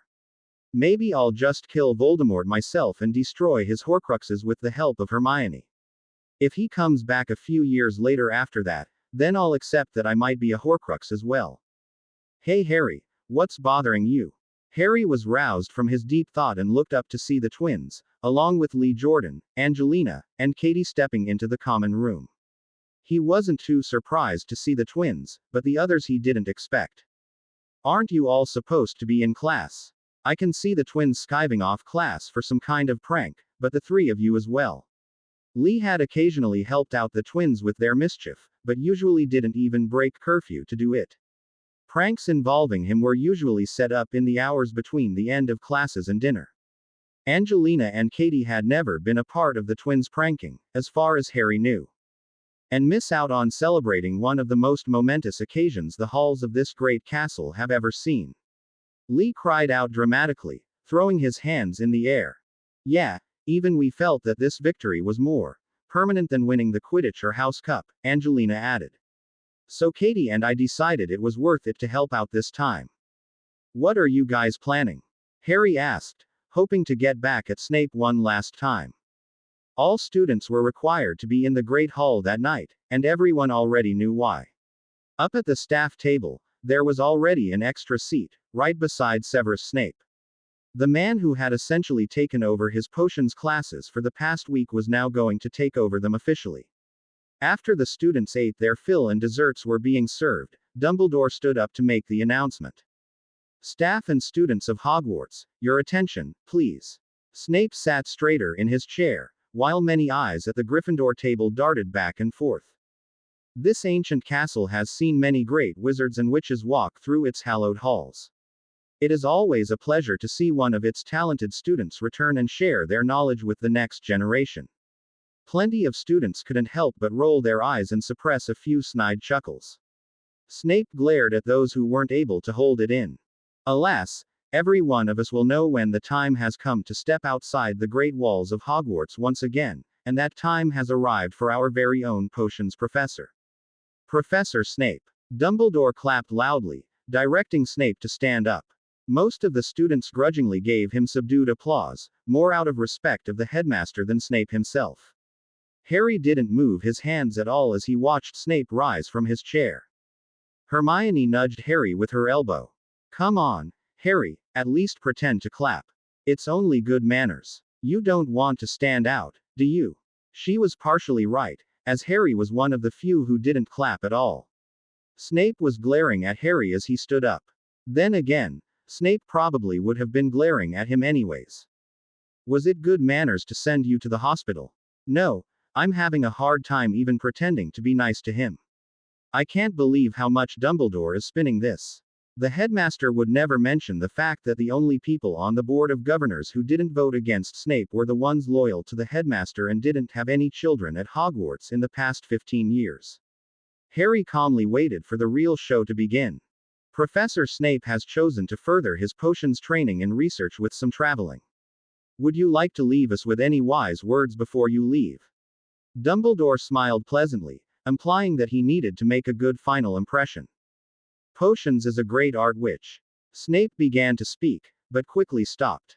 His voice came out several octaves higher than normal and he sounded like Mouse. Headmaster. Those blasted kids must have done something to my food. He tried to whisper, but his voice rang out loud and clear throughout the hall. The snickers grew to chuckles, which grew to outright laughter. Snape was furious at the humiliation, which was worse than what the Marauders had done to him back in his time as a student. Harry, how did you get the superstar soprano potion into his food? Katie asked. I know a house elf or two, he replied. What did you girls do? It should be happening right about now. Katie was watching the ceiling above Snape, so Harry turned his eyes there as well. The Hogwarts house banners, which usually unfurled at the end of the year when the house points were tallied, dropped down, proudly displaying the words, "Good riddance to bad potions." In place of the usual house crests, there was an animated figure of a bat-like creature with a sharp nose and long hair with a cauldron exploding underneath it. Harry laughed. That seems more like the boys' style of prank, to be honest. It was. Ours is late. Whoops, here it is. Angelina told him just as a bucket of liquid fell from the ceiling straight over Snape's chair. Since he was already looking at the ceiling because of the banners, he managed to jump out of the way, partially. He ended up crashing into the dining table screaming like a chipmunk and still ended up getting splashed a little on the left side of his face. Where it managed to touch his hair, it turned his hair golden yellow and sprouted a few ribbons as well. A second banner unfurled, with the words, "Hair Care Solutions now available from Weasley's Wonderwitch catalog." Damn. A few seconds earlier and we would have had him. Angelina muttered. Not to worry, ladies, pranking is an art, and no artist can make a masterpiece the first time, Fred said, pulling her close and patting her shoulder. That's right. You did fine for your first try, girls. How did you add those ribbons, anyways? George asked. Self-tying charm, shrinking charm, and a time delay charm. Took us all day to figure out how to get all of them to work together, Katie explained. The hall exploded into complete pandemonium as Snape was humiliated in front of the entire school. Even Hermione had to laugh at the complete disrespect the other students had for the man in front of them. Students were booing him, others were cheering loudly for his departure, and even the headmaster's words couldn't help Snape save face after those pranks. He simply left the Great Hall without waiting for the rest of the night's announcements. The heads of houses each tried to calm the students down. Professor Sinistra, who was to be appointed to the position of the Slytherin head of house later that evening, had to take on her role a few minutes early to prevent fights from breaking out between her old house and the other students. When Professor McGonagall demanded that the pranksters turn themselves in, Fred and George gladly took the blame. They knew that it would make them famous for months, drum up more publicity for their business, and their girlfriends wouldn't take any of the blame. Win-win-win, as far as they were concerned. Professors Flitwick and Sprout had a much easier time reining in their students. Finally, when everyone had settled down once again, Dumbledore continued with the new staff appointments. Obviously, Floyd Fleming was now Professor Fleming, in charge of potions. He had quickly earned himself a reputation among the students for being both quick to teach and quick to punish. Technically, he was only a step away from being as harsh as Snape was, but that one step was to actually teach the material before handing out punishments. He didn't forgive students for forgetting the lessons he taught, and Merlin saved them if they weren't even listening the first time. Between him and Moody, it seemed like they were competing for the most grueling class award. Professor Sinistra was now the head of Slytherin. She taught astronomy, a required course for all students, and wasn't much older than the students themselves. She would easily be the youngest head of house in the history of Hogwarts, because very few Slytherin-oriented professors had returned to teach following the war. She was far better at hiding her Slytherin past than Snape, showing no bias to her old house. A few students were surprised she used to be one of the snakes herself. Each of these professors received the respectful applause they deserved from the students. After dinner, all the students except Fred and George filed away to their common rooms, eager to discuss Snape's sacking. The twins, of course, were up all night cleaning up the mess they'd taken responsibility for, without magic. Snape's departure left Harry in a good mood for the trial of Earth. He'd been practicing his potions far more and had several potions memorized on his shortlist of useful candidates for the event. Professor Fleming even allowed him to use his class time to brew a few ahead of time. He arrived at the front gates of Hogwarts dressed like he was ready for another round of wandless duels. He wore several potions belts with his various potions exploding, liquefaction, stone skin, and even a few plant nutrient potions for good measure. Cedric, Fleur, and Victor had the same idea as him, especially after his wandless duel. Each of them had made their own potion belt and carried several potions with them. The judges, apparently, hadn't foreseen this. One of the judges, Mr. Skelet, walked up to them and said, "No pre-made potions for this trial, all of you." With a few chuckles, all four champions removed their vials, bottles, and flasks from their belts and handed them over to the arbitrator, who carefully disposed of them. When Bagman arrived, they portkeyed straight to the trial location. The portkey dumped them all into the champion's tent at least, it dumped Harry down on the ground. Cedric and Fleur looked at him with amusement, while Victor frowned in disapproval as Harry got back up. "I wonder where we are now," Harry thought as he tried to peek outside of the tent flaps. Only then did he realize he forgot to do research on the actual location of the event, concentrating solely on the studying the potions instead. He only hoped that the other champions had failed to do so as well. "Hold tight, champions. The trial will start in half an hour, so there's just a few extra rules for this trial on top of the usual rules of the tournament. First, no attacks on your fellow champions, of course, but you can't steal their potions ingredients after they've collected them or interrupt their brewing. And once a champion's picked an egg to retrieve, that egg's off limits as well." "Wait, you're not going to tell us what we're actually going to do?" Cedric asked, raising an eyebrow. Z's is quite irregular, Fleur added. Victor only grunted to show his disapproval as well. We'll explain it at the starting line. It'll be a bit easier for everyone to see that way. Bagman's smile was met with 4 frowns. All right then, I'll be right back. Just hold tight. He ducked out of the tent, leaving the champions wondering what was going on with this trial. So, any guesses? Harry thought aloud. Aren't we supposed to be competitors? Cedric grinned. My guess is the egg's trapped inside some chest like last time, and we need to brew a potion to get it out. That much seems obvious. Doesn't sound like it's full of excitement and danger as usual, Harry said, somewhat relieved. Yeah, this might actually be kind of boring, Cedric said. I've never liked brewing, to be honest. I don't think anybody could, learning from Snape. Good thing he's gone. The other 2 champions listened silently as the 2 Hogwarts students bad-mouthed their former potions master. So, I take it, Hogwarts is not known for its prowess in potions. A Z reputation for being the best. Fleur declared. Not for the past decade or so. I forget who taught before Snape, but he was supposed to be one of the best. My father told me potions was one of the most popular Newt subjects at Hogwarts back then, Cedric explained. Yeah, I prepared for this trial by not attending class and practicing potions on my own, Harry told them. You too. Cedric laughed as he admitted skiving off Snape's class as well. The champions all kept the atmosphere between them light until Bagman returned. All right everybody, time to go on stage. The ever-cheerful man ushered them all outside, and Harry finally saw what was in store for him. On the stage were 4 cauldrons and basic brewer's tools, as well as a satchel and a few empty jars beside each cauldron. The audience surrounded them in a semicircular amphitheater so they could clearly see what each of them would be brewing.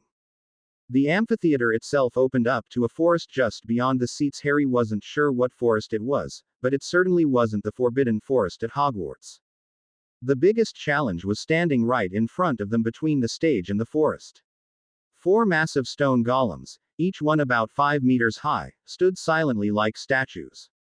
They were very simple creations. 2 massive slabs formed each arm and leg, and 1 giant slab of stone formed its main body. They didn't seem to have any particularly special parts or weaponry other than their bulkiness, but they were already deadly enough for Harry's tastes. Bagman made his speech to both the audience and the champions. Today, for the trial of Earth, our champions will be trekking through wildly varying terrain in search of potions ingredients to defeat a golem, magically enchanted by all 3 headmasters of the competing schools together. These golems are charmed to be extremely resistant to direct magic and physical harm, but they are susceptible to potions-based effects. Embedded in the chest of each golem is the golden egg each champion is trying to retrieve. Harry squinted, and could see 1 tiny golden dot glistening at the center of the massive stone chest of each golem. Don't worry, folks. The golems won't stray too far from where they're standing now, so you don't have to worry about one chasing a champion all the way up to the box seats. Now sit back and enjoy the show. To the champions, he said, don't worry about getting past the golems initially. They won't activate unless you provoke them first. They also won't come close to the stage, so you can brew your potions in peace. Once they're active, though, they'll always target the one of you that woke them up, so watch out. Damn, I wasted all that time thinking there was one specific potion to brew, and now he tells us just about any potion will do, Harry griped to himself. Oh well, at least I studied the Stone Eater potion. That should come in handy. And the exploding potion if all else fails. Harry was running the list of ingredients through his mind to make sure he knew what to get and nearly failed to notice Bagman shout, "Begin!" The sudden movement of the 3 other champions beside him brought his attention back to reality. Harry grabbed the satchel and the empty jars and bolted after them. It was unnerving to run right past the huge golem's legs, as they looked like they would jump out and crush him at any given moment. The golem's body was well above his head, so he obviously had to find a way to topple the thing before he could even reach the egg. Alright, exploding potion to blow off its legs and arms, and Stone Eater potion to dig that egg out of its chest, he decided. As he passed the golems, he stopped and looked at the rather odd landscape. There was a forest directly in front of him, but to his left, there was a desert about half a kilometer away. And to the right, there seemed to be some kind of rocky, mountainous terrain at the same distance. Whatever this place was, it seemed to be completely artificial. At least he was sure he'd be able to find the ingredients he needed. First things first, exploding potion, and plenty of it. Harry went into the forest to begin his search for the red rapeseed, an oily plant that was the basis of the fuel for the twins' exploding potion formula.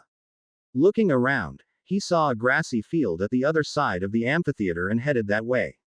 Fleur went straight into the forest, while Cedric headed off to the mountainous area. Victor was already ahead of Harry, heading towards the green plains as well. Harry stopped when he found the plants, and began the slow process of extracting the oil and filling up one of the larger jars with the fluid. Crumb didn't stop at the plants, and instead kept going towards the Badlands terrain further away.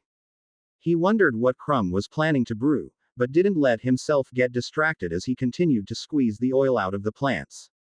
Cut, squeeze, and repeat. He performed the mind-numbingly repetitive motions as the jar slowly filled. 20 minutes later, his back was aching from being hunched over so much, but the jar was nearly full. If he was careful with his brewing, he'd have enough oil for about a dozen exploding potions. Perfect. An enormous explosion in the distance nearly made him drop the jar in surprise. Thankfully, he only spilled a few drops before catching his balance and sealing the jar tight. Looking towards the source of the noise, he saw a boulder explode, followed by another thunderous boom. He could just make out Victor single-handedly taking down a rhinoceros-like creature. Harry wondered if he should help, but then again, maybe this constituted collecting ingredients for the Bulgarian. Victor was dodging and shielding himself proficiently, and the animal was already walking with a limp. It tried to charge one more time, and Victor dodged it like an expert bullfighter, unleashing an ice spear into the animal's side just as it passed by him. The beast finally collapsed, and Victor pulled out a small knife and slowly began chipping away at the animal's horn. Why doesn't he just cut it off with a Defendo? Harry wondered, but then he realized what the animal was. Victor was acquiring himself an erumpent horn, and its fluids were at least 100 times more explosive than the oil Harry had been collecting. The twins never used it in their formula, of course, because the fluid was hard to acquire, dangerous to handle, and very expensive. Harry wondered for a second if he should have tried to get one himself, but abandoned the idea quickly. If it took Victor 20 minutes of hard fighting to take down the animal, Harry wouldn't have had a chance against it. He collected a few other ingredients that he would need from the fields, such as lemo grass, for stability, and shrewberries, as a snack, and proceeded to the Badlands. Victor had already cut off the erumpent's horn and left the body by the time Harry arrived. Seems like such a waste, Harry thought. It wasn't an endangered species, but he still felt odd about leaving such a large animal and taking only its horn. Victor was pretty careful in his cutting, too. There was nothing left for Harry to salvage. He didn't quite enjoy the prospect of killing an animal himself, but he knew there was at least one ingredient he'd be needing from an animal. Well, a worm, at least. He had no problems killing one of those. Plants were still far easier to deal with, though. He was starting to understand Neville's love of herbology. After picking up a few of the stones and plants he needed from the Badlands area, he jogged at a good pace all the way back to the desert area. It was time to hunt some hulid worms, otherwise known as stone maggots. They chewed through rock as part of their standard diet, and their stomach bile was the main component for the Stone Eater potion. Thankfully, the tournament organizers had seen fit to lay out a few tasty rocks in the area for the worms to feast upon. Fleur, Cedric, and Victor were all there, collecting worms as well. Fleur was disgusted with the prospect of collecting the worms with her hands, but it would take far too much effort to keep summoning the tiny, individual worms magically. Cedric was laughing at the expression on her face as he brushed a bunch of them into one of his jars. Victor took it one step further and crushed a bunch of the worms with his bare hands, letting their juices drip into a vial. Fleur nearly threw up, and chose to turn her back to the laughing Bulgarian while continuing to collect her worms. Harry collected his quietly, amused at the byplay between the foreign students. Victor was the first to leave, followed by Cedric. Harry decided to collect a few more so he could brew a bigger batch of potion. He didn't stay too long because the last few components he needed were in the forest. It took him another half an hour to find all the components he needed in the forest, most of which were plants, and only one of which was deadly. Thank goodness Neville helped me study, Harry thought as he finally made his way back to the amphitheater. His green-thumbed roommate had offered a lot of tips on the best techniques to extract saps and avoid thorns from personal experience, things which Hermione hadn't come across despite the many textbooks she read. It saved Harry's time and fingers. He was the third one back on stage. Victor and Cedric were already brewing, but Fleur was nowhere in sight. At least I'm not last. Age isn't everything, Harry thought happily. He carefully unpacked his satchel and began making the Stone Eater potion first, since it was easier to make. He didn't want to be left without a cauldron if his exploding potion blew up prematurely. As he began brewing, Cedric was already finishing up with his first potion and pouring it into vials. It was some kind of cloudy gray stuff that Harry didn't recognize. Like Harry, Victor brewed the Stone Eater potion first, but he used a much smaller batch and was already finished. Harry could see him working on the exploding potion already, carefully adding the erumpent fluid into the mixture. Fleur returned when Harry was halfway through brewing the Stone Eater potion, looking more ragged than usual. It seemed that dirt and mud didn't mix well with her. Maybe I should give her a portable swamp when this is all over. Harry gleefully remembered the wandless duel. Cedric was the first to finish all of his brewing. Packing several vials into his belts, he walked off stage. The audience cheered, eager to see some action at last. Harry was tempted to see what Cedric did, but he forced himself to concentrate on his own cauldron. It was too late to run back out there and get different ingredients, after all. He was forced to look, however, when he heard a massive, thundering stomp as one of the golems began advancing on Cedric. He breathed a small sigh of relief as the golem walked slowly. Harry could easily outrun it, if need be. Only a few minutes later, Victor was ready to do battle as well.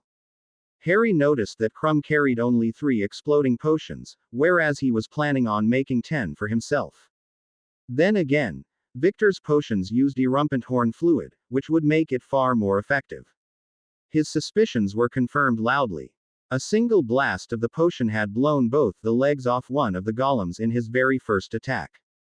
It was now pulling itself forwards using its arms, dragging its massive body behind him. Lucky for Cedric, the blast had also knocked his golem off balance. He had been using some kind of potion for architecture, which acted like mortar for cementing foundation stones.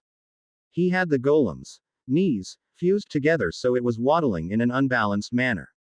The blast had finally knocked it down to the ground and Cedric was starting to immobilize its arms as well. After carefully pouring his exploding potions into his vials, Harry was finally ready to march out and face his golem as well. He had to give Cedric's golem a wide berth as his golem's arms weren't fully stiffened yet, and he just barely drew his wand for a shield in time to block the debris from Victor's third and final exploding potion, which took out an arm and a chunk of his golem's chest in the blast. Harry faced his own golem now, which stood completely still in front of him. Arms or legs first? He wondered. Only his first attack would be undefended, after all. Unlike the others, he decided to aim for the arms first. Lobbing one of the potions towards the golem's shoulder, he watched it sail right over the construct and explode behind it. Well, I guess that's why I'm a seeker and not a chaser, Harry thought, chagrined. The golem awoke to the blast and began lumbering towards Harry, much faster than Cedric's. Harry ran back to a safer distance. Cedric's first attack must have slowed his golem down. I guess I should go for the legs, too. As the golem came closer, Harry readied another potion and threw it at the legs. He was aiming for its hips, but at least it hit the knees. The explosion was far less impressive than Crumb's, but Harry could still see a few cracks form in the golem's legs. It still advanced towards him, though. Pulling another potion out, Harry threw it at the golem's legs before started running again. 8 more potions to go. The golem was clearly slowing down now as huge cracks were forming on its leg stones. Waiting for the golem to come nearer again, Harry threw one more potion at the golem's legs.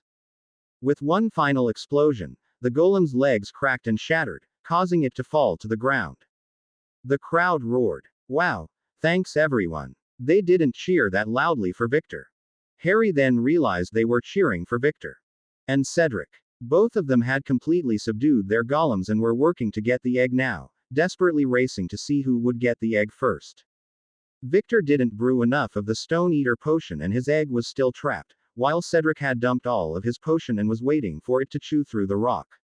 Victor had resorted to using his wand and throwing his most powerful blasting hexes as quickly as he could, but even those were only chipping away at the granite. When they said magic resistant, they meant magic resistant, Harry realized. 7 potions left. His own golem was now pulling itself towards him with its arms only. Now that it was down to his height and moving much more slowly, Harry was careful to conserve what potions he had left by getting closer and aiming for the shoulder. 2 more explosions and there were visible cracks on the golem's right shoulder. Another 2 potions to the left shoulder, and the stones were struggling to hold up the golem's weight. Harry tossed 1 more potion at the golem's left shoulder, causing the stone to break completely. Luckily, the blast shifted the golem's weight over on its other arm, causing that to crack as well. Unluckily, the golem fell flat on its front, leaving the egg squashed under 2 tons of rock. Adding to his annoyance was the fact that the crowd roared again as Crumb brandished his golden egg in the air. Cedric followed only a few seconds later. Nuts to them. At least I'm still ahead of Fleur, as long as I can get this blasted egg out. Harry looked around. Fleur was certainly finished with her potions by now, and there she was standing right beside her own golem. It had sunken straight down into the ground and was now stuck at waist level. Oddly enough, it wasn't even attacking her, and she was already pouring her stone-eating potion on her golem. Okay. Let's hope this works. Harry blasted a small hole in the ground underneath one side of the golem and put both of his remaining exploding potions in there. Taking a few steps back, he cast 1 more blasting hex, detonating both vials. Thankfully, it did what he intended it to do. The blast flipped the stone over and even created a few severe fractures. He quickly pulled out all the Stone Eater potion he had and poured all of it around the golden egg. There was nothing left for him to do but wait and hope that Fleur didn't reach her egg before he got to his. The final few seconds felt longer than the rest of his fight against the golem as he watched the potion dissolve away at the granite surrounding the egg. Good thing the potion targeted stone specifically, as Harry got impatient and began pulling on the egg while the potion continued to work its way around the stone. He could feel it wiggle and loosen. Come on, just a little more, he urged as he watched Fleur try the same with hers. With a few hard yanks, Harry finally pulled the egg out as the crowd applauded. Half a minute later, Fleur had her egg in hand and the trial was over. Hey, Victor, how hard is it to kill an erumpent anyways? Harry asked while all of them were being patched up in the medical tent. Thankfully, none of them suffered any major injuries with this event. Not hard. Just good timing and good aim, Crumb said. Cutting off horn is much more work. Wait, you took on an erumpent by yourself. Cedric gave an impressed whistle. A single hit from one of those can kill a wizard. Victor shrugged. It can kill weak and slow wizards. It cannot touch Quidditch Seeker. All the boys shared a laugh. Fleur, of course, was the only one who hadn't played Seeker out of the 4 of them. Boys, she huffed. Always so willing to jump into a fight without second thought. Hey, I wasn't the one hunting down dangerous beasts, Cedric joked. At least I'm not afraid of a little worm, he teased. I am not afraid of them. They are simply disgusting, she said with a hard glare at Crumb, who was grinning at her like a wolf. Hey, you're French. Don't you eat snails? Cedric continued to poke fun at his girlfriend competitor. Properly cooked. With butter sauce. And eaten with proper utensils. Even the cooks do not squish them to death with their bare hands like barbarians. Lucky for Cedric, her disgust was clearly focused on Victor for now. Hey, come on, it's just a joke. It's not like Crumb here's actually eaten live worms before. Cedric joked. Actually, I have, Victor replied. Everyone, including the Medowitches, stopped and stared. Durmstrang survival training, he simply said, shrugging. All right, everyone, time for your scores. Bagman peeked in to find all the people in the tent facing Victor, frozen. Hello. Victor merely grunted in amusement as he led the way out of the tent, causing everyone to come back to their senses and follow him out. Up on the stage, each of them eagerly awaited their scores. Bagman enhanced his voice and then shouted out, "What a fine show we've been treated to today. It's time to score our champions for their efforts today." Beginning with fourth place is Fleur Delacour, who earned 20 points with her placement and a 16-point bonus for a very unique choice of using a cushion rock potion on the ground instead of her golem, followed by a draft of peace to prevent it from attacking at all and allowing her to use her rock-eating potion almost immediately. Unfortunately, the extra ingredients for brewing 3 potions cost her some time and she was narrowly beaten by Harry Potter. Fleur accepted her third poor performance in a row graciously, but Harry could tell she was feeling quite frustrated and outmatched and didn't have many chances left to make up for it. He could tell she wanted fame from the tournament, but not as the girl, or the prettiest champion. He wondered if the remaining 2 trials would suit her strengths. And beating her by less than a minute, but earning an extra 20 points in doing so, Harry Potter. He gained 40 points for coming in third, but earns only 7 bonus points for his potions, in which he seemed to prefer quantity over quality. We've also seen him use this potion before, so he didn't earn any bonus for creativity. Hey, Harry fumed. It's not my fault I didn't want to get pierced by an ingredient.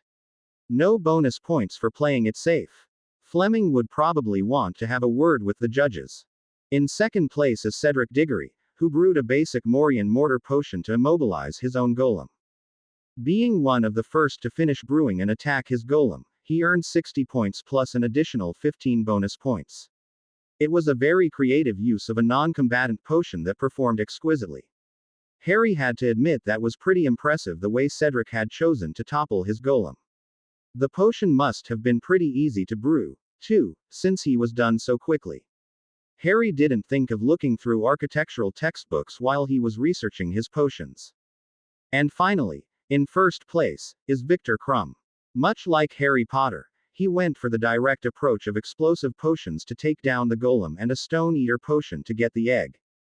However, Mr. Crumb chose to hunt down an erumpent to make a far more difficult and volatile mixture, allowing him to destroy his golem in only 3 blasts. Unfortunately, he fell short on the stone-eating potion and had to resort to using blasting hexes to get to the egg before Mr. Diggory. For that impressive effort, he receives 80 points, and an additional 15-point bonus. After the event finally ended, they were portkeyed back to Hogwarts. In desperate need of good food and drink, but wanting to avoid the crowds, he headed towards the kitchen.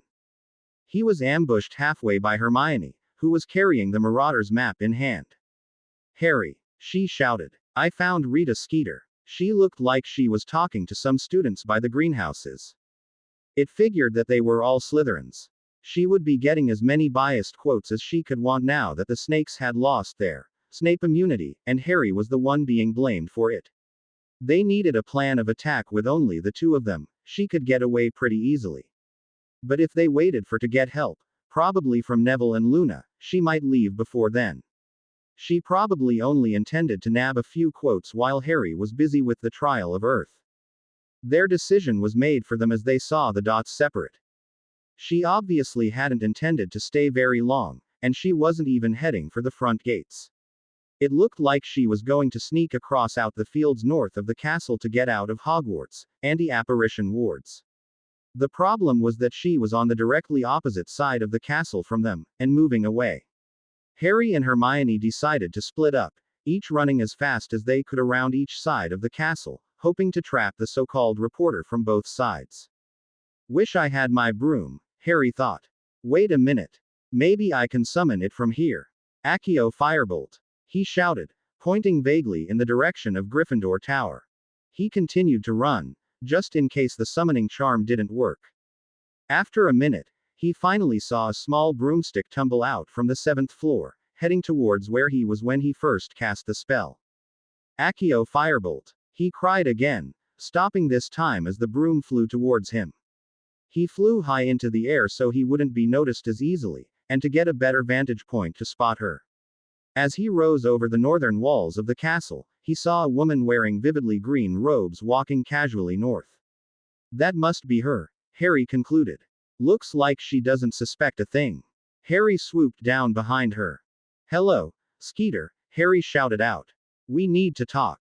Look, kid, if you want to be in one of my articles, you'd better have some good dirt, she began to say but stopped short when she saw who was talking to her.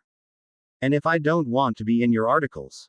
Harry ground out angrily. He whipped around her, blocking off her escape route. Look, Harry, may I call you that? Skeeter said nervously as her eyes darted around, looking for a way out. No. Harry refused her in the most flat and unappreciative tone he could muster. It's just journalism, all right. I'm just doing my job. You're not a journalist. Journalists report the news. You slander and insinuate. I want it to stop. Or what? Her tone suddenly changed from being shocked and nervous to confrontational. How could you stop me? Maybe I should have made Lucius silence Skeeter instead, Harry supposed. Aren't you afraid that your Dark Lord Potter is going to torture you or something? That's what you've been saying this whole time. Skeeter laughed a high, cackling laugh. She was only a few warts short of being a muggle's idea of an old witch. Look, Potter, people want stories, and I give them what they want. Nobody's heard anything juicy about you for the past 3 years. You come back to the wizarding world to attend Hogwarts after a decade of silence, then not a peep of news afterwards. People almost forgot you're even at school here if it weren't for Sirius Black's escape last year. Harry found it curious that nothing was reported about his eventful first and second years. Then again, Hogwarts would never manage to keep its reputation as the best school in all of Europe if there were yearly reports of dead teachers and petrified students.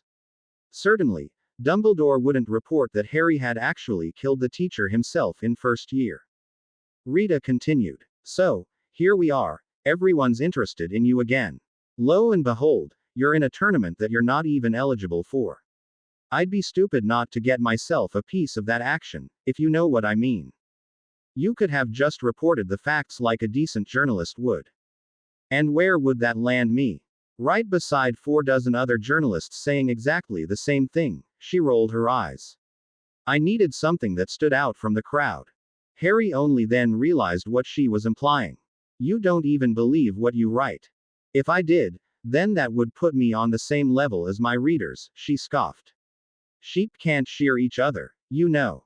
Harry was surprised at how little she thought of her own readers. I'll sue you for libel. I'll find myself a lawyer. Better than those who work for the profit. She retorted quickly. I'm an asset to them. My articles bring in the readers. I know you're rich, Potter, but you don't control the Potter fortune yet. You're just a kid. Good luck with that. Lucky for Harry, Hermione had finally caught up, bringing the map with her. So, what did I miss? Oh, it's the Muggleborn hussy, Skeeter drawled out. Are you going to bring the French one too, Potter? Don't call her that, Harry said, his anger rising. He saw Hermione motion for him to calm down. Face it, Potter. You've got nothing on me. Now get out of my way. Oh, we don't, Hermione said. When Skeeter turned to face her, she immediately launched a legilimency attack. Surprisingly, the woman had no shields at all. Hermione found what she was looking for quickly. What did you do to me? Skeeter cried out when she was finally able to break Hermione's stare. I know your type, Skeeter. You're a lot like Pansy Parkinson. You can dish it out but you can't take it yourself. Tell me, what would you do if everyone knew your family was so ashamed of you they cast you out? And you didn't even graduate from Hogwarts. What? No, that's a lie. You're just making it up. Rita looked at her in horror as she realized what had happened. You used legilimency on me. I'll tell everyone. This is going in my next article. She tried to sidestep Harry, who continued to block her path to the edge of the grounds. Funny thing about telling lies, Rita Ogden, when you do it too often, people don't bother paying attention when you start telling the truth. Muggles call it crying wolf. Hermione crossed her arms smugly. So, do you want those little secrets getting out to a few up-and-coming journalists who want to replace you, or are you going to stop slandering Harry and me? Skeeter panicked when Hermione spoke her birth name. She didn't hear much of what Hermione said afterwards, but turned and pushed Harry down to the ground as she ran. Harry got up, drawing his wand, but Hermione stopped him. Wait, you don't want to be the one to cast the first spell, Harry. Harry and Hermione both hopped on the firebolt and shot after her, just as she ducked behind a few large boulders. They caught up within seconds, but saw nobody there. Where'd she go? Harry cried in frustration. I didn't hear an apparition. Pop. Did you, Hermione? No, we're still inside the wards. She couldn't have apparated away yet. Maybe she's disillusioned. Try hominem revelo, Harry. He cast the spell, which revealed no other humans in the vicinity. Hermione checked the Marauder's map again, just in case. They were already standing at the edge of the map, and if they moved much further they wouldn't be able to track her anymore. Luckily, she found Rita right where she had disappeared. She's right there, behind the rocks, Hermione said, hopping off the broom and following the map. Harry followed Hermione to the rocks, as they both saw nothing. She should be right here, we're standing right in front of her. Hermione looked back and forth between the map and the ground, seeing nothing but grass. Harry, though, noticed a glimmer of green that was a slightly different shade. In fact, it was very much the shade of robes he saw moments ago. As he bent down to take a closer look, the beetle suddenly flew up and away from him. Hermione looked back to the map again and shouted, Harry. That's her. Harry mounted his broom and quickly shot off, putting his seeker skills to use. He caught up in seconds and reached out to grab the bug, but Skeeter dodged at the last second, heading to the ground. Obviously, the reporter was smarter and more strategic than the snitch. She quickly realized she'd be completely outmatched in the air against Harry, and decided to try to lose them on the ground. Hermione saw her scuttle into a gnome hole to get away. No, I can't let her get away. She thought desperately. I've already failed Harry once, we're so close this time. As she peered down the hole, she barely noticed herself shrink down as she focused on nabbing the little beetle. Instinctively, she hopped into the hole, emerging a minute later with a fat beetle trapped in her beak. Harry stared at Hermione, who had somehow just completed her animagus transformation. I hope you're not planning on eating her, he joked. She was a cute little burrowing owl, exactly what he'd seen before in their dreams.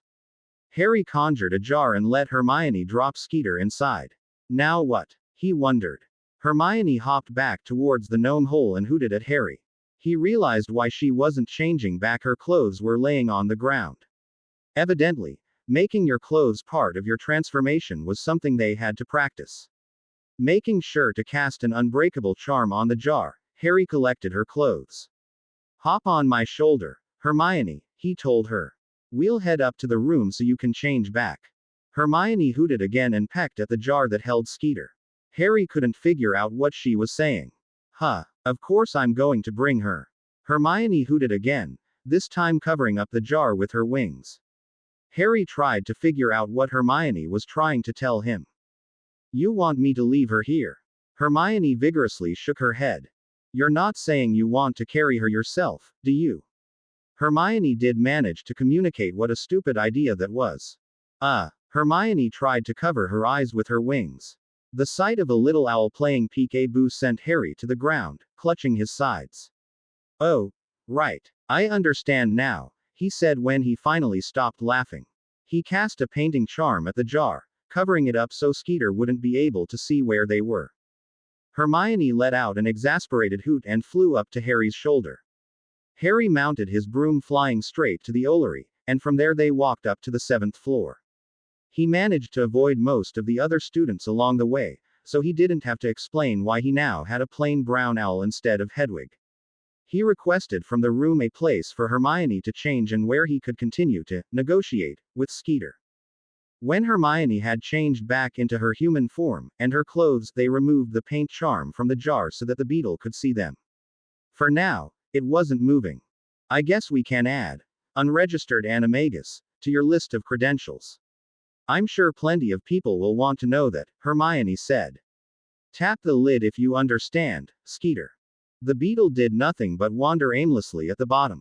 Alright, let's try this. If you don't agree to our offer, we're going to release all this information to the public. You were born Rita Ogden, cast out of your family because your lies and rumor mongering ended up getting your grandfather, Tiberius Ogden, in a lot of trouble. His exact words, as you recall, were, "The words that come out of that girl's mouth are naught but lies and deceit. The family of Ogden will never host such a two-faced Kuma fox in this house." Now, if they found out you just changed your name and started making money from that nasty habit of yours, they wouldn't be very happy, would they? The beetle stopped moving around but didn't do anything to acknowledge her words. On top of that, because they kicked you out right when you came of age, you didn't have the money to finish 7th year Hogwarts. You must have faked your credentials to get where you are, Hermione deduced. She had a few snippets of Skeeter's memories to work with, but she was making educated guesses to strike a little more fear into the insectoid reporter. "Oh, and you're an illegal animagus.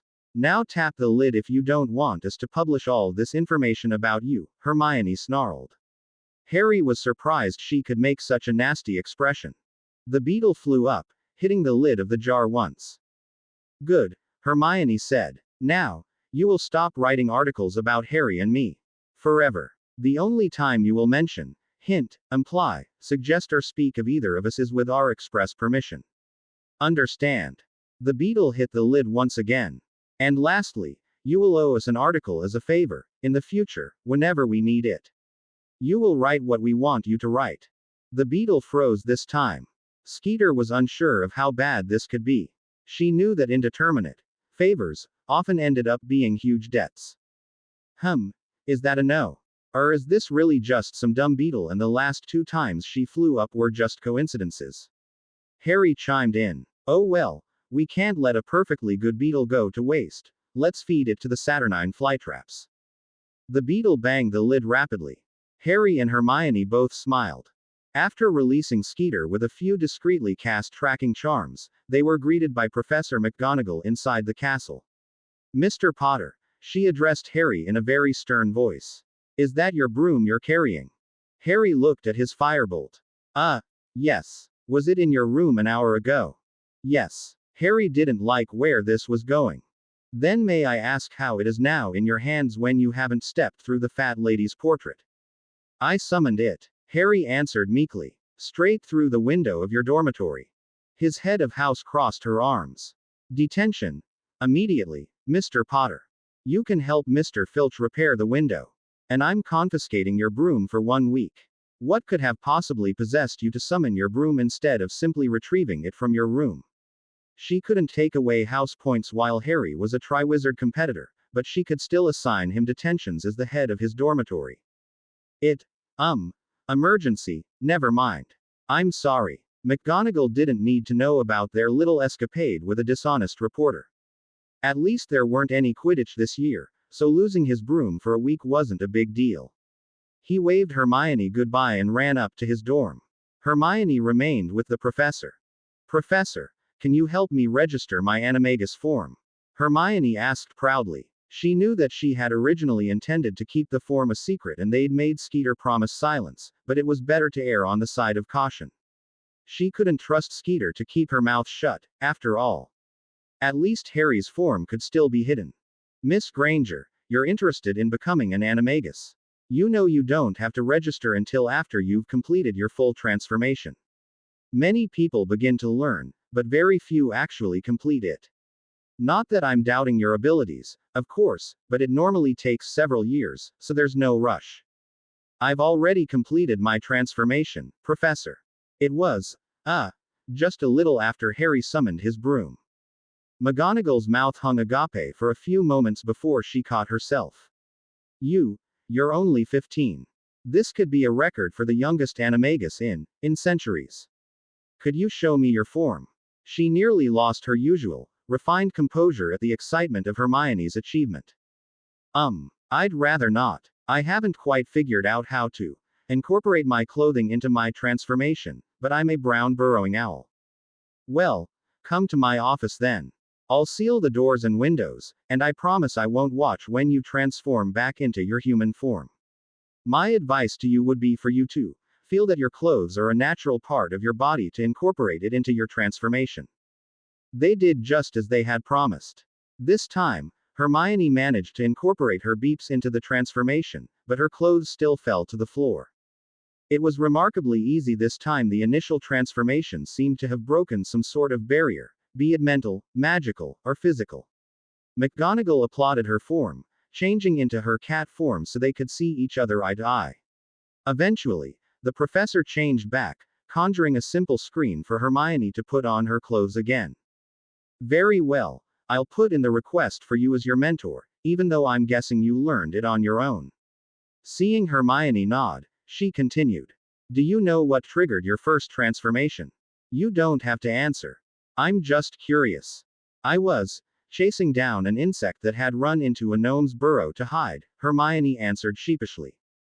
Ah, that does make sense.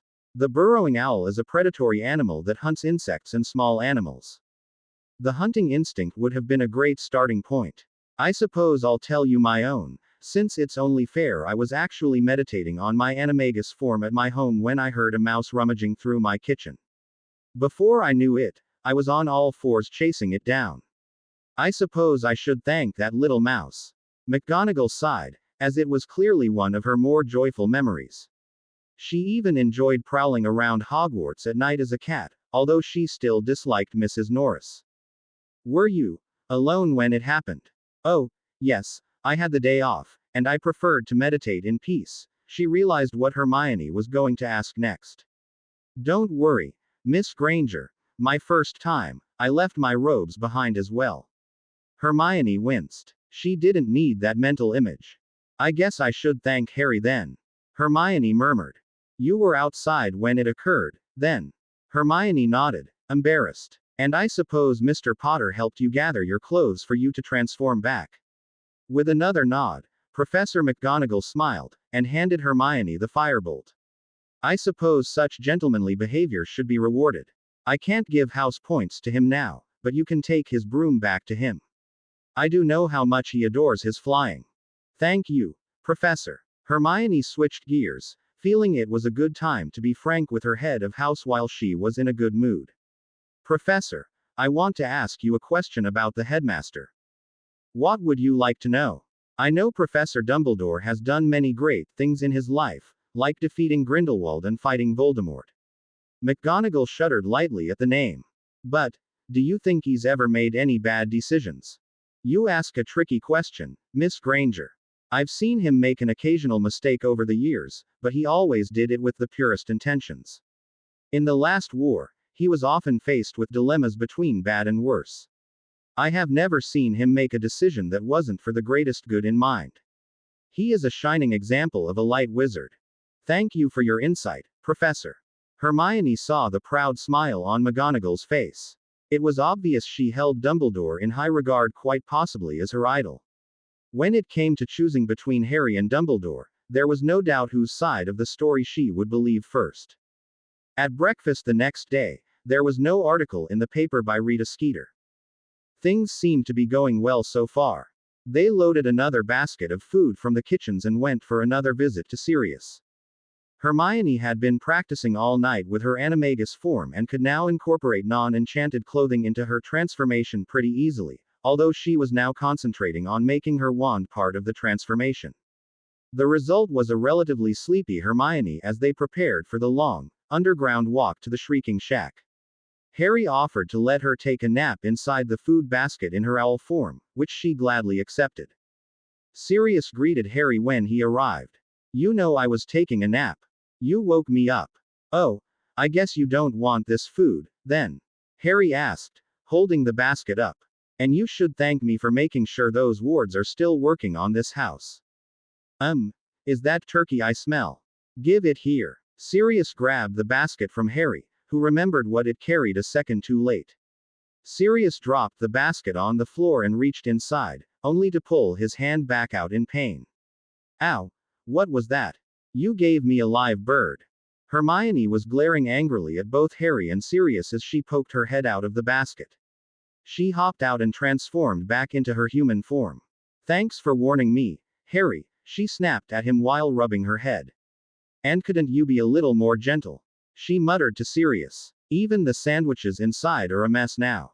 Harry mumbled an incoherent apology while Sirius was left dumbstruck.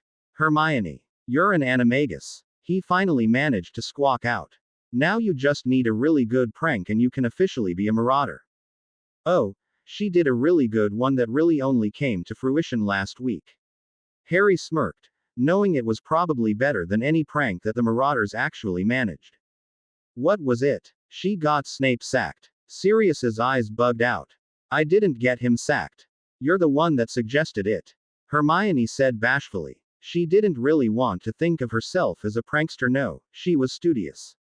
Okay, so she broke a few rules occasionally, but that was usually for Harry's sake. A prankster? No. Never. Don't be so shy about it, Hermione. You're the one that let me do it. Oh, and it gets better, Sirius. Harry was grinning so widely his cheeks were aching. The two of you got Snape sacked. How could it get any better? I mean, James and I tried to get him expelled back in our day, but you've topped us already. Tell me how you did it. Sirius was giddily hopping up and down now. If it weren't for the beard, Sirius was looking as excitable as a first year. Oh, but we didn't really do it. We got Lucius Malfoy to do it for us. It took a while to revive Sirius from his stupor, but when they did, they explained how the whole episode before and after Valentine's Day played out. Sirius was in awe over everything they had managed to do, but when their story ended, he had come to a definite conclusion. You need a marauder name. I don't want to be called anything other than Hermione, she said. Too bad, because you don't get to name yourself. You can't be. She stopped short of making the pun. Of course I'm Sirius. Sirius completed it for her anyways. But I'm also Padfoot. You think I chose that name for myself? Heck, you think Remus picked Moony for himself? Now, change back to your animagus form. Don't change back until we've finished deciding. Hermione sighed, knowing that she'd end up with a nickname anyways, and became a burrowing owl again. Wow, those feathers on her head are really fluffy, aren't they? Sirius observed. And those legs are really long for a bird, Harry added. Fluffball, Sirius suggested. Hermione angrily pecked at him. No, that's completely ridiculous. Harry would keep that one for personal use, though. Downy Pop. What's that even supposed to mean? Harry asked. Those legs of her make her look like a lollipop, don't you think? A feathery lollipop. That resulted in Hermione hopping on Sirius's leg and squeezing with her talons. Ow. Okay. Fine. Sheesh. How about Stiltwings? Harry tried out. It didn't result in Hermione hurting him, at least. Nah. Makes it too obvious that she's a bird. She's pretty smart, right? How about Stiltwit? Long legs and a sharp mind. Always good things for a girl to have. Sirius laughed at his own joke, and Harry thought it fit. Seeing that Harry wasn't coming to her defense for that one, Hermione transformed back to her human form. No, it makes me sound like a twit. You've got it ending in twit. That's anything but intelligent. Sorry, you transformed back. That means you've accepted Stiltwit as your name. Sirius laughed. But you do have a nice pair of legs, I do declare. The stilt part of the name must stay. Hermione was wearing a pair of slim-fit jeans that day instead of her usual wizarding robes. Sirius, will you stop ogling my girlfriend? Hey, at least it's only her legs. Good thing you didn't transform into a beepy. Harry and Hermione both groaned. If I did, I'd be called Bluefoot or something, Hermione said dryly. I could go on all day about tits, too. Especially the great tit. Stop it, Sirius. I don't think I can take any more bad bird puns.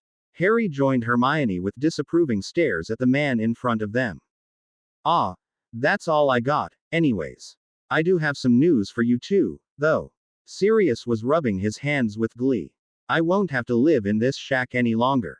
Dumbledore's helping me secure my old home in London with a few powerful wards, and then I'll be able to move into the Black family manor. Harry and Hermione both glanced at each other when Sirius spoke their headmaster's name, but congratulated Sirius on the new development. He continued, not noticing their looks of distress. When I get back there, I can probably pick up a wand. Possibly my father's spare wand, if it's still laying around the house. Won't be a perfect fit, but better than a random wand off the street. Sirius, Harry interrupted. Do you trust Dumbledore? Of course. He's the greatest wizard of our age.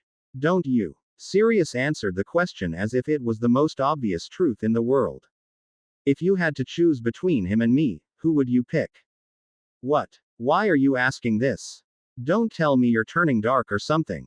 Sirius joked, but cut his laughter short when he saw their grim expressions. Wait, are you serious? Yes. If I asked you to defend me, even if it meant going against Dumbledore's wishes, would you? Of course I would, Harry.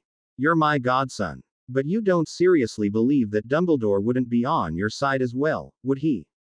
I mean, you're the boy who lived, defeater of you-know-who. Just say Voldemort, Sirius. And yes, I overheard him in his office. He believes that the only way to permanently vanquish Voldemort is for me to die. Are you sure you heard him right? Sirius asked fearfully. Knowing that one of the greatest leaders of the last two wars wanted a national hero dead wasn't easy to comprehend. Unless there's any other Potters alive, then I'm sure he was talking about me. And from what I can tell, he's planning on doing it soon, with Snape acting as his spy to take me to Voldemort himself. He thinks I would make a good welcoming gift and instantly land Snape in his inner circle. So that's why he wanted to reinstate the order. Sirius mumbled. Don't worry, Harry, I'm on your side. Have you got a plan? Over the following week, Harry was striking off potential allies one by one. Sirius was the only one who he knew would take his side. The Weasley parents welcomed him like he was one of their own children, but that also meant telling him to sit still and listen to the headmaster, who obviously knew best. Hagrid obviously loved Dumbledore, and Harry couldn't blame him. The headmaster had given him a job and a home for the past half-century despite never finishing his education. Most of the other professors were just as loyal and didn't even know Harry well enough to call him anything more than their student, so he certainly couldn't ask much of them. Oddly enough, Professor Fleming was perfectly willing to help him, for a price. I've brewed undetectable performance potions for many clients before, Mr. Potter, he offered after class one day. Including a few team members in the Quidditch League, not naming any names, of course. I understand the need for privacy. It seemed that being a mere professor in Hogwarts wasn't nearly lucrative enough, and he still spent weekends directing a brewery that specialized in unique, tailored, or hard-to-brew potions that was run by his apprentices. It certainly explained why he was so strict with safety precautions and how Malfoy knew him in the first place. That left him with only one more adult ally left, Moody. The following week during their training sessions, they had moved on from the individual skills to preparation and strategy. Harry, however, made a request for more practice with tracking skills. You've done a fine job with it already, lad, and you've proven it by finding the little Malfoy scion. Are you only asking because of the next Triwizard trial? Harry hid his amusement when Moody mentioned Draco, but nodded. Yeah, I just wanted some more practice with it. What is the next trial? You never told me. It's not going to be another duel. In the excitement of Skeeter and Hermione's animagus form, Harry had completely forgotten to explain to her what he needed to prepare for. The third trial of champions is going to be the Champions Hunt, Harry explained. 3 against 1. The one person has 10 minutes to run and hide, and afterwards the 3 others have to hunt them down and incapacitate them. Obviously, the one who lasts the longest gets the most points. Can't help you with the tournament. Rules are rules, Moody explained. Teaching you fighting and dueling was always part of my lesson plan, but I can't change it to help you with this one trial. Harry sighed as they started their lesson. To their surprise, they weren't doing any physical activity at all today. Moody pulled out 2 sets of wizard's chess. Moody had each of them play a single game against each other. Ron would have loved this, Harry thought. Shame he didn't want to keep up the training at the beginning. Can anyone tell me how this game relates to a real battle? Moody asked each of them. Back in her natural environment once again, Hermione's hand shot up. It's a representation of a medieval battlefield. The pawns are foot soldiers, the knights can jump over pieces because horses are more mobile, she began explaining. Wrong. That's what they write in books, isn't it? Moody smirked. Would you 3 like to try? Harry and Neville looked at each other doubtfully. If Hermione got it wrong, they didn't think they had a chance without making fools of themselves. Luna spoke up without such restraints. If I had this chessboard in a real battle, I could throw it at someone or hit them over the head. Moody laughed out loud. The Aurors could use a mind like yours, Lovegood. She's right. This has nothing at all to do with a real battle, he explained. The pieces began to protest over the insult. The battles were very real to them, after all. Moody banished them all back into their boxes. Now can any of you tell me why? Harry could see the point Moody was making now. You take turns moving pieces, one at a time. A real battle would involve everyone moving at once. Partially correct. Anyone else want to try? The chessboard is square, and you can see everything. A battlefield can be anywhere. The enemy could be hidden, Hermione suggested. The armies are the same size. It's always a fair fight, Neville pointed out. He never experienced a fair fight, especially in his first 3 years at Hogwarts. If the point is to protect the king, then why bring him to the battlefield in the first place? It seems like a rather silly thing to do, Luna said. All of you are right, but all of you are still missing the most important point.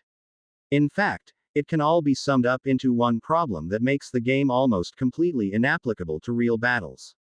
It was Luna who pointed out the obvious once again. The game has rules. Exactly right. A real battle has no rules. There might be laws you want to follow, but even the law won't stop you from doing something. It can only punish you for doing it after the fact, such as casting an unforgivable. And just because you hold yourself to some rules, don't you dare assume your opponent will follow the same rules. Now, that's not to say the game's completely useless. There are a few concepts that you can take away from it. You have limited manpower. Yes, you only have so many pieces at your disposal, so you need to make each one count. Specialization. Some pieces are better at one thing than another. Also good to play to your strengths, but be aware that even a healer can just as easily cast a cutting charm to the neck. The way Moody said that made the four of them think he'd experienced it personally. Sacrificing pieces. Harry mumbled out, recalling his own game against Hermione. He certainly thought nothing of losing a few pawns to lure her queen into a bad position. Right. Sometimes you need to give up something to coax your enemy out of hiding or pull them into a trap. Sir, I don't mean to pry, but in the last war, did you ever? Harry stammered out the question, afraid of what Moody's reaction would be. Send a few Aurors to their deaths. Yes. Dangerous times involved dangerous missions. I know we lost 2 Aurors who were attempting to infiltrate the Death Eaters who were executed, but they all knew what they signed up for, Moody explained gruffly. I'd only let the willing put their lives on the line, though. One of my personal rules. Don't assume your enemies will show the same courtesy. Harry was left wondering, once again, whether or not Moody would help him or side with Dumbledore. But then again, Moody was the only one on staff who was old enough to have fought on Dumbledore's side against both Grindelwald and Voldemort. If anything, his trust in Dumbledore was even greater than the average staff members. If Dumbledore believed that Harry needed to die, Moody at best would probably stand aside. The rest of the lesson was spent in a daze as they toured the castle and talked about defending or laying siege to it. The following month went by far too quickly for Harry's liking. Sirius had finally moved into the Black family manor at 12 Grimmauld Place, but was now essentially stuck at that location. He did retrieve an old wand from the home and also an old trinket two-way mirrors. He managed to sneak them to Harry and Hermione 2 weeks later without Dumbledore noticing. The Order's in recruitment mode right now. Dumbledore's calling all of the old crowd in Moody, Remus, Elphia's Doge, and he's hoping to get the older Weasleys in soon. Moody's recommended a few of the new recruits, including one of my only cousins that didn't turn dark. You met up with all of them? Hermione asked brightly. It would be good to know that Sirius was getting some more human interaction than just the 2 of them. Yeah, Moody's eye almost popped out of its socket when he saw me. Dumbledore explained that I was innocent. He still made me take some Veritaserum before he believed me. Sirius chuckled. He also mentioned that you convinced him that Snape let me escape, Harry. I was referring to Peter at the time, but yeah, it got Moody hounding Snape for a few hours. Has Dumbledore mentioned Snape at all? Harry asked. None. In fact, he did say that Snape might return to you-know-who, but he was very clear that all of us were to take him alive if we came across him because he could be redeemed. I don't think he's letting anyone know Snivellus is already a spy for him. So obviously he's not mentioning the plan for letting Snape kidnap me. Obviously. I think a few of us might object. The other meetings with the Order were mostly dead ends. There was no way for Sirius to squeeze information out of Dumbledore regarding how Snape intended to kidnap Harry without looking like he needed to be locked up in St. Mungo's mind-healing wing. He did manage to tell the story to Remus, who was now also going to help. Harry did realize, however, that Dumbledore had mentioned the sixth trial as the best time to do it. The upcoming trial of champions was the sixth trial. He was supposed to be on the run from 3 other champions and probably flee Snape as well. It would probably be better if he just let himself get caught by the champions quickly and stay in public view. Sirius wouldn't be able to protect him at such a public event, but Remus might be able to convince Shacklebolt to let him be part of the security at the tournament. April arrived and Harry was completely unprepared. Sure, his tracking skills were at the level of a rookie Auror's, and his secrecy spells were just as good, but it wasn't the trial itself he was worried about. He would have carried his father's invisibility cloak with him to further protect him from Snape, but that was against the rules, as explained by Mr. Bagman. He also wanted to simply forfeit, so he wouldn't be running off in the forest alone, but again, as per the rules, he had to at least make a token effort. One thing Bagman refused to answer was how exactly he would be punished for an infraction. Looking up the history books told him little, as cheaters had to undergo anything from simply forfeiting the entire tournament, which Harry was fine with at this point, to public shaming. Fame was bad enough for Harry, and infamy was even worse, and, in one instance, death, which he was trying to avoid already. The goblet, apparently, decided such matters. He decided it was best not to risk it, especially since it might be even more unpredictable as it was damaged by Crouch. Sirius Mirror called him 2 nights before the trial. Apparently, Dumbledore had sent everybody in the Order on a mission, and everybody would be busy on April 8th. The only person from the Order who would be there to come to Harry's aid would be Shacklebolt, who was assigned there as an Auror anyways. His orders were to protect the audience first and foremost, in case Voldemort decided to make a grand entrance. Remus was ordered to travel to the continent, and Sirius, to his great annoyance, was ordered to stay home and out of sight. I'm telling you, Harry, this stupid house elf is driving me insane.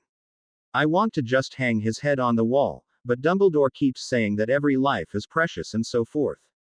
Sirius rolled his eyes. Sirius, you can't possibly mean that. That's so cruel. I can't believe you just said that, shrieked Hermione. Thankfully, being in the room of requirement meant that nobody else overheard her. You think Dobby's an odd house elf, you haven't met Creature. That's his life ambition, you know. Have his own head chopped off and hung on the wall. We can't let him do any work around the house or else he'll deliberately try to sabotage or break our equipment. Can't even have him cook food for us, because if I forget the slightest detail in the Order he'll try to poison me. Can't even release him because he knows about the Order and would run straight to the Malfoys. Are you sure he's not just suffering from not having a master for the past decade? Hermione inquired. He's probably dying because of it. No, he was this foul when I was a kid, although he was a little less insane. He was one of the reasons I ran away from home. If you wondered if a house elf could be a pure-blood supremacist, Creature's your answer. Almost tried to kill Tonks at the last Order meeting until I ordered him to chew on his own toes until she left the house. Don't know what Dumbledore is thinking, keeping him alive. Harry interrupted before Hermione could keep them away from the topic at hand any longer. Can we get back to where everyone's gone? Did Dumbledore send anyone to Wales? Alpheus is hanging around London. Tonks is going to keep an eye on something in the Department of Mysteries. Diggle's patrolling the shores near Azkaban. Dung might be traveling to Ireland, but I don't think anyone's heading to Wales. Why? Because that's where Snape and Voldemort are, probably. Dumbledore knows. I think he's sending all of you on foolish errands to keep the path to me clear for Snape. Sirius gasped, but then quickly turned to a snarl. I'm coming tomorrow, Harry. I'd like to give another go at little slimy Snively. No. Harry and Hermione both shouted in unison. You can't get caught again, and the event will have plenty of security. Hold on, I'm going to explain to Remus. Harry ended the call to Sirius and called Remus on his mirror. It took a minute for him to answer. Hey, Harry, what's up? A very tired looking Remus showed up, inside a very tight room. Hey, Remus, where are you right now? Harry asked. Hello, Professor Lupin, Hermione added. No need to call me Professor anymore, Hermione. I'm on the new train to France. The, lavatory of the train to be specific. You know, the one that goes right underwater. It's hard to believe that Muggles have managed this much, and I've gone Muggle for a few years before. Hermione had obviously heard of it a lot, and so did Harry after staying with her last summer. The tunnel itself had been completed already, but it wasn't open to public while Harry was staying with them. The family talked a lot about taking the train to France after their 4th year, and Hermione was hoping that they might take Harry along as well. Yes, Professor Lupin. I can't believe you get to ride it before me, she said with a hint of jealousy. So, why the call? Do you know how hard it is to get any privacy at all in the Muggle world? Lupin was whispering into his mirror now. We've just figured out why you're being sent to France, Remus. What? You could have just asked me.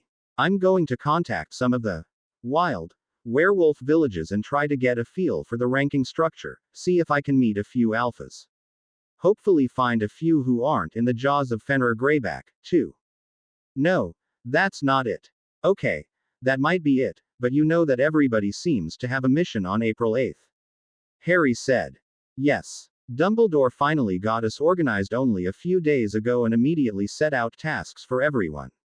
Remus told him the obvious answer, but his face showed that he knew there was more to it. And nobody was tasked to find Snape. Or search for Voldemort. Charlie Weasley is scouting out parts of Romania and also traveling to Albania when he gets next week off. That's the most likely place for him to hide out for now. Harry shook his head. He's already in Britain. Has been since last summer, at least. Dumbledore knows, Snape knows, and their best guess is Wales. Nobody was sent anywhere near there, right?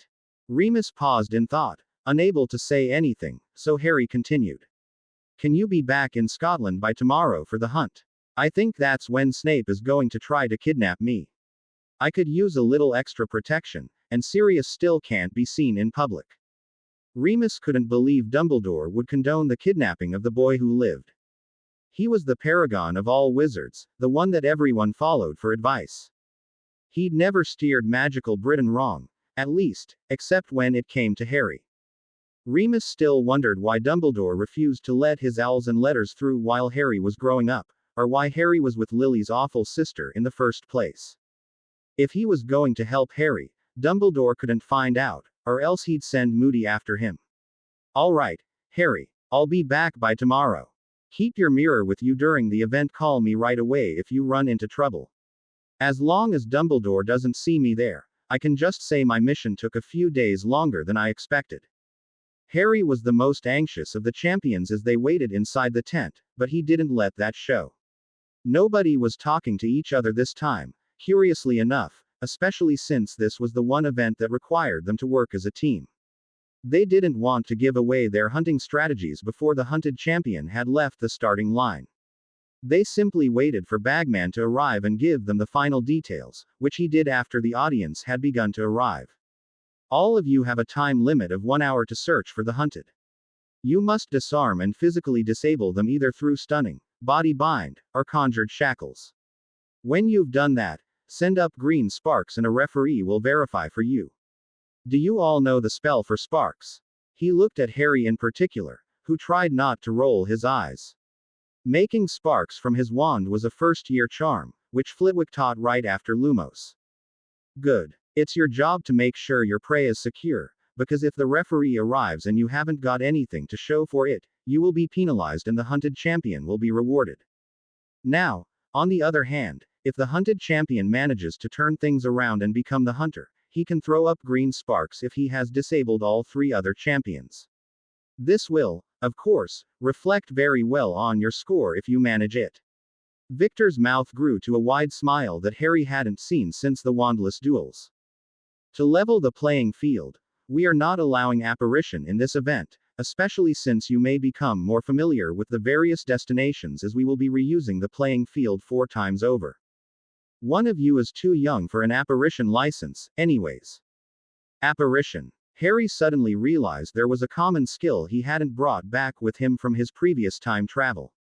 He must have studied the core Hogwarts classes quite well, because even flipping through fifth-year charms, potions, and transfiguration textbooks felt like review for him now, along with a few of the basic runes.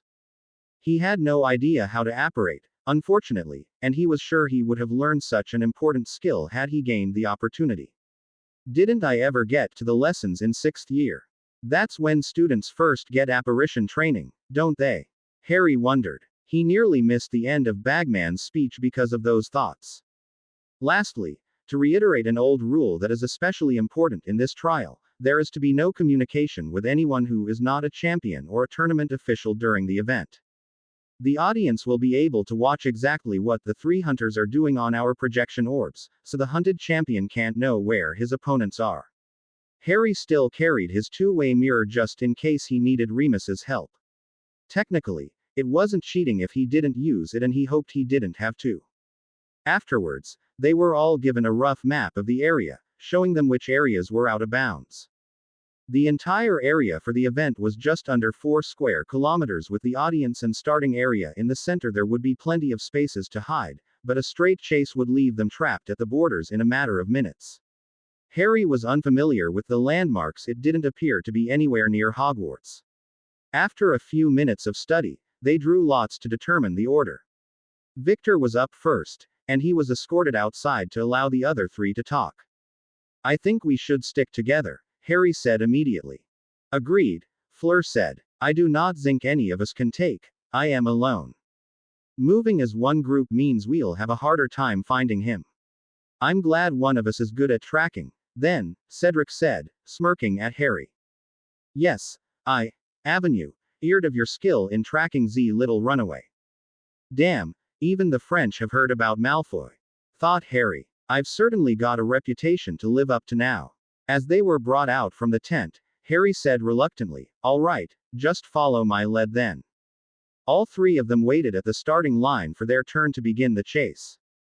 Right when the signal flared, Harry cast a spell that lit up recent footsteps. It was a basic aura spell, with an equally basic method of countering it. Victor, however, didn't know. His trail appeared clear as day, although he did stray from the main path after a few minutes, weaving in and out of the thicker brush. They easily followed the footsteps, but it was apparent to them that they were moving slower than their target. Fleur, especially, wasn't used to tramping through the thick brush. I thought you wanted to be a cursebreaker, Harry joked. I will get used to Z sweat, Fleur bristled. I will also get used to Z mess. But I will never get used to Z insects, she cried out, swatting away a few bugs. I've got a spell for that, Cedric chuckled, clearly enjoying Fleur's struggle. He cast some sort of mosquito-repelling spell, which was kept most other insects at bay as well. Hey, Fleur, isn't it nice to have your knight protect you from all those pesky bugs? Harry laughed. Ty's toy. Just keep casting that spell, Fleur grumbled. Harry kept his eyes open for any signs of Victor, but was also on the lookout in case Snape showed up. He felt fairly safe with Cedric and Fleur at his side, even though the 2 of them weren't quite as on their guard as he was while just following the trail. About 3/4 of the way to the edge of the field, the footsteps took a sharp turn towards a hill.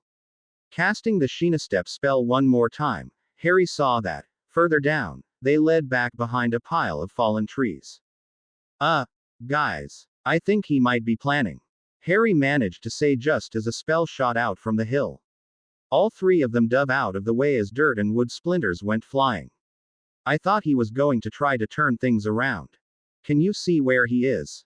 Cedric shouted back from behind a tree. 3 more blasting curses flew from behind a fallen log higher on the hill, sending more dirt flying and blocking Harry's view before he could get a better look. Somewhere by that log, Harry shouted. He blindly cast a few reductors in the general direction as Cedric ran forward, taking cover behind another tree closer to the hill. Fleur had already disappeared somewhere during the chaos. Harry's reductors managed to break apart the log into smaller chunks, which Cedric banished out of the way, only to find nobody behind them. A barrage of cutting and bludgeoning curses came flying from behind some bushes. Both Harry and Cedric threw a bunch of curses back, but Victor had already moved on. Harry ran up to where he'd last seen their target and cast the step lighting spell again, but it was clear that Victor had been moving around a lot in the past few minutes. They had no idea which set of steps was the latest one. Again, Harry and Cedric found themselves on the defensive as Victor launched yet another attack, this time banishing a large set of rocks from higher up on the hill towards them, followed up by another barrage of simple slicing and bludgeoning spells. The combination left them with very little shrubbery to hide behind, forcing them to dodge continuously. Harry managed to dodge all of it, but Cedric got hit with one of the bludgeoning spells on his leg. "Shield me while I heal this," Cedric shouted. Harry jumped over to Cedric, putting all his energy into holding a basic Protega while Cedric cast a first aid spell on his leg, which was probably broken, but not too severely. Through the translucent shield, Harry could finally see exactly where Victor was now firing from.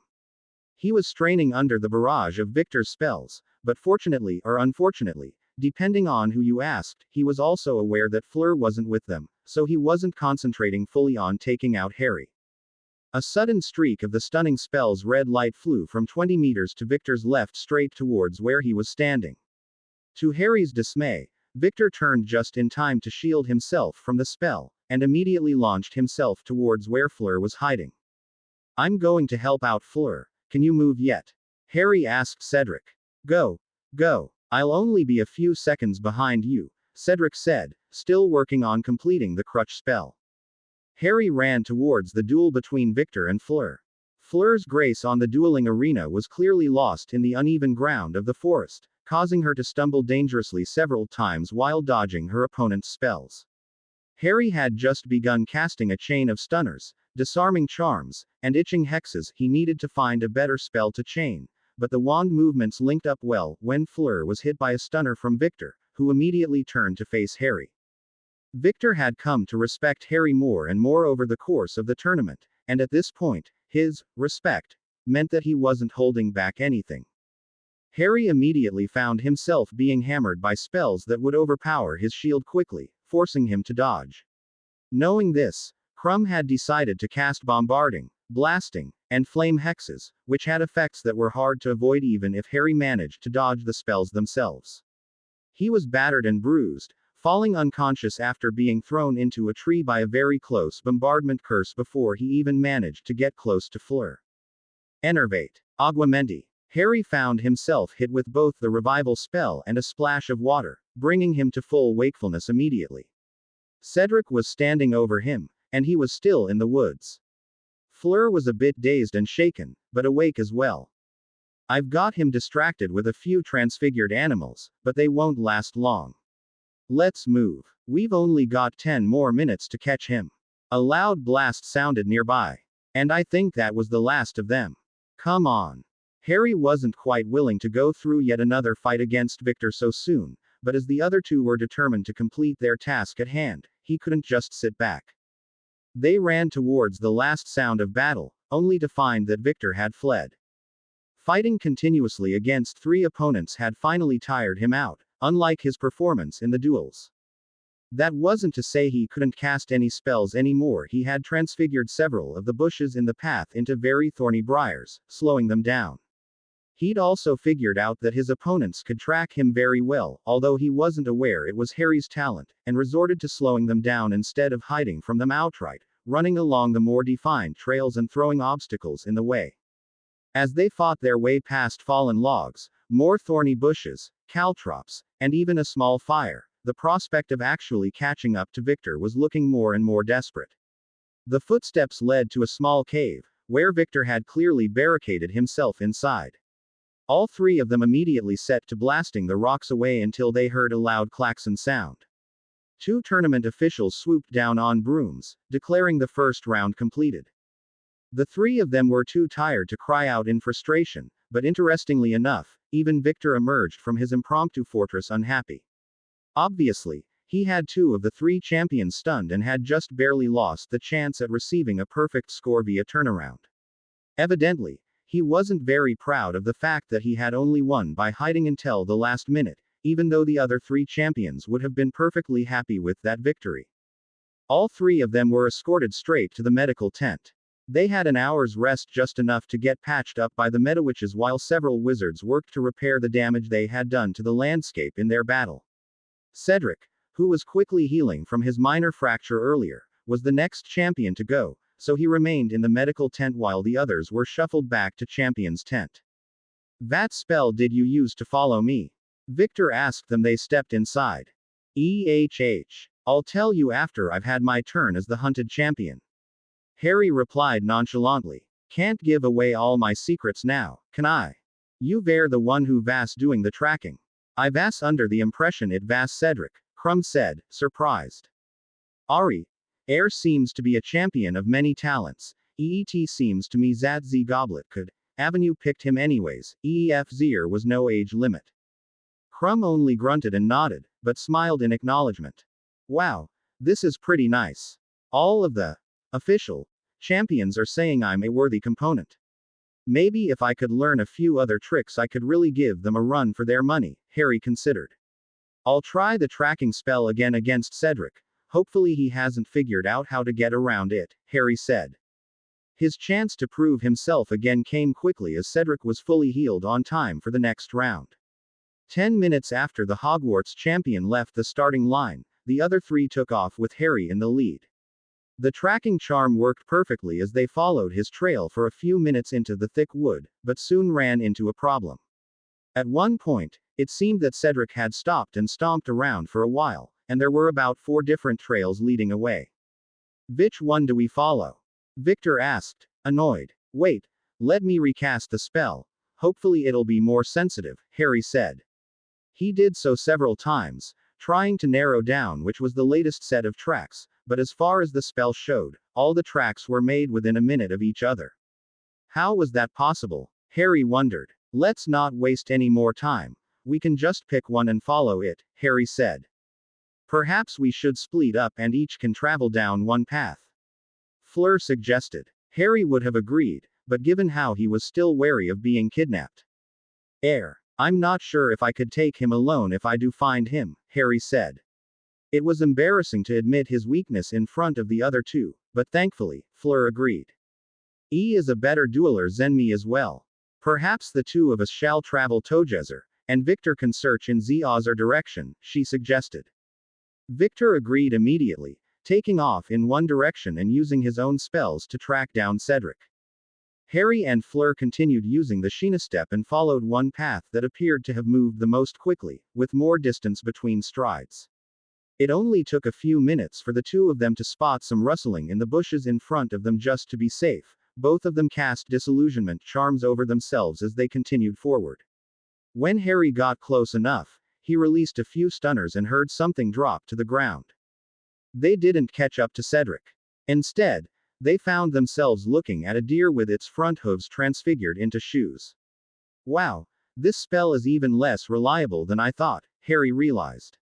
He did have to admit that Cedric did do some pretty impressive animal transfiguration, but was more in awe at how Cedric could have lured 3 or 4 different animals to him to make all those extra footsteps. "Shall we search the other paths?" Fleur asked. "No, he can probably transfigure another animal any time. I'm going to try a different spell." "Don't cast any spells, Fleur." Harry moved on to a variant of the trace spell, which registered magical signatures and detect when magic was cast. It had its own weakness, of course, much like the regular trace that was cast on underage wizards. It could track magic cast by a particular wizard, but was very error-prone if there were other wizards near them. Unlike the trace, he didn't have to cast the spell on Cedric himself, but he did need a lasting example of his spell work, and the transfigured deer's hooves gave him enough to work with. "Now what?" Fleur asked. "Now we wait," Harry said, shrugging. The spell would only activate the next time Cedric used his wand. They decided to walk back to where the paths split as they waited. Fleur decided to chat with Harry a little to pass the time. "Avenue, a little sister who is a fan of yours, Ari," she said in an offhand manner. "She will be for the grand finale of the tournament. Could you take the time to talk to her?" Harry sighed. What was it with younger sisters being the fan of the boy who lived? I'm not sure what I could say to her. I've never liked being famous, you know. Oh, you do not. Avenue to say much. She does not speak English, but she is learning. She is cheering for you as much as she is for me, ever since the wandless duels. Fleur sighed, but with a smile on her face.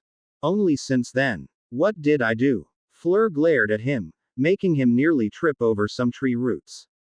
Upon seeing Harry's bewildered and innocent expression, she said, "You made me lose my temper." Harry finally remembered when he got her stuck in the mud and slime of the portable swamp, making her transform. You don't like turning into the bird form. It is ugly. I do not enjoy it. Harry didn't think the Vila girl could ever be considered ugly by anyone, but he even considered the avian transformation to be rather beautiful. The feathers were the same color as the silvery bee, owned hair in her human form, and they looked large and graceful. It reminded him of a swan, in fact. Had she been wearing long, white robes and a halo, she may as well have been an angel in disguise. Apart from the bird-like face and the swamp muck, of course. The words that came out of his mouth weren't so eloquent, though. Your other form isn't ugly. It, has a good color. Nice feathers. Fleur laughed at this. Gabrielle thinks so, too, but she has not experienced it. It is the emotions, they are so rough and uncontrolled. The anger, it takes over and it feels barbaric. Uncultured, that is the word I am looking for. Uncultured. Well, she does come from a fairly well-off family in France, and she already does some modeling on the side. Harry could understand why Fleur abhorred the return to baser instincts. Why does your sister want to see you transform, then? She finds EET funny. And she says EET is quite beautiful. I let her pluck one of my feathers last year, but that was the last time I transformed for her. After that she has been pulling my hair and spilling my ink and jumping on my bed to test my temper. She is a very annoying little sister, but I love her so. Harry wanted to ask her more about what it was like having siblings. Hermione didn't have any insight, while Ron's 6 siblings was rather unusual. Unfortunately, Harry's wand let out a small burst of light that shot out to their right. Looks like Cedric's finally done something. Let's go. As they ran, his wand gave off a few more bursts, although the lights weren't as bright, nor did they travel as fast. It looked like something was interfering with the tracing spell. Most likely, Krum had found him and they were dueling. They could hear the cracks and booms of spells hitting rocks and trees in the distance as they sped up. Unexpectedly, he heard Fleur fall down behind him. He turned to see another streak of red flying towards him. The shock made him slip and fall, causing the spell to streak overhead, narrowly missing him. Harry immediately cast a flare spell in the general direction, hoping to blind his opponent. Whoever it was, he was almost certain it wasn't Cedric. He threw up a shield and scrambled over to Fleur to revive her, keeping his eyes open for another attack. She was just waking up as another spell flew towards him, but he managed to block it just in time. Fleur, disillusion yourself. Someone's attacking us. Harry shouted his orders to her. Someone. Don't you mean Cedric? She asked groggily. Another spell glancing off Harry's shield woke her up to the situation, and she quickly disguised herself. Harry didn't have time to explain that it was actually Snape, but as long as Fleur knew there was someone attacking, it worked out fine. Harry disillusioned himself and moved in the opposite direction. He returned fire on the spells with several hard-hitting hexes of his own, but saved his strength for when he could actually see his target. He fired off another flare and moved to a different hiding spot. A few seconds later, another set of spells came flying in his general direction. How did he see me? Harry wondered desperately. Thankfully, Fleur provided some distraction from the other side, launching an attack of her own. Screw the rules, we need help. Harry used the distraction to pull out his mirror and was just about to call Remus when the klaxon sounded again, signaling the end of the round. He heard the pop of disapparition just before the official swooped down to retrieve him and Fleur. I may not have needed your help, but some teamwork would be appreciated, Victor said as they were sitting in the medical tent. We were fighting. Cedric, did you use some sort of doppelganger spell? Or illusion? No. Wait, You really stunned me, Fleur explained, although she herself was confused about what had just happened. Me? No. I was busy with Victor here for the last 10 minutes until he finally took me down, Cedric said. Are you sure you didn't get hit with a confounding trap? I set a few of those with the second set of my human-footed animals. We stopped following footsteps after we found the deer, Harry told him. I used a different spell to track you after that. Hold on, I need to talk to someone. Harry left the medical tent, being the least injured of the four of them, and pulled out his mirror again. Remus. Remus, are you there? I'm in the stands. I saw what happened, Harry. The judges thought it was an illusion by Cedric. Are you sure that was Snape? I'm fairly certain. I think he's waiting for when I'm alone, Remus. When it's my turn to be the hunted, he might just try to snatch me in the first 10 minutes before the others even start looking. Can you do something about it? I'll try to sneak into the woods, Harry. Stay hidden in the area of the northern edge of the lake. If anything happens, I'll be nearby. It should only be about 3 minutes run, right around the back of the stands. If you really have to, just run back to where the audience can see you. I don't think Snape will try anything with over 5,000 witnesses. Thanks, Remus. The mirror was suddenly snatched from his hands by a referee.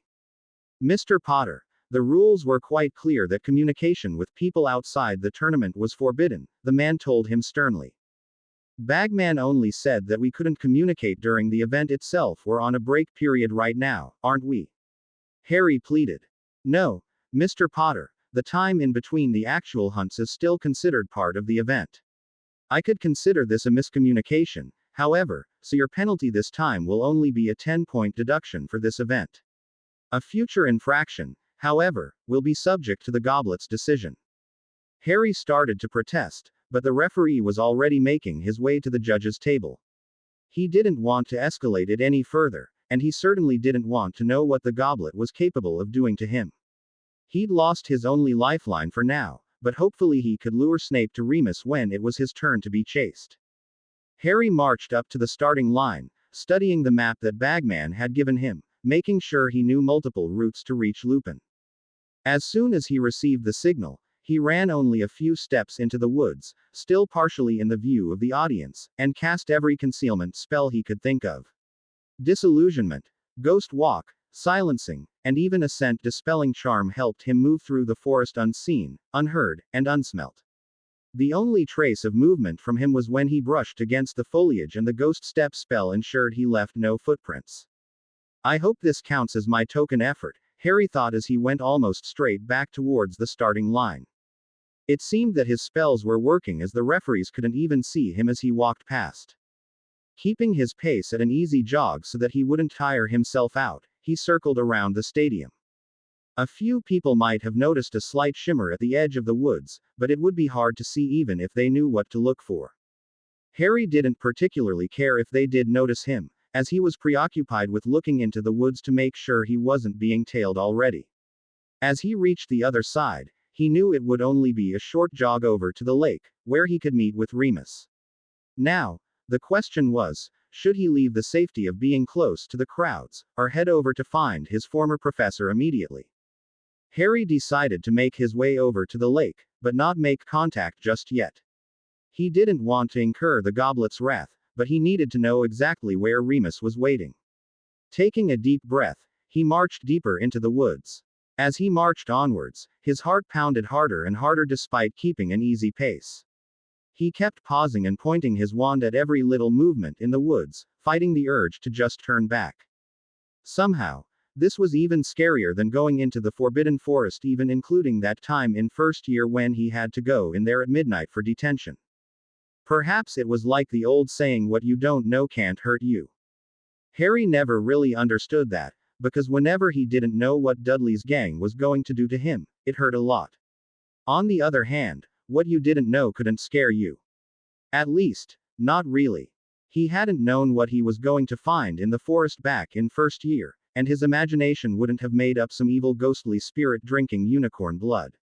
This time, knowing that someone was hunting him, and not for a competition, was far more unnerving.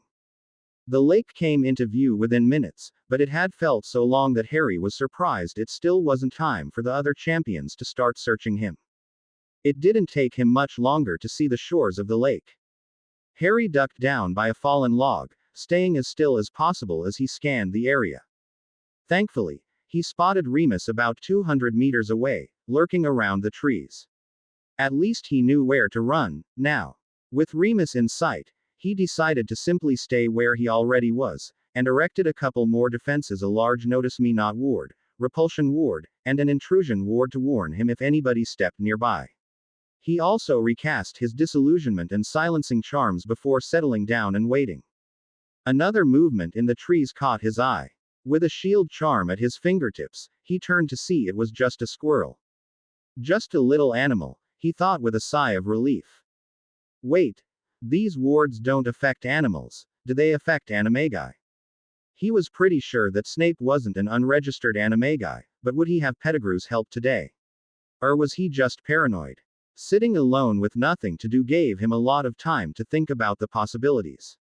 Maybe Barty Crouch will be here too. How many other allies has Voldemort recruited by now? Would he really risk sending out his most loyal servants before he's returned to a fully human body? Is this why Hermione keeps using all her spare brainpower to worry so much? He took another look in Remus's general direction. The man was still there, waiting. Good. More movement from the woods, just a little coyote. A bird sailed over the lake, an osprey, Harry realized, just like what he would be if he ever figured out that damn transformation. For a tournament task, it was actually pretty relaxing, sitting out by a lake, under the protection of several wards and concealment charms. Maybe I can use this time to figure out my animagus form a little. How did Hermione do it again? He wondered. Another movement out of the corner of his eye made his heart skip a beat. He couldn't see what it was this time. Damn, what am I thinking? Constant vigilance, Harry. He heard another rustle and his intrusion ward was activated. Someone was definitely trying to get in, but Harry still couldn't see who it was. He saw another ripple of movement in the air like the shimmering waves off a road on a hot summer's day, except it was still April and he was in the middle of a forest. Keeping his eyes on the distortion, he could clearly see that the repulsion ward was working, but the Notice Me Not ward wasn't. Whoever it was very determined to walk straight towards him, even if the repulsion ward made them change direction. There was always the possibility that it was just another competitor. Fleur or Cedric.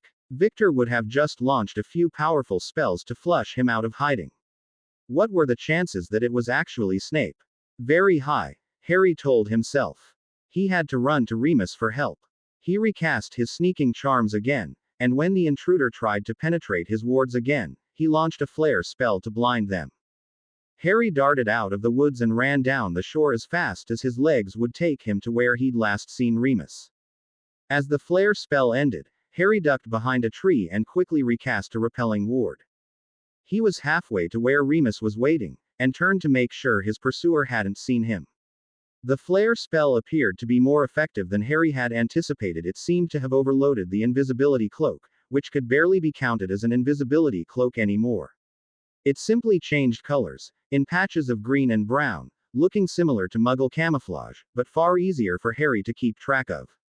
Maybe I could stun him, Harry thought. He didn't want to give away his position so easily, though, and at this distance there would be plenty of time to dodge the spell. If he wandered closer, though, Harry would be ready. To his surprise, the man didn't even look around to find out where Harry went. He looked down at something in his hands, and then immediately began walking straight in Harry's direction. That's impossible, Harry thought. Nobody cast a tracking charm on me recently. Just to be safe, he discreetly scanned himself for binary tracker spells, ones which were normally used to keep track of captured criminals and sent out a magical signal to a homing device. There were none, or, at least, none that he knew how to scan for. Dumbledore had mentioned some kind of device to Snape that would track Harry. The only other way, of course, was tracking by blood. Given how Dumbledore had access to him as a baby, there were plenty of opportunities for the old man to get a sample of his blood. Heck, the number of infirmary visits would have been plenty. Harry was certain the man was Snape now. Screw the tournament. I need to get rid of Snape, Fast. He let off a few stunners, some piercing hexes, and another flare spell to blind Snape as he ran towards Remus. Thankfully, Remus had noticed the commotion and realized it was Harry, coming out of his hiding place with his wand out. Harry, is that you? He shouted. Harry dispelled his disillusionment. It's Snape. He's here, and he's tracking me somehow. I need your help. Where's your mirror? You should have just called me instead of running around in the open. Confiscated. I just blinded Snape again. He should be by those trees, Harry said, pointing. Don't worry, I see him. Stick together. He won't be able to handle the both of us at once. You concentrate on the offensive, I'll stick to the counter curses and shields. You sure? I can throw up a pretty decent shield. I've always been better at defense than offense, Harry. It's better if I back you up. Now let's get him. At the judge's table, the goblet of fire released a puff of black smoke. Remus maintained a shield for Harry, who cast a few stunners, but they came out with a weak, dull red color instead of the more familiar bright, glowing red that Harry was used to. Snape, who was still recovering from another blinding flare charm, was hit by one of them but he didn't drop. Seeing Harry and Remus together, Snape hesitated for only a second before deciding to flee. With a pop of disapparition, he was gone. What were you trying to hit him with, Harry? Remus asked. Stupefy. Harry looked at his wand. That was a stunner. Wait, cast it again.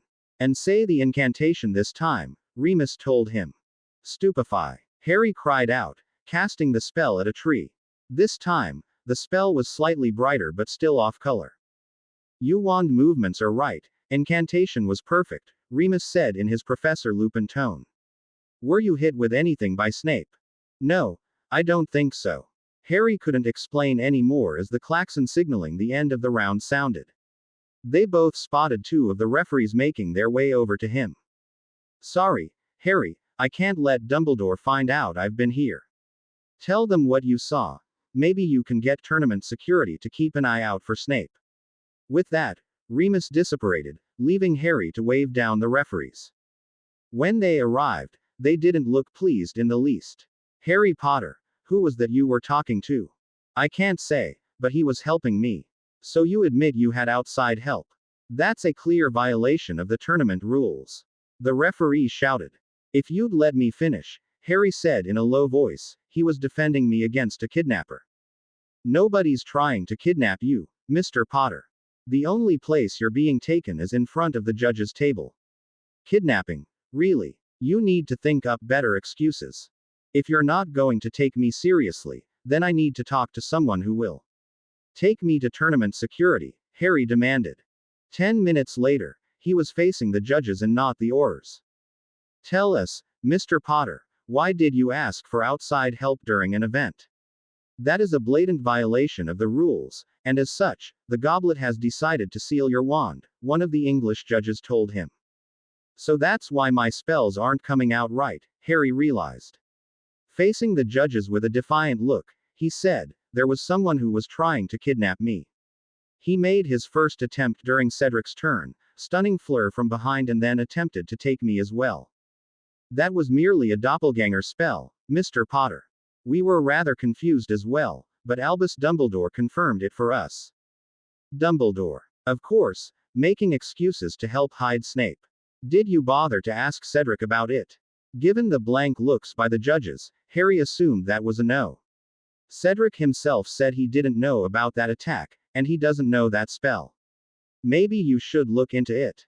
Yes, well, Mr. Potter, there is still the issue of your own infractions.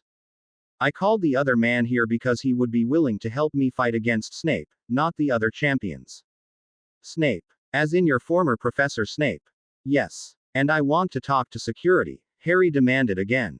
Another 10 minutes later, he finally had two Aurors at his side, Shacklebolt and Bigsby, both of whom were regularly stationed at Hogwarts. Shacklebolt was an Order member, Harry knew, but the man didn't know Snape was working under Dumbledore's orders. It could still work, he hoped. Snape's trying to kidnap me, Harry said bluntly.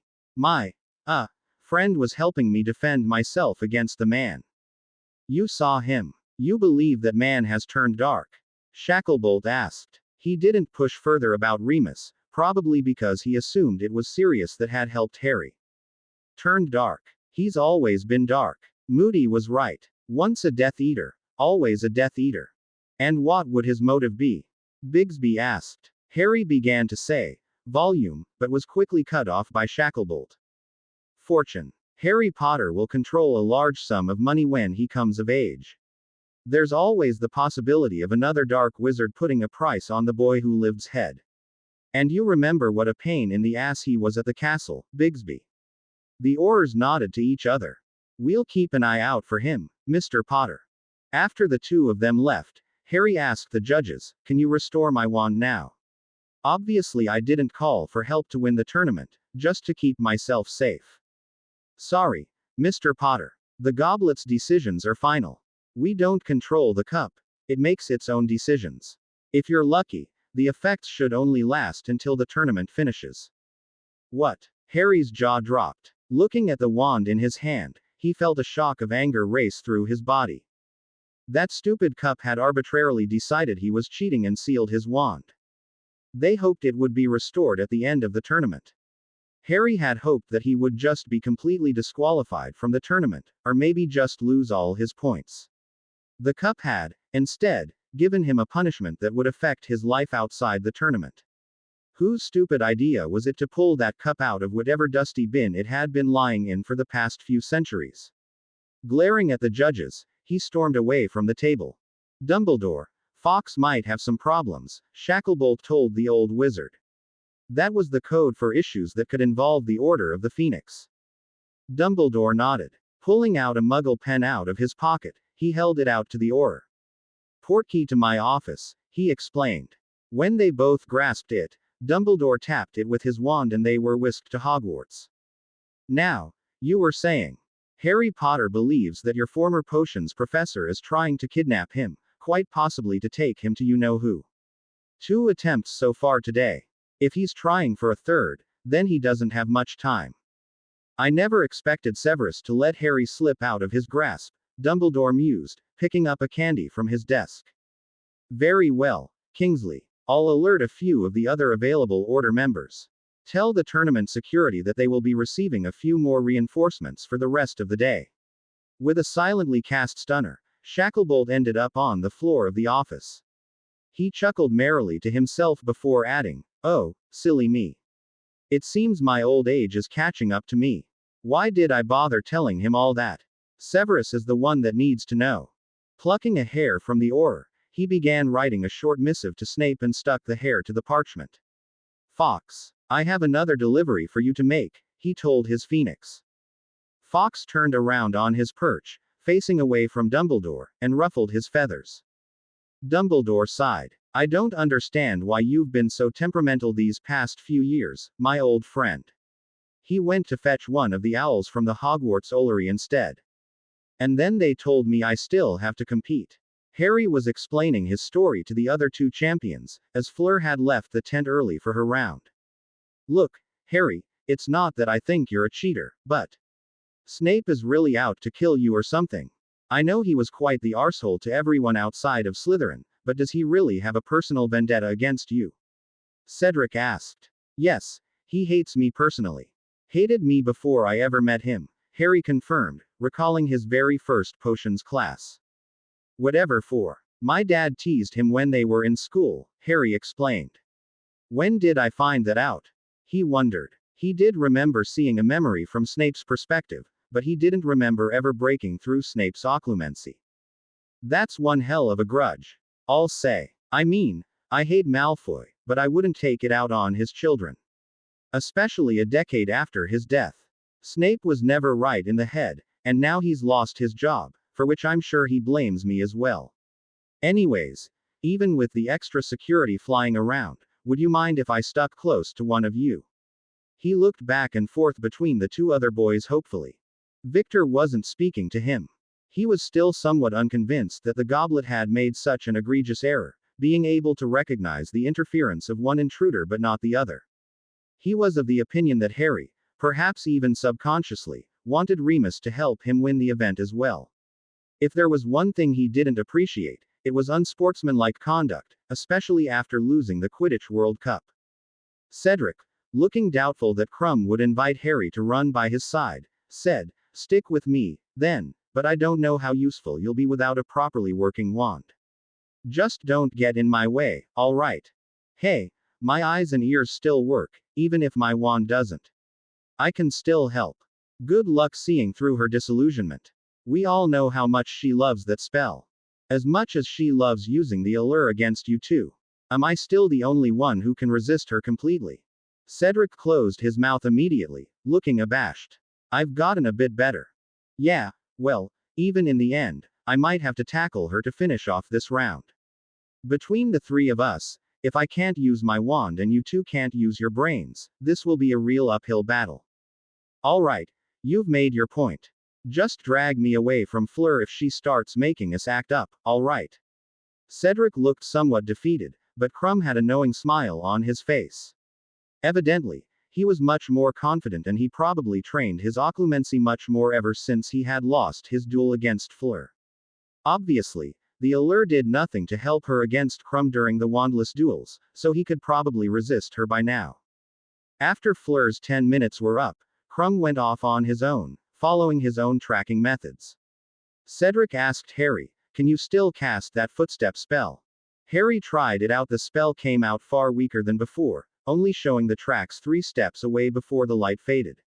"Nope. I could teach it to you, see if you can get it right. The incantation is Austeniter, and the wand movements go like this," Harry demonstrated for Cedric.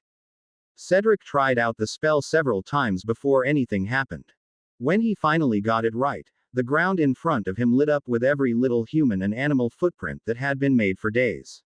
Harry added, "It helps if you concentrate on the size of the person's feet and if you have a good guess when they came by. The more you can narrow it down in your mind, the easier it is." They wasted another 10 minutes before Cedric managed to cast the spell passably and they had a good trail to follow. "So, what was your plan if I couldn't teach this spell to you?" Harry asked. "Transfigure a rock into a bloodhound and get it to track her by smell," Cedric said. "What does Victor do?" Harry asked, never having seen what the Bulgarian usually did. "Something similar, except he uses a hawk to spot them from the air, I think. That's how he found me, at least." Harry chuckled to himself. No wonder his round was so peaceful and quiet, at least, until Snape showed up. He'd warded himself against sight, smell, and footsteps. They must have been wandering every which way looking for him. Did Fleur try anything? Yeah, when both of our methods turned up nothing and we regrouped, she did this odd scrying ritual. Did it work? Harry asked doubtfully. He was never much for divination. At least, not the way Trelawney taught it. It just said that you were near water, but it wasn't much more precise than that. We started to head towards the lake when the klaxon sounded. Was she right? Yeah, I was sitting right by the shore. So divination isn't totally bunk. She hasn't mentioned anything about having the inner eye, does she? What? No, the stuff Trelawney talks about is all bollocks, from what I've heard. There's no point in teaching a subject that can't be learned. Trelawney's just a bad teacher. You have to be born as a seer or an oracle, but divining and scrying are skills you can learn. Harry didn't know divination was actually a subject worth studying, especially after so many of Trelawney's ramblings of her inner eye, and the vague, useless predictions she often made. Then again, if he had to judge a subject by its professor, potions would have seemed pretty useless too. They continued to follow the footsteps again until the path split. "Looks like she copied my idea," Cedric said, but thankfully, the new set of footprints didn't match the originals exactly, so they knew which path to follow. Fleur didn't waste more time with that spell if she couldn't perform animal transfiguration perfectly, as there were only one extra set of footprints. A bit further away, as they reached a clearing, the footprints began changing shape, and then disappeared completely. Harry didn't think Fleur knew how to cast the Ghost Walk spell, or else she would have used it from the beginning. "Wait, recast the Shine step again, but make it broader," Harry told Cedric. When he did, it showed a few more footprints where Fleur's feet continued to change shape before they disappeared completely. Cedric understood what Harry was thinking. She changed to her avian form. Cedric laughed. "I didn't think she'd resort to that. She refuses to transform in front of me." Or for her sister, Harry added. Seeing Cedric's inquisitive look, he said, What? Her sister's a fan of mine. Get her to explain it. Anyways, how do we follow her now? Fleur mentioned some spell you used that tracked a magical signature like the trace. Care to teach me?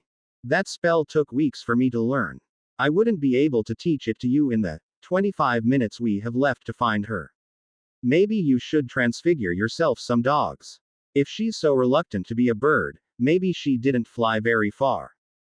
Good thinking, Harry. Cedric transfigured a large rock into a bloodhound, who sniffed at the last few tracks Fleur made.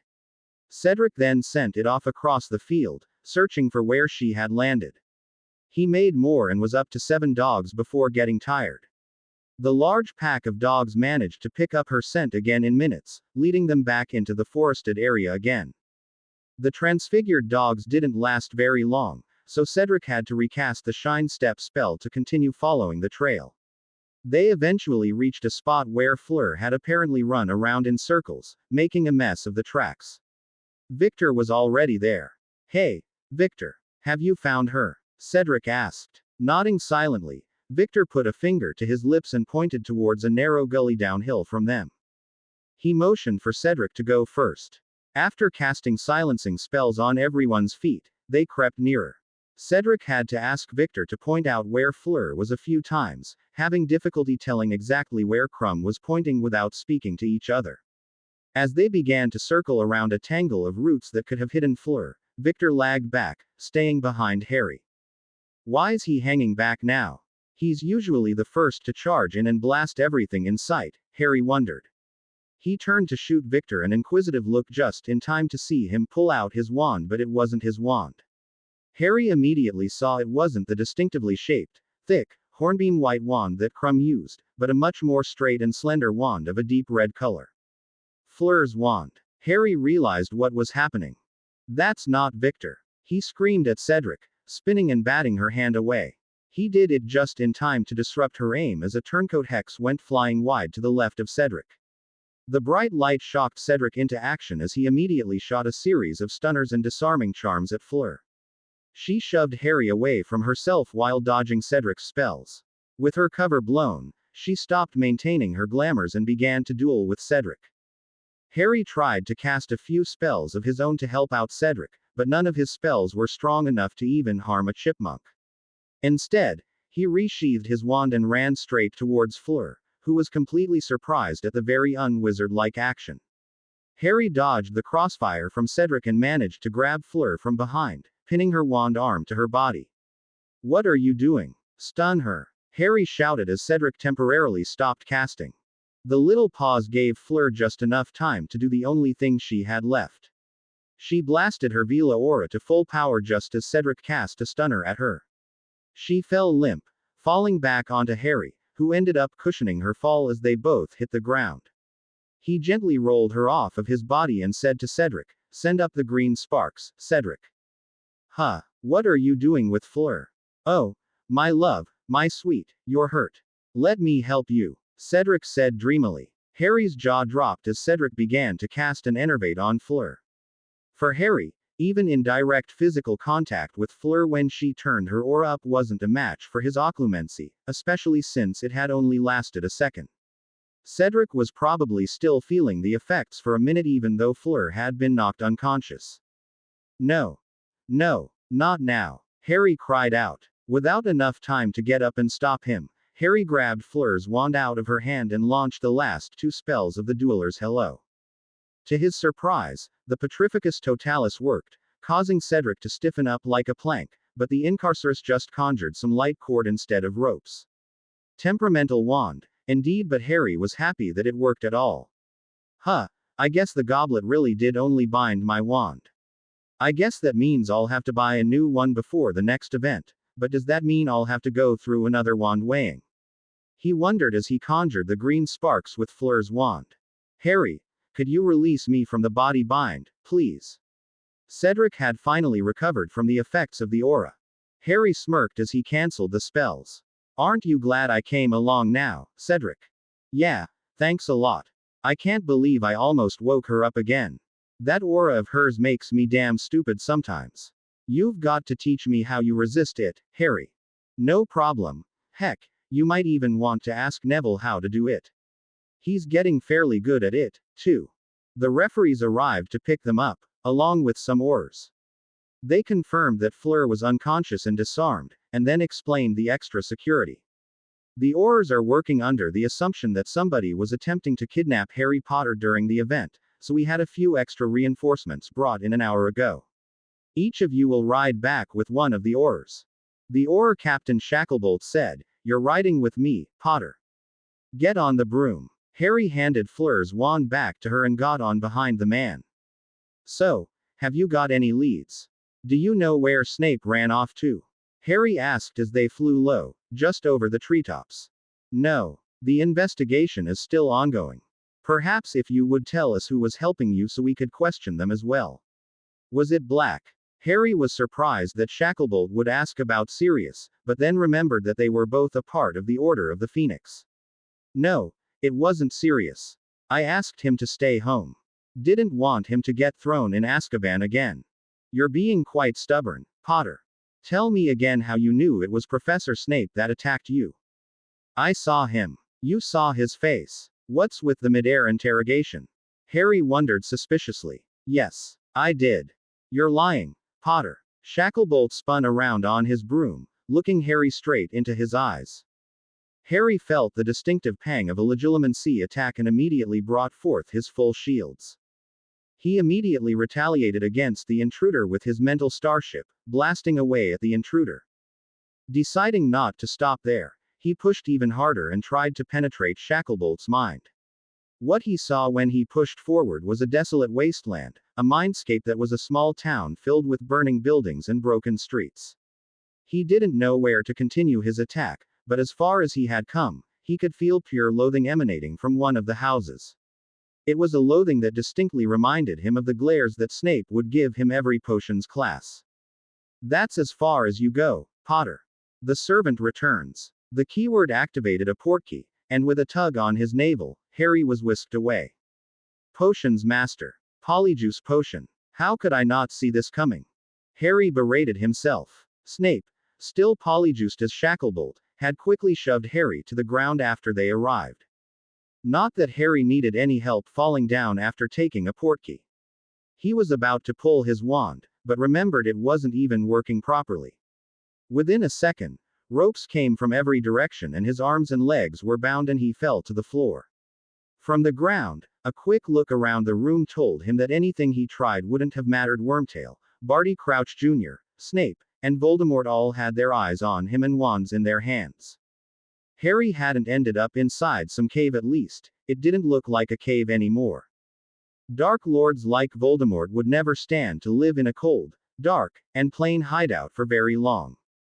The formerly human Dark Lord had used his magic to carve out the chamber into something akin to a throne room, complete with a throne in the middle. The skull and snake motif of the Dark Mark hung from large banners at the back of the room. Burning torches lit up the entire chamber with magical green flames. Voldemort himself was sitting directly in front of him on the throne, petting his basilisk. Harry couldn't get a good look at him, though, as the shadows obscured most of his features. If he wasn't hog-tied on the floor in front of dark wizards, Harry would have let a smirk appear on his face. Voldemort was being so cliché. If Voldemort hadn't been such a Muggle hater, Harry would have thought that he got the inspiration from children's morning cartoon decoration guidelines for evil secret lairs. Voldemort probably thought he was being original, too. Had the situation been less serious, Harry would have been inclined to stick his wand into the air and call upon the power of love to transform into a superhero. Unfortunately, the people in front of him weren't joking. He was realizing that there was no way he'd be able to get himself out of this situation. At least he could get some humor out of it. Wormtail was as meek as ever, but not to Harry. He sneered at Harry while staying behind the others, hiding in their shadows. Was this how he acted during his school days? Did he simply stand behind and taunt other students behind the Marauder's shield? He certainly seemed to enjoy being in the position of power. It was an interesting conundrum for the pudgy, rodent-like man. He wanted to have power over others, but he could only do it with the help of someone stronger. Then when he received their help, be it James Potter or Voldemort, he was too meek to step to the forefront in fear of angering his ally. He would forever be forced to follow, despite his desire to dominate. His parents' betrayer was the least of Harry's worries. In front of the man was Barty Crouch Jr. It was the first time Harry got a good look at the man's face. He was completely unlike his father, despite having the same name. Where Crouch Sr. kept himself neat and tidy with a trim mustache and held himself stiffly, his son was unkempt, slouching, and made no effort to rein in his emotions. He was also very restless, fiddling with his wand continuously. On his face, he had some sort of scope over one eye, but it was flipped out of the way. He laughed wickedly at the sight of Harry on the floor in a way that Pettigrew would never dare. Well, looky here. The little baby traitor actually managed to do it, he hissed at Snape. Was there ever any doubt? Snape snapped back at him. Potter is an idiot of a boy. He was no challenge. Crouch Jr. laughed at Snape. Yeah, the little idiot managed to keep you off his trail for the entire round. I was watching, you know. Saw him run all the way around the grandstands. He was practically standing in the open for 5 minutes just taunting everyone. You had no clue where he was. Harry blanched when Crouch said that. Even the officials didn't notice me sneaking around the stands. How did Crouch see me? Unlike at Hogwarts, here Snape kept his cool with the other Death Eater. I knew exactly where he was, despite his many wards and charms. I was merely waiting for the right opportunity to strike. Speaking of which, what was that little device you got there, Snape? Let me have a look-see. You think I would just hand it over? Voldemort stood up from his throne, causing the other two to instantly end their argument and stand at attention. He stepped forward from the shadows. It was then that Harry finally noticed the grotesque body Voldemort was inhabiting. It was approximately human in shape, but evidently fashioned from a multitude of other magical materials. He had a human head, but it was being kept alive through some sort of magical life support system built into the body. The face was expressionless and completely pale. In fact, it was probably drained of blood. His eyes, in contrast, were blood red. They didn't blink the entire time Harry stared at him. The body looked more like a torso-shaped cage, at the center of which was a beating heart, clearly too large to be human, probably from some kind of magical beast. Threads ran from the heart to the head and right arm, the only parts which were, or used to be, alive. The left arm and the legs seemed to be under their own power, probably charmed to move like a broom. The threads pulsed with a dull glow to the beat of the heart, probably channeling some kind of magical energy to keep him alive. Despite all appearances, Voldemort was capable of moving quite purposefully and confidently. It was a body constructed for function, not form. Harry was so disgusted with the figure before him that he almost failed to register the Frankensteinish golem of a man speak. Let Crouch have the toy, Snape. With this little act you are on your way to redemption, but you still have much to account for, especially your defection to Dumbledore. Snape quickly knelt down, bowing his head low. I apologize, my lord. Here it is, a tracking device of Dumbledore's own devising. I snatched it from his office. Acquiring Potter's blood at Hogwarts was a fairly simple task, and that has made the device capable of tracking Potter through any wards known. I only sided with Dumbledore so I could better prepare for your return, my lord, and to turn Dumbledore's knowledge against him. He handed the tracking device to Voldemort, who tossed it to Barty. You turn Dumbledore's knowledge against him. What could you possibly know that he hasn't simply allowed you to know? It has allowed me to snatch Harry Potter from under his nose, my lord. I have also made a discovery pertaining to him. Perhaps it may help rectify my mistake many years ago. Snape looked up towards Voldemort hopefully. I have little patience for excuses. I have learned the full prophecy, my lord. The one I delivered to you was incomplete. The full prophecy is as follows. The one with the power to vanquish the Dark Lord approaches. Born to those who have thrice defied him, born as the 7th month dies.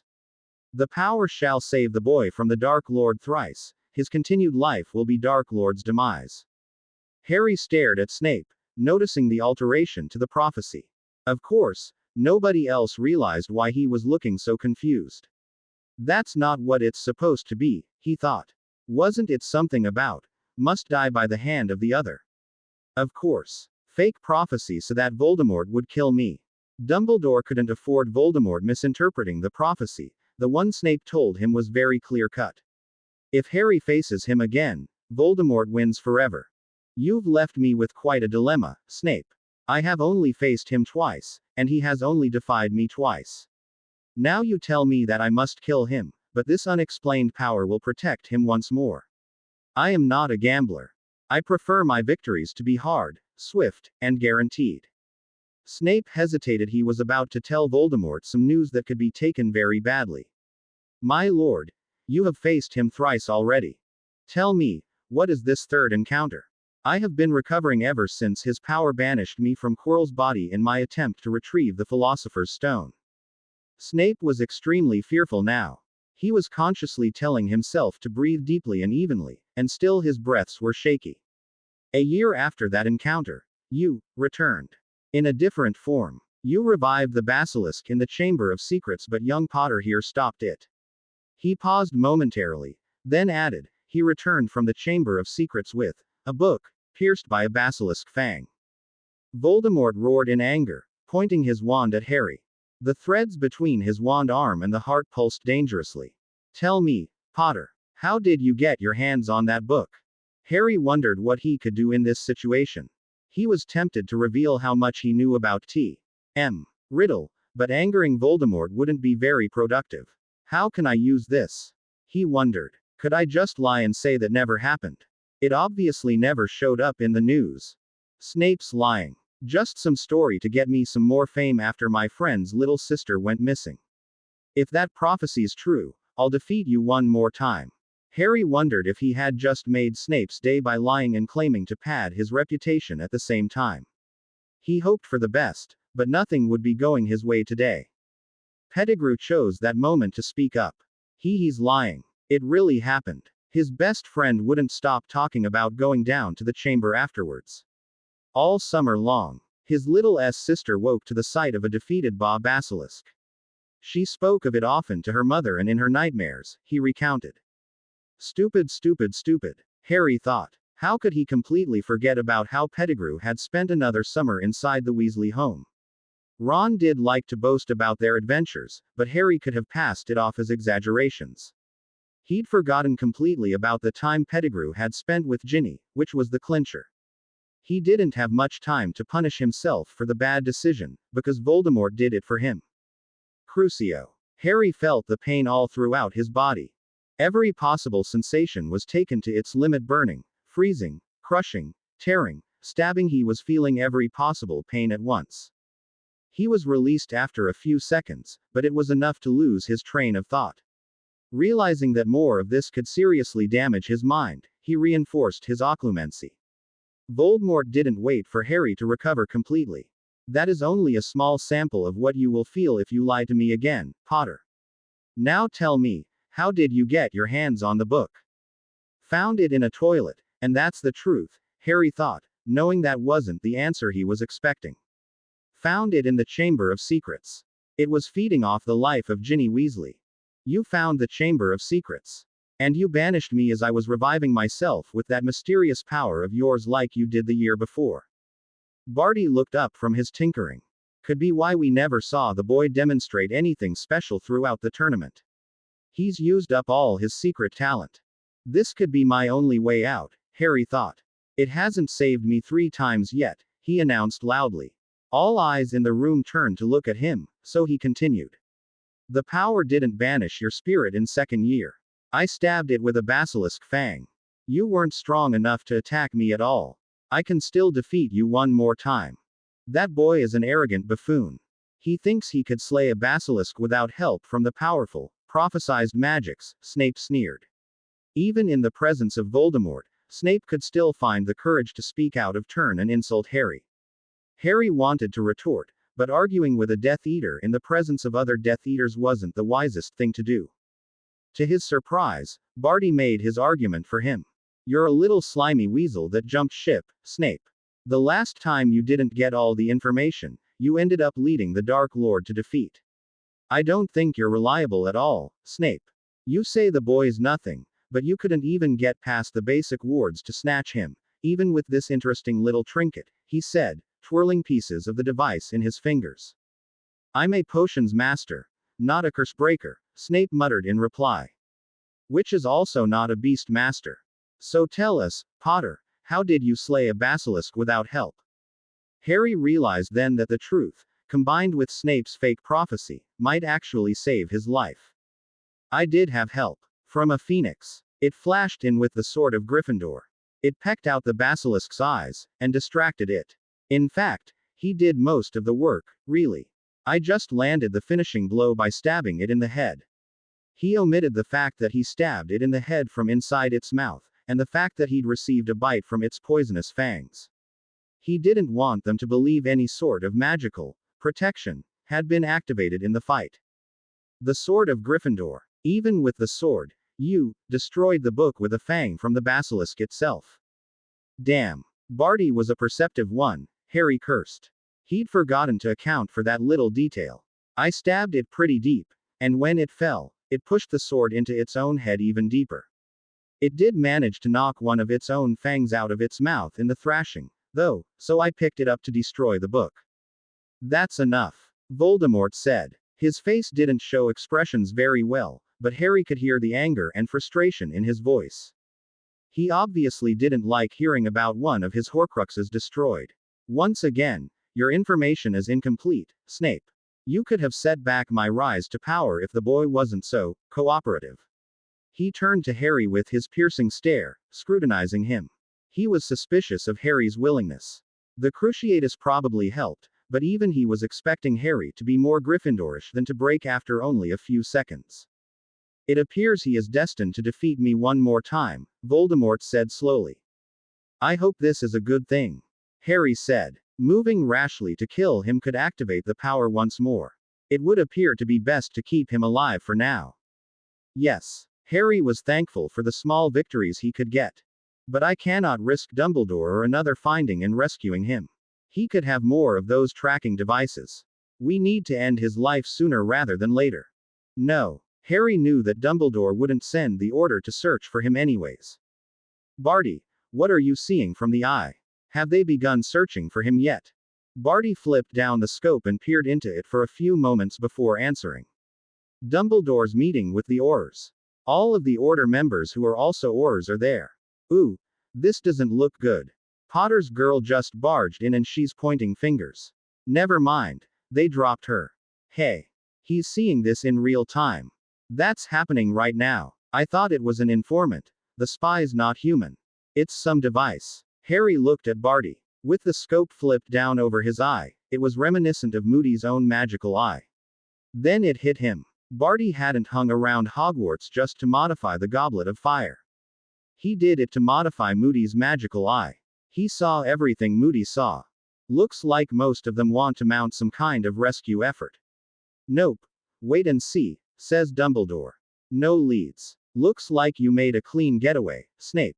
Congratulations. Then I shall force his final encounter with me while we still have time, Voldemort concluded. Stand, boy. We are going to duel. Excuse me. Harry wondered how Voldemort jumped to that conclusion. Hermione was relieved when she saw Harry hit Cedric with the body bind and send up green sparks. There were oars in the air to escort every one of the champions back to the champions' tent to await their scores.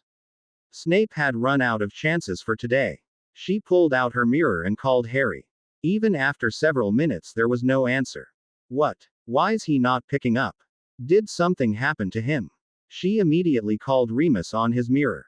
Professor Lupin. Harry's not answering his mirror. The trial just ended and he should be fine, and he promised me that we'd talk right after it ended just in case we could catch Snape in the act, she said in one breath. Whoa, Hermione. Slow down for a second. Harry doesn't have his mirror on him. An official caught him with it sometime after Cedric's turn and he got it confiscated. Don't get so excited, he'll be back in a few minutes. But what if someone got to him just after the trial ended? What if he let his guard down for a second and got nabbed right before the judges arrived? Then he would have to go through Shacklebolt to do it. I know the man. He may be loyal to Dumbledore, but he'd never condone selling Harry out to Voldemort. Before I left, I heard him addressing his Auror force. He's watching Harry like a hawk. Really? That's a relief, I guess, but I won't be satisfied until I'm holding him in my arms again. I doubt you'd be satisfied with just that, Hermione, Remus joked. Sorry, but I have to go. The rest of the order is expecting me to be somewhere in Germany by now. And don't call me Professor anymore. After putting the mirror away, she calmed herself down and waited. She certainly had to congratulate him. He'd performed admirably despite the goblet's ill-informed decision to seal his wand. She even felt that he deserved most of the credit for Fleur's defeat. Victor had succumbed to a stunner in the back when Fleur used her glamours to disguise as Cedric. It was only Harry's lightning-quick reactions that saved Cedric from falling to the same trick.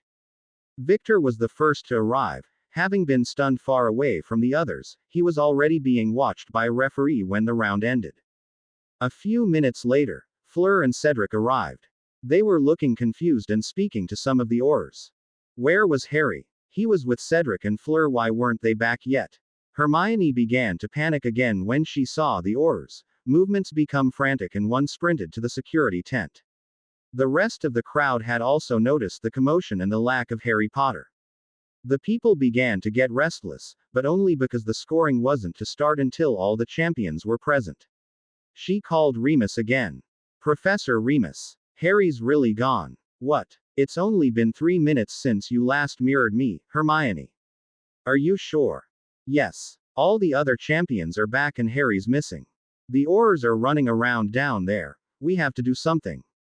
If she had gripped her mirror any more tightly, it would have cracked. Remus tried to calm her down. Stay right there, Hermione. I'm coming back. And whatever you do, don't tell Sirius for now. He'll probably do something stupid like challenge Dumbledore to a duel in the middle of the street. He ended the call immediately. Hermione couldn't wait, though. She leapt out of her seat and rushed down, only to be stopped by security guards. Where do you think you're going, Missy? Asked the burly man. I need to talk to the Aurors. Harry's gone missing, hasn't he? That's none of your concern. Now head back to your seat. It's every bit my concern. I'm his girlfriend. I'm worried about him. And we need to get him back before it's too late. Too late. You know something, Missy. Yes. Now let me through. Hermione impatiently tried to push her way past the man only to be lifted right off her feet. Not so fast. You're coming this way. She ended up inside yet another small interrogation room in the security tent, waiting for someone to finally come by. After waiting what she deemed to be far too long, an Auror finally stepped inside. Perhaps it was coincidence, but it was the same Auror who questioned her on New Year's. Hermione only hoped that it would go better this time. Hello again, Miss Granger. We seem to be having you in our chatting parlor pretty often these days, said Auror Rutgers. Harry's been kidnapped, wasn't he? Your Captain Shacklebolt was involved somehow, Hermione said, getting straight to the point. How did you know that? Rutgers was surprised because ever since Harry's turn during the trial, the news of a kidnapper had been kept quiet from the general public. As far as everyone knew, the extra security was only there because there was only an intruder, without any explanation of their intentions. So he has. So why did Shacklebolt do it? I have a friend who says he's not the type to participate in kidnapping. You tell me and I'll tell you what I know. How does this girl know so much? Rutgers was bewildered, completely unprepared for the questions that Hermione was asking. He had been expecting things more along the lines of, oh, is my boyfriend okay? When will I get to see him? Instead, he was faced with a girl who probably already knew more than he did and was determined to solve the investigation herself. All right, I'll let you know that our captain did not kidnap Harry Potter. We believe it was a polyjuiced imposter. We just found the captain, stunned, in the woods. Then it was Snape, and Harry's. He could be dead already. Hermione let the realization hit her. Harry could have been killed as soon as he was taken, or worse, he was being tortured by Voldemort. She nearly broke down in tears at the thought. Forgive me for being so callous, but how do you know this? We have only Mr. Potter's word that it was the former potions professor, and he hasn't had a chance to speak to the public yet. Hermione had hoped that she would have stronger evidence before she implicated Dumbledore, but with Harry in trouble, there was no time left. I overheard a conversation while Snape was still at Hogwarts. It was after he'd already been sacked but before he actually left the school. He was plotting to kidnap Harry and take him to Volume. Some Dark Lord on the rise. That sounds rather far-fetched, but I'll look into it. Who was he speaking to? Was it over the flow, or was there another conspirator at Hogwarts? If there's other people involved, then it might not be Mr. Snape. Rutgers jotted down her accusations on a piece of parchment. He was talking to Dumbledore.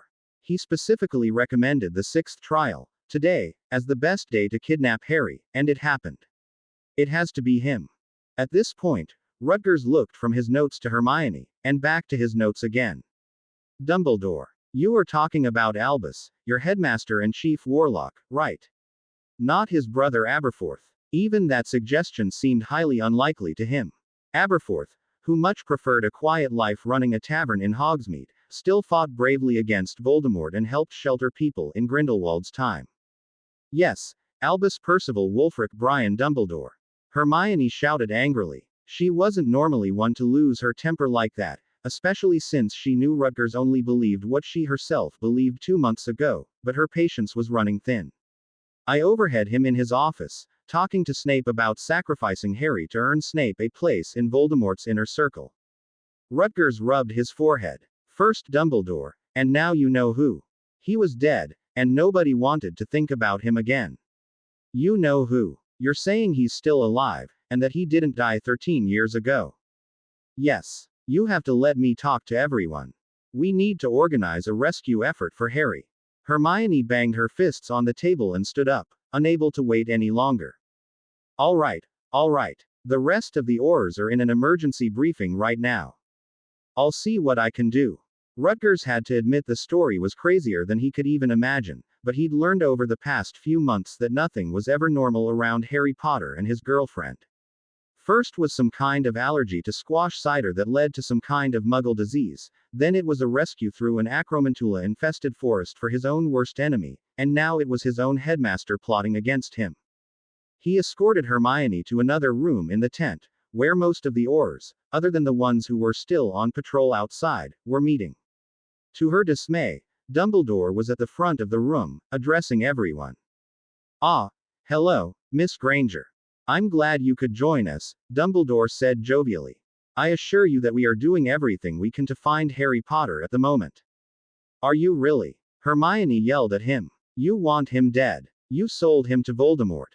That got everyone's attention. They stopped and stared at her, and a few gasped when she said the V word. Rutgers cleared his throat and explained in a much more respectful tone, Miss Granger here claims to have overheard a conversation between yourself and Mr. Snape regarding today's disappearance of Harry Potter. Dumbledore's eyes locked onto Hermione's. I have not spoken with Severus since he left the castle, Miss Granger. And yes, while Voldemort is currently striving to rise again, several more gasps came from around the room.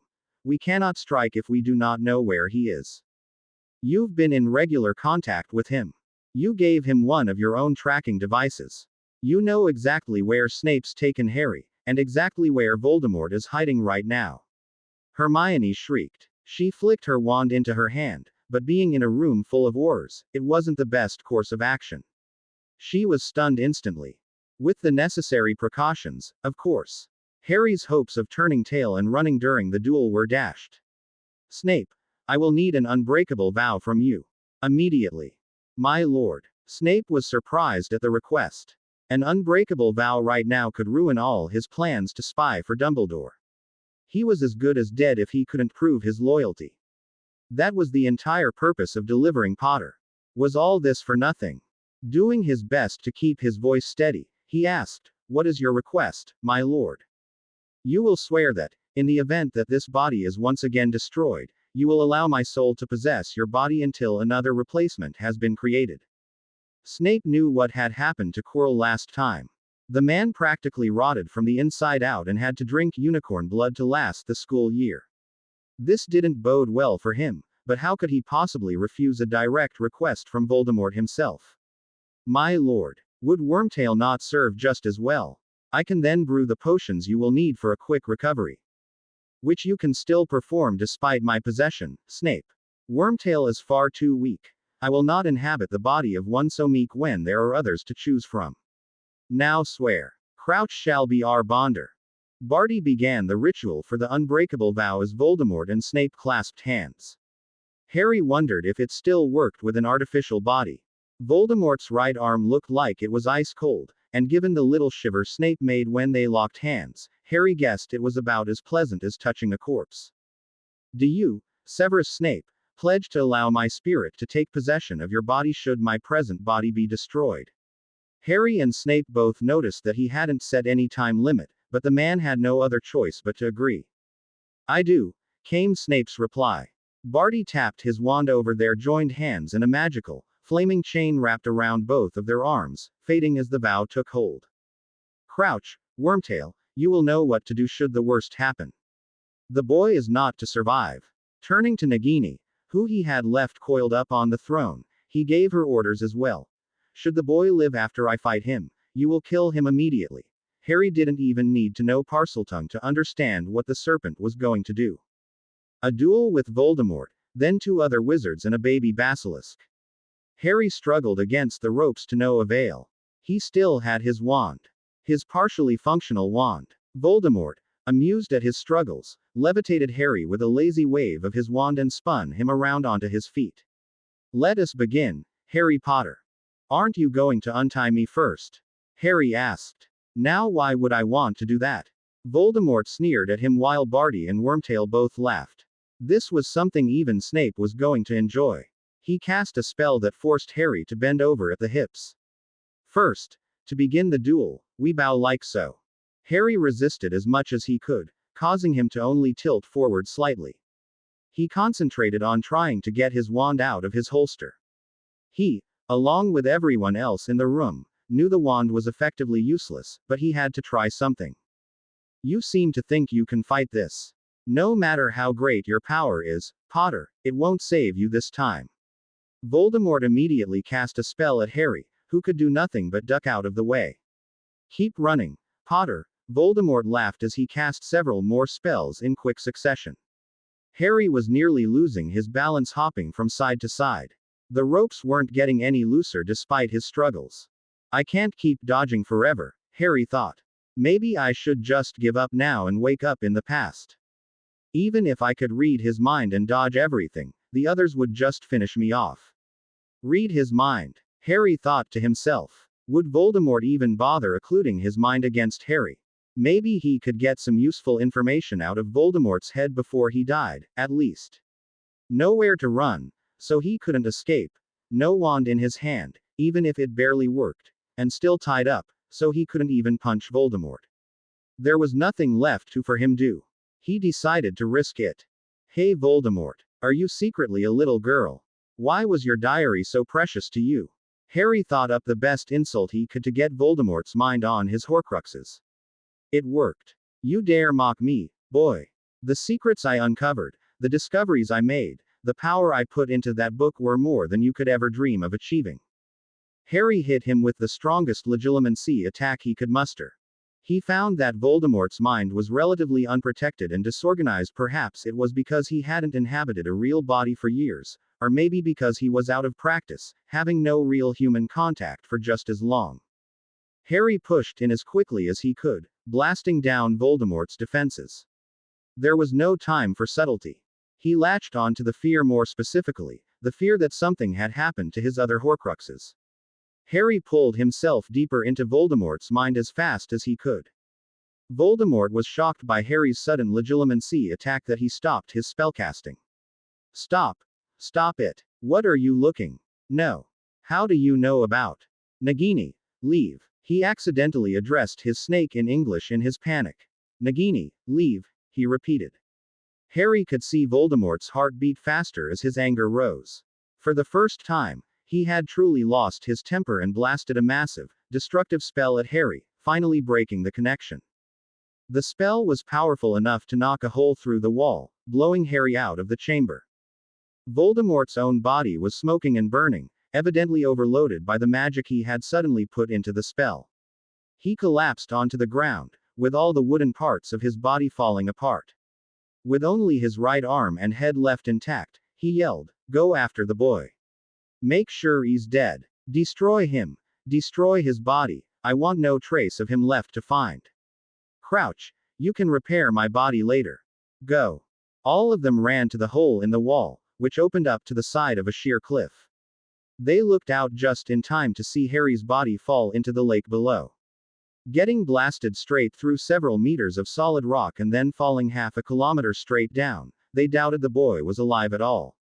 Not intending to disobey direct orders, they apparated down to the shore and prepared themselves for a cold, underwater search just to make sure. Revive her. I wish to know what has corrupted her mind so thoroughly.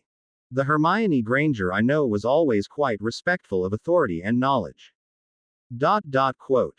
Dumbledore said, approaching Hermione. He knew that nobody could have overheard his conversations with Snape in his office. While nobody knew the castle as well as the founders who created it, he certainly knew his own office was secure. The founders wouldn't ever give up the security of the school to a student, after all. However, her accusations irked him. Severus knows how to keep secrets. He could keep his mind occluded from Voldemort himself. My office is secure. Her rambling was far too accurate to be random, though. Perhaps she's a diviner of some sort. He wondered. Dumbledore never liked the entire realm of divination. It always had people pulling secrets out of the woodwork or blurting out orders from some otherworldly source that invariably ruined his plans, like a pepper popper in his potion. When Trelawney gave her prophecy during his interview, he knew he had to keep her close at hand for the rest of her life. Thankfully, she was such a horrible teacher that few students would be able to learn the arts of divination themselves. How ironic it was, then, that it was the one student who had dropped the class last year that he suspected of having a natural talent for divination. Hermione awoke to find herself already restrained and her wand taken away. Dumbledore told her, "Now, Miss Granger, what gave you the idea that I am responsible for Harry's disappearance?" "I heard you talking. I was eavesdropping on you. Accidentally, the first time. Afterwards, not so much," Hermione growled. "Let us suppose you did hear such a conversation. Where were you when you performed said eavesdropping?" Hermione didn't answer. She didn't want to give away the knowledge of the Chamber of Secrets, nor could she if she did. "Are you not answering because you can't, or want?" She stayed silent. "Very well. Let's move on to another line of questioning. Did you see me speaking with Severus?" "No." Hermione was reluctant to admit it. Well, that rules out her being a seer, at least, Dumbledore thought. And she certainly isn't an oracle or a prophetess. Let's try another angle. Did you take any potions before you heard what you did? Is he implying drugs? Hermione was disgusted with the idea. No, of course not. I'd never do such a thing. I know it was you, Dumbledore. Stop trying to weasel your way out of it. The muttering in the room grew louder, finally reminding Hermione that there were others watching her. She's getting agitated again. If we don't calm her down, said one of the Aurors. She just keeps saying the same thing over and over. Dumbledore's responsible for everything, said another. I know, right. The headmaster's responsible for the students in general, but you can't expect him to protect all of them all of the time. I knew it, Hermione thought. Nobody would choose me over Dumbledore. Still, she kept a defiant look as she faced her headmaster. My dear, it seems that you may be under some kind of spell, and combined with the disappearance of Harry Potter, it has caused a slight sense of paranoia. It would be best if we sent you to a mind healer. They may need to perform some mental probing and obliviation, but it will be with your own good, Dumbledore said. Perhaps if we made her forget about Harry Potter completely, she would recover quickly. After all, we don't even know if we will find a body after all this is over, so I can't even offer her closure if she remembers. Hermione panicked at the word, obliviation. Her memories were precious. Her knowledge was precious, and so was Harry. She was going to lose both of them if she stayed here any longer. She might even lose her memories of Harry. One of the Aurors put his hand on her shoulder in an attempt to calm her down, but she interpreted it as trying to restrain her. She quickly transformed into her animagus form, skittering between the legs of everyone in the room and was out of the tent before the surprised occupants even realized what she'd done. To be continued. I hope you enjoyed this story. Also remember to subscribe and like this video. See you in the next video.